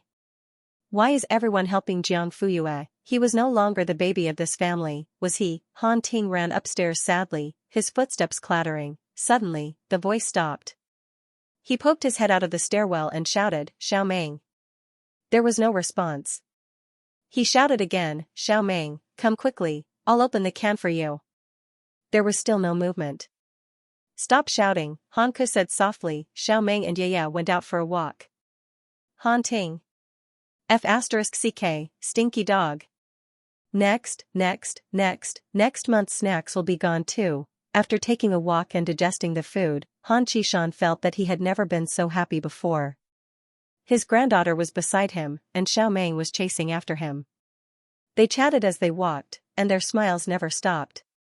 Seeing that it was almost time, Jiang Fuyue went back with Grandpa Shen. Xiao Meng followed her every step. Whenever Jiang Fuyue stopped, it would hug Jiang Fuyue's legs and rub against them. TSK, it seems that Xiao Meng likes you very much. It's said that dogs understand humans. Even it knows that our family welcomes you. Isn't that right, Xiao Meng? Woof woof, welcome. Welcome. After they went back, according to Grandpa Shen's usual routine, he would sit in the living room for a while before going upstairs. But today, not only did he not leave, he even took the initiative to ask Jiang Fuyue to play chess with him. Han Shen silently held his forehead. Don't you think that you didn't lose badly enough last time? Han Ku directly looked away. Yes, Grandpa Shen didn't remember. Who knew? Han Qishan, let's not play Go today. Let's change it. 2 minutes later, the chessboard was still the same as last time. The black and white pieces were still used. But the way of playing changed. It became Gamoku. Han Qishan, I've studied this way of playing. It's very interesting. Jiang Fuyue, I'm fine with anything. 10 minutes later. Jiang Fuyue, you lost. 20 minutes later. Jiang Fuyue, you lost again. 30 minutes later. Grandpa Shen, why am I still losing? Han Shen, Han Ku, no, this black and white piece has been restricting me recently. It has to be changed. Just like that, Gamoku changed to Chinese chess. Jiang Fuyue, checkmate. Han Qishan, checkmate again. Continue. You have nowhere to run. Grandpa Shen, I'm not playing anymore. I'm not playing anymore. I'm sleepy again. After saying that, he slipped upstairs, running faster than a rabbit. Jiang Fuyue put away the chess pieces. Eldest uncle, second uncle, I'm going upstairs to rest too. I sleep early. Good night, Yaya. Jiang Fuyue, good night. At 1 o'clock in the morning, Han Shen finished his work in the study and was about to go downstairs to get himself a cup of warm water. When he passed by Grandpa Shen's room, he realized that the lights were still on and the door was not closed. He peeked through the crack in the door and saw a figure sitting on the edge of the bed under the light. There were several books spread out on his lap and one in his hand. At this moment, he was wearing reading glasses and studying seriously. Occasionally, he would write, draw, and murmur. Han Shen raised his eyebrows and went back to the study. Sure enough, there was a gap on the top shelf. Wasn't it just a few chess manuals? That night, Jiang Fuyue slept soundly and sweetly in the pink room. The next morning, she woke up naturally. When she looked at her phone, it was 8 o'clock. She did not have the habit of lazing in bed. She got up, washed up, and went downstairs for breakfast. Yaya, you're up so early? Why don't you sleep a little longer? Did you not sleep well on the bed? I'll get someone to change it immediately, Jiang Fuyue. No, I slept very well. Thank you, uncle. Han Shen nodded. If you need anything, just tell me. You don't have to be so polite at home. Okay. Han Shan smiled and nodded. Then, he called the servant over. His voice suddenly became serious, completely unlike the gentle and kind tone he used when talking to Jiang Fuyue. Go and wake Han Ting up. Everyone is up, but he's still sleeping. How can this be? Yes. The servant went upstairs to wake the little master up in fear. Her heart was more bitter than a bitter melon. When Han Ting came down, it was already half an hour later. The sleepy teenager appeared in the dining room with dark circles under his eyes and a resentful look on his face. His hair was not combed, and his face was probably not washed. He was still wearing his pajamas. He yawned every 2 steps, and his whole body was soft. Jiang Fuyue, I'm done eating. She put down her bowl and chopsticks, got up, and left. As expected, Han Shan's roars could be heard from the dining room not long after. The teenager was also talking back and retorting from time to time. It was a mess. Han Heng, cough, the father and son are always like this. You'll get used to it. Jiang Fuyue nodded. I'm quite used to it. Xiao Meng, come here, Jiang Fuyue waved at the dog. Woof coming, Xiao Meng ran to her feet, and Jiang Fuyue put on the leash for it. Let's go, I'll take you out to play. Woof woof woof, yes, yes, yes, Han Heng. This little girl was too calm. At this moment, his phone rang. Han Heng glanced at it. It was his manager. Recently, he didn't want to work or earn money. He only wanted to be idle and accompany his niece. So, he didn't even think about it and directly hung up. On the other side, his manager cursed and then continued to call. In the end, this bastard actually turned off his phone? At this moment, Han Heng definitely didn't expect that he, who had always cherished his reputation, would cause a sensation on the internet just a few hours later because of a scandal, causing a craze of gossip. Jiang Fuyue's words stunned Han Tingwen to the spot. By the time he reacted, she had already left. Xiao Meng followed behind her, leaving him with a proud dog's butt. The young man gritted his teeth and felt depressed. Jiang Fuyue walked the dog and walked back. As soon as she entered the door, she heard Han Shan roaring, Han Heng, look at what you've done. After that, she threw her phone over. Han Heng was dumbfounded. He was hit by the phone and cried out in pain. He picked it up and looked at it. The next second, he was stunned. How did this happen? You're the one who was photographed. How dare you ask me why? Then, I didn't know I was photographed. On Weibo's homepage, 2 animated pictures were posted, and all the major marketing accounts came down. The first animated picture was of Han Heng, wrapped like a dumpling, entering Spring Breeze Hotel with a bouquet of roses. The second picture was of Han Heng coming out of the hotel, dragging a suitcase in his hand. The roses that were originally in his hand were now in the arms of a tall girl. Han Heng even considerately opened the car door for her and covered her head. In the end, the 2 of them drove away. Entertainment Digger v. Breaking news. Grand Slam movie King Han Heng's relationship exposed, hotel meeting, roses, intimate companionship. Entertainment Digger v. Movie King Han, who has been single for many years and has threatened not to marry until true love arrives, is no longer single, but you're still single. Kaiwei Weekly, Han Heng's date with a mysterious woman, roses, luxury car, seems like the majority of female compatriots are going to be heartbroken again. Gossip Assembly Line v. After being exposed for having a girl, his relationship has been exposed. Film King Han, step by step, is he preparing to go public? The netizens' attitudes were seriously polarized. The supporters expressed, old Han is finally getting married. Great news. I can still see old Han walking down the aisle in my lifetime. I can die without regrets. Finally, I don't have to worry about Brother Heng dying alone. Yay!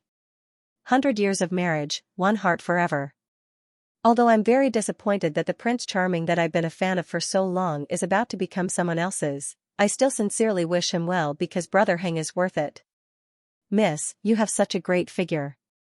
You're a perfect match for Brother Heng. Ow ow. I noticed it too. Her legs are really long, and her side profile is also super beautiful. Of course the Prince Charming should be with the goddess, but why does the goddess look so familiar? Me too. I feel like I've seen him somewhere before. The opposing side's language was much more intense, and some even directly scolded. Can't Han Heng be more shameless? Is it so good to be an old cow eating young grass? No wonder her works have been getting fewer and fewer in the past few years.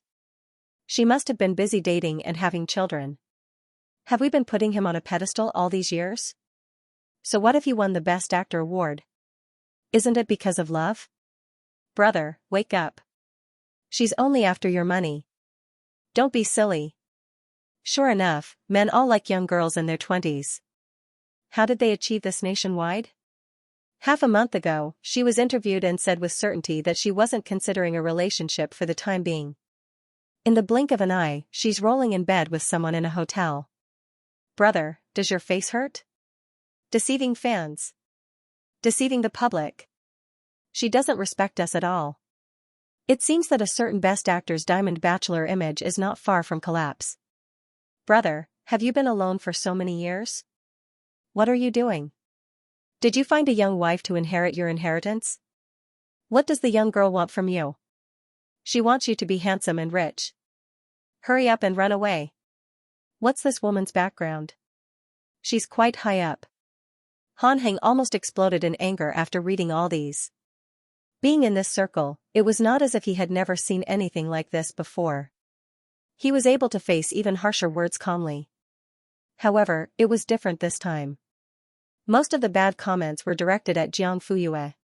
How could he tolerate this? Han Shen also couldn't tolerate it. I don't care what method you use, hurry up and clarify and suppress this matter. If the old master finds out, you'll be punished.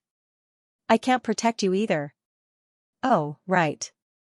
Han Ke walked over and said lightly, Dad might just be beaten up. He can bear with it and get over it.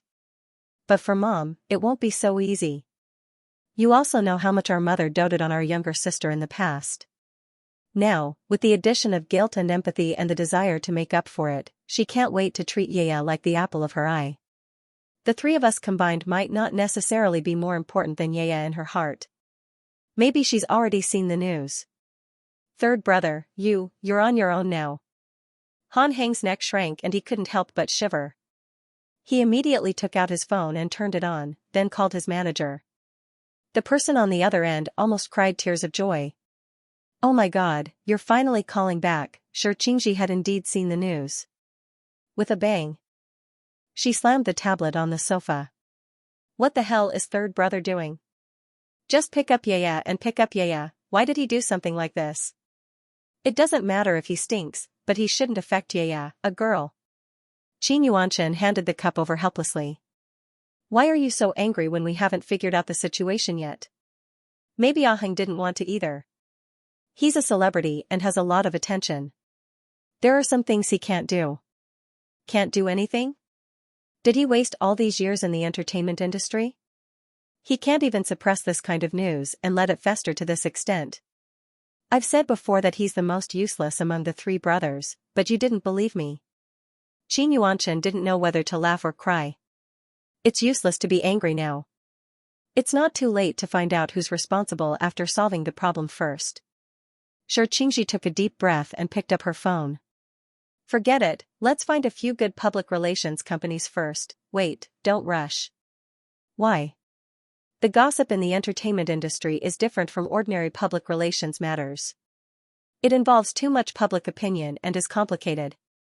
We're not familiar with that kind of operation.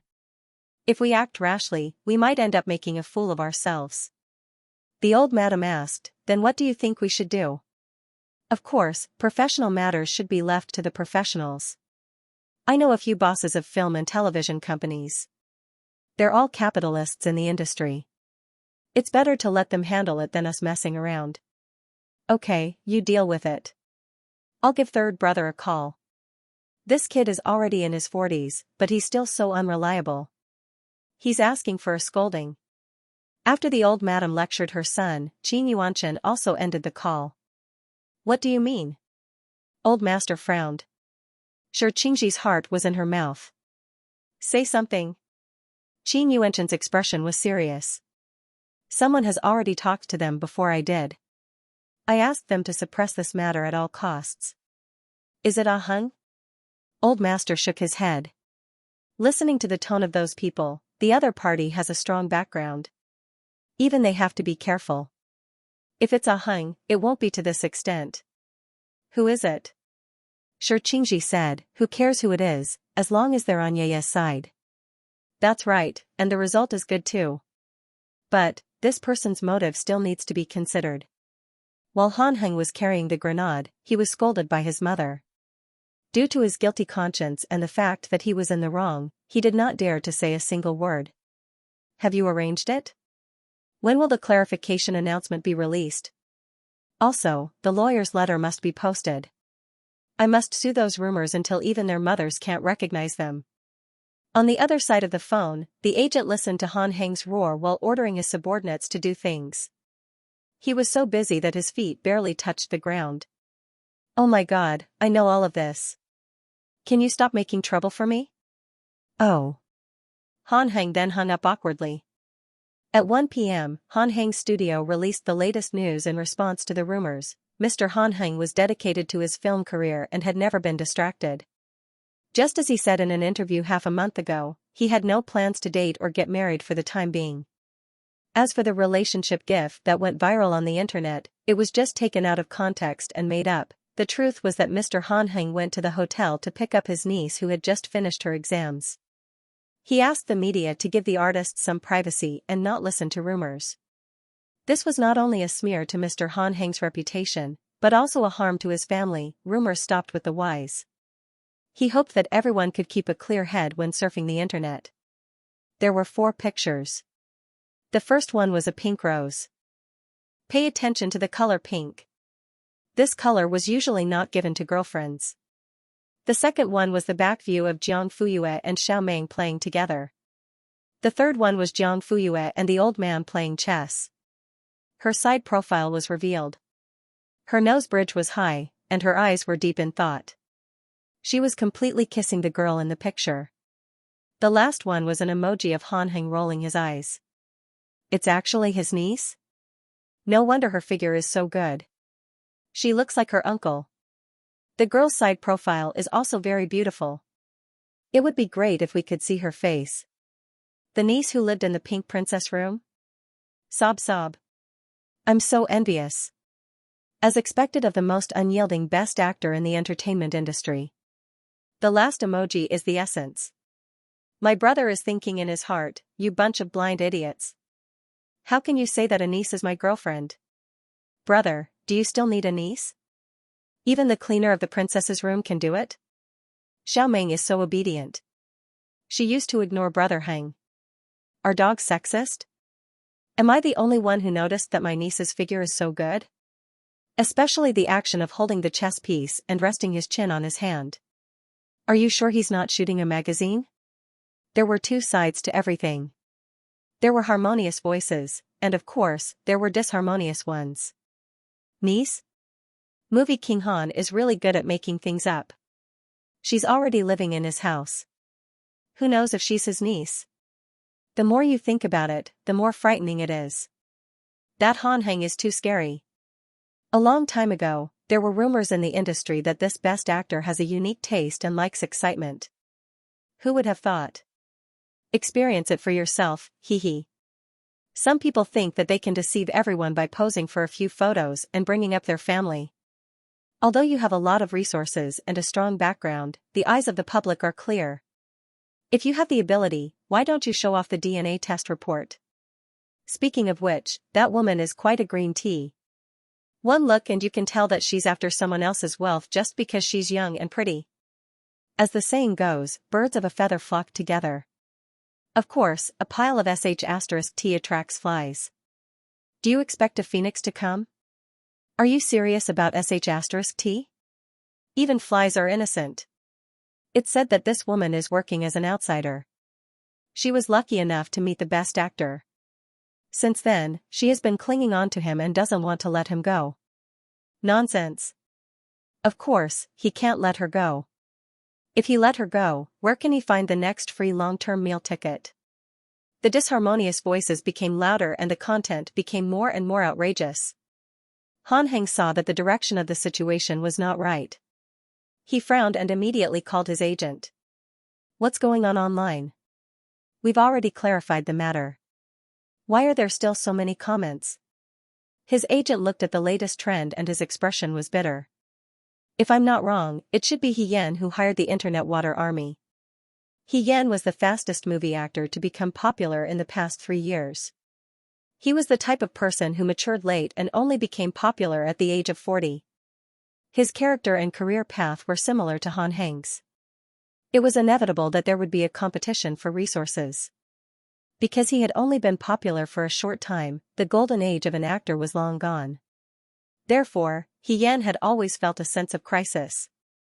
His team was also very eager for quick success.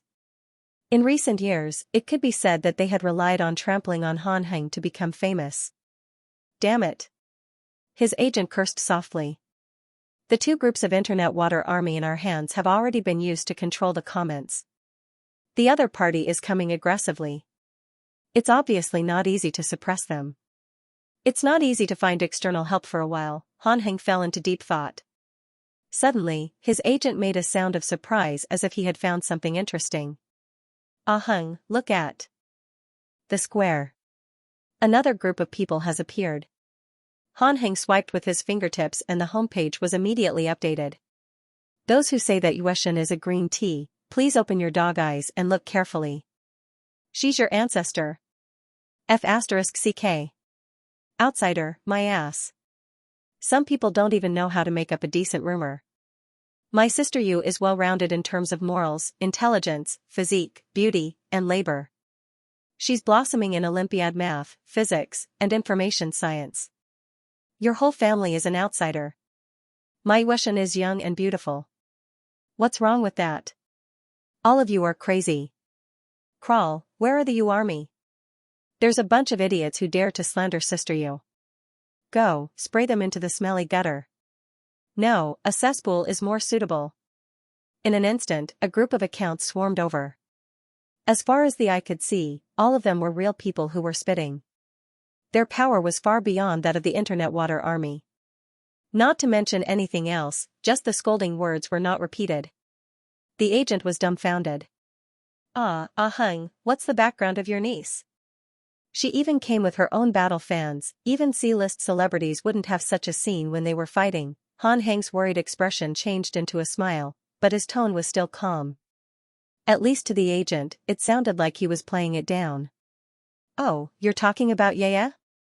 Actually, it's nothing much. She's just a gold medalist in the physics and information science double-subject competition. She's called a genius girl on the internet. The agent was confused. She knows a little about music, chess, calligraphy, and painting. From time to time, she gets full marks in all subjects. Oh, she'll teach those unreasonable foreign friends a lesson when she meets them. She'll show her country's might and express her patriotism. The agent was speechless. Han Heng, that's all I can think of for now. I'll have to look at the list to know the rest. After all, there are too many small things like getting full marks in the mathematical Olympiad winter camp. I can't even count them. The agent was speechless. What the F***ck? Wait a minute, there was the sound of someone swallowing. Don't tell me that your niece is called Jiangfu Yue? Eh? Didn't I tell you? Han Heng said innocently. Oh, maybe I forgot.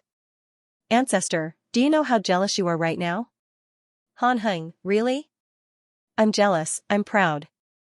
The agent was speechless. F***ck, with this group of fans joining in, they spouted insults and explained the situation. Soon, the audience was stunned. What? What? Your niece is Jiangfu Yue? Oh my god, the moon goddess that I admire the most, the one that I always bow to before the exam, is actually my brother's niece. Sister Yu is definitely the female lead. She has thousands of halos around her. I love Mary Sue.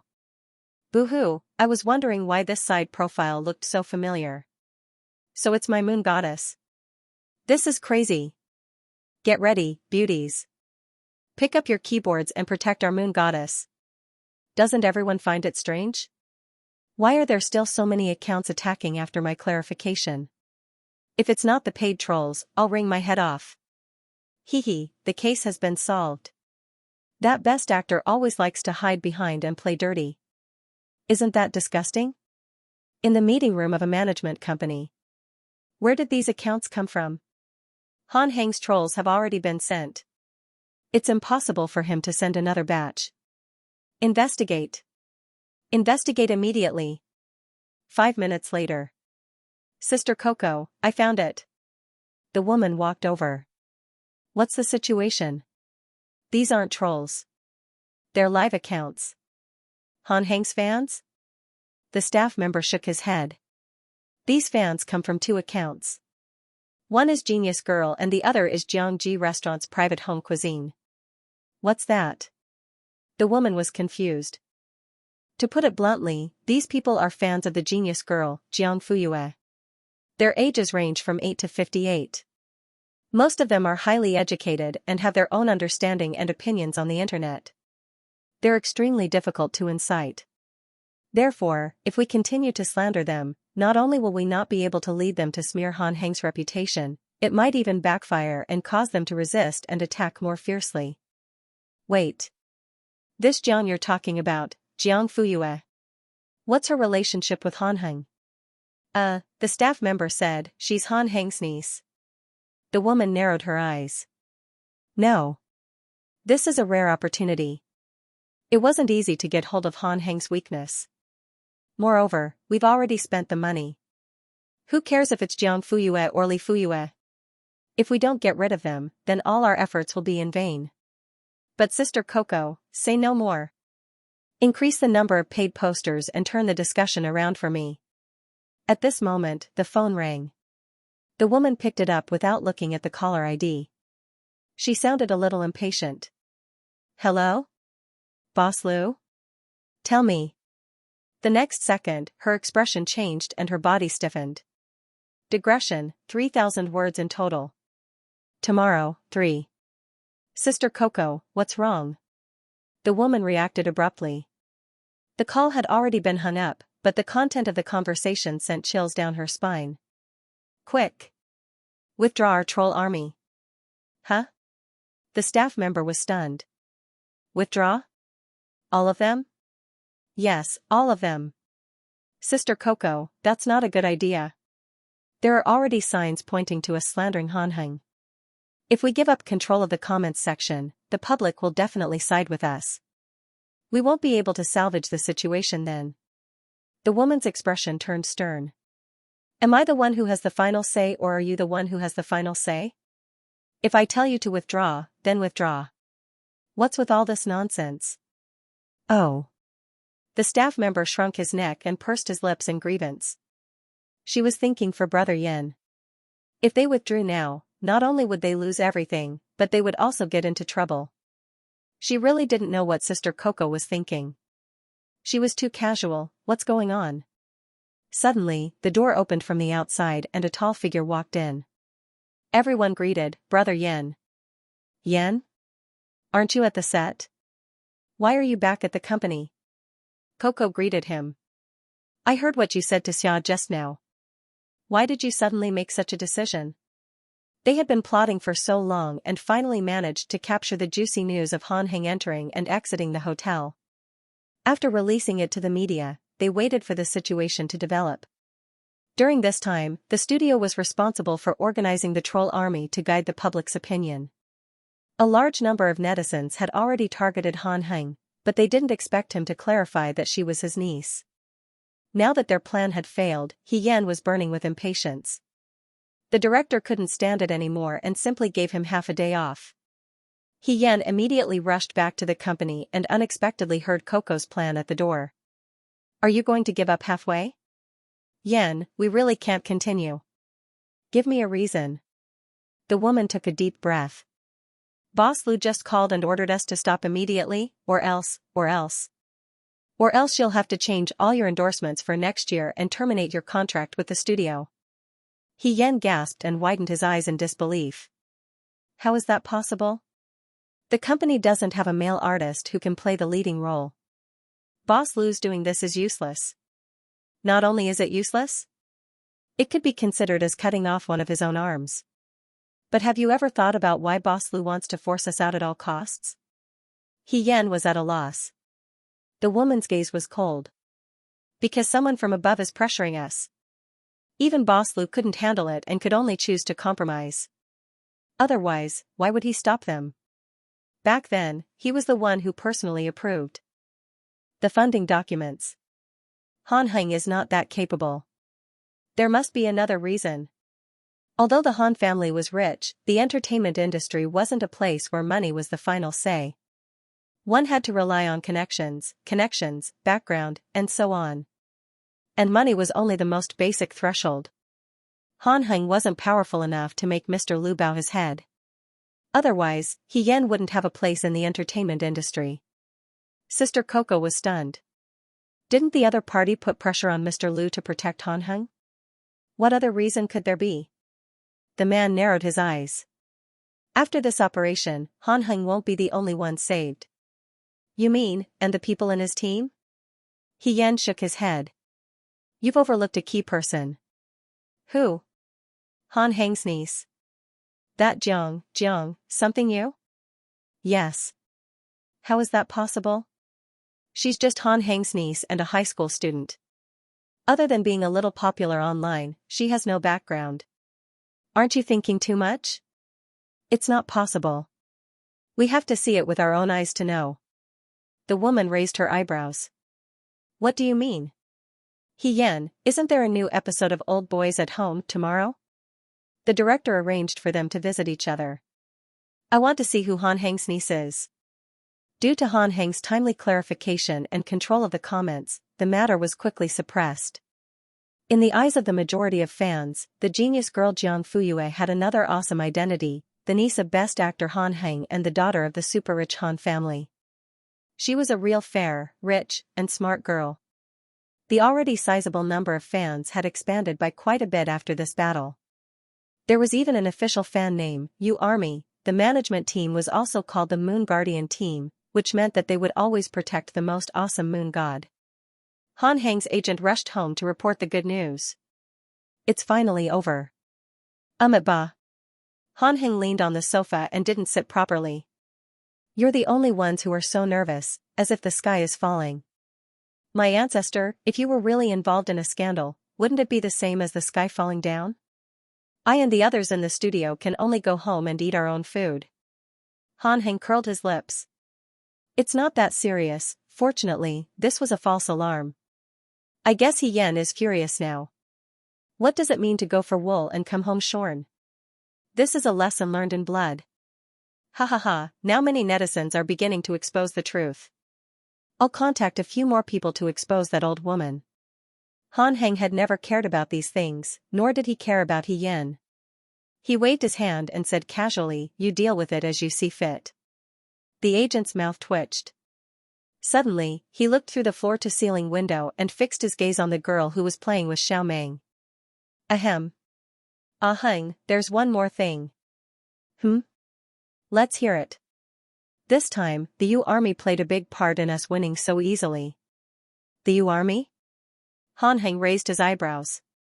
Yes, it's your niece's fan club. I've been in the industry for 20 to 30 years, and this is the first time I've seen such an organized and combative group of wild fans. It's incredible. I've roughly understood that they all gathered spontaneously. Usually, no one takes care of them. Han Heng sat up straight and crossed his legs. What are you trying to say? Ahem. The agent rubbed his hands. I just want to ask, has your niece signed with a company? If she hasn't, leave the contract with me. We've worked together for so many years, so you know best what kind of person I am. Hee hee. I promise, as long as she signs, I'll give your niece the best resources. 3 years, no, 2 years. Just 2 years. I can make her famous all over Asia. Look at your niece's figure and appearance. She's simply a natural-born star. There might not even be 1 in a million people like her. In the industry, she's a gift from the ancestors. Look at her hardware and her ability to attract fans. No other starlet in the entire entertainment industry can compare to her. As the agent spoke, Han Heng didn't have much of a reaction. He was the one who got excited first. It was as if he could already foresee Jiang Fuyue's bright future. Heh. Han Heng sneered. Why, are you annoying me? You want to sign a newcomer? The agent, question mark. Also, remember, this is my niece, not yours. Who's are with you? Shameless. No. Why, you're still not convinced? Han Heng raised his chin and raised his eyebrows. The arrogant temperament of a rich man's son immediately came out. The agent's heart trembled violently. He shrank back like an old quail who didn't dare to make a sound. Ancestral master's gift? Bullsh *T. Who do you want to give me a meal? She's the one who gifts others. Yes. What is the entertainment industry? How can it fit her? The agent. Aren't you still in it? Do you know what IPO and IOI gold medals mean? It means that she can choose from B University or Q University. Why don't you feel sorry for the country when a top student goes to become a star? Why did the country raise you? Are you just a loser? The agent. You can talk. Why are you talking about the country? The agent had originally come to announce the good news, but he ended up being scolded badly. He couldn't afford to offend him. Han Heng, do you still dare to have any ideas about Yaya? No. He was afraid of being scolded to death. Alright, you can leave now. Han Heng picked up his teacup and took a sip to moisten his throat.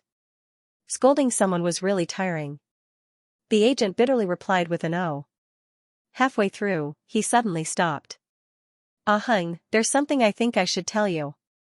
You should be more careful. What's wrong? Digression, 3,000 words yesterday. There's an update at 1 o'clock. You can read it tomorrow morning. New River bragging, movie King Han manager. This time, Yan's plan of slandering was only halfway done. I don't know why, but in just 15 minutes, he actually withdrew all the ghostwriters. The agency and studio collectively pretended to be dead and turned a blind eye to the comments online. I don't think it's that simple. Han Heng pondered for a moment. Indeed, something is very wrong. We haven't found out the specific reason yet, but I heard from their internal department that old Lu personally called to stop it. Han Heng narrowed his eyes and thought, he's slapping himself in the face. Yeah, I've never seen old Lu suffer such a big loss. I'm just afraid that he has some other tricks up his sleeve. Just then, Jiang Fuyue came in from outside. She suddenly heard it and stopped in her tracks. Xiaomeng couldn't stop in time and hit her calf with its head. Han Heng looked over. Yeah, what are you looking for? Oh, I'm looking for a basin to fill with water to feed Xiaomeng. There's a special cup in the second drawer on the left. Okay. Jiang Fuyue fetched the water and Xiaomeng followed her upstairs. The manager reluctantly withdrew his gaze and couldn't hide his regret. Look, this is such a good condition. What a waste of resources. What's wrong with being a star? Famous throughout the country, working hard to break out of Asia, and with a bit of luck, becoming famous all over the world would be easy. Why do you have to fight with your studies? No matter how good your grades are and how many gold medals you have, can you win a Nobel Prize? Even if you win a Nobel Prize, the prize money is just a little bit. It's not even comparable to the endorsement fee of a first-tier brand. Moreover, being a star can enjoy the attention of the world, but can being a top student do the same? That's absolutely impossible. Han Heng, take back your dog eyes. If you look again, I'll dig out a letter for you. Do you believe me? The manager quickly slipped away and didn't forget to turn around and remind him, you have to record my old boys tomorrow morning. Du Qingjiang will come this episode. Be prepared, don't oversleep. Second floor, Jiang Fuyue's room. Xiaomeng lay on the carpet and rubbed its head against the girl's calf from time to time. Okay, I got it. After ending the call with Niu Rue, Jiang Fuyue put down her phone. Seeing that she was finally free, Xiaomeng immediately stood up and jumped into her embrace with its two front legs. Stop fooling around. He patted the dog's head. The restless dog whimpered, obediently quieted down, and lay back on the carpet. Jiang Fuyue thought for a moment, picked up her phone again, and walked to the French window. She was about to send him a WeChat message, but after a moment of hesitation, she decided to call him, the Xia family. It was not easy for Xia Dingyuan to return to the capital. A few days ago, he had said that he was not free. His sisters and the matriarch all thought that he was busy with some experiment, so they did not disturb him. Today, he finally had some free time at home. When his sisters heard the news, they immediately rushed over. As usual, each person was given a big bag. Clothes, necessities, food, drinks, everything that one could think of was prepared. There was no need for Xia Dingyuan to bring it back to Linhuai. How tiring would that be? Little Zhou's hands were not used to carry these things. Therefore, there would always be someone to pick up the bags and send them directly to Linhuai, and then to Imperial Heaven Palace. When Xia Dingyuan returned, Madame Lu had already sorted everything out. What needed to be used was used, and what could be changed was changed. He only needed to use it. It was a one-stop service, so he did not have to worry about anything. Zhong Yuni, let's not talk about anything else. Just the transportation cost is more than these things. That was a chartered flight, the key point, chartered flight, Xia Yunzhao directly retorted, don't speak if you don't understand. The other sisters could not help but diss him. The transportation cost is the transportation cost, and the things are things. How can they be the same? These things are our good intentions as sisters. The cost of a few hundred chartered flights is not enough to cover it. The transportation cost is cold, and the things are hot. Forget it. These men don't understand at all. It's too tiring to talk to a chicken and a duck. Zhong Yuni. That's what you get for poking the hornet's nest. It was the same this time. The 7 sisters carried big and small bags. As soon as they entered the house, they asked the servants to take them and place them neatly in the corner. Xia Yunxiang, did little Jill lose weight again? Look at his face, it's even smaller than last time. Xia Yunlan, you don't say, it's true. How can Linhuai be more comfortable than home? He can't eat or sleep well. Hearing this, old madam looked at her son seriously and nodded. Yes, he lost weight. Xia Dingyuan, remaining silent was the best response. Xia Yunshu came out of the kitchen and put the fruit plate on the coffee table. That's good. Since little Joe is back, let's ask Mom to nourish him well. Xia Yunxian, do I need you to tell me that? Mom made the chicken soup early this morning and soaked the sea cucumbers. We're just waiting for dinner. Xia Yunmiao, from the perspective of a balanced diet, you can't eat too much at once. Too much is as bad as not enough. Oh right, little Joe, how is the Lin family's lady that third sister introduced to you last time? Are you still in contact with her? Xia Yunqi suddenly asked. As soon as she said this, everyone present looked at him, including Old Master and Old Madam. Xia Dingyuan's expression did not change. No. Is that so? It's okay. If this one doesn't work, there's still the next one. We're not in a hurry. Take your time. Xia Dingyuan said honestly, I'm not in a hurry. Xia Yunqi, Xia Yunzhao, who had just finished talking to the servant, turned around and happened to hear this sentence. She recalled what Zhong Yuni had said before and had a strange look in her eyes. What followed was another round of concern. Xia Dingyuan sat on the sofa and listened to them talk. He did not interrupt or respond, just like a dumb block of wood. The more silent he was, the more his sisters felt sorry for him. They almost went up to touch him. After all, they had done this many times when he was young. Thinking back to how obedient this child was in the past, he would just stand there and let them touch his face and rub his head without saying a word, just like a little block of wood. At that time, the little block of wood did not know how to refuse and allowed his sisters to tease him. Now, he was still like a block of wood, but one look from him could freeze people. They had not even reached out their hands, but they were all scared. His sisters did not dare to touch him, but old madam was his mother, so she dared. She picked up a small steel fork and pierced a piece of apple, then handed it to her son's mouth. Ah Yuan, try this apple. It's very sweet. It wasn't easy for me to get it in the live broadcast room. Xia Dingyuan leaned back a little, then reached out and took it. Mom, I'll do it myself. Then you have to eat a few more pieces. Okay. Old Master looked at him sympathetically. It was not easy for men to have a group of chattering women at home. Suddenly, the phone rang. Xie Dingyuan got up. I'll take a call. After that, he went out to the garden. Xie Yunlan laughed and teased, little Jiao has to take a call behind our backs. Don't tell me he has a girlfriend? Xie Yunxuan's mouth twitched. Third sister, don't joke around. Little Jiao spends all his time in the laboratory and does not go out. How can he meet girls? Xie Yunqi said, that's not necessarily true. Even if little Jiao stays in the laboratory, there are still girls who want to meet him. Old Madam did not have much hope. Forget it. It's good enough that Ai Yuan doesn't stay away from girls who are chasing after him. Absolutely impossible. As for those who are not chasing after him, according to his character, he will not take the initiative to talk to them. The road was completely blocked. Old Madam could not help but wonder if she would be able to hold a grandson in her lifetime. Based on the current situation, it would be difficult. Xie Yunzao's eyes flashed and said coldly, that's not necessarily true. Maybe there are times when Ai Yuan chases after girls. It's just that we don't know about it. Everyone smelled a hint of gossip. Sister, there's a hidden meaning in your words. Tell me, what's the situation? Don't hide it. In the garden, Xie Dingyuan took a deep breath and adjusted himself. Then, he swiped the answer button. Hello. Is that you? A girl's clear voice came from the other end.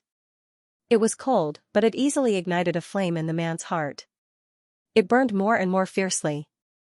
What did you say? Stop pretending. I know that you put pressure on Huanqing Entertainment, so they withdrew their ghostwriters and calmed the situation down. Cough. I asked a friend for help. If I don't ask, will you not tell me? Xie Dingyuan was stunned. He really did not think of taking credit for this in front of Jiang Fuyue. Is it fun to be a nameless hero?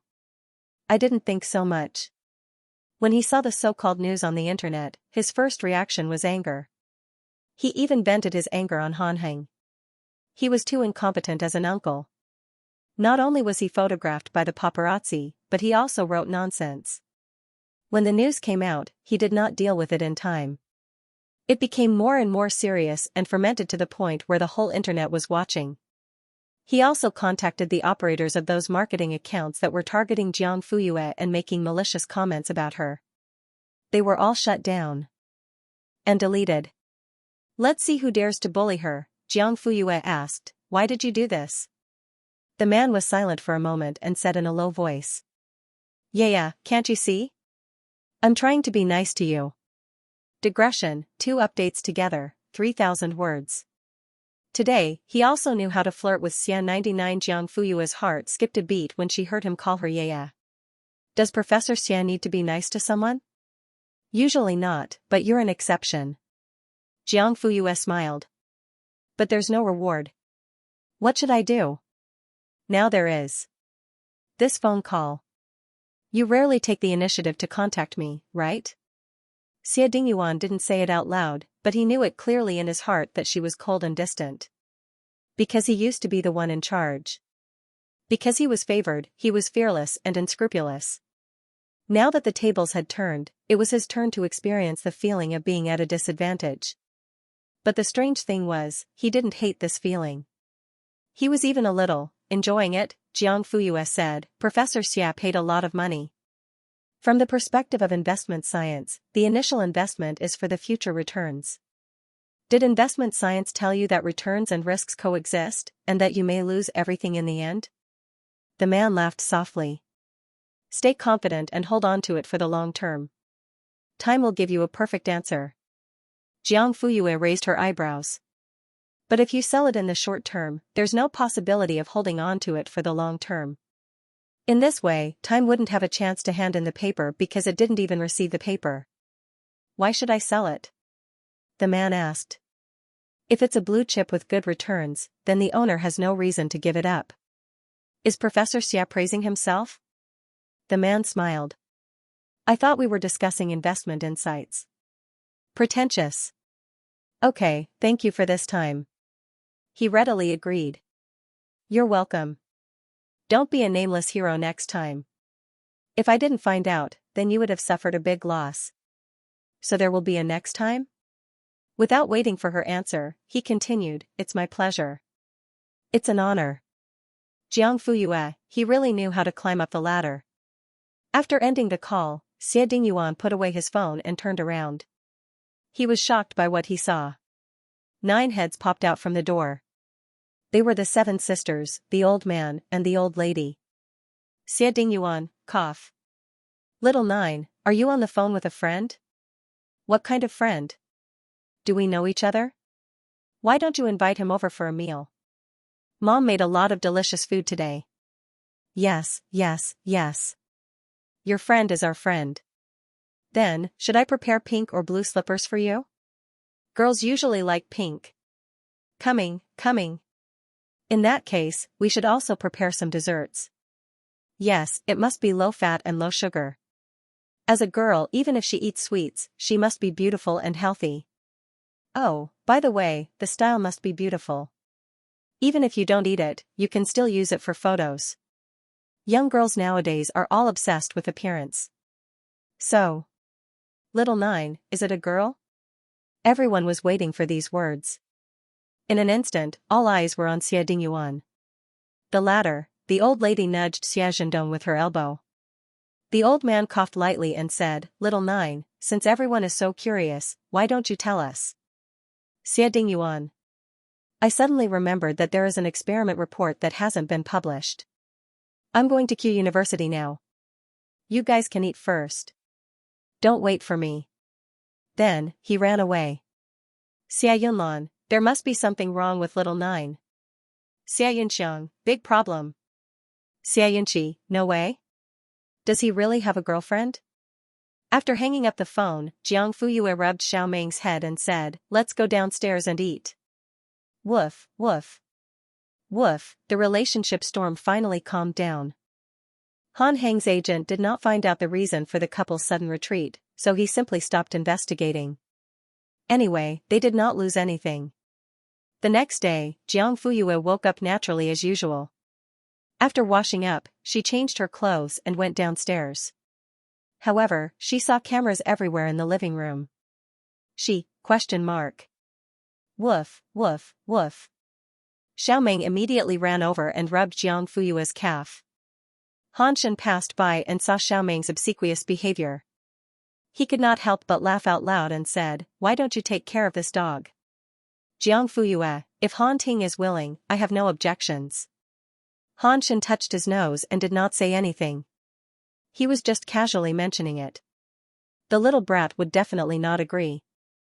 At this moment, Han Ku also tidied up and was about to go downstairs. Yo, why are you two blocking the way? Why aren't you going down? The next second, when she saw the cameras in the living room, Han Ku's forehead twitched. She guessed the reason. Third brother has a house outside, but he insists on filming at home. There's something wrong with him. Second brother, why do I hear you scolding me? Han Heng appeared behind the 3 of them. Han Ku, exclamation point. F***K. Old Boys at Home was the most popular live broadcast variety show this year. The 5 guests invited by the show were all older and unmarried male artists who had a certain degree of fame in the entertainment industry. The cameras would record the guests' home life for 18 consecutive hours. The live broadcast would be broadcasted on Tomato TV and Apple TV. The audience could choose their own broadcast room or watch multiple guests at the same time. Among the guests, Han Heng was the most popular and the most popular. The number of viewers for each episode was also the highest. The show was already popular after only 2 episodes. This was the 3rd episode. Han Heng slept in. When he woke up, it was already 9 o'clock in the morning. He was wearing home clothes and had messy hair. He appeared casually and lazily in front of the camera. Even the dog could not help but bark at him. Woof, woof. Han Heng, shoo. Quiet. Xiao Meng did not give him any face and barked even louder. Woof, woof, woof. Then, the comments in the live broadcast room burst into laughter. My brother's status in the family is worrying. Xiao Meng, where did this fish-lipped human come from? His hair is even puffier than mine. Hurry up and go back to your room. Didn't you say that you can break your head but not mess up your hairstyle? Brother, you've lost your idol burden. I have to admit that handsome people look good even if they have weeds on their heads. It's amazing. Hairstyle is not important. My brother relies purely on his face. There's also a bunch of a hogue behind his head. Oh, oh, oh. My brother is so cute. I suspect that he didn't brush his teeth or wash his face. Do you believe me? I checked carefully. There's no eye boogers. Please don't worry and watch. Thank you, upstairs. I'm eating breakfast. Ah. A beauty has appeared. Wow. It's my moon god. Moon god. Oh my god. Is moon god serious about his height? Are his legs serious too? He's amazing. I heard that there's a beauty here. I rushed over. F***CK. Why did he Yance fans crawl over here? I'll make it clear first. I'm Tuxedo. I'm not here to chase Hanheng. I'm only a fan of Moon God. Tuxedo is my own. I have no intention of starting a fight. I just want to watch the beauty quietly. Thank you. Another Tuxedo who is so obsessed with Sister Yu that he can't extricate himself reports in. He doesn't tear or fight. He just quietly squats on Sister Yu's beautiful face. A large number of He-Yan's fans flooded Han Heng's livestream. This had never happened in the first 2 episodes. After all, the two of them were rivals, and there was constant friction between their fans. For the sake of the livestream data, they were stingy with contributing popularity to their rivals. Therefore, if you don't come to my place, I won't go to your place, became a fixed rule. However, they did not expect that Jiang Fuyue would break it. In the image, a girl wearing a sweater and jeans was preparing food for the dog with her back facing the camera. Her long hair fell gently behind her back. The sweater outlined the lines of her straight and thin shoulders. Her small waist was so small that it could be held with one hand. Her long legs, which were wrapped in jeans, were perfectly proportioned. Just one look was enough to make people unable to look away. She did not show her face. Just her back view was enough to make the livestream explode. The director behind the scenes was amazed. She's almost as popular as a B-list starlet. Xiao Mei was wagging his tail and circling around the girl's feet. From time to time, he would hit her with his head. When he was impudent, he would even bite her. Of course, he did not really bite her. At most, he would pull her trousers. In the livestream frowny face, I'm F***king envious of a dog? How does it feel to have a goddess beside your mouth? Maybe only Xiao Meng knows. I want to be Brother Meng's teeth. That way, I can bite my goddess. Ah. Jiang Fuyue poured goat's milk on the freeze-dried dog and sprinkled some strawberry powder to protect the dog's joints. Then, she stepped back and signaled to Xiao Meng. You can eat now. Woof. Xiao Meng jumped up happily and started to eat. Han Heng walked over with half a boiled egg. He ate it while watching Xiao Meng eat. This guy is very picky. He never ate strawberry powder before. Even when Han Ting pressed his head, it was useless. Is that so? Jiang Fuyue raised her eyebrows. Han Heng lifted his leg and kicked Xiao Meng's butt. He received a warning woof. He withdrew his leg embarrassedly. See, this is how you behave. After saying that, he slowly floated away. Digression, 3,000 words. There's another update at 1:30. Everyone can read it tomorrow morning. Moi. The weather was good today, so Jiang Fuyue prepared to take a walk in the garden and bask in the sun. When she turned around, she accidentally stepped on Xiao Meng's back paw. She quickly stepped back, but the puppy, who was eating, still noticed it. It turned around and looked at her in confusion. Sorry, I didn't mean to step on you.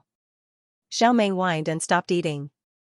It ran to her and rubbed against her feet as if to say, it's okay, it doesn't hurt. In the livestream room, double standards. Double standards. So, my brother doesn't even care about dogs? With the fragrant Sister Yu, who would want a sloppy idiot? As expected of Brother Meng, he has good taste. If I were Xiao Meng, I would be willing to be killed, let alone stepped on. Boo-hoo. Who asked Sister Yu to kill me? Dog lovers strongly condemn. I'm not a dog. Sister, you don't worry and kill me. You don't have to kill the two dogs in front of you. Huh. She's just a normal person.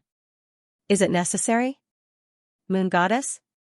Is she even worthy? Where did this dung bucket come from? Throw it out. Needless to say, it must be someone next door. He can't stand Sister You bringing popularity to his brother, so he came out to bark. Close the door and release Xiaomeng. Bite him to death. I'll pay for it. How dare he speak ill of Sister You? Hatue. Eat my phlegm. There's an inside story upstairs. Wretch. My Sister You is a hanger. YYDS. You army, gather, get ready for battle. Han Heng went to the living room, so the livestream naturally switched to the living room to film him. Jiang Fuyue went for a walk in the garden and then returned to her room. She didn't appear again for the whole morning. Xiaomeng, on the other hand, ran around the living room and occasionally went upstairs to look for Jiang Fuyue, leaving behind a handsome dog Shadow. Although this isn't good, I still have to say this, I want to see Sister You. Please give me some screen time, thank you. The beauty is extending her life. Program team, don't leave her to die. Brother, I'm sorry. Although you're also very good looking, Sister You is prettier. What should we do? I'm a woman with a mouth full of saliva thinking about Sister You. Gay warning. The voices of people wanting to see Jiang Fuyue in the live broadcast room were getting louder and louder. The production team did not know what to do. If she doesn't come out, then we can't just tie her up in front of the camera. Who would have thought that Jiang Fuyue would be so popular? Does she really not have a management company behind her? Indeed, I didn't. Tisk, other small-time celebrities spend so much money on marketing for the sake of popularity, but there's no splash at all. Those who don't have marketing at all have countless fans. Time and fate are hard to explain. If any agency can sign Jiang Fuyue, don't even think about it. A few big agencies have extended olive branches to her, but they were all rejected. She doesn't plan to make a living in the entertainment industry. That's a pity. Our industry makes so much money. It's a waste. Is that all you've got? The entertainment industry can't accommodate a young lady's mindset. Huh? What did he mean? Forget it. It's hard to explain it to you. Let's wait and see. Then what should we do with the netizens shouting in the live broadcast room? Should we continue to play dead? The director thought for a while. Inform He Yan to come over early and directly start the visit segment. When these two best actors meet, it's always a bloodbath. By then, the live broadcast room won't have time to chat about Jiang Fuyue. That's good. I'll make a call right away. At 11 a.m., He Yan arrived. Other than himself, he also brought his 16-year-old niece. His niece was wearing a pink coat. She had a round and chubby face and looked very cute when she smiled. The bullet screen in the live broadcast room, wow. What a cute little sister. Kawaii. I really want to pinch her face. Are all the children of celebrities so beautiful? There's Yueshan before, and now there's Xiaoka. He Yan's niece was called He Xiaoka. Her name was just like her. They both looked cute. She and Yueshan are two different types. Don't compare them. Thank you. He Yan saw that Brother Heng's niece became popular. Now he's learning from him. Is he planning to debut with his niece? Anyway, he's been copying Brother Heng's style for a long time. He's really called forever photocopier. Maybe this is why He Yan is always inferior to Brother Heng. He only knows how to copy and doesn't know how to create. Han Heng raised his eyebrows when he saw He Yan. Why are you here? Where's old Du? According to the program's arrangement, Du Qingjiang should be the one visiting today. He Yan smiled and said teasingly, why? Am I not welcome? Han Heng didn't stand on ceremony and said bluntly, I'm afraid we'll fight halfway through the recording. He Yan's smile froze, and he couldn't say anything. In the live broadcast room, this is a top-notch charaba. Brother Heng is indeed Brother Heng. He can tear a green tea apart with one sentence. Ah. This awkwardness that's about to overflow the screen is so delicious, I guess best actor Shuei's toes are about to scratch his leather shoes. Eh. I smell something, the two people in front are fighting over bamboo shoots. Han Heng wasn't a doe without a temper. On the contrary, he had cultivated for so many years, and his temper was still there. Seeing that the program team had secretly replaced him, he directly threw a big black face and said, "Do as you please." Then, he left, he actually left, the director, "It's over, it's over. Thunder is going to explode." "No, you didn't inform Han Heng in advance?" The coordinator whispered, "Even if we informed him in advance, he wouldn't have agreed, director." "You win." "I'm in trouble." Seeing that the other party was so ruthless, He Yan was ready to leave. Who wasn't a big shot? At this moment, Xianxia tugged at his sleeve. "Little uncle, the pavilion outside is so beautiful. Let's go and take a look." He Yan frowned subconsciously. Who would be in the mood to look at the pavilion after being so angry? Moreover, it was Han Heng's, he couldn't bring himself to do that. Xianxia blinked and said with a hint of meaning in her words, "Little uncle, look, it's really beautiful." She deliberately emphasized the words "very beautiful." He Yan seemed to understand something and turned his head to look. The next second, he smiled. "It is quite beautiful. Since you like it, let's go and take a look." Jiang Fuyue was there. How could it not be beautiful? Next to the flower rack, Jiang Fuyue was watering the flowers. Xiao Mei was strolling around her feet, wagging its tail as if it had a perpetual motion machine. She wasn't a guest invited by the program team. Even if there was a lot of support online, the camera wasn't here. However, the appearance of He Yan and Xianxia also brought the camera. Jiang Fuyue paused and looked calm. Xianxia didn't seem to notice it. She gave her a bright smile. Her red face and curved eyebrows made her look even cuter. "Hello, sister. My name is Xianxia, and this is my little uncle." "Hello." Jiang Fuyue nodded slightly. Although her tone was a little distant, she still maintained the most basic courtesy. The comments in the live broadcast room, "Huh? That's it? Isn't she too cold?"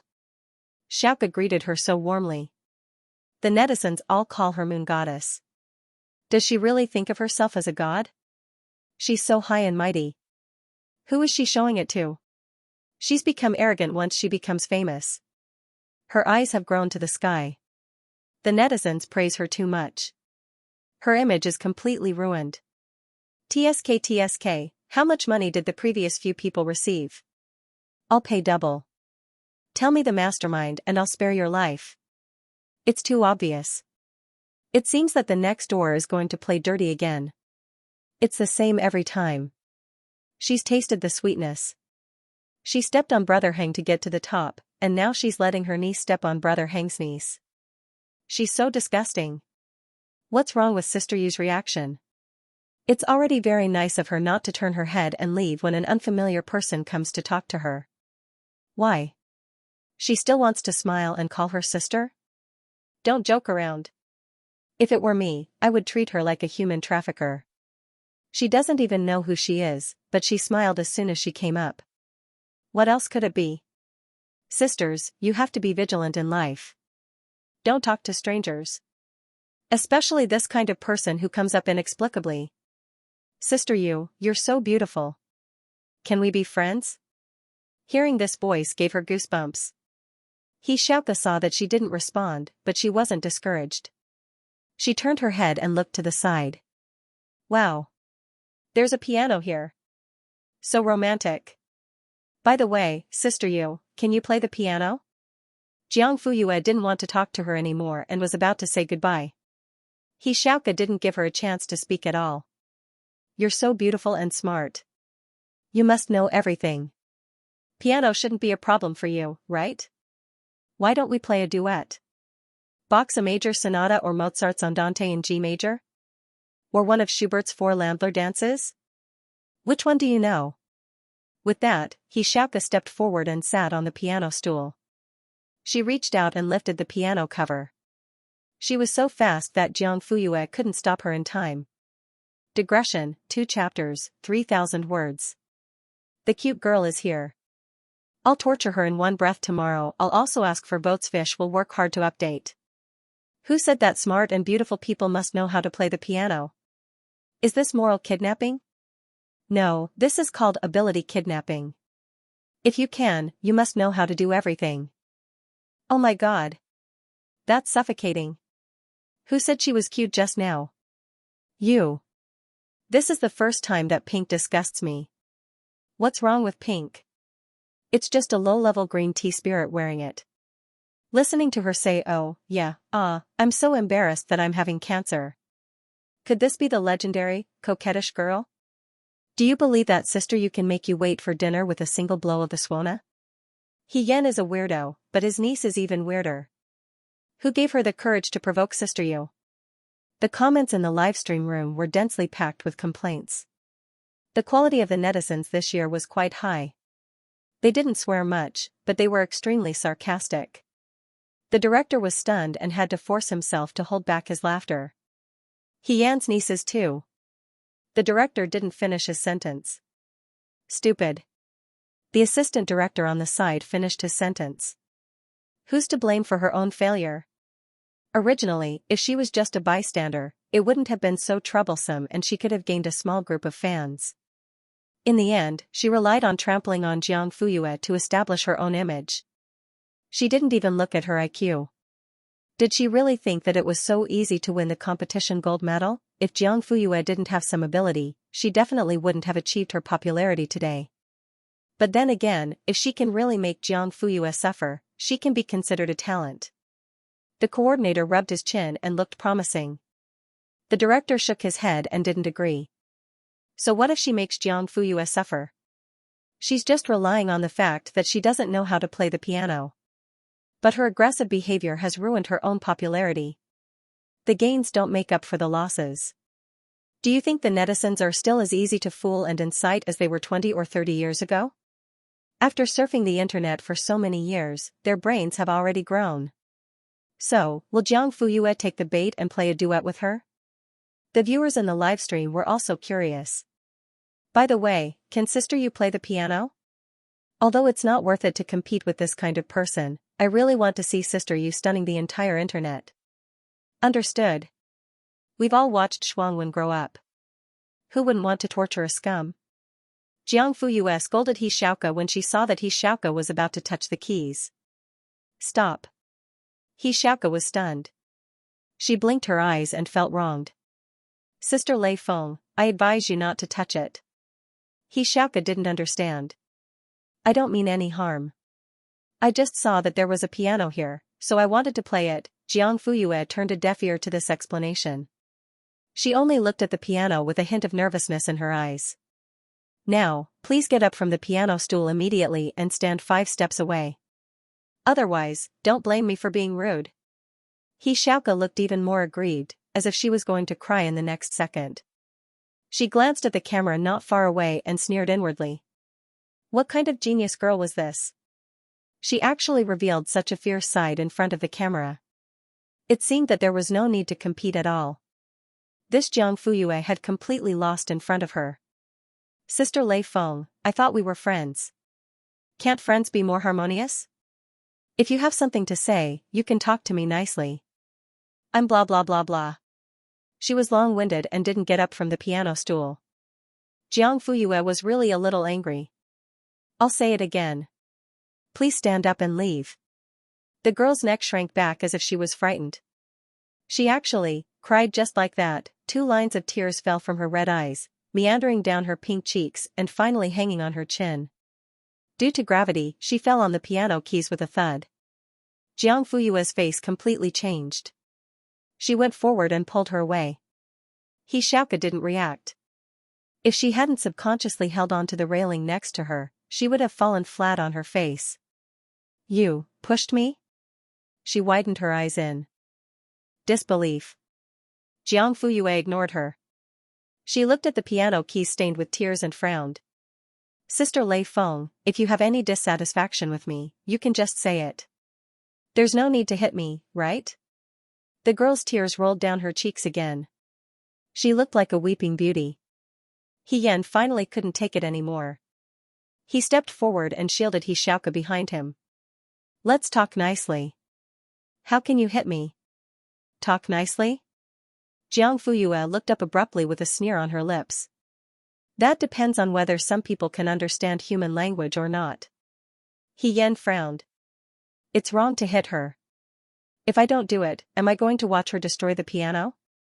Before this, I told her 3 times not to touch it, stand up and leave. Did she listen? The man choked. Jiang Fuyue replied, or do you think that you can casually touch other people's things without their permission? It's just a piano. She just wants to invite you to play a 4-hand duet to show her friendship. Why do you have to embarrass her? Xianxia also cried and stepped forward. That's right, Sister Lei Feng. I just want to be friends with you. You can refuse, but you can't humiliate me. If it's just because of a piano, you really don't have to. He Yan looked at his niece sympathetically. Uncle, okay, it's okay. The 2 of them even acted like uncle and niece. Heh. Jiang Fuyue sneered with a strange look in her eyes. Do you think this is just a piano? He Yan said, what else? Xianxia wiped her tears and her red nose silently told her grievances. Jiang Fuyue stared at the 2 of them and suddenly said, this piano is called Scattered Stars. He Yan, ? Why did she suddenly say that? Xianxia was also puzzled. Half a century ago, the lead singer of the U2 band, Bono, raised funds to help fight AIDS, tuberculosis, and malaria in Continent F. Designers Jonathan Ivan Mark Newsom designed this piano and gave this red pop Steinway a very interesting name, Star Scattered Chess Pieces. The 2 of them still looked at Jiang Fuyue blankly. The latter continued to speak leisurely. In the same year, this piano appeared at the LD Charity Hall and successfully raised $26 million. That night, it was bought by a mysterious rich man at a bidding price of $925 million. Putting aside the funds raised by this piano, the value of the piano itself is $925 million. If converted into RMB, it's more than 10 million renminbi, and that's not counting the appreciation and price increase in the past half a century. Now that your tear has destroyed its original value, how do you think you can compensate for it? Xianxia trembled and her eyes widened. This piano costs more than 10 million? Jiang Fuyue picked up the auction certificate and handed it over. This has the transaction price that year. Xianxia's hands were trembling when she took it. When she saw the number on it, her face turned pale. Soon, cold sweat broke out and she didn't even have time to cry. He Yan was standing next to her and saw it clearly. His original calmness disappeared. Pay up. These 3 words made the 2 men's expressions change drastically. Lu Xiaoke quickly stuffed the auction certificate back, as if she didn't touch it and didn't need to be responsible. Then she completely shrank behind He Yan. Uncle, what should we do? Although her family wasn't poor, they weren't rich either. They could only be considered above average. Usually, it wouldn't be a problem to buy expensive clothes and wear a pair of shoes that cost thousands of yuan. However, if she had to fork out a huge sum of money to compensate for a collectible piano, even if she went bankrupt, it wouldn't be enough. In this case, she could only ask He Yan for help. Anyway, her uncle was a star and a movie king. He lived in a big house and drove a luxury car. He definitely wasn't short of money. What's more, she was brought here by him and took on the task of disgracing Jiang Fuyue. Now that something had happened, she should let her uncle take responsibility. He Yan was still in shock from the sky-high price of the piano and couldn't react for a long time. More than 10 million, it was almost as much as her endorsement fee for 2 years. He Yan was born in an ordinary family and had suffered since he was a child. When he was in his 20s and 30s, he was only an extra in the film and television city. It could be said that he was very poor. It wasn't easy for him to become famous in his 40s. He could finally make money like crazy, but because of the unequal contract he signed with the company before, the percentage of commission was very low. On the surface, it looked beautiful and appeared in front of the media as a luxury, but in fact, the only apartment under his name was just bought last year. Where could he find 10 million to fill Xiaoke's hole? Immediately, he didn't say a word. Jiang Fuyue suddenly felt funny and curled her lips. Why aren't you talking? When to pay, you have to have an idea, right? Digression, 3,000 words. There's more at 1:30. I suggest you read it tomorrow morning in the livestream room. I can't believe there's such a shameless person in the world. I've learned something new. Just when I thought Sister Yu was going to play the piano, she pulled the strings. Just when I thought she was going to go on a killing spree, she asked for compensation. Jiang forever unfathomable Fuyu, so, is that piano really that expensive? It's not the piano itself that's expensive, but its collectible value. It's normal for auction items to cost tens of millions. I just want to ask He Yan if his face hurts. How dare he ask Sister Yu if not? The movie king has made a lot of money in the past few years. He bought luxury cars and mansions. No wonder he's so arrogant. But why did I hear that he's actually very poor? He's working like a horse for the management company. In terms of wealth, Brother Heng is the richest. Sister Yu is also a fair, rich, and beautiful woman. Did you see that? When Sister Yu asked them to compensate, their expressions changed. If it were me, I would have been scared to tears. It's more than 10 million. Ordinary people can't earn that much in their lifetime. Her tears made it all go away. TSK, weren't you so talkative before? When it comes to money, you're as timid as a quail. He Yan was so protective of his niece just now. He should have stood up to compensate for Xianxia. In the end, he didn't even dare to fart. You only know pain when the knife cuts you. It's obvious that He Yan is in pain. To be honest, if He Yan took the initiative to compensate, I'd respect him as a man. Unfortunately, in the end, he's too short-sighted. If it were Brother Heng, 2 pianos would be a piece of cake. If they piss off Sister Yu, they'll know in a minute that the pot is made of iron. My child is only 6 years old, but he knows not to touch other people's houses. This niece is 16 years old, right? She still doesn't know the rules. To put it nicely, she's naive. To put it bluntly, she's uneducated. The film crew, F***ck. A piano costs tens of millions? Is that for real? They have the auction certificate. Didn't you see it? TSK, I feel embarrassed for He Yan even through the screen. Then, should we broadcast this? In addition to the live broadcast, they would also edit a free version and post it on various video websites. He Yan's management team probably won't agree. When the director heard this, he immediately glared at her. It's not up to other people to tell my program what to do. Broadcast. Then He Yan will lose a lot of face. In the garden, He Yan and Xianxia fell into silence at the same time. Neither of them answered. When is the payment due? Who the F***ck would dare to respond? At this time, Xianxia rolled her eyes. Just wipe away a tear. It's not as serious as you say. Don't try to blackmail us.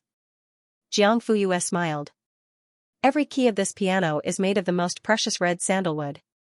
Once it touches water, it will leave a mark. It's just a seal? But you destroyed the integrity of the entire piano. It's like a diamond with a missing corner. Do you think it can still be sold for a high price? It's still not worth 10 million. Jiang Fuyu's smile didn't change. It's not up to you or me to decide whether it's worth it or not. She picked up the auction certificate. It's written clearly in black and white. If you want to go back on your word, then I can only call the police. According to Article 275 of the Criminal Law, if you deliberately destroy public or private property, if the amount is relatively large or there are other serious circumstances, you will be sentenced to fixed-term imprisonment of not more than 3 years, criminal detention or a fine. If the amount is huge or there are other particularly serious circumstances, you will be sentenced to fixed-term imprisonment of not less than 3 years but not more than 7 years. A collection of more than 10 million should be considered a particularly serious circumstance, right? How many years do you think is appropriate? Don't scare me. I'm not afraid. Although she said so, her body shrunk behind He Yan's back and head. Xianxia panicked. If Jiang Fuyue really called the police, would she go to jail? Even if she didn't go to jail, it would be recorded in her personal file. She still wanted to study, work, and be a big star like her uncle. She couldn't have any dark history. What should she do? Uncle, save me, I don't want to be arrested. The veins on Yan's forehead bulged. Don't be afraid, she's just scaring you. No, you see, she's taking out her phone. What should I do? Will the police come and take me away later? Uncle, why don't you compensate her? Yan wanted to cover his stupid niece's mouth. Didn't she see that the camera was still filming? If he didn't agree, he would definitely be scolded by the whole internet for being stingy. In the beginning, an actor in the same cast revealed in an interview that Yan never treated anyone and only ate other people's food. Many keyboard warriors had already mocked him on the internet. Although the management team tried to deny it and later released a clarification, they still couldn't completely stop this kind of rumor. Now, if he insisted in front of the camera that he didn't pay the money, there would probably be rumors of him being stingy on the internet tomorrow. But if he agreed so easily, 10 million, not 1,000 yuan, was equivalent to sucking half of his blood. Yan now had a wolf in front of him and a tiger behind him. Both sides were terrible. If only he could justifiably not pay the money. Suddenly, he had an idea. I'm sorry, Xianxia didn't know the value of this piano, so it caused a big mistake. First, he apologized and showed his attitude. Then, he emphasized that he didn't know, and instantly removed Xianxia from the picture. Jiang Fuyue guessed that he was going to blame everything on an unintentional mistake and the ignorant are not guilty. Sure enough, Yan, but Xianxia didn't do it on purpose, can you? I reminded her, Jiang Fuyue interrupted. 3 times. Yan. But you didn't make it clear that this piano is a collector's item. Jiang Fuyue looked at him like he was an idiot and suddenly asked, Mr. He, have you been to an auction house? I don't think this question is necessary. But I think it's very necessary. Please answer honestly, or we'll have to call the police. The man's eyelids twitched. No. Jiang Fuyue, then do you have a habit of collecting things? No. No wonder you didn't know that the auction house would keep every customer's information strictly confidential, and you didn't know that collectors have a habit of not revealing their wealth. The girl's tone was gentle and her expression was calm. It didn't sound like a taunt at all, but when it fell on Yan's ears, it was like a needle pricking his ears. This piano was bought anonymously, which means that the buyer didn't want to reveal his identity. In that case, why should I disclose that this piano is a collector's item in front of 2 outsiders, and even in front of the camera? But I still fulfilled my obligation to inform them, it's your niece who didn't listen. The live broadcast room was flooded with comments. F***CK. Yan's stingy look is like a shrew in the market who wants to buy something. I'm shocked. A movie star is so poor, do I misunderstand the ability of stars to make money? Stinginess isn't terrible, shamelessness is terrible. If saying I don't know can get you out of trouble, then what's the use of the law? I feel sorry for your stinginess, but you look like you're asking for a beating. When Sister Yu asked him about the auction house and collection, Yan looked like he had eaten shit. Did he feel that he had been exposed? I heard that at last year's Fashion Salba charity night, the stars who were invited to sit in the second row donated 2 cars, but the movie star who sat in the first row didn't donate a single cent. Yan was speechless, but he still didn't agree to compensate. The 2 sides were in a stalemate, and Jiang Fuyue completely lost her patience. It seems that we can only leave it to the police. The man didn't think much of it, as he expected that she wouldn't dare to make this call. But the next second, the 3 digits of 110 were dialed, and he had no time to stop it. He could only listen in shock as the call was connected. Hello, 110, the director team hiding in the studio finally couldn't sit still. They thought that Jiang Fuyue was just saying it to scare Xianxia, but they didn't expect her to really report it. This was simply a tiger out of the sky, Jiang Fuyue said, if you need anything, find the police uncle. The kindergarten teacher taught me that. I will always believe in the name police. Defend the authority of the law, defend fairness and justice. Everyone. If you're so capable, why don't you be a guest on the law education program? In the end, the director team begged for mercy on the spot before Jiang Fuyue showed mercy. Of course, they couldn't let Jiang Fuyue really call the police. Not to mention that this call would be a hot topic tomorrow. If it was serious, the entire show might even be aborted. That would be the end of them. Yan seemed to have found his savior. This accident happened during the filming, so the program team should be responsible for the losses. The program team, ? In the end, it was the program team who took the blame. Logically speaking, Xian didn't lose money and was lucky enough to escape the disaster, so they should celebrate with firecrackers. However, in fact, his bleak road had just begun. That night, #Xian is stingy became the #1 trending topic. Other celebrities' complaints were also edited into a compilation album and shared crazily, attracting countless mockery. This is the first celebrity in the entertainment industry to become a trending topic for being stingy, right? Amazing, my brother. The public opinion was fierce, but there was no way to clarify it. First, it wasn't a scandal, and second, it wasn't defamation. There were videos and the truth. Xian was indeed stingy. How could he explain this? That he wasn't stingy? Then, there would definitely be people who would pick on him and say that Xian was anxious, guilty, and so on. He might as well pretend to be deaf and dumb and wait for the limelight to blow over.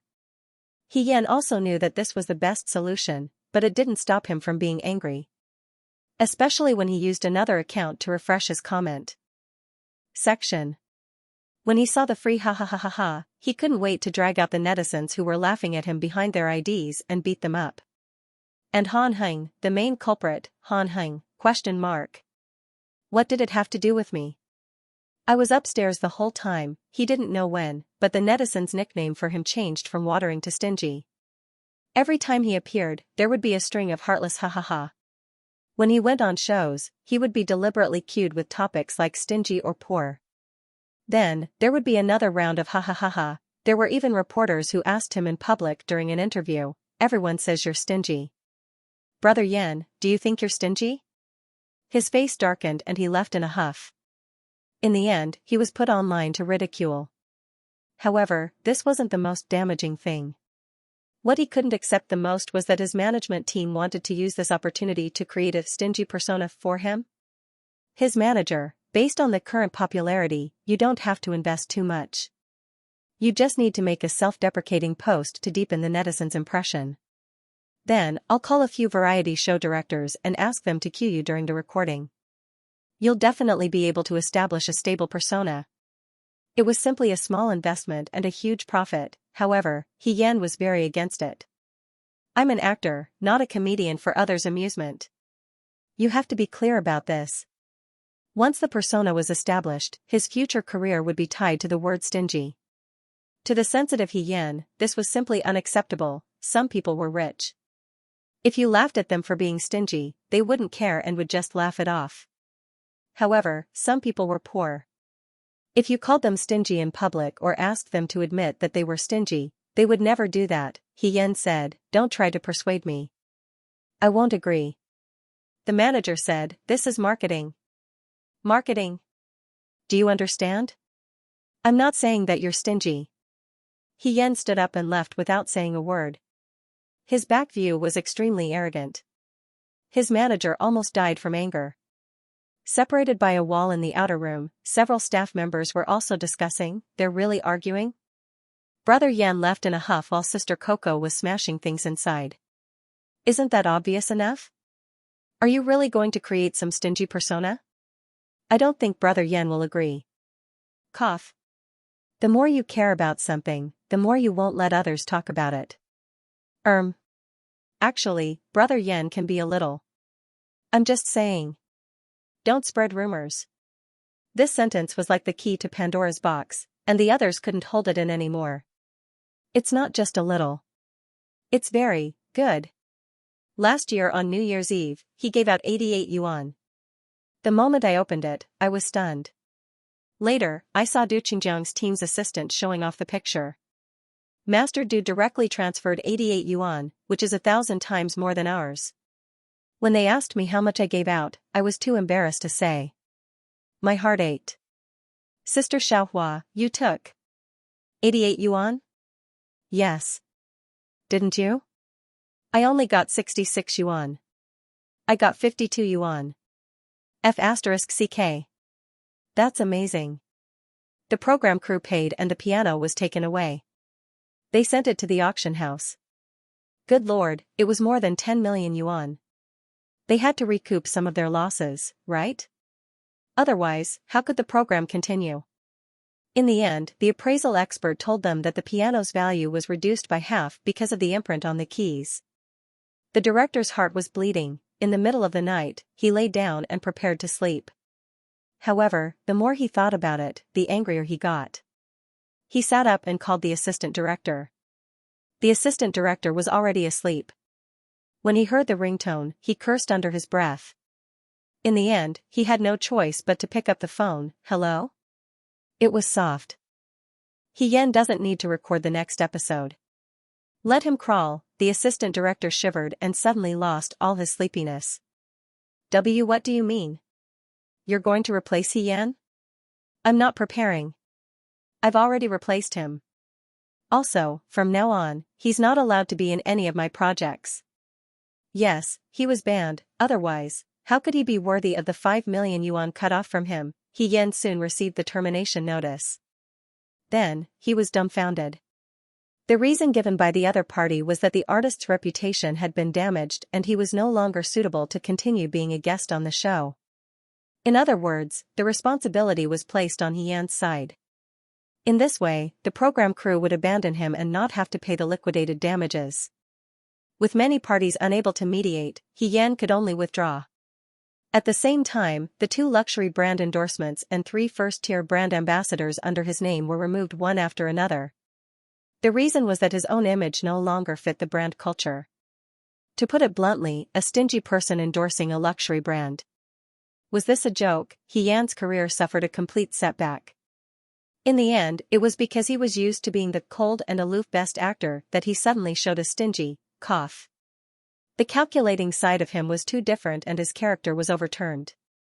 In addition, he jumped out to speak up for Xianxia without asking any questions and even tried to push the responsibility of destroying the piano to Jiang Fuyue. He couldn't tell right from wrong and lacked responsibility.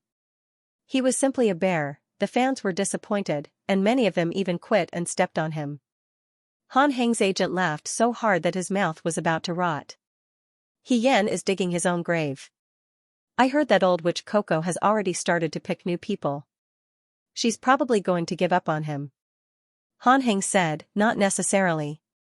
Xian's popularity has fallen, but his strength is still there.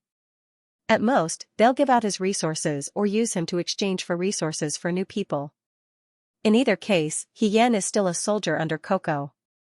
The agent smiled. A trump card turned into a soldier. Interesting. In short, Xian won't be able to compete with us in the short term. Han Heng adjusted the apron around his waist in front of the mirror. Yes, the agent wasn't wrong. It was an apron, the kind worn by kitchen aunties. What's your new style? It looks weird. Oh, I'm going to personally cook today to teach the netizens how to cook. What? You cook? What? Han Heng glanced at him coldly. You have a problem with that? No. The agent swallowed. Ah Heng, listen to me. You can't do anything that violates the character setting. You can't do it. Han Heng touched his nose. It's not considered violating the character setting if my cooking skills are bad, right? The agent's mouth twitched. Was it a problem of cooking skills are bad? How could he have the face to say that? He was going to blow up the kitchen, okay? The agent said earnestly, I really don't want to see you go from being a best actor to an arsonist in the kitchen. Han Heng. Get lost, in the living room. All the cameras were installed. The stage supervisor hit the board. Live recording of the 4th episode of Old Boys at Home. Action. Han Heng smiled. Today, I'll teach everyone how to make rice with abalone for 1 yuan, in the live broadcast room. 1 yuan? Are you pretending to be poor? Brother, I suspect that you're implying something, although I don't have any evidence. So the abalone is mushroom and the rice is leftovers from yesterday? Han Heng, remember, there must be soy sauce. Add 3 drops. It's the soul. Ha ha ha, it's really only 1 yuan. Make it immediately. I suddenly feel like I'm begging for food. I want to throw a coin in. What should I do? The one who wants to throw a coin in, there's something wrong with your mind. Then, can you count me in? Me too. Plus ID number. Due to Yan's withdrawal, there was one less guest.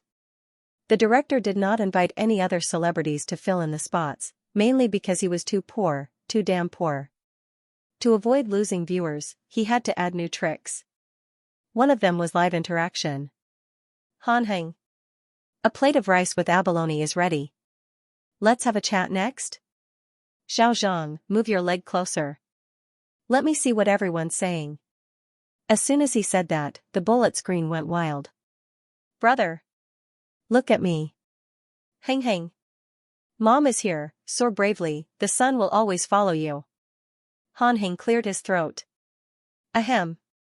Since everyone is so enthusiastic, I'll randomly pick 3 questions to answer. First, do you have a girlfriend, Han Heng? Absolutely not. Second, what do you think of being stingy, Han Heng? Being thrifty is a traditional virtue of the Huaxia people. Third, what about Yueshen? You have to see Yueshen. You have to see Yueshen. As soon as this question appeared, the screen was filled with Jiang Fuyue's name. Han Heng, Yaya is not at home. The national team training started 3 days ago. Yes, the national team training had started. Digression, 3,000 words. There's one more update at 1:30. When it's time, please don't read it in advance moi. But Yan was very repulsed. I'm an actress, not a comedian for people's amusement. You have to be clear about this. Once it was established, his future acting career would be tied to the word stingy.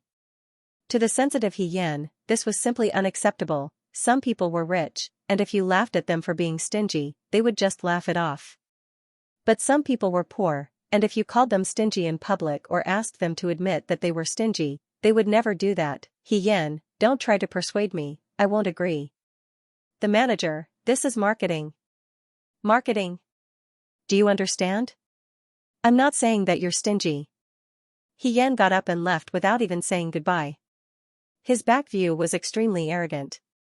The manager almost died of anger.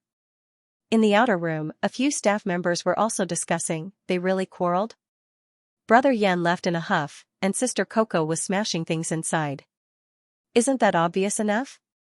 Are they really going to create a stingy persona? I don't think Brother Yan will agree. Cough. The more he cares about something, the more he won't let others talk about it. Actually, Brother Yan is a little. I'm just talking nonsense.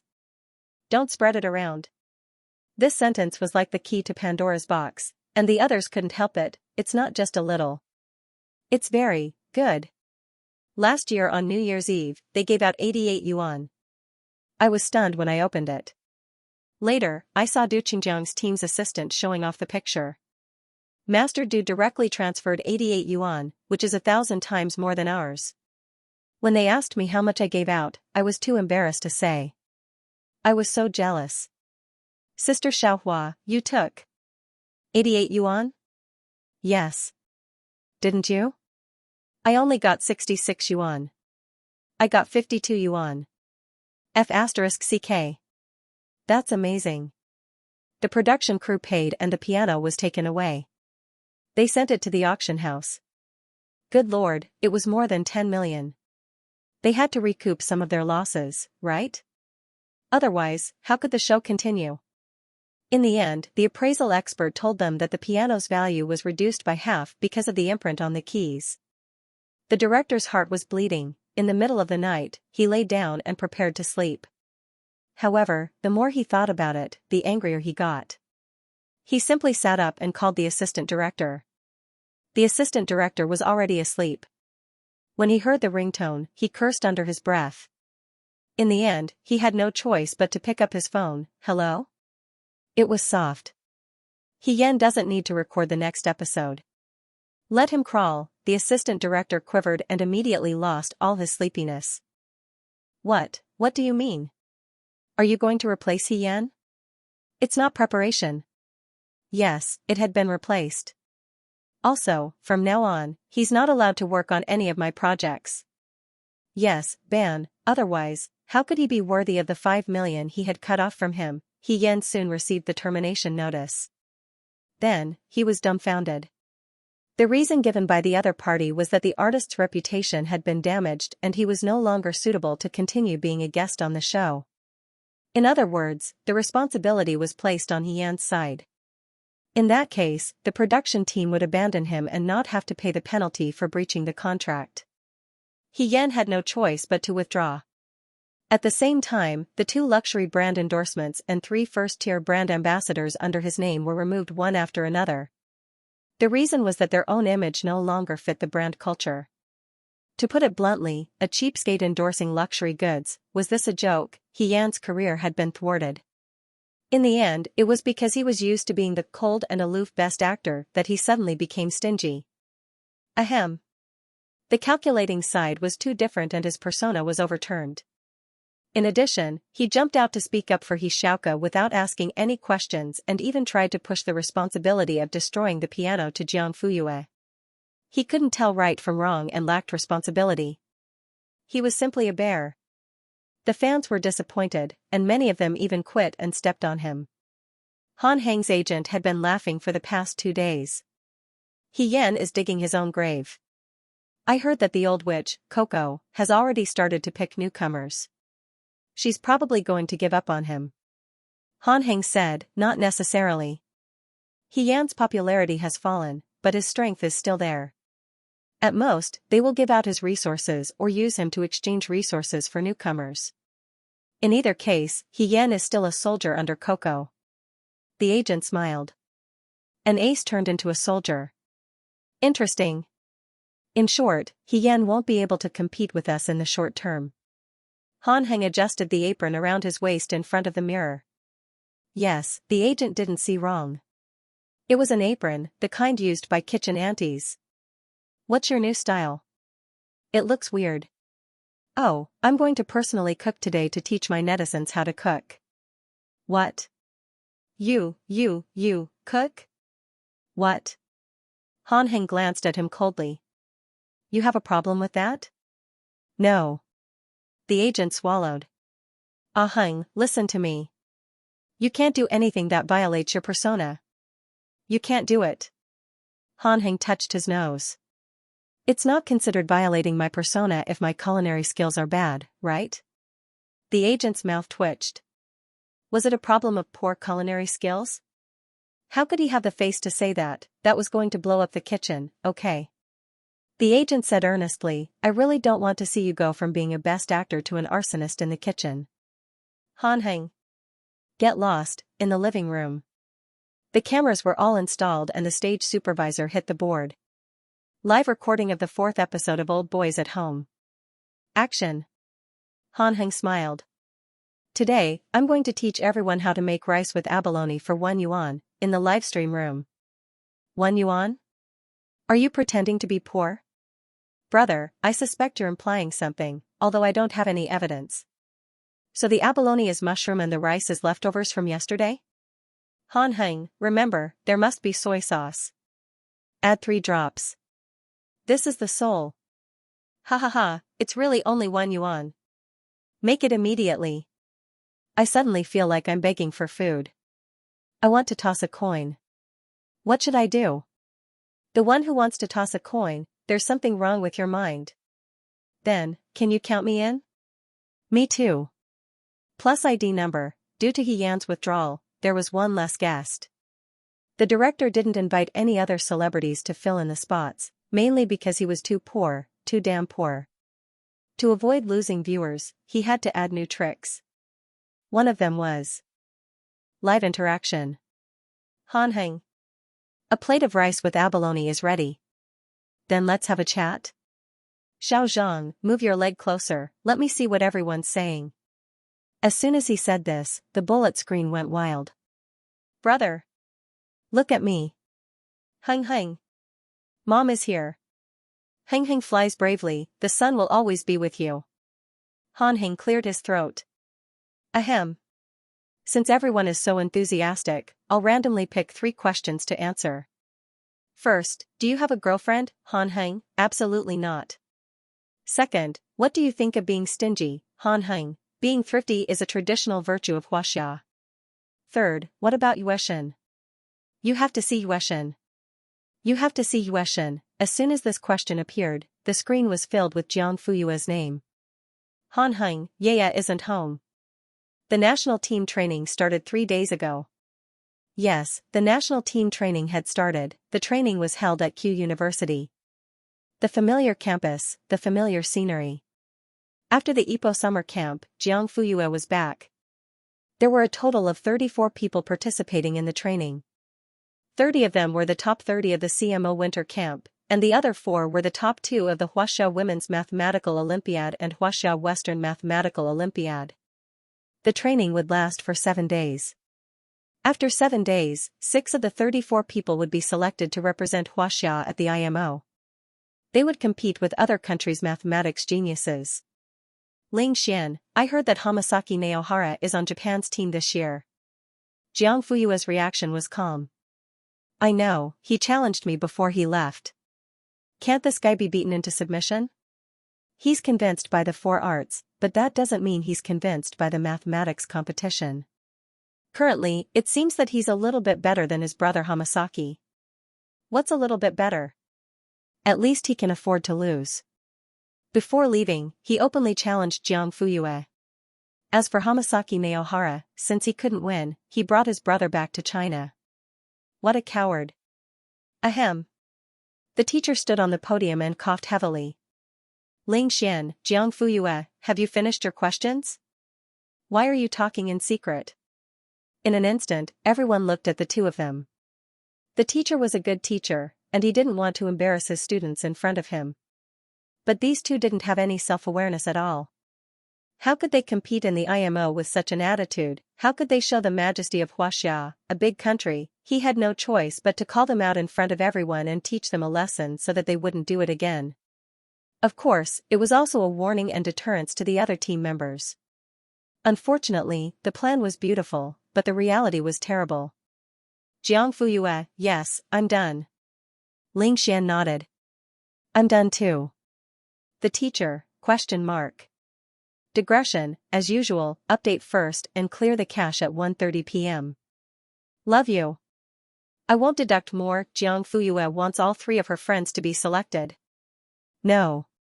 He Longchong scratched his face, looking like he was in a daze.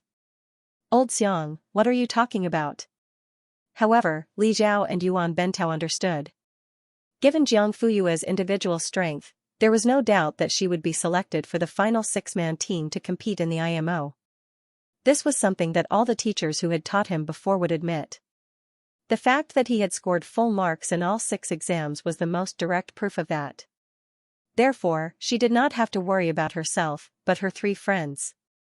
How could she ensure that her friends would also be selected? The first step was to find out the true strength of the others. Firstly, she could roughly determine the level of Ling Xian, Chen Qing, and Tan Chiasu in the team.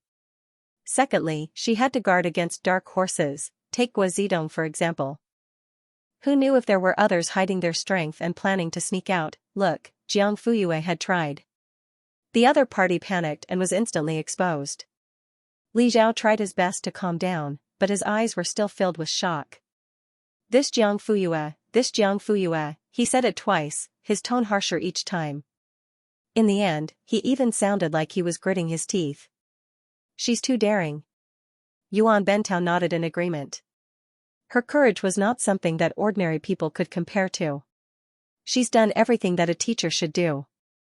I'm guessing that the members of the training team who have the ability to compete with her 3 friends have been successfully screened out by her and are being paid attention to. Li Zhao, Guazidong must be one of them. Xiangping smacked his lips. This is the first time I've seen such a student. This is too demonic. Wisdom was close to demonic. The ancients did not lie. I heard that she also won the gold medals for Ipoh and IOI? Yes, and she won all the special awards. Oh my god, is she going to gather all the gold medals and summon the god of thunder and goddess of lightning? He Longchong's reaction was a few beats slower. By the time Xiangping finished explaining the twists and turns, his expression was more exaggerated than anyone else's. His eyes widened, his mouth opened slightly, and he blurted out, awesome. Everyone, Xiangping coughed. Does this count as interfering with the results of the selection? Yuan Bentao shook his head. She didn't do anything. She just deliberately controlled the time she took to hand in her paper. The training rules didn't say that she couldn't do that. Hiss. Don't tell me I'm just going to sit back and watch as she gets my companions into a 6-man team? It's not that easy. Li Zhao curled his lips and looked calm. Even if Jiang Fuyue has figured out the strength of the others, if Chen Qing and Tan Chiasu are not strong enough to stand out, then it's useless. She can't possibly tutor these two in private, right? Everyone nodded. That makes sense.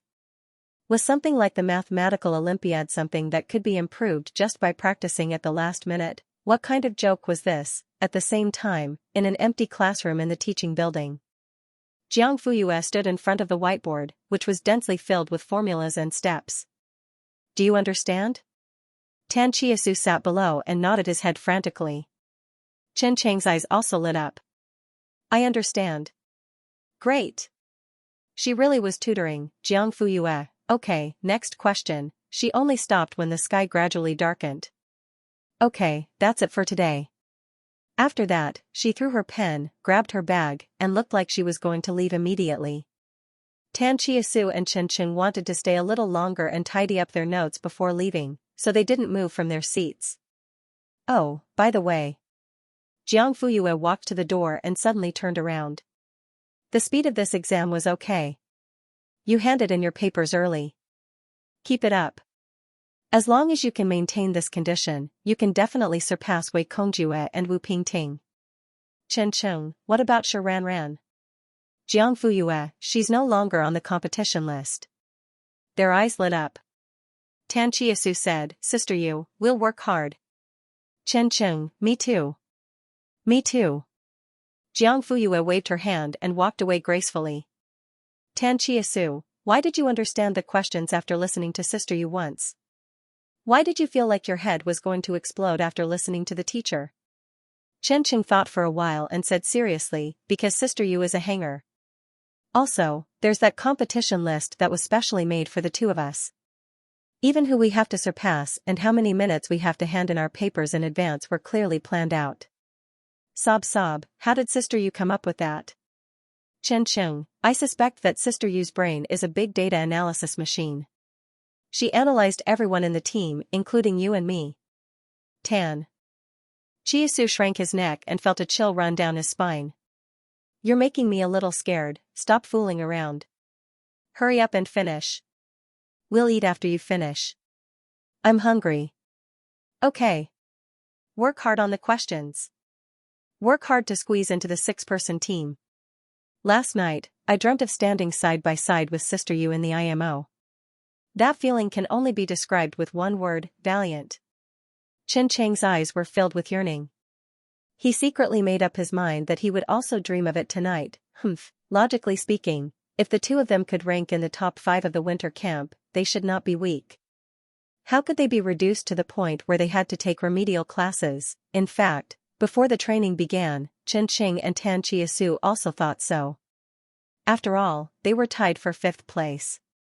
It shouldn't be too bad, right? However, it turned out that they had overestimated themselves. The exam papers on the first day were already a headache for them. The sudden increase in difficulty caught them off guard. Now that they thought about it, the reason why the two of them could rank among the top in the winter camp was that Jiang Fuyue was able to predict the questions accurately and they were prepared in advance. This was the real reason for their high scores, not their own strength. For example, Wu Pingting and Wei Kongjue were only ranked 10 and 11 respectively in the winter camp. However, after entering the training team, they suddenly became a new force to be reckoned with and performed brilliantly. Chen Qing and Tan Chiasu quickly realized that they had been lucky last time. However, they could not pin their hopes on luck every time. Only by becoming stronger could they be qualified to compete for a spot in the team.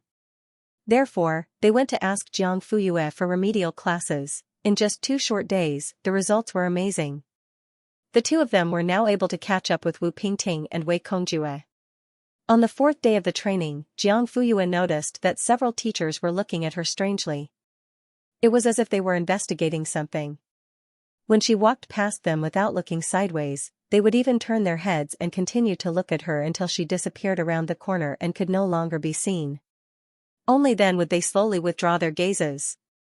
Jiang Fuyue? She was very confused. She simply did not care. Every day, apart from doing practice questions, she gave special treatment to Chen Qing and Tan Chiasu. Occasionally, Ling Xian would also sit in on the class. A group of teachers bet that among Jiang Fuyue's 3 companions, only Ling Xian had the strength to be selected and the other 2 would be ruthlessly eliminated. Jiang Fuyue was leading Chen Qing and Tan Chiasu in the empty classroom, constantly doing practice questions, summarizing, doing practice questions, summarizing, again and again. She did it tirelessly. Finally, on the 7th day, the training team ushered in the final assessment. The first 6 days were all practice. Today's results were the only criteria to be selected for the national team. Jiang Fuyue and Ling Xian were in the first examination room, but their seats were far away. Chen Qing and Tan Chiasu were in the second examination room, sitting in front of and behind each other. Chen Qing, your dark circles are very heavy. Tan Chiasu, you're not light either. The 2 of them exchanged a tacit look. They were both trained by doing practice questions. At 8 o'clock in the morning, the bell rang for the start of the exam. Jiang Fuyue still had her old habit of skimming through the test papers to get a general idea of what was going on. There were 3 major questions, and each of them was very conventional. The difficulty was not much different from the usual training. For 90% of the team members, it was easy to solve. But it also meant that they could not widen the gap in this exam. It seemed that the 3 questions in the afternoon were the key to victory. Therefore, Jiang Fuyue did not intend to waste time on these 3 questions. Half an hour later, she raised her hand and said, "Teacher, hand in the paper." He Longchong was the invigilator in the morning. From the moment he stepped into the examination room, his gaze seemed to drift in the direction of Jiang Fuyue. Although he had expected that she would hand in the paper early, there was no need to do it so early, right? How long had it been since the exam started? He raised his wrist and looked at his watch. 30 minutes, this was crazy. Compared to the previous 6 days, any of the 12 exams, this was faster. He Longchong pretended to be calm and walked down. With a serious face, he asked in a businesslike manner, "Are you sure you want to hand in the paper?" "Yes." "Tidy up the test papers and draft papers." When He Longchong was talking, Jiang Fuyue listened and did as he said. When he finished, she also tidied up and withdrew her hand. Looking at the 2 pieces of draft papers that were wider than his face, He Longchong was shocked. "You're useless?" "Jiang Fuyue, I'm not used to it." That understatement and calm expression almost made He Longchong believe her nonsense. "Teacher, can I leave now?" "Ah? Oh, yes, yes." Jiang Fuyue left quickly. He Longchong was still standing in the same place. After a while, he returned to the podium, but his eyes were a little dull. She actually did not use draft papers? Digression, 3,000 words. There's an update at 1:30. Come back and read it then. Mua, it's not that easy. Li Zhao smirked and said calmly, even if Jiang Fuyue has figured out everyone's abilities, if Chen Qing and Tan Chiasu aren't good enough to stand out, it's useless. She can't possibly tutor them in private, right? Everyone nodded. That makes sense. Math Olympiad wasn't something that could be solved just by practicing at the last minute. What kind of joke was this, at the same time, in an empty classroom in the teaching building? Jiang Fuyue stood in front of the whiteboard, which was filled with formulas and steps. Do you understand? Tan Chiasu nodded furiously. Chen Chang's eyes lit up. I understand. Great. She really was tutoring, Jiang Fuyue said. Okay, next question. She didn't stop until the sky darkened. Okay, that's all for today. Then, she threw her pen and grabbed her bag. It looked like she was going to leave immediately. Tan Chiasu and Chen Qing wanted to stay for a while longer and tidy up their notes before leaving, so they didn't move from their seats. Oh, right. Jiang Fuyue walked to the door and suddenly turned around. The speed of this exam was okay. You handed in your papers early. Keep it up. As long as you can maintain your current state, you can definitely surpass Wei Kongjue and Wu Pingting. Chen Qing asked, what about Shi Ran Ran? Jiang Fuyue said, she's no longer on the list of competitors. Their eyes lit up. Tan Chiasu said, Sister Yu, we'll work hard. Chen Qing said, me too. Me too. Jiang Fuyue waved her hand and left gracefully. Tan Chiasu asked, why did you understand the questions after listening to Sister Yu once? Why did you feel like your head was going to explode after listening to the teacher? Chen Qing thought for a while and said seriously, because Sister Yu is a hanger. Also, there's that competition list that was specially made for the two of us. Even who we have to surpass and how many minutes we have to hand in our papers in advance were clearly planned out. Sob sob, how did Sister Yu come up with that? Chen Qing said, I suspect that Sister Yu's brain is a big data analysis machine. She analyzed everyone in the team, including you and me. Tan Chiasu shrank his neck and felt a chill down his spine. You're making me scared. Stop fooling around. Hurry up and write. Once you're done, we'll eat. I'm hungry. Okay. Do the questions. Let's squeeze into the team. Last night, I dreamt that I was fighting alongside Sister Yu in the IMO. That feeling can only be described with one word, valiant. Chen Cheng's eyes were filled with yearning. He made up his mind that he would dream about it tonight as well. Logically speaking, if the two of them could rank in the top 5 of the winter camp, they shouldn't be weak. How could they have fallen to the point where they had to take remedial lessons? In fact, before the training began, Chen Qing and Tan Chiasu also thought so. After all, they were ranked 5th, so it shouldn't be too bad, right? However, it turned out that they had overestimated themselves. The exam papers on the first day gave them a headache. The sudden increase in difficulty caught them off guard. Now that they thought about it, the two of them were able to rank among the top in the winter camp because of Jiang Fuyue's accurate predictions.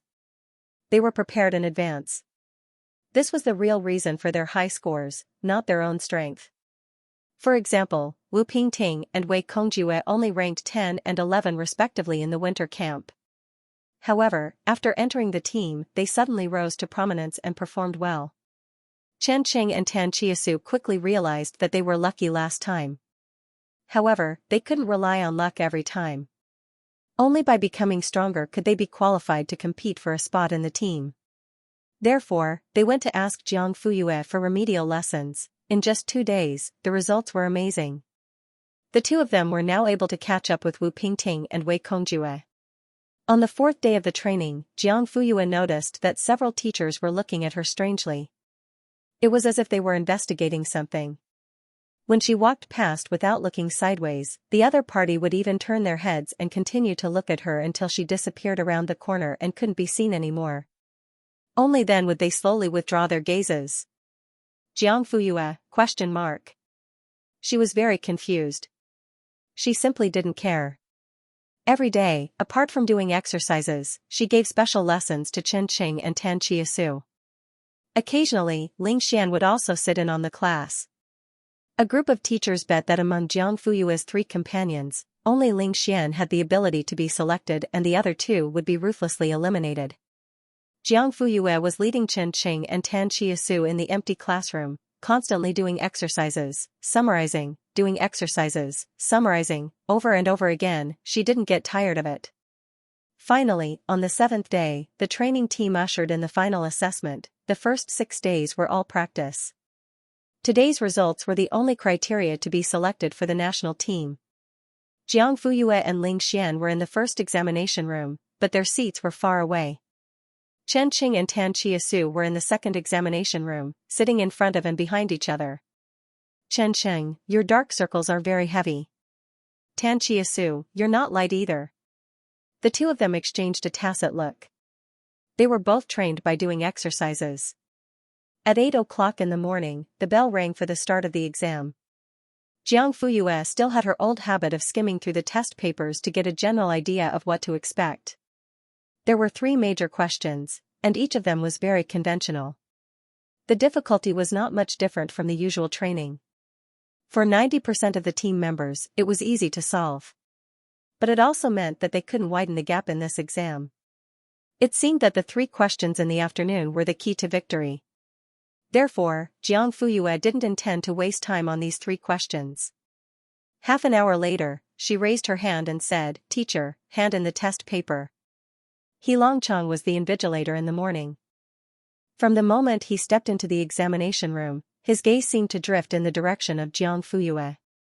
Although he had expected that she would hand in the test paper early, he didn't have to do it so early, right? How long had it been since the exam started? He raised his wrist and looked at his watch. 30 minutes, that was crazy. Compared to the previous 6 days, any of the 12 exams, this was faster. He Longcheng pretended to be calm and walked down. With a serious face, he asked in a businesslike manner, "Are you sure you want to hand in the test paper?" "Yes."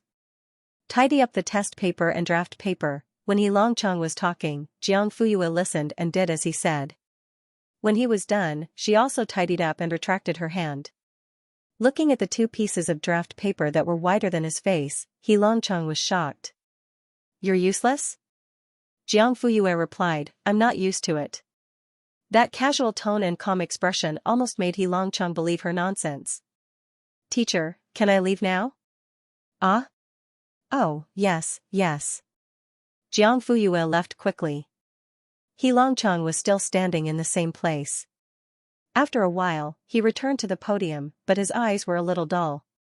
"She didn't use draft paper?" 20 minutes later, Ling Xian and Guo Zidong raised their hands at the same time. "Teacher, hand in the test paper." He Longcheng was confused. It had only been 50 minutes. It seemed that 5 hours had given him loneliness. After another 10 minutes, Wei Kongjue, Wu Pingting, Chen Qing, and Tan Chiasu handed in their test papers. After they came out, Chen Qing asked, "How do you feel?" Tan Chiasu replied, "It's not that difficult." Chen Qing said, "It seems that we have to be vigilant in the afternoon." Tan Chiasu's eyes suddenly became serious. The first 3 questions were ordinary, but the last 3 questions would definitely make a difference. The 2 of them went to the cafeteria. Jiang Fuyue and Ling Xian had already gotten food for them. The 2 of them finished their meal and ran back to the dormitory. There were still 5 hours before the afternoon exam. It was enough time for them to do another set of questions and take a nap. In the office, He Longcheng came back with the test papers. Li Zhao asked, "So fast?" He Longcheng replied, "The questions were easy, so I handed them in early." Xiangping chuckled and said, "I hope they can be as relaxed in the afternoon. By the way, I have a question." "Go ahead." He Longcheng asked, "That Jiang Fuyue doesn't use draft paper to do the questions?" Li Zhao nodded, "I noticed it on the first day. Yuan Bentao said she could tell me the answer directly in class. When I asked her how she did the math, she said her brain would give me the answer directly." He Longcheng was speechless for a while. This student is really something. In the afternoon, the exam room remained the same. It was just that the questions were much more difficult than in the morning. The first question made everyone confused and scratched their heads. Let Z1, Z2, and Z3 be 3 complex numbers whose modulus is not greater than 1. Let W1 and W2 be the 2 roots of the equation x equals 0. Prove that for j equals 1, 2, and 3, there is min, less than or equal to 1. This question looked like an algebra question, but the first thing that came to everyone's mind was geometry. This was because that was what the teacher taught them. They had also encountered similar questions in the previous quizzes. Everyone thought about it in the direction of geometry without thinking. But the more they went on, the more confused they became. Why was it different from usual? Why was it different from what the teacher taught? The worst thing was that they couldn't do it halfway. Everyone was dumbfounded. When Jiang Fuyue received this question, she immediately compared it with the questions she had done before. Sure enough, it only looked similar. In fact, they were 2 completely different things, because this question lacked a condition and had an additional equation restriction. It was fundamentally different. It could only be solved using algebraic or algebraic plus geometric methods. She simply didn't care about it. Every day, apart from doing practice questions, she would give special treatment to Chen Qing and Tan Chiasu. Occasionally, Ling Xian would sit in on the class. Just as a group of teachers were betting that among Jiang Fuyue's 3 companions, only Ling Xian had the ability to be selected and the other 2 would be ruthlessly eliminated, Jiang Fuyue was leading Chen Qing and Tan Chiasu in the empty classroom, constantly doing practice questions, summarizing practice questions, summarizing practice questions, summarizing practice questions, summarizing practice questions, summarizing practice questions, summarizing practice questions, summarizing practice questions, again and again, she did it tirelessly. Finally, on the 7th day, the training team ushered in the final assessment. The first 6 days were all practice. Today's results were the only criteria to be selected for the national team. Jiang Fuyue and Ling Xian were in the first examination room, but their seats were far away.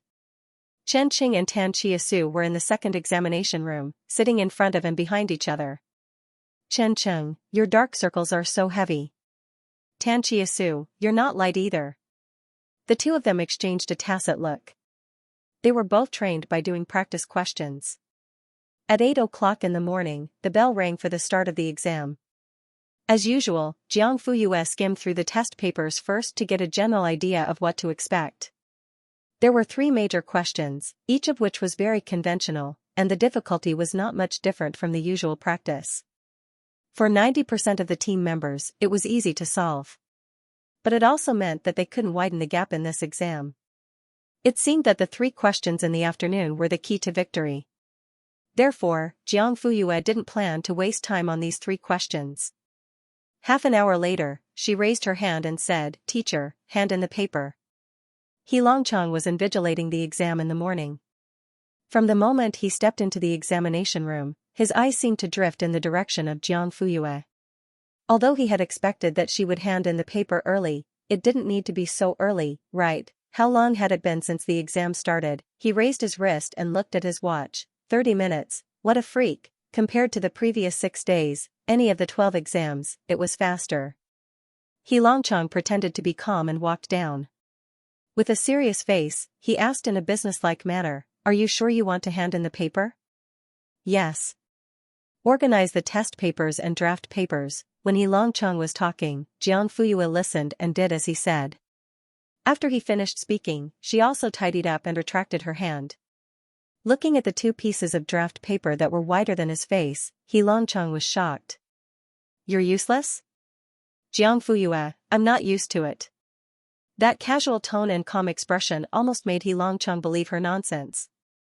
"Teacher, can I leave now?" "Ah? Oh, yes, yes." Jiang Fuyue quickly left. He Longchang was still standing in the same place. After a while, he returned to the podium, but his eyes were a little dull. She actually didn't use draft paper? 20 minutes later, Ling Xian and Guo Zidong raised their hands at the same time. "Teacher, I'm handing in my paper." He Longchang, ? It had only been 50 minutes. It seemed that 5 hours had given him loneliness. After another 10 minutes, Wei Kongjue, Wu Pingting, Chen Qing, and Tan Chiasu handed in their papers. After they came out, Chen Qing asked, "How do you feel?" Tan Chiasu, "It's not difficult." Chen Qing, "It seems that we have to be vigilant in the afternoon." Tan Chiasu's eyes suddenly became serious. The first 3 questions were ordinary, but the last 3 questions would definitely make a difference. The 2 of them went to the cafeteria. Jiang Fuyue and Ling Xian had already gotten food for them. The 2 of them finished their food like a hurricane and ran back to the dormitory. There were still 5 hours before the afternoon exam. It was enough time for them to do another set of questions and take a nap. In the office, He Longchang came back with the test papers. "Li Zhao, so fast?" "He Longchang, the questions were easy, so I handed them in early." Xiangping chuckled and said, "I hope they can be as relaxed in the afternoon. By the way, I have something to ask." "Go ahead." He Longchang, that Jiang Fuyue doesn't use draft paper?" Li Zhao nodded, "I noticed it on the first day." "Yuan Bentao, she can tell me the answer directly in class when I wake her up. When I ask her how she calculates, she says her brain gives the answer directly." He Longchang was speechless for a while. This student is really something. In the afternoon, the exam room was the same. It was just that the difficulty of the questions was much lower than in the morning. The first question made everyone confused and scratched their heads. Let Z1, Z2, and Z3 be three complex numbers whose modulus is not greater than 1. Let W1 and W2 be the two roots of the equation x equals 0. Prove that for j equals 1, 2, and 3, there is min, less than or equal to 1. This question looked like an algebra question, but the first thing that came to everyone's mind was geometry. This was because that was what the teacher taught them. Moreover, they had encountered similar questions in the previous quizzes. Everyone thought in the direction of geometry without thinking. But the more they went on, the more confused they became. Why was it different from usual? Why was it different from what the teacher taught? The worst thing was that they couldn't do it halfway. Everyone was dumbfounded. When Jiang Fuyue received this question, she immediately compared it with the previous questions in her mind. Sure enough, they only looked similar. In fact, they were two completely different things. This question was fundamentally different because of the lack of a condition and the addition of an equation restriction. It could only be solved by algebra or algebra plus geometry. Pure geometry wouldn't work. As for Qin Qing and Tan Chia-su, when they received this question, their first reaction was also to use geometry. But before they started writing, they remembered Jiang Fuyue once said, if they are not exactly the same, don't say that the two questions are similar. Sure enough, there was an equation restriction. The two didn't dare to be careless. They tried to use geometry on the draft paper. As a result, they saw a clue on the second step. They quickly changed their direction and used algebra. Jiang Fuyue once said, in addition to pulling the cart with your head down, you must also learn to look up at the road, because direction is more important than effort. Jiang Fuyue spent 10 minutes on the first question. When she turned the page, Yuan Bentao heard the sound and couldn't help but look in her direction. He immediately raised his eyebrows. Was she done, or did she not know how to do it and wanted to skip it? Coincidentally, the second question was also about algebra.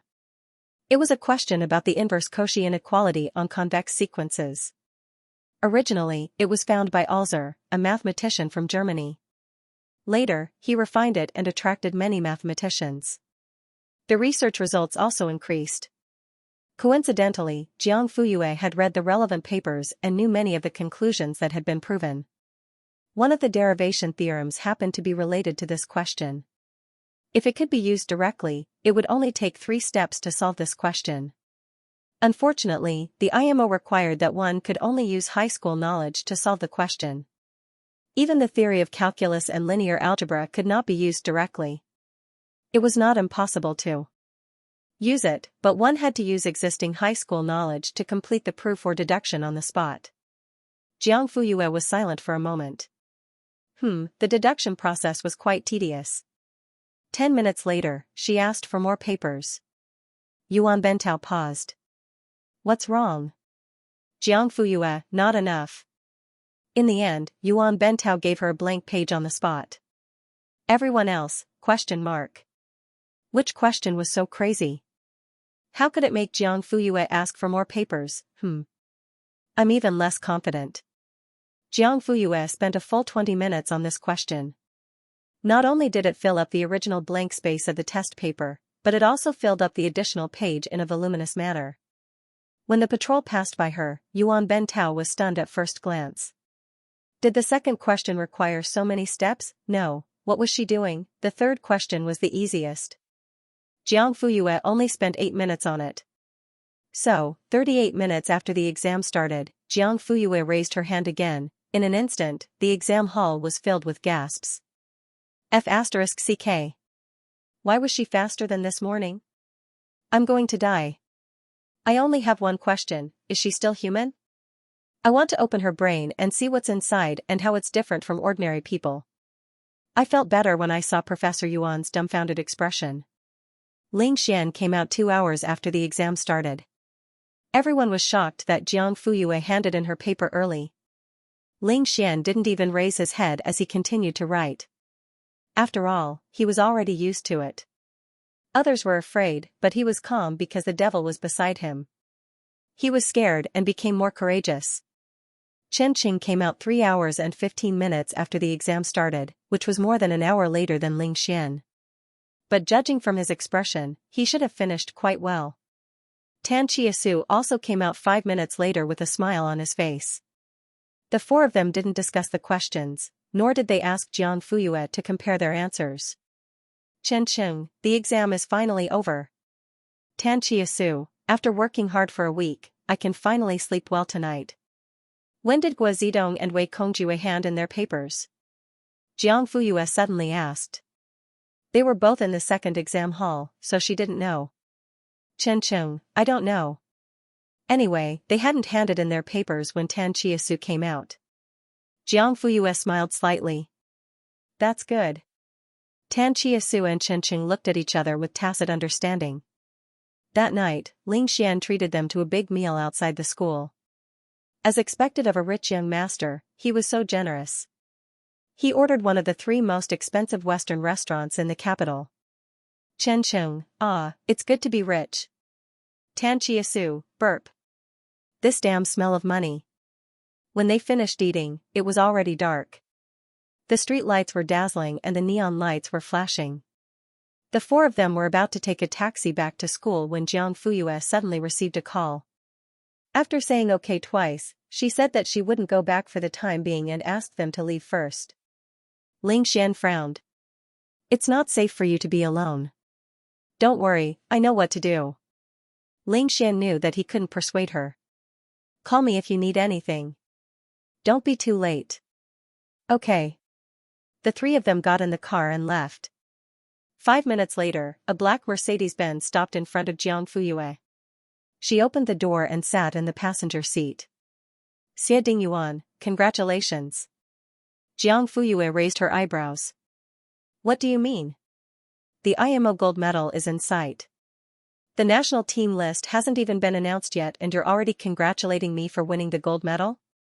Isn't it a little too early? I'm saying it in advance. I'm afraid I won't have the chance. Jiang Fuyue was slightly surprised. What's wrong with you? Only then did she notice the fatigue on the man's face. The corners of his eyes were full of tiredness. Because of his fair skin, the dark circles under his eyes were particularly obvious. Just now on the phone, he said that he had to see her. His attitude was very firm. In fact, Jiang Fuyue was a little dissatisfied. But now it seemed that the man's Adam's apple bobbed and his deep voice was a little hoarse. I'll be leaving for Continent F tomorrow. At least 3 months, at most half a year, or even longer. I might not be able to see you wear the gold medal, so congratulations in advance. Continent F? Business trip? But as far as she knew, Hanqing didn't have a business section there. Xie Dingyuan shook his head. Then what's that? Sorry. He couldn't say it. Jiang Fuyue naturally wouldn't force him. Okay, I'll accept it. The man smiled. And this? Then, as if by magic, he took out a bouquet of roses. Is this an advance gift too? Yes. All right. Jiang Fuyue readily accepted the gift and hugged it in her arms. The moment she lowered her head, the fragrance of the flowers filled the air. Suddenly, there was a click. She looked up in shock. There was another click, and this time, the camera flashed. Xie Dingyuan took out his phone and took a picture of her. It's beautiful. I'll send it to you. As soon as he said that, Jiang Fuyue's WeChat vibrated twice. He really sent it to her. The man put away his phone and held the steering wheel. I'll send you back to school. Xie Dingyuan came in a hurry and left in a hurry. It was as if this trip was really just to congratulate her in person. Oh, and this bouquet of roses. Jiang Fuyue's eyes flashed with doubt, but she didn't think much about it and turned to enter the school gate. The next day, the results were announced, and all 34 members of the training camp team were present. The teacher hadn't arrived yet, and the whole classroom was chattering. Chen Qing, did you see the news this morning? Tan Chiasu shook his head. Why? Did something big happen? It said that an unknown virus has appeared in Continent F, and it has caused more than 200 deaths. The Taji government urgently asked Huaxia to send a team of experts. Jiang Fuyue paused. Then, she took out her phone and clicked on the headlines. Hashtag unknown virus of continent F# was in the most conspicuous position. It is reported that our government has sent a team of experts to continent F to provide support. Technical support will be provided, responsible for the development of related vaccines. Xianxia, I don't know if this virus is contagious. I hope it doesn't cause a global outbreak like the norovirus back then. Chen, don't worry, Professor Xia was able to conquer the norovirus back then. This unknown virus is nothing. That's right. While the two of them were talking, Yuan Bentao and Li Zhao walked into the classroom one after another. The chatter stopped abruptly, and the classroom instantly quieted down. Yuan Bentao stood on the podium and cleared his throat. I believe everyone can't wait to know the results. I won't say much, take a look for yourself. As soon as he finished speaking, Li Zhao had already turned on the projection, and the results and rankings were reflected in front of everyone's eyes. First place was unexpected, but also expected. Jiang Fuyue was firmly at the top of the list. Her perfect score was even more eye-catching. It seemed that she hadn't dropped from this position since the first day of the quiz. Even if she got a perfect score, she was still crazy about it. She can still get a perfect score on such difficult questions. I'm impressed. The exam machine isn't called the exam machine for nothing. It seems like she didn't score anything other than a perfect score, right? It's not seems, it's definitely. I have a classmate who participated in the physics competition summer camp. I heard that he was tortured by the devil every day, so much so that his resistance to pressure has increased exponentially. This year's physics competition, information science competition, and mathematics competition are all too difficult, really. However, the scariest thing is not that she got a perfect score, but that her friends from the same school were all selected. That's right, Ling Xian was second with a 3-point difference, while Chen Qing and Tan Chiasu were 5th and 6th respectively. They had all been selected for the national team, Guo Zidong was 3rd, and Wei Kongjiwe was 4th. These 6 people were the official members of this year's IMO national team. We made it? Tan Chiasu was stunned. Then, his eyes burst with surprise. We made it. We made it. Chen Qing nodded his head vigorously. He was so excited that he didn't know what to say. There was only a flash of tears in his eyes. Finally, his efforts were rewarded, and his sweat bore fruit. I read on the internet that Sister Yu is a European king. She's the kind of team that wins effortlessly. Oh. I only hate that I wasn't born in Linhuai. I can't be Sister Yu's schoolmate. Please carry me. Does Moon God still need a leg accessory? I'm the first to sign up. It's free. Is it because Linhuai's feng shui is especially good? Is that why the talents are so outstanding? Yuan Bentao waited for everyone to finish talking and gradually quiet down before he slowly opened his mouth. Competitions are cruel, but it's also because of this that it has the charm of competition. Congratulations to the students who made it to the national team. You're about to take on more responsibilities. Students who didn't make it, please don't be discouraged. Although you missed the subject competition, I hope you can go further in the competition of life. Don't forget your original intentions. Only then can you achieve success. As soon as he finished speaking, there was a thunderous applause. Many students lowered their heads and quietly wiped the corners of their eyes. They didn't feel good about losing halfway. Who didn't sweat and work hard to get to where they were today? However, the results might not be satisfactory. This was life. They had to learn to face it. They had lost this round, but they had accumulated the capital to win the next round. After the list of the national team was confirmed, the 6 of them were called to the office. Li Zhao said, "This time, Professor Yuan and I will lead the team. We will gather at the school gate at 8 o'clock in the morning the day after tomorrow. We will set off for Zurich." Any questions? The 6 of them all said, "No."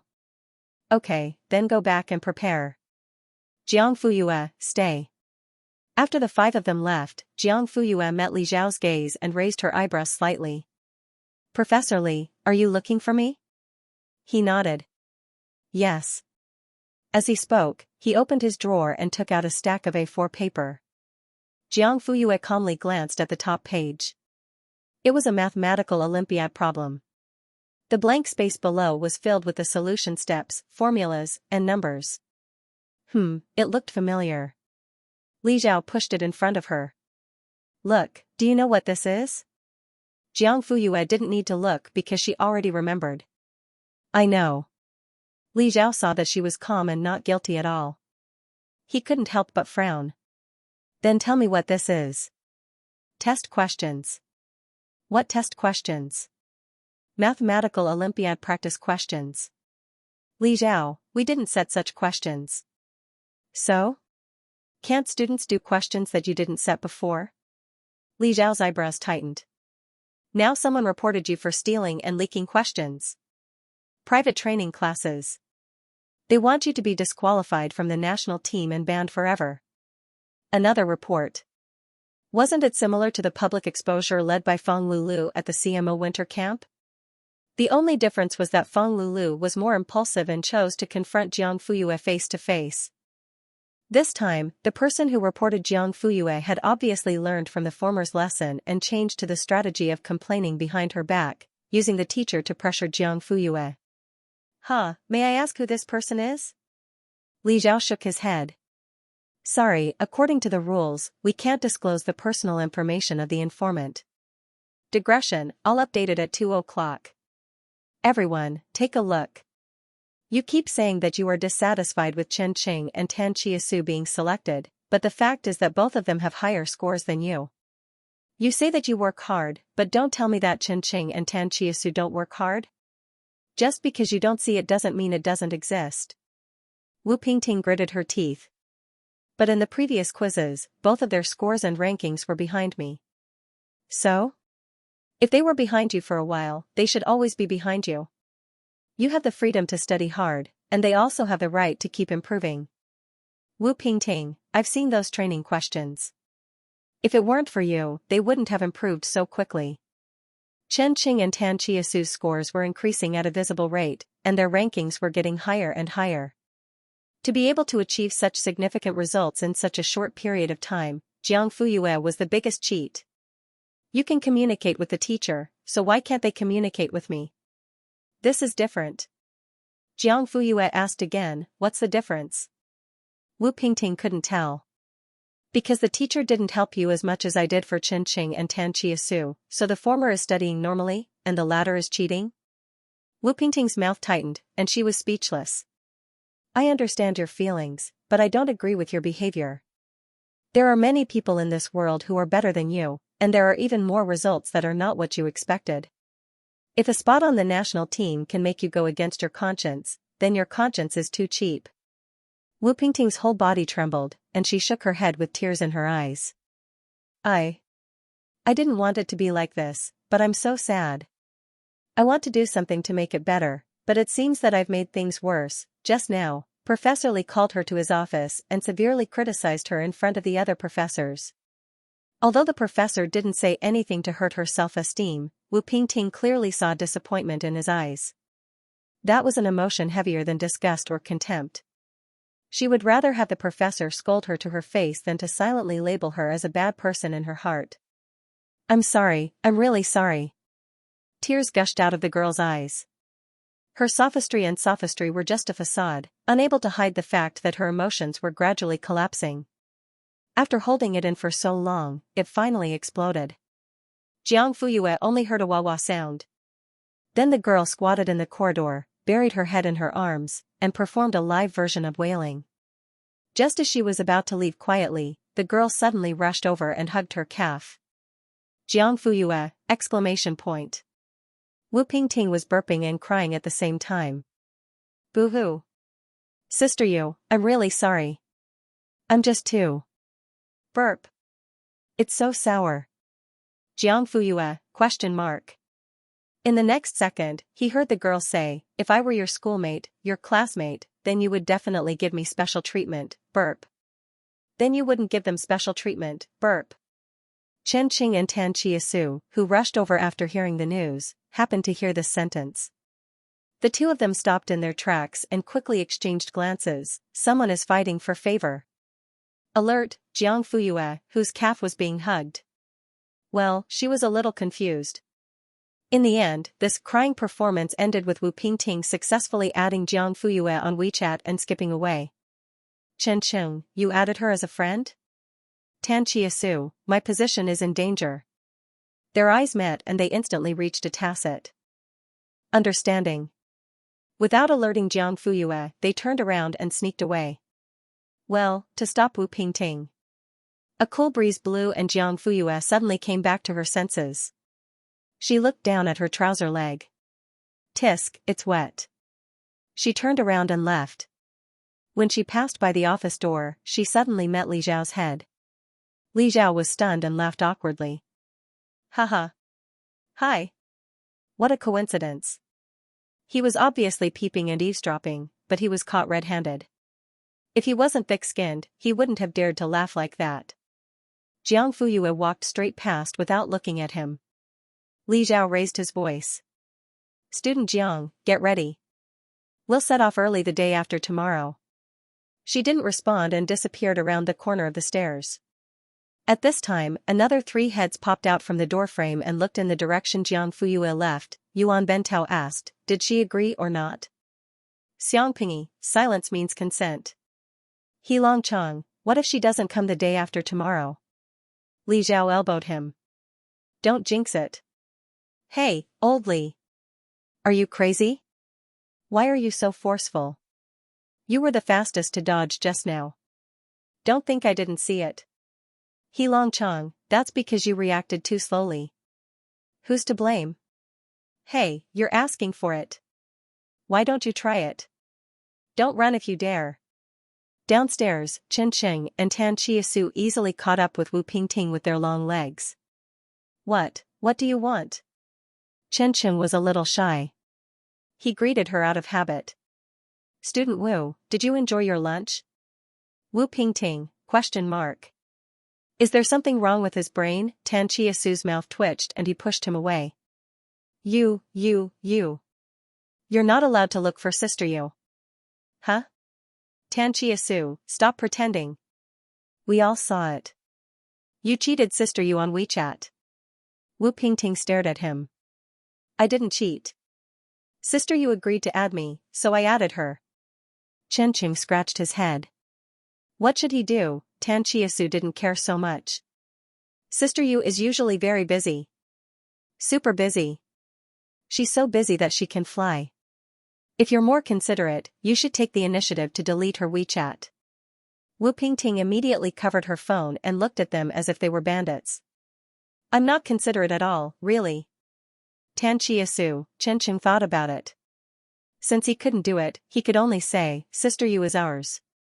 Don't even think about snatching her away. Tan Chia-su nodded. She won't be your schoolmate, nor will she give you preferential treatment.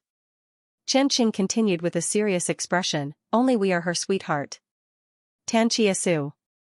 I didn't expect you to be like this, Cheng. Finally, they said in unison, you better not have any other ideas. Wu Pingting. Are they crazy? Those who didn't know better would think that it was some melodramatic plot where 2 bossy CEOs were warning the innocent female protagonist. Woman, you better behave yourself. Wu Pingting looked at the 2 youths who weren't ugly but seemed to have some problems with their brains. Both of them turned around, raised the corners of their clothes, and strode away. She couldn't help but wonder, that's it?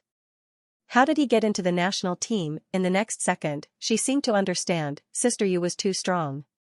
Even an idiot could become a genius. Boo-hoo. She was jealous again. She looked up at the sky for the nth time. Why not me? Why not me? Why not me? In the evening, Jiang Fuyue left the school and went back to the Han family.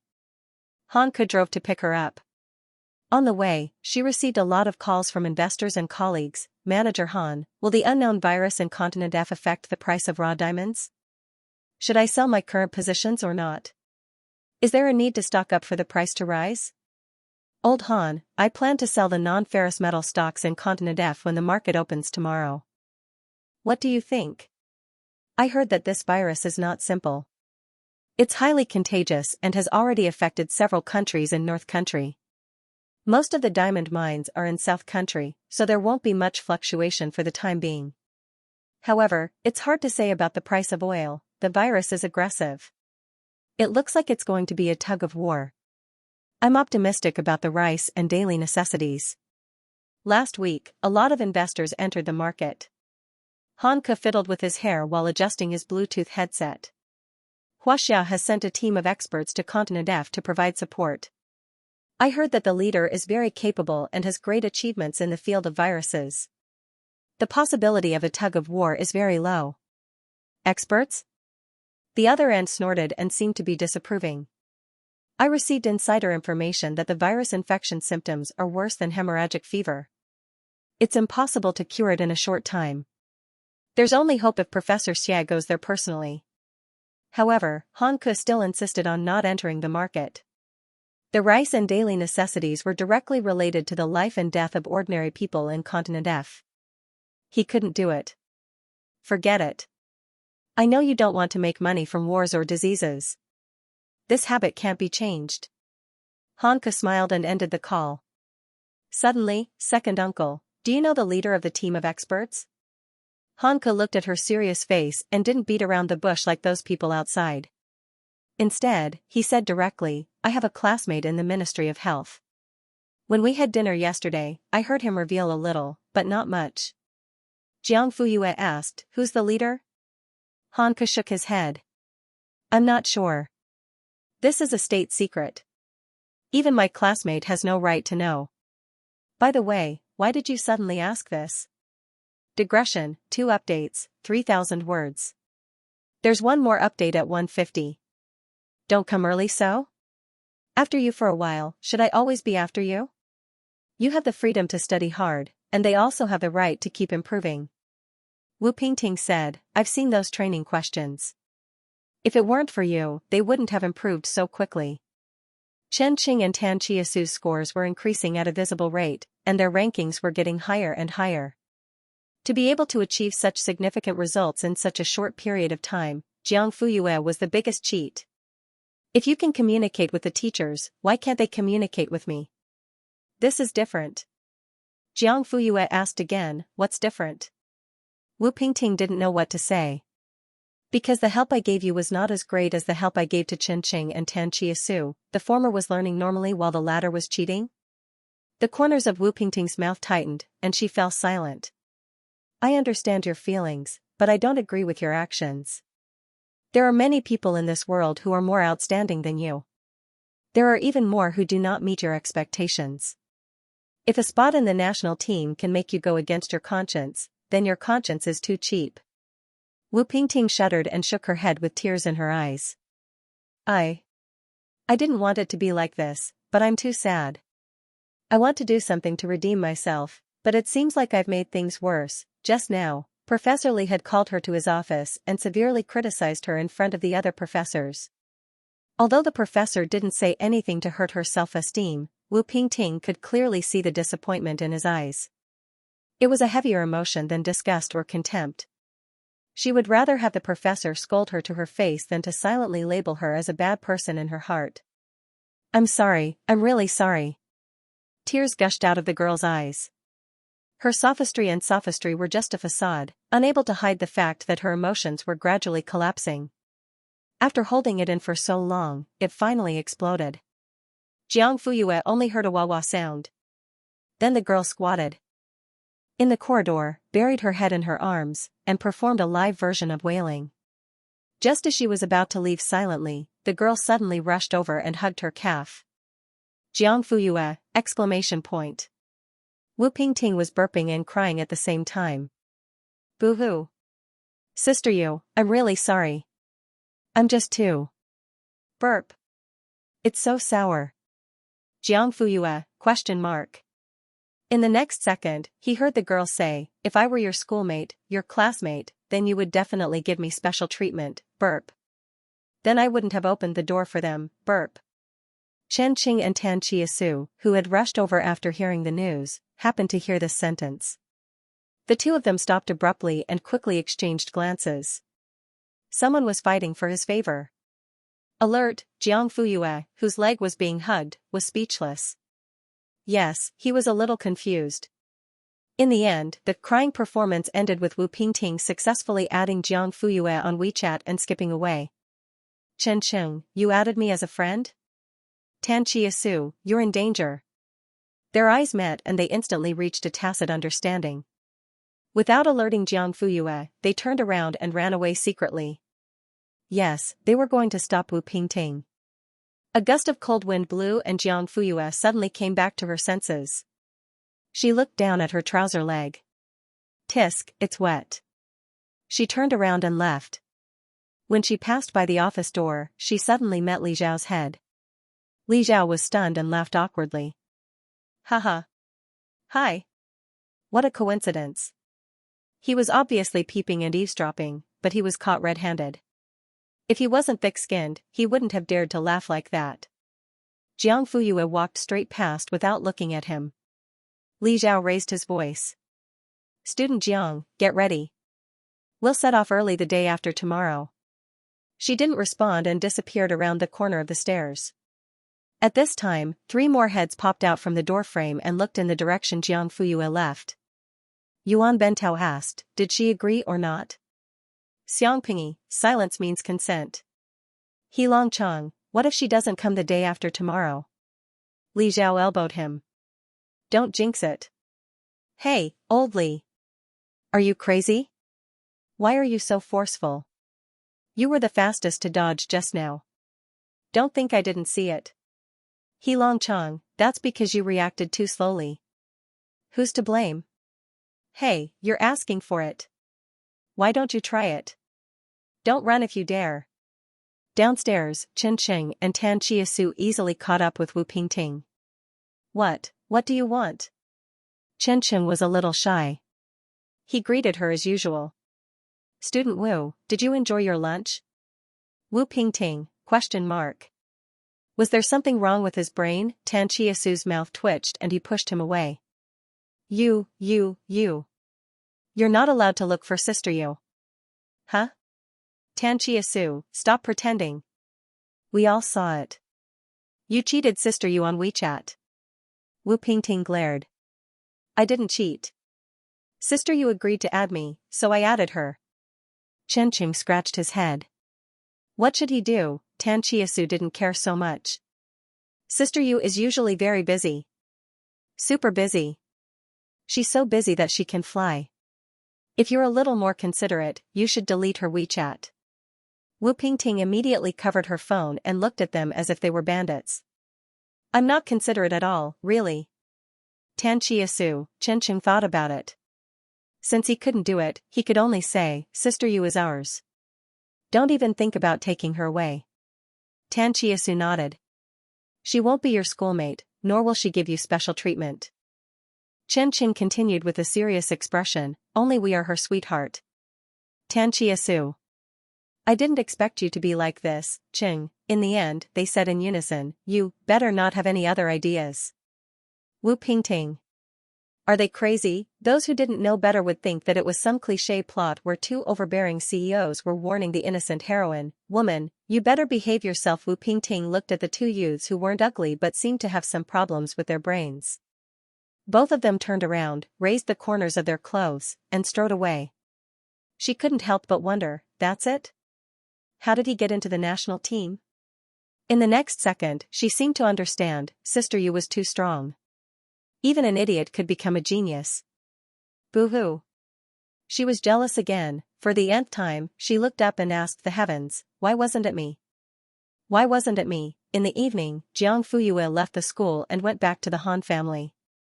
Han Ke drove to pick her up. On the way, she received a lot of calls from investors and colleagues. Manager Han, will the unknown virus in Continent F affect the price of raw diamonds? Should I sell my current positions or not? Is there a need to stock up for the price to rise?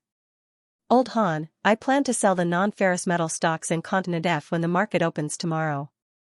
What do you think? I heard that this virus is not simple. It's highly contagious and has already affected several countries in North Country. Most of the diamond mines are in South Country, so there won't be much fluctuation for the time being.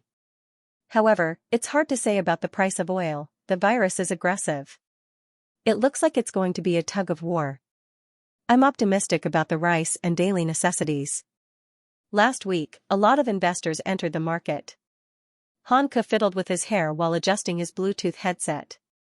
Xianxia has sent a team of experts to Continent F to support.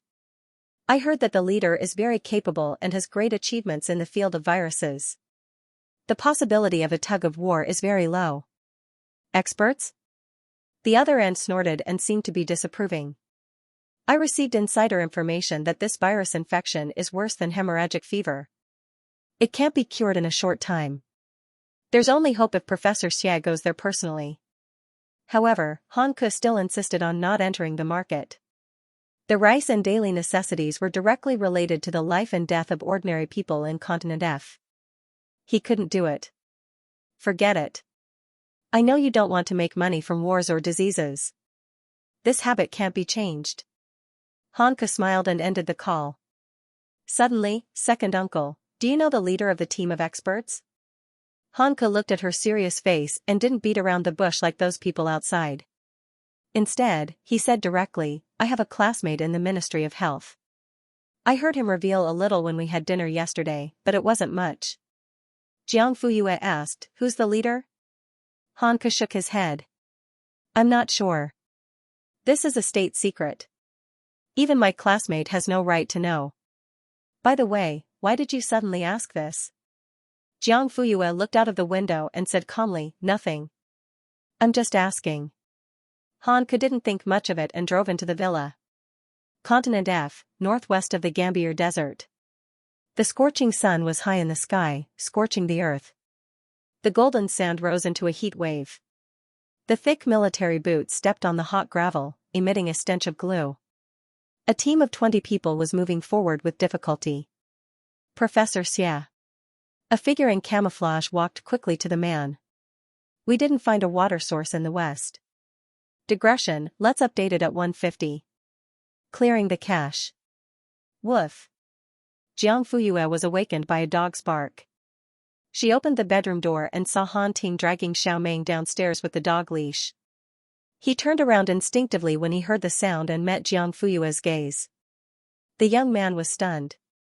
Xiaoming took the opportunity to break free and ran to Jiang Fuyue's feet. It wagged its tail. Silly dog. Come down with me. Woof. You're the silly one, the veins on Han Ting's forehead bulged. Do you believe that I'll deduct your snacks? Woof. Woof. Whatever.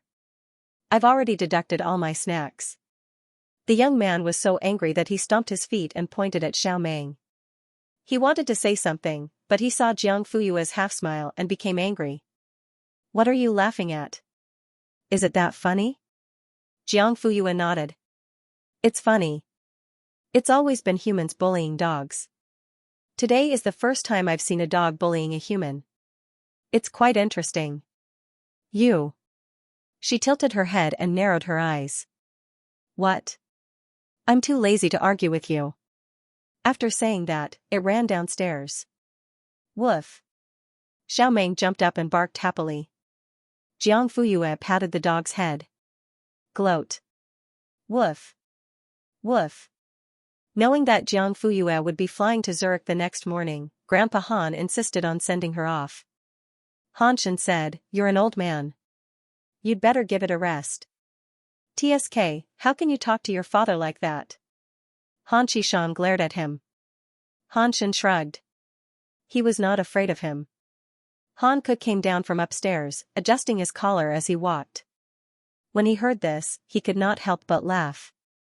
Dad, Yaya still has to take time to take care of you when you're gone. Isn't that causing trouble? Nonsense. I'm fine. I don't need anyone to take care of me.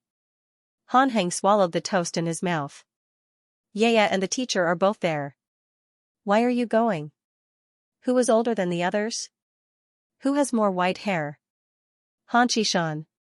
A melon skin is a melon skin, he couldn't even be bothered to cut him. Seeing that his 3 sons disagreed, the old man was unhappy and turned to Jiang Fuyue. Yeah, he said calmly, as if he was chatting casually, Grandpa will send you to the airport tomorrow? Jiang Fuyue's hand that was holding the newspaper paused. Han Shishan pursed his lips. Then, if you think it's inconvenient, then forget it. It's not inconvenient, as long as you have the time. I do. Of course there was. Especially. When the old man returned to the living room, his entire aura was different. Not only did he hold his head high, but he also proudly hummed a tune. Han Shen and Han Ke looked at each other. Han Heng was much more direct. Did you go out for a stroll to pick up money? Han Xishan raised his chin slightly. Yaya warmly invited me to send her to the airport tomorrow. What do you think? Han Shen, are you sure it was Yaya who invited you, and not you who suggested it first and then she agreed? Old master, although he was exposed, it did not affect Han Xishan's good mood at this moment. He went straight upstairs to his room and closed the bedroom door with a click. 10 minutes later, he came downstairs wearing a custom-made tailcoat. His leather shoes were shiny, and his hair was styled. Han Shen, ? Han Ku, ! Han Heng, on the other hand, whistled in support.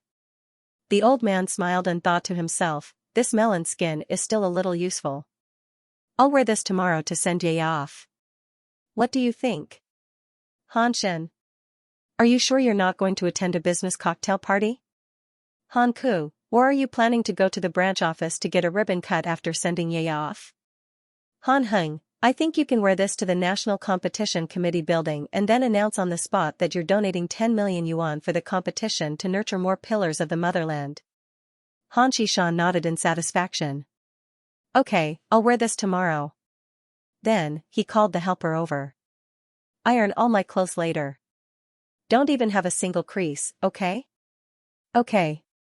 Han Shen. Are you serious? Han Ku, actually, it's not necessary. Han Heng, 666. The old man turned a deaf ear and took out his phone to take a selfie in front of the mirror. This angle is good. It looks more handsome from this angle. I think this composition is better, but the expression is a little off.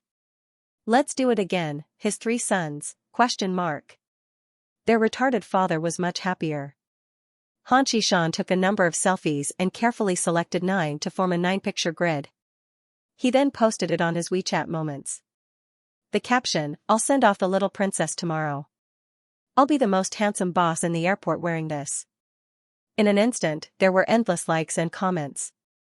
President A, Old Han, you're really something. Boss B, little princess? When did you have a daughter? Why didn't I know about it? Director C, she's so handsome, the old man replied with a smile on his face. Suddenly, he looked up at the 3 brothers who were pretending to be dead on the sofa. Why don't you give me a like? Yaya has already given me a like just now. Han Shen. Let's go. Han Ku immediately took out her phone. Yes, let's do it now. Han Heng thought for a while. Do you need me to make full use of my ability as a celebrity? Like posting on Weibo or something? The old man really considered this suggestion. Forget it. I'm too lazy to add so many people on WeChat. Next time. There's actually a next time? Han Shen decisively realized the seriousness of the matter. He immediately gave Han Heng a look. Don't say anything if you don't know how to. You're always coming up with bad ideas, Han Xishan, just giving a like is not enough. You need to leave a comment. Oh. Han Shen, as long as you're happy. Han Ku, smile, Han Heng, cheering for the domineering boss. Eh? Mom has also commented. Before he finished speaking, Han Xishan's eyes lit up. He couldn't wait to look down. Wife, is this Han Xishan himself? He immediately replied, yes, it's me. Wife, disrespectful old man. Han Xishan, ? Han Shen's eyelids twitched. He tried to hold back his laughter. Han Ke looked at the ceiling speechlessly. It's so hard to hold it in. Only Han Heng, pfft. Ha ha ha ha ha. Dad, you're being despised by Mom. Han Xishan's face darkened. I think you're just itching for a beating. Well, Yaya is looking for today's newspaper. I'll send it to her. After that, he strode out of the living room to the garden. He slipped away faster than a rabbit. Han Shen stood up. Cough. I suddenly remembered that I have something to do at the company. Hanka followed closely behind. I still have a bunch of reports to look at. I'll leave first, in the garden. Jiang Fuyue took the newspaper in front of her.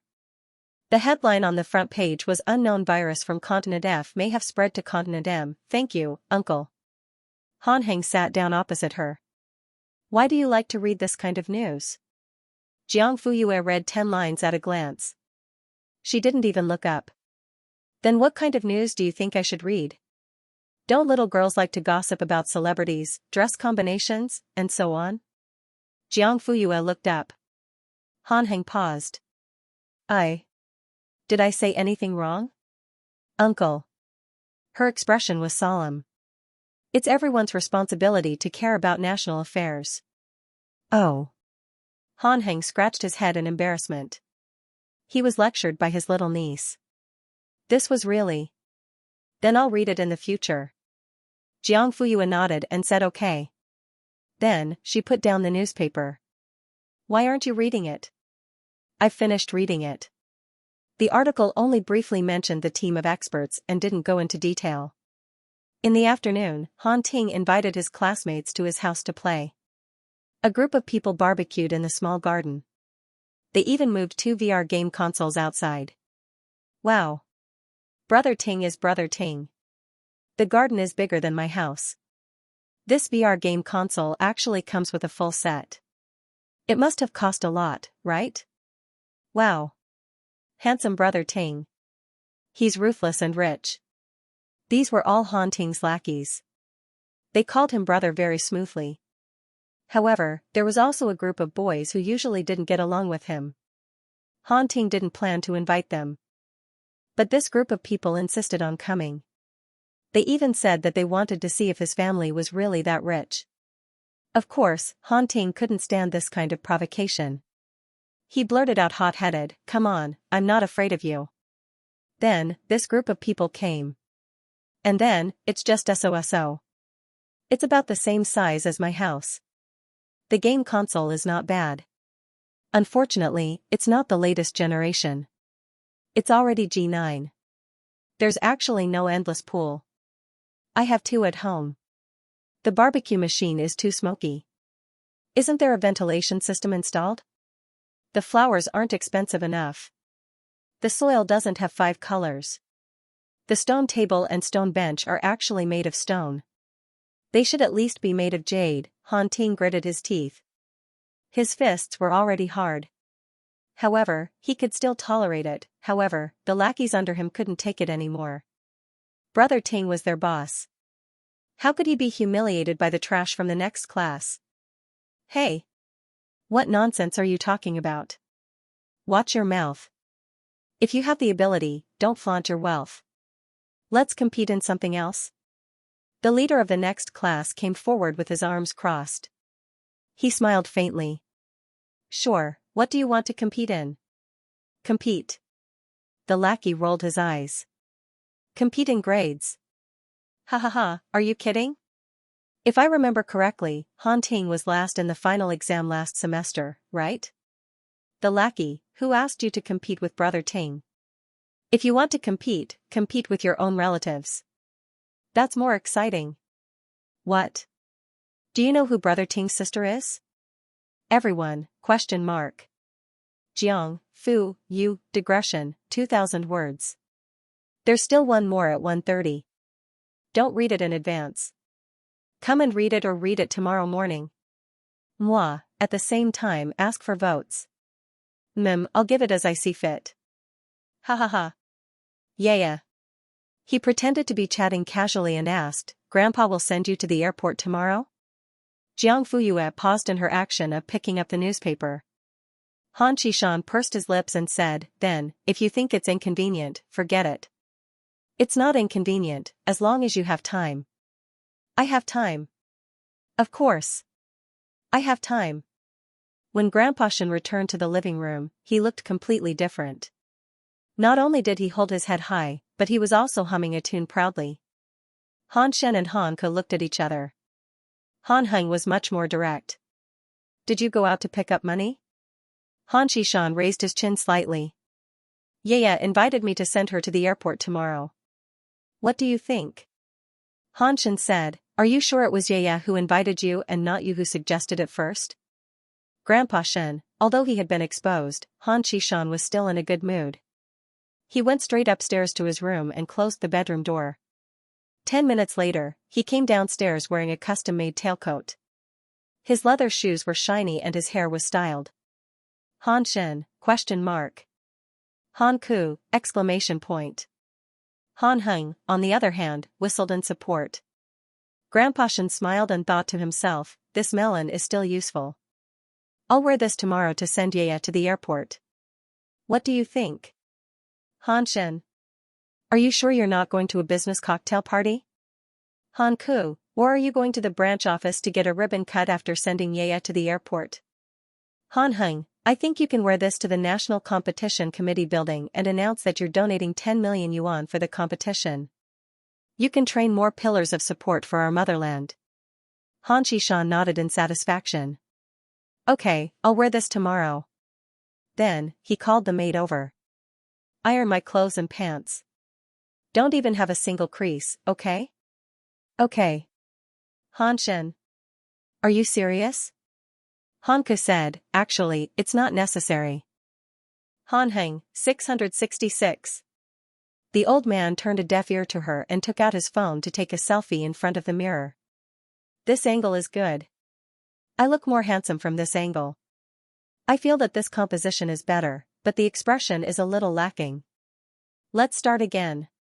His 3 sons, ? His retarded father was much happier. Han Qishan took a number of photos, and after careful consideration, he chose 9 of them to form a 9-square grid. He then posted it on his WeChat Moments.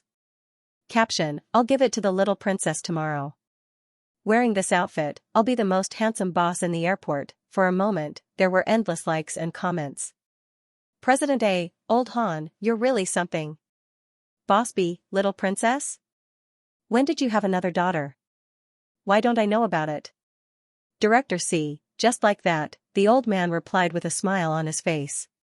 Suddenly, he looked up at the 3 brothers who were pretending to be dead on the sofa. Why don't you guys give me a like? Yaya has already given me a like just now. Han Shen. Let's go. Han Ku immediately took out her phone.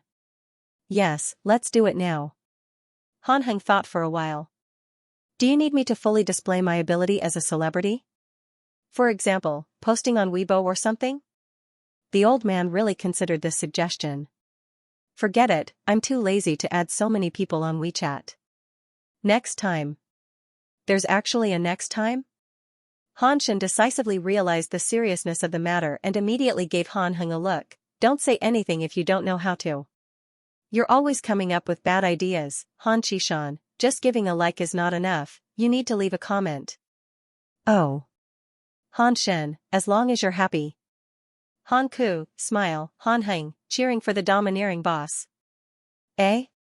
Mom also commented. Before he could finish, Han Qishan's eyes lit up and he eagerly looked down.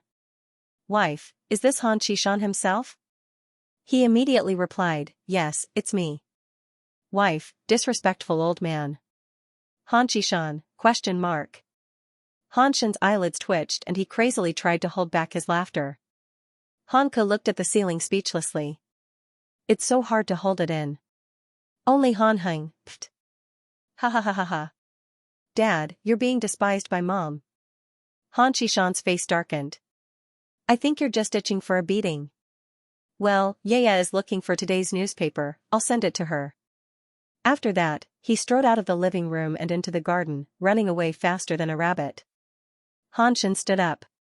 Cough. I suddenly remembered that I still have something to do at the company. Han Ke followed closely behind. I still have a bunch of reports to look at, I'll be leaving first, in the garden. Jiang Fuyue took the newspaper in front of her. The headline on the front page was Unknown virus from Continent F may have spread to Continent M, thank you, uncle. Han Heng sat down opposite her. Why do you like to read this kind of news? Jiang Fuyue read 10 lines at a glance and didn't look up. Then what kind of news do you think I should read? Don't girls like to gossip about celebrities, dress combinations, and so on? Jiang Fuyue looked up. Han Heng paused. Did I say anything wrong? Uncle, she said with a serious expression. It's everyone's responsibility to care about national affairs. Oh. Han Heng scratched his head in embarrassment. He was lectured by his little niece, this was really. Then I'll read it in the future. Jiang Fuyue nodded and said okay, then put down the newspaper. Why aren't you reading it? I've finished reading it. The article only briefly mentioned the team of experts and didn't go into detail. In the afternoon, Han Ting invited his classmates to his house to play. A group of people barbecued in the small garden and even moved 2 VR game consoles outside. Wow. Brother Ting is indeed Brother Ting. The garden is bigger than my house. This VR game console actually comes with a full set. It must have cost a lot, right? Wow. Handsome Brother Ting. He's ruthless and rich. These were all Han Ting's lackeys. They called him brother and called him brother very smoothly. However, there was also a group of boys who didn't get along with him. Han Ting didn't plan to invite them, but this group of people insisted on coming. They even said that they wanted to see if his family was really that rich. Of course, Han Ting couldn't stand this kind of provocation. He was hot-headed and blurted out, "Come on, I'm not afraid of you." Then, this group of people came. And then, it's just SOSO. It's about the same size as my house. The game console is not bad. Unfortunately, it's not the latest generation. It's already a G9. There's actually no endless swimming pool. I have 2 at home. The barbecue machine is too smoky. Isn't there a ventilation system installed? The flowers aren't expensive enough. The soil doesn't have 5 colors. The stone table and stone bench are actually made of stone. They should at least be made of jade. Han Ting gritted his teeth. His fists were already hard. However, he could still tolerate it. However, the lackeys under him couldn't take it anymore. Brother Ting was their big boss. How could he be humiliated by a few little trash from the next class? Hey! What nonsense are you talking about? Watch your mouth. If you have the ability, don't flaunt your wealth. Let's compete in something else. The leader of the next class came forward with his arms crossed. He smiled faintly. Sure, what do you want to compete in? Compete. The lackey rolled his eyes. Compete in grades. Ha ha ha, are you kidding? If I remember correctly, Han Ting was last in the final exam last semester, right? The lackey, who asked you to compete with Brother Ting? If you want to compete, compete with your own relatives. That's more exciting. What? Do you know who Brother Ting's sister is? Everyone, ? Jiang, Fu, Yu. As soon as this was said, there was dead silence. Only the crackling of the meat skewers on the grill could be heard from time to time. The cold wind blew past, rubbing their faces until it hurt. Then, there was an explosion of ridicule. Ha ha ha. Han Ting's sister? Jiang Fuyue? She probably changed her name on the spot, right? Fine, when I go back, I'll change my sister's name to Jiang Fuyue. What do you think? Brother Ting, you're too mean. What kind of international joke is this? Don't think that just because Jiang Fuyue is popular, anyone can ride on her popularity. She's my Brother Ting's dream sister. You? You? Are you worthy? Cough. You can brag, but there should be a limit, right? I'm afraid you haven't woken up yet? What AF asterisk king joke, ha ha ha ha. For a moment, there was endless ridicule. Han Ting's face darkened, and his cheeks were clenched tightly. He wanted to say something a few times, but in the end, he couldn't. The lackeys were so anxious that their faces turned red. Brother Ting, say something. Our sister is Jiang Fuyue. That's for sure. What are you laughing at? Brother Ting's sister is that super popular online Jiang Fuyue. There's no other one. On the other side, someone whispered into the ear of that handsome brother. Previously, when I watched variety shows, Jiang Fuyue is Han Heng's niece, and Han Ting is also a Han. Do you think they're really related? Related, my foot. There are so many people with the surname Han in the world. If it's true, then why doesn't Han Ting admit it? Brother Ting looked up. Indeed, that kid Han Ting stood in the same spot without saying a word. Io, he's bragging to the heavens. Comparing results with his own relatives my foot. Shameless, big ass. The lackeys were so anxious that they almost burst into tears. Brother Ting, say something. Didn't you tell us that your sister got first place in the Mathematical Olympiad national team training and scored full marks? She's about to go to Zurich to participate in the International Olympiad? Digression, come and clear the cache at 1:30 the next morning. Old Master Chen and her 3 uncles sent Jiang Fuyue to the airport. Hanke said, "Little Yaya, you're the only one in our family who has this kind of extravagance. Don't even think about it." Jiang Fuyue reminded him, "Uncle, you haven't combed your hair yet." "What's there to comb? Handsome guys can just grab my hair and style it." As he said that, he stuck his fingers in his hair and pulled hard. "Hee, it's done." Jiang Fuyue, Han Shen changed his shoes and turned to ask, "Third brother, you're going too?" Han hung, "Why not?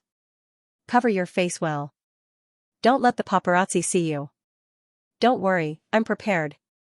As he said that, he took out an Ultraman mask. Even his mom wouldn't recognize him if he put it on.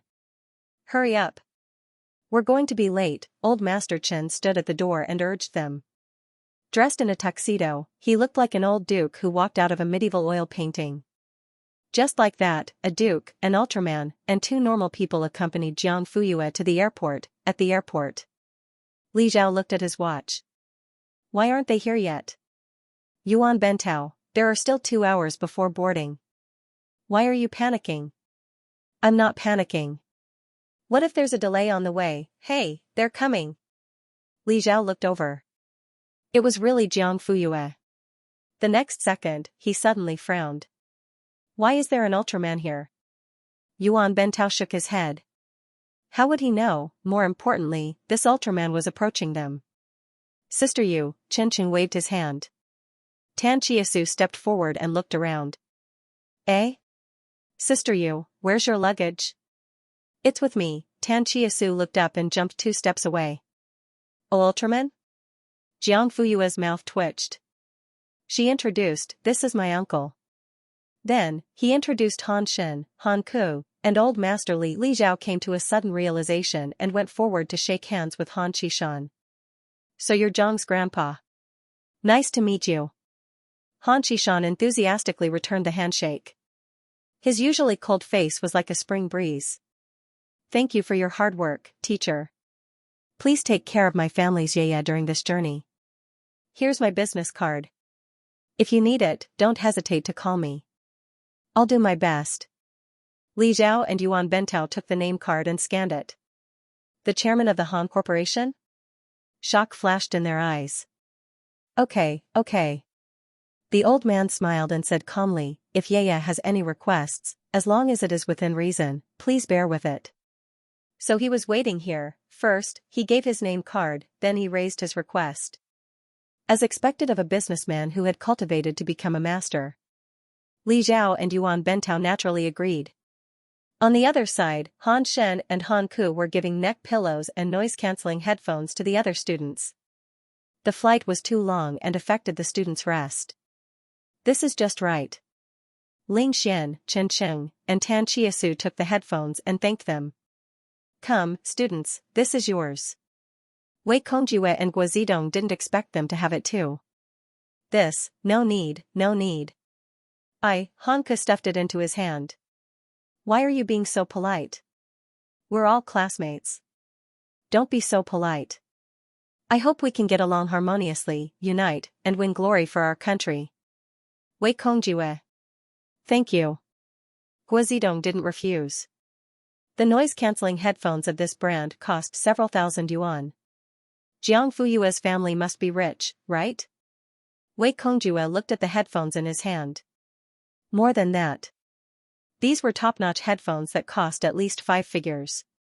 Hiss, after the old man finished exchanging pleasantries, Han Shen and Han Ku also finished distributing the headphones. As for Han Heng, He wore an Ultraman mask the whole time and stood at the side as a mascot.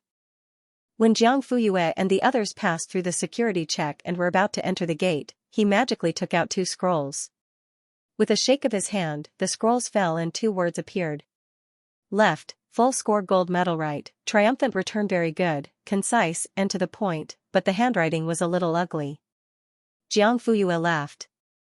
Thank you, little uncle. Han Heng shouted, yeah, you're the fattest. His voice was so loud that half of the departure hall could hear him. Many people stopped and looked at him. They saw an Ultraman with a good figure holding a scroll and standing still, staring at the gate like a fool. Chen Chung, Sister Yu is so happy. Tan Chia Su, I want the same model. Wei Kongjue. Awesome. Guazidong looked at the words in the distance and then looked down at the headphones in his hand. The legendary strongest group of friends and family? Wait, what did Jiang Fuyue just call him, little uncle? He had been following the variety show Home with Old Boys for a long time. Wasn't Jiang Fuyue's little uncle, F***CK. Movie King Han Heng. This support was amazing. When Jiang Fuyue and the others completely disappeared at the corner of the passage, the 4 Han family fathers and sons looked away. Han Shen, 3rd brother, you're still the best. Han Ku, sure enough, being a celebrity is not for nothing. This is a little interesting. Old Master Han, go home and practice 5 chapters of calligraphy. You can't sleep if you don't finish it. Han Heng, ? The flight took off on time. Jiang Fuyue's seat was next to Wei Kongjue's. She closed her eyes and fell asleep as soon as she got on the plane. Wei Kongjue couldn't talk to her. He touched his nose and leaned back in his seat. Soon, he fell asleep as well. The plane moved forward steadily. The entire cabin was quiet. Most of the passengers were resting with their eyes closed. At this time, the benefits of a neck pillow were highlighted. The neck was relaxed and without pressure. When used with noise-canceling headphones, the sleeping experience couldn't be better. After an unknown period of time, Jiang Fuyue was awakened by a clamor. When she opened her eyes, she saw that the entire cabin was in chaos. Several flight attendants were trying to maintain order, but to little avail. What's going on? Jiang Fuyue sat up straight. Wei Kongjue, who woke up, was a little confused. I don't know. Ling Xian squeezed through the crowd and returned to his seat. After fastening his seat belt, he turned to Jiang Fuyue and said, one of the passengers showed the early symptoms of Xianxia virus infection. The entire cabin is in chaos now. The unknown virus in Continent F had a name yesterday, Xianxia virus. Wei Kongjue's face turned pale, and his lips trembled. I heard that this virus is very infectious. The infected person will get sick within 24 hours. Are we all going to be infected? Jiang Fuyue said, it's just symptoms. It doesn't necessarily mean it's Xianxia. Ling Xian said with difficulty. That person came from Civitan. She's a Filipino maid who's going to Zurich to work. Civitan, the place with the highest incidence rate in Continent F, Guazidong's voice trembled. The possibility is more than 90%, Li Zhao and Yuan Bentao were also scared silly. How did they encounter a virus that they had only heard about in the news? What should they do? There were still 6 students. At this time, they didn't have time to care about the competition. They just wanted to survive. The chaos continued, and the cabin was a mess. Jiang Fuyue quickly rummaged through her backpack, took out a disposable medical protective mask, and handed it to them one by one. Put it on. Everyone took it and put it on. It took them a while to react. Jiang Fuyue had prepared a mask in advance. Chen Qing asked her. Jiang Fuyue only said, it's better to be safe than sorry. At this time, a ding-dong sounded from the broadcast. Hello, passengers. I'm the captain of this flight, Qin Kaiwu. At present, due to a passenger's acute vomiting, accompanied by convulsions, symptoms suspected of being infected with the Xianxia virus. I've already contacted the ground. The flight will land in Tuni and Laya Endify Airport at 12:20 p.m. Huaxia time. All passengers will be tested for the virus to determine if there's any infection. At 12:20 p.m., the flight landed in Endify Airport. 40 minutes after landing, the cabin door was allowed to open. Then, medical staff in protective suits entered the cabin and began to distribute masks and other protective equipment to everyone. They also guided them on how to use it and reminded them of the relevant precautions. During this time, 2 passengers in the front row tried to rush out of the cabin door to escape. In the end, they were subdued by the fully armed special police outside and forcibly escorted back to the plane. At this point, the restless passengers finally stopped and began to cooperate obediently. However, the anxiety of the crowd was not relieved. Instead, it became more and more intense. Complaints were incessant. Why am I so unlucky? Why did I have to take this flight? If you know that you're coming from a high-risk area, don't take public transportation. You're causing trouble for everyone. Sob sob sob. Mom, are we going to die? F***ck. I've never been in a relationship before.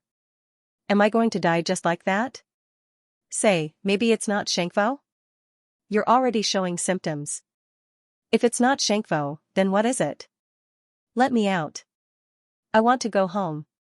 The words go home caused a commotion in the cabin again. Chen pursed his lips and suppressed the surging fear in his eyes. He whispered to Tan Chia-su, actually, I want to go home too. Tan Chia-su's eyes instantly reddened. Even Ling Xian subconsciously pursed his lips. No matter how precocious a teenager was, it was difficult for him to maintain his composure in a life-and-death situation. Except for one person. Jiang Fuyue calmly put on the protective suit and glanced at the few of them. If you want to go home, listen to my orders. Ling Xian gritted his teeth and began to put on the suit. Chen Qing and Tan Chia-su followed closely behind. Wei Kongjue and Guo Zidong also followed suit. Li Zhao and Yuan Bentao looked at each other and smiled bitterly. They were actually not as calm as a student. The calmness and cooperation in this cabin quickly infected the other passengers, and the complaints gradually subsided.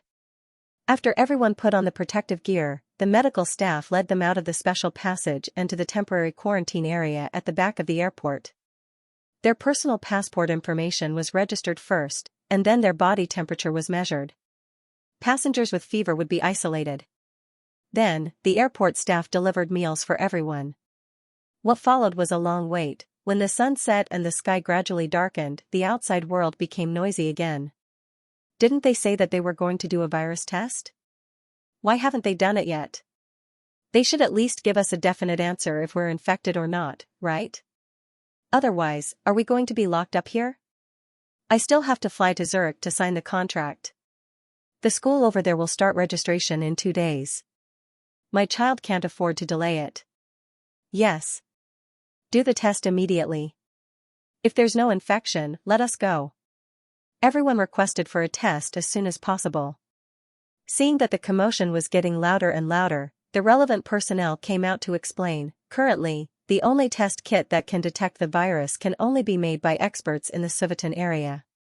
We have already contacted Civitan. It will take at least 12 hours to arrive. During this time, please stay in the quarantine area and don't move around. Chen Qing, 12 hours? Tan Chia-su, 12 hours at the fastest, but it may take longer. Wei Kongjue, can we only wait for the test kit to arrive? Ling Xian, or someone will fall ill and the whole team will be wiped out. What do you mean? Based on the current death toll in the North F region, the Xianxia virus is more infectious and fatal than the Ebola virus. Once someone falls ill, it's very likely that the entire cabin will be infected. What would it be if not a complete wipeout? Guo Zidong's legs went soft. Don't scare me, Li Zhao and Yuan Bintao's hearts sank. The other people's expressions were either panicked or fearful. The room fell into an eerie silence. At this moment, Jiang Fuyue suddenly said, "It's not that bad." Everyone looked at her with hopeful eyes. According to the flight crew at the time, the suspected infected person only showed symptoms of vomiting and convulsions, but didn't bleed. So there are 2 possibilities. The first possibility is that he didn't contract the Xianxia virus, but the suspected symptoms were caused by other diseases. Of course, this is the best-case scenario. The second possibility is that he is a carrier of the Xianxia virus, but the symptoms are in the early stages and the infection isn't that strong yet. Passengers who are further away are likely not to be infected. So, Jiang Fuyue glanced at everyone. As long as no one shows symptoms of infection in the next 12 hours, it might be the first possibility. Otherwise, they could only pray for the second possibility. The worst-case scenario was what Xianxia said, complete wipeout. When night fell, the pessimistic mood was magnified. Cries came from somewhere in the quarantine area. Then, it evoked a commotion. The entire quarantine area was shrouded in the fear of death. A sniffling sound came from the corner. It was Wei Kongjue. Then, Guozidong also began to wipe his eyes. Jiang Fuyue suddenly looked up and glared at the two of them. If you want to cry, go outside and cry. Don't disturb others here. This sentence was quite rude and didn't leave any face for the other party. Wei Kongjue was dumbfounded. He even forgot to suck in his snot bubbles and slid into his mouth. Yes, salty. Guozidong was also shocked by this sudden outburst. His body stiffened, and the tears that were about to roll down his cheeks suddenly froze and retracted. The two of them squatted in the corner with surprisingly similar expressions. At first glance, they looked like two frightened groundhogs. Xianxia couldn't help but laugh. Sorry, I didn't do it on purpose. Then, Qianqing said, you guys look so funny. Xian's lips curved. Li Zhao and Yuan Bintao's depressed mood was also swept away. Guozidong, ? Wei Kongjue, ? The clown is me. Tunisia was located in northern France. It was hot all year round and rarely rained. When the sun just set, the isolated area was like a huge sauna room. Because it was built temporarily, there was no time to install air conditioning. Jiang Fuyue was sweating from the heat. At night, the temperature plummeted and it started to get cold again. Before going to bed, Jiang Fuyue reminded everyone, it's easy to catch a cold when it's cold and hot. Don't have a fever at this time, or else, they would be isolated as suspected infected people. At that time, even if the reagent kit arrived, they wouldn't be let go easily for safety's sake. Got it. Everyone was very vigilant. After lying down, they even checked each other's quilts to see if they were tightly covered. Who knew that after a night, while the others were fine, Jiang Fuyue herself had a fever. The temperature under your tongue is more than 37.5 degrees Celsius. You have a fever. When the medical staff said this sentence expressionlessly, everyone was stunned. How can that be? You were fine last night. Qianqing wanted to go forward but was sternly stopped by the medical staff. He froze on the spot, not daring to move, like a frightened quail. Xianxia, doctor, measure me again. Could there be a mistake? Jiang Fuyue stood in the corner, away from everyone. Her expression was very calm from beginning to end. Even the doctor in front of her was called by her. Take me to a separate isolation ward. The doctor looked at her in surprise. Jiang Fuyue had already put on protective clothing and a mask, wrapping herself up tightly. Sister Yu, Qianqing gritted his teeth and chased after her. You'll be fine. The doctor closed the door directly. However, through the transparent glass window, Qianqing still saw Jiang Fuyue turn around and nod at him. At this time, 8 hours had passed since the flight landed. Xianxia clenched his fists. 4 more hours until the reagent kit arrives. Just wait for another 4 hours. At this time, Xian suddenly picked up the landline in the room. Just like how Jiang Fuyue had called before, Xian said, this is isolation room 311. I have a fever. Please send medical staff immediately. Wei Kongjue's eyes widened. Are you crazy? Li Zhao and Yuan Bentao also scolded, nonsense. You don't have a fever at all. Why are you doing this? Don't you know that you'll be alone in the next room? Xian's expression became serious. I have a fever. Soon, the medical staff arrived and measured his oral temperature. 39.6 degrees Celsius? You need to be isolated now. Okay. Xian was very calm. Take me there. After the medical staff left, Guozidong whispered, how did he do it? Jiang Fuyue had a fever, but at least her complexion didn't look good. However, Xian was clearly normal and didn't have any symptoms.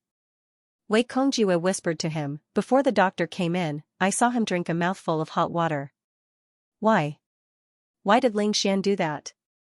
Wei Kongjue, can't you see? He wanted to accompany Jiang Fuyue. Hua Zidong's eyes flashed with confusion. Why did he want to accompany Jiang Fuyue?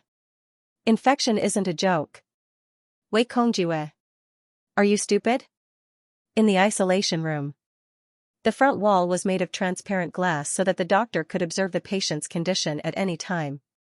He was like a little white mouse trapped in a cage. Jiang Fuyue raised her hand to her forehead. She was also paying attention to her condition. Fortunately, it was only a low fever and there were no symptoms of vomiting. She sat down by the bed and saw another person being sent in. Although the person was covered by a mask and protective clothing, Jiang Fuyue recognized at a glance that it was Ling Xian. She frowned and asked with her eyes through the glass window when the person passed by, "What's wrong with you?" Ling Xian looked away and refused to look at her. Jiang Fuyue's heart sank. He actually pretended to have a fever and entered the isolation room. Everyone here was suspected to be infected. The probability of being infected was many times higher than outside. It was ridiculous. Jiang Fuyue immediately called the doctor and explained the situation. The latter was also shocked. "I don't know what you youngsters are thinking about. Is this something you can mess around with? That's not how you talk about love." Jiang Fuyue lowered her head and did not say anything. Half an hour later, Ling Xian was sent out of the isolation room. At this time, outside the isolation room, a military helicopter landed at Endify Airport. The helicopter was printed with a bright 5-starred red flag. The reagent kit is finally here. The cabin door opened and a man in a camouflage uniform appeared in front of everyone. He was wearing a protective isolation mask that was specially used in the laboratory, only revealing a pair of deep eyes. His posture was tall and straight, like a pine tree. Digression, 2 chapters in 1, 5,000 words. Tomorrow, 3 chapters. The person in charge of the airport stepped forward and was about to shake hands with him. However, the other party looked straight ahead and walked straight to the medical staff in protective clothing. He asked in fluent Arabic, "What's the situation?" Medical staff, there are a total of 492 people on the entire flight, including the flight crew. All of them have been quarantined for observation. Xie Dingyuan didn't stop walking. Behind him was the Huaxia medical team carrying medicine and equipment. Where's the quarantine area? The open space behind the airport. What are the symptoms of the first suspected infected person? High fever, accompanied by intermittent convulsions and vomiting. Are there any signs of subcutaneous bleeding or organ failure? Not for the time being. How many people are suspected of being infected? 10. They've been quarantined. This is the list. Xie Dingyuan reached out and took it. The next second, his gaze froze. "Wake up, it's time to take your temperature." Jiang Fuyue was woken up. She took the thermometer and put it under her armpit. The doctor was the one who had angrily reprimanded the youngsters. He was from Huaxia and spoke Chinese. While waiting, he chatted with Jiang Fuyue. "You kids are so ignorant at the age of 17 or 18. Do you really think you're acting in a TV drama? You don't even care about your life." Jiang Fuyue didn't say anything. She could clearly feel the changes in her body. Her temperature was rising, her limbs were weak, and her brain was dizzy. "Doctor." But then again, although the boys' behavior isn't worth advocating, their courage is commendable. "It's about time. Give me the thermometer." Jiang Fuyue did as she was told. The next second, the doctor's slightly solemn voice sounded. "Your temperature is high." "Sure enough. Rest first. Don't worry too much. It might just be a common cold and fever." After saying that, he put away the thermometer and turned to leave. Jiang Fuyue closed her eyes. The only thing she was glad about was that she didn't vomit yet. Wait a little longer, outside the individual quarantine area. "Professor Xia, you can't go in." A medical staff in the accompanying team stepped forward to stop him. Originally, their laboratory was only responsible for providing sufficient reagent kits. There was no need for them to make this trip. However, the medical staff in Tunisia had not been trained in advance and didn't know how to use it. That was why the laboratory had no choice but to send someone over for on-site guidance. But even so, researchers at the level of Xia Dingyuan did not need to accompany him. He saw on the news that 95% of the passengers were Huaxia citizens, so he volunteered to lead the team. The base naturally disagreed. Xia Dingyuan was like a walking vaccine development machine to them. Once something happened, the consequences would be unimaginable. However, the reason Xia Dingyuan gave was also very good. The symptoms of the Schenkwald virus vary in different regions, and the degree of infectivity is also different. I need to take samples on the spot to ensure that the samples are diverse so that we can develop a vaccine faster. The military base didn't know whether it was true or not. Anyway, you're an expert. Whatever you say is right. In the end, they approved Xia Dingyuan's application. Not only did they arrange for military helicopters to escort him, but they also arranged for many elite soldiers to accompany him with guns to protect his personal safety. But now, he actually wanted to enter the quarantine zone himself. Not only did the soldiers from the base disagree, but even the medical staff from Huaxia couldn't sit by and do nothing. If you need a sample, we can go in. Xia Dingyuan, do you know how to use the X-key clutch? No. This was the latest research and development of history biotechnology. It could quickly read and store sample data, but the steps to operate it were also quite complicated. Professor Xia had demonstrated the steps to use it, but because it involved parameter control and some programming techniques, no one in the team could operate the entire process independently. This time, no one said anything. Xia Dingyuan changed into protective clothing and went straight in. Aren't we going to stop them? We have to be able to stop them first. It's all our fault for not being good enough. In a single isolation room, Jiang Fuyue lay on the bed with her eyes closed. If one looked closely, they would find that the girl was trembling all over. Her forehead was wet with cold sweat, and her long hair was stuck to her snow-white neck. She had a kind of weak and pale beauty. Although she couldn't open her eyes, Jiang Fuyue was conscious. She could hear the middle-aged woman next door cursing, and she could also distinguish the frequency of the medical staff's footsteps.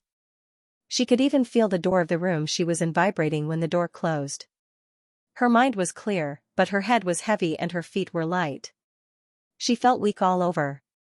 Jiang Fuyue could only curl herself into a ball, wrap her arms around herself, and curl her legs up to gain a temporary sense of security. Suddenly, she heard the soft sound of the door being pushed open.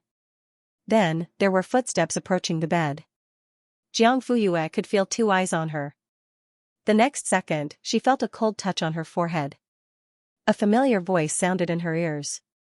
"Yeah, wake up. Are you okay?" Xia Dingyuan, Jiang Fuyue's heart suddenly trembled. Could this virus cause hallucinations? Are you feeling very uncomfortable? Bear with it. You'll be fine soon. The hallucinations continued, and they were becoming more and more realistic. She seemed to be able to feel the other party's breath in her ear as he spoke. Warm and warm.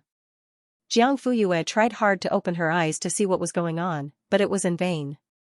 She wanted to call out Xia Dingyuan's name to see if he would respond, but she could only move her lips with difficulty. She couldn't make a sound.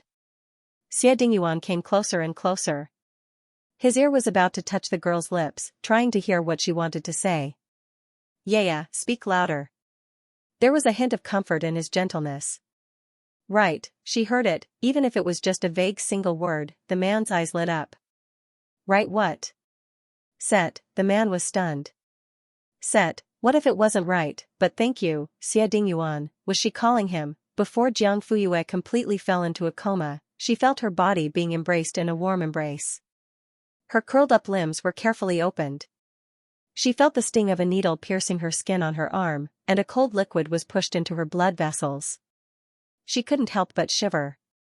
She tried to find a more comfortable position in the embrace, so she pressed herself against it again and again. In the end, there was a hint of light rubbing. It was still that familiar voice, whispering in her ear, "Sleep, you'll be fine after a sleep." Jiang Fuyue opened her eyes again, and the first thing she saw was the white ceiling. It was rough and simple.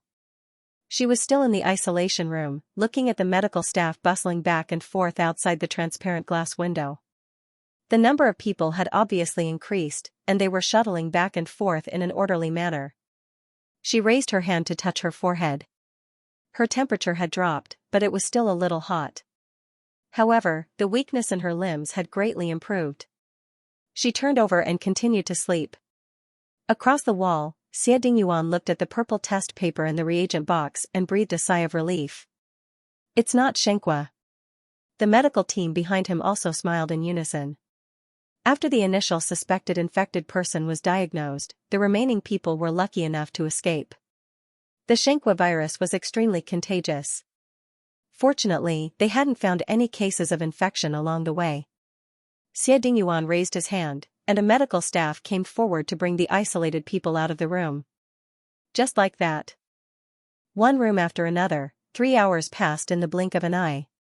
Except for one person who tested positive and was diagnosed with infection, everyone else was negative and was immediately moved out of the single isolation room. Jiang Fuyue was also included. You have symptoms of fever and weakness in your limbs because you're seriously not acclimatized. You can leave after you finish this bag of water.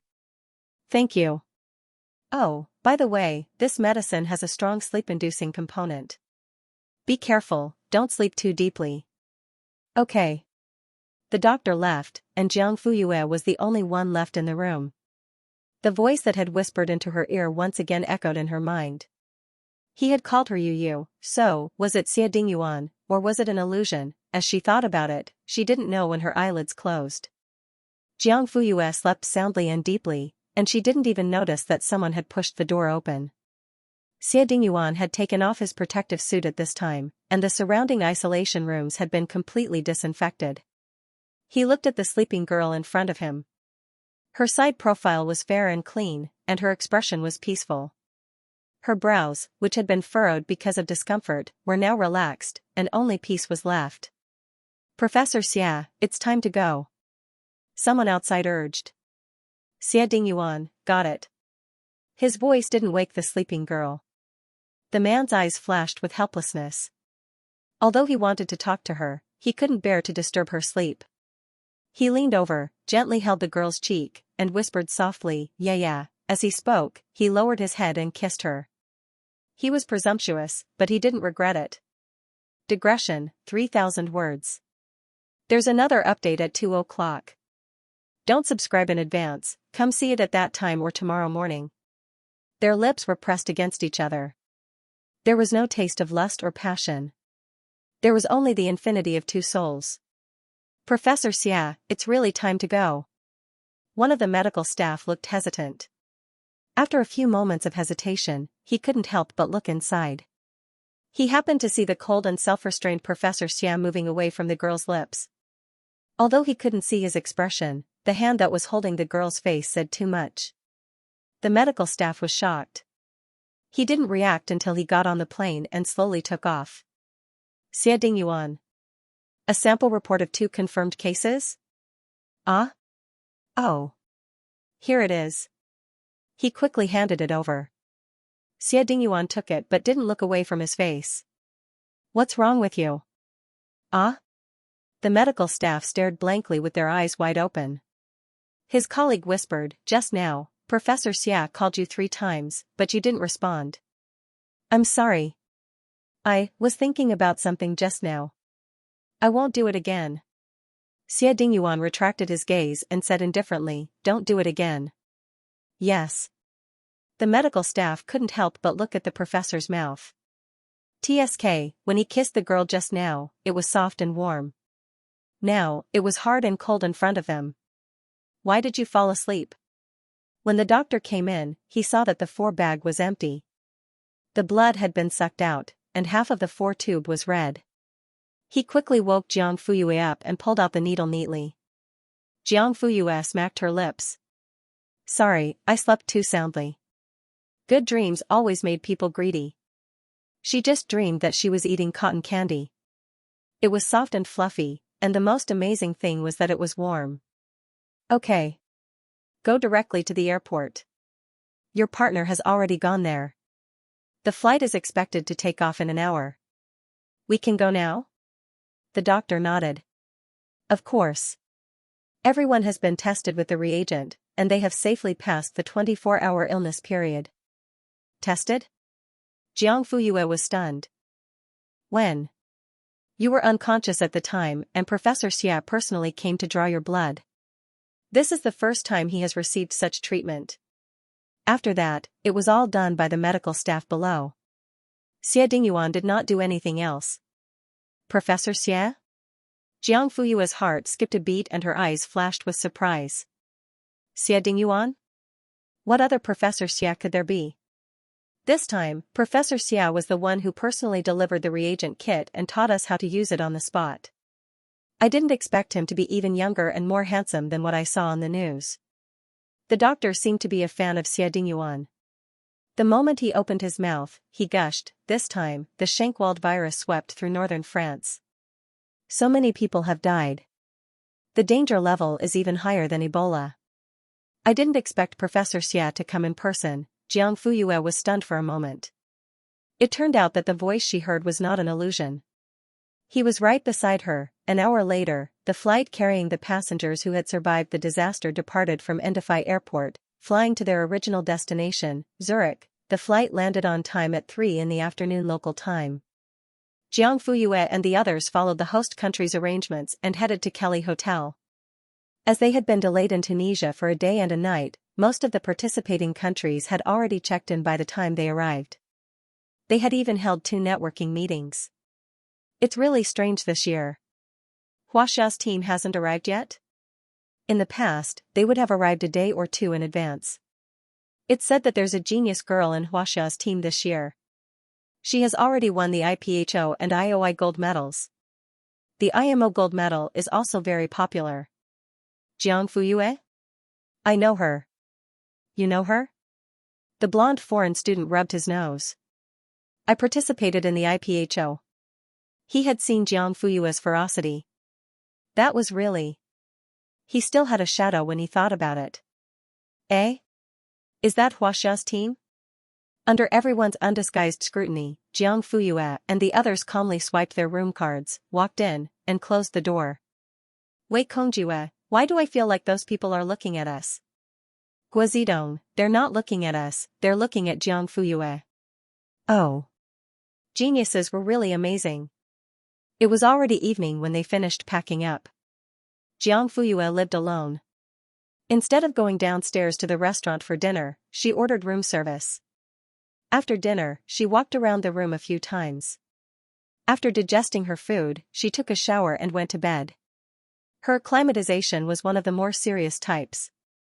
Before leaving Tunisia, the doctor had specially prescribed her some medicine. When she woke up, it was pitch black. Jiang Fuyue turned on the bedside lamp and looked at the time on her phone. 3 in the morning. Perhaps it was because she had slept too much and was too full, but no matter how hard Jiang Fuyue tried, she could not fall asleep. She looked at the contact list that she had accidentally opened and paused.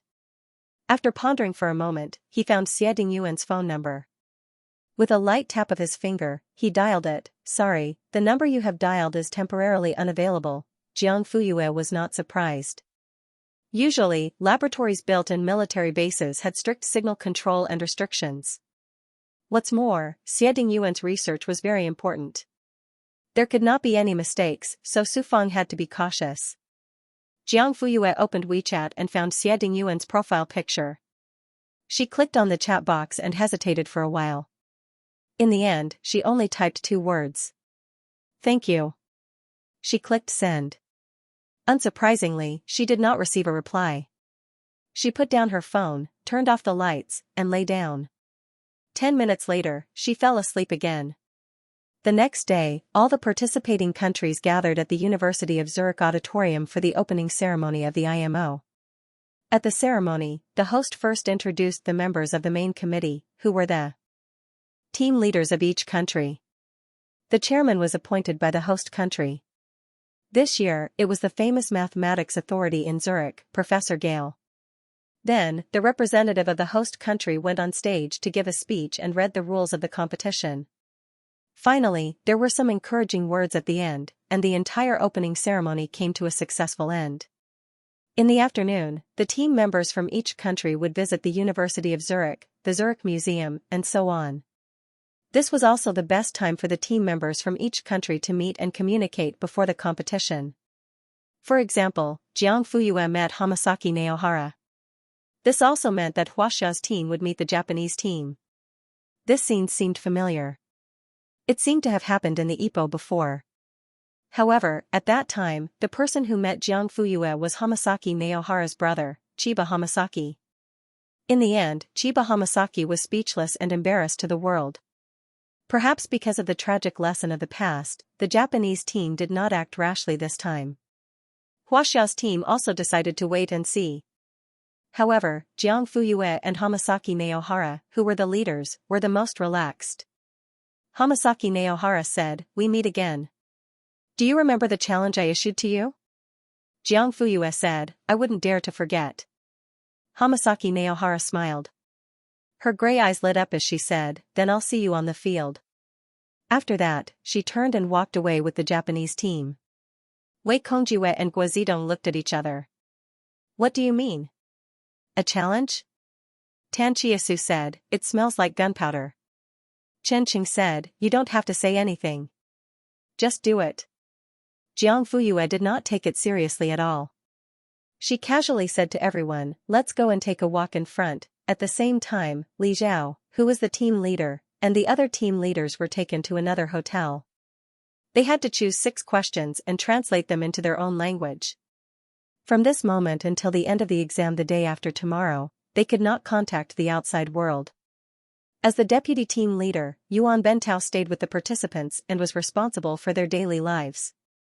Night fell. The exam would officially start tomorrow. Chen Qing and Tan Chiasu came to find her. Jiang Fuyue thought that they were here to ask her to guess the questions again, but they were not. The two of them were only here to ask for advice on topics they didn't know. Chen Qing said, "I know what to do." Tan Chiasu said, "Let's use Cauchy's inequality first." The two of them were enlightened and prepared to go back to their room to do it. Jiang Fuyue stopped them and joked, "Why, you don't want me to guess the questions?" There was a flash of passion in their eyes, but it was suppressed in the blink of an eye.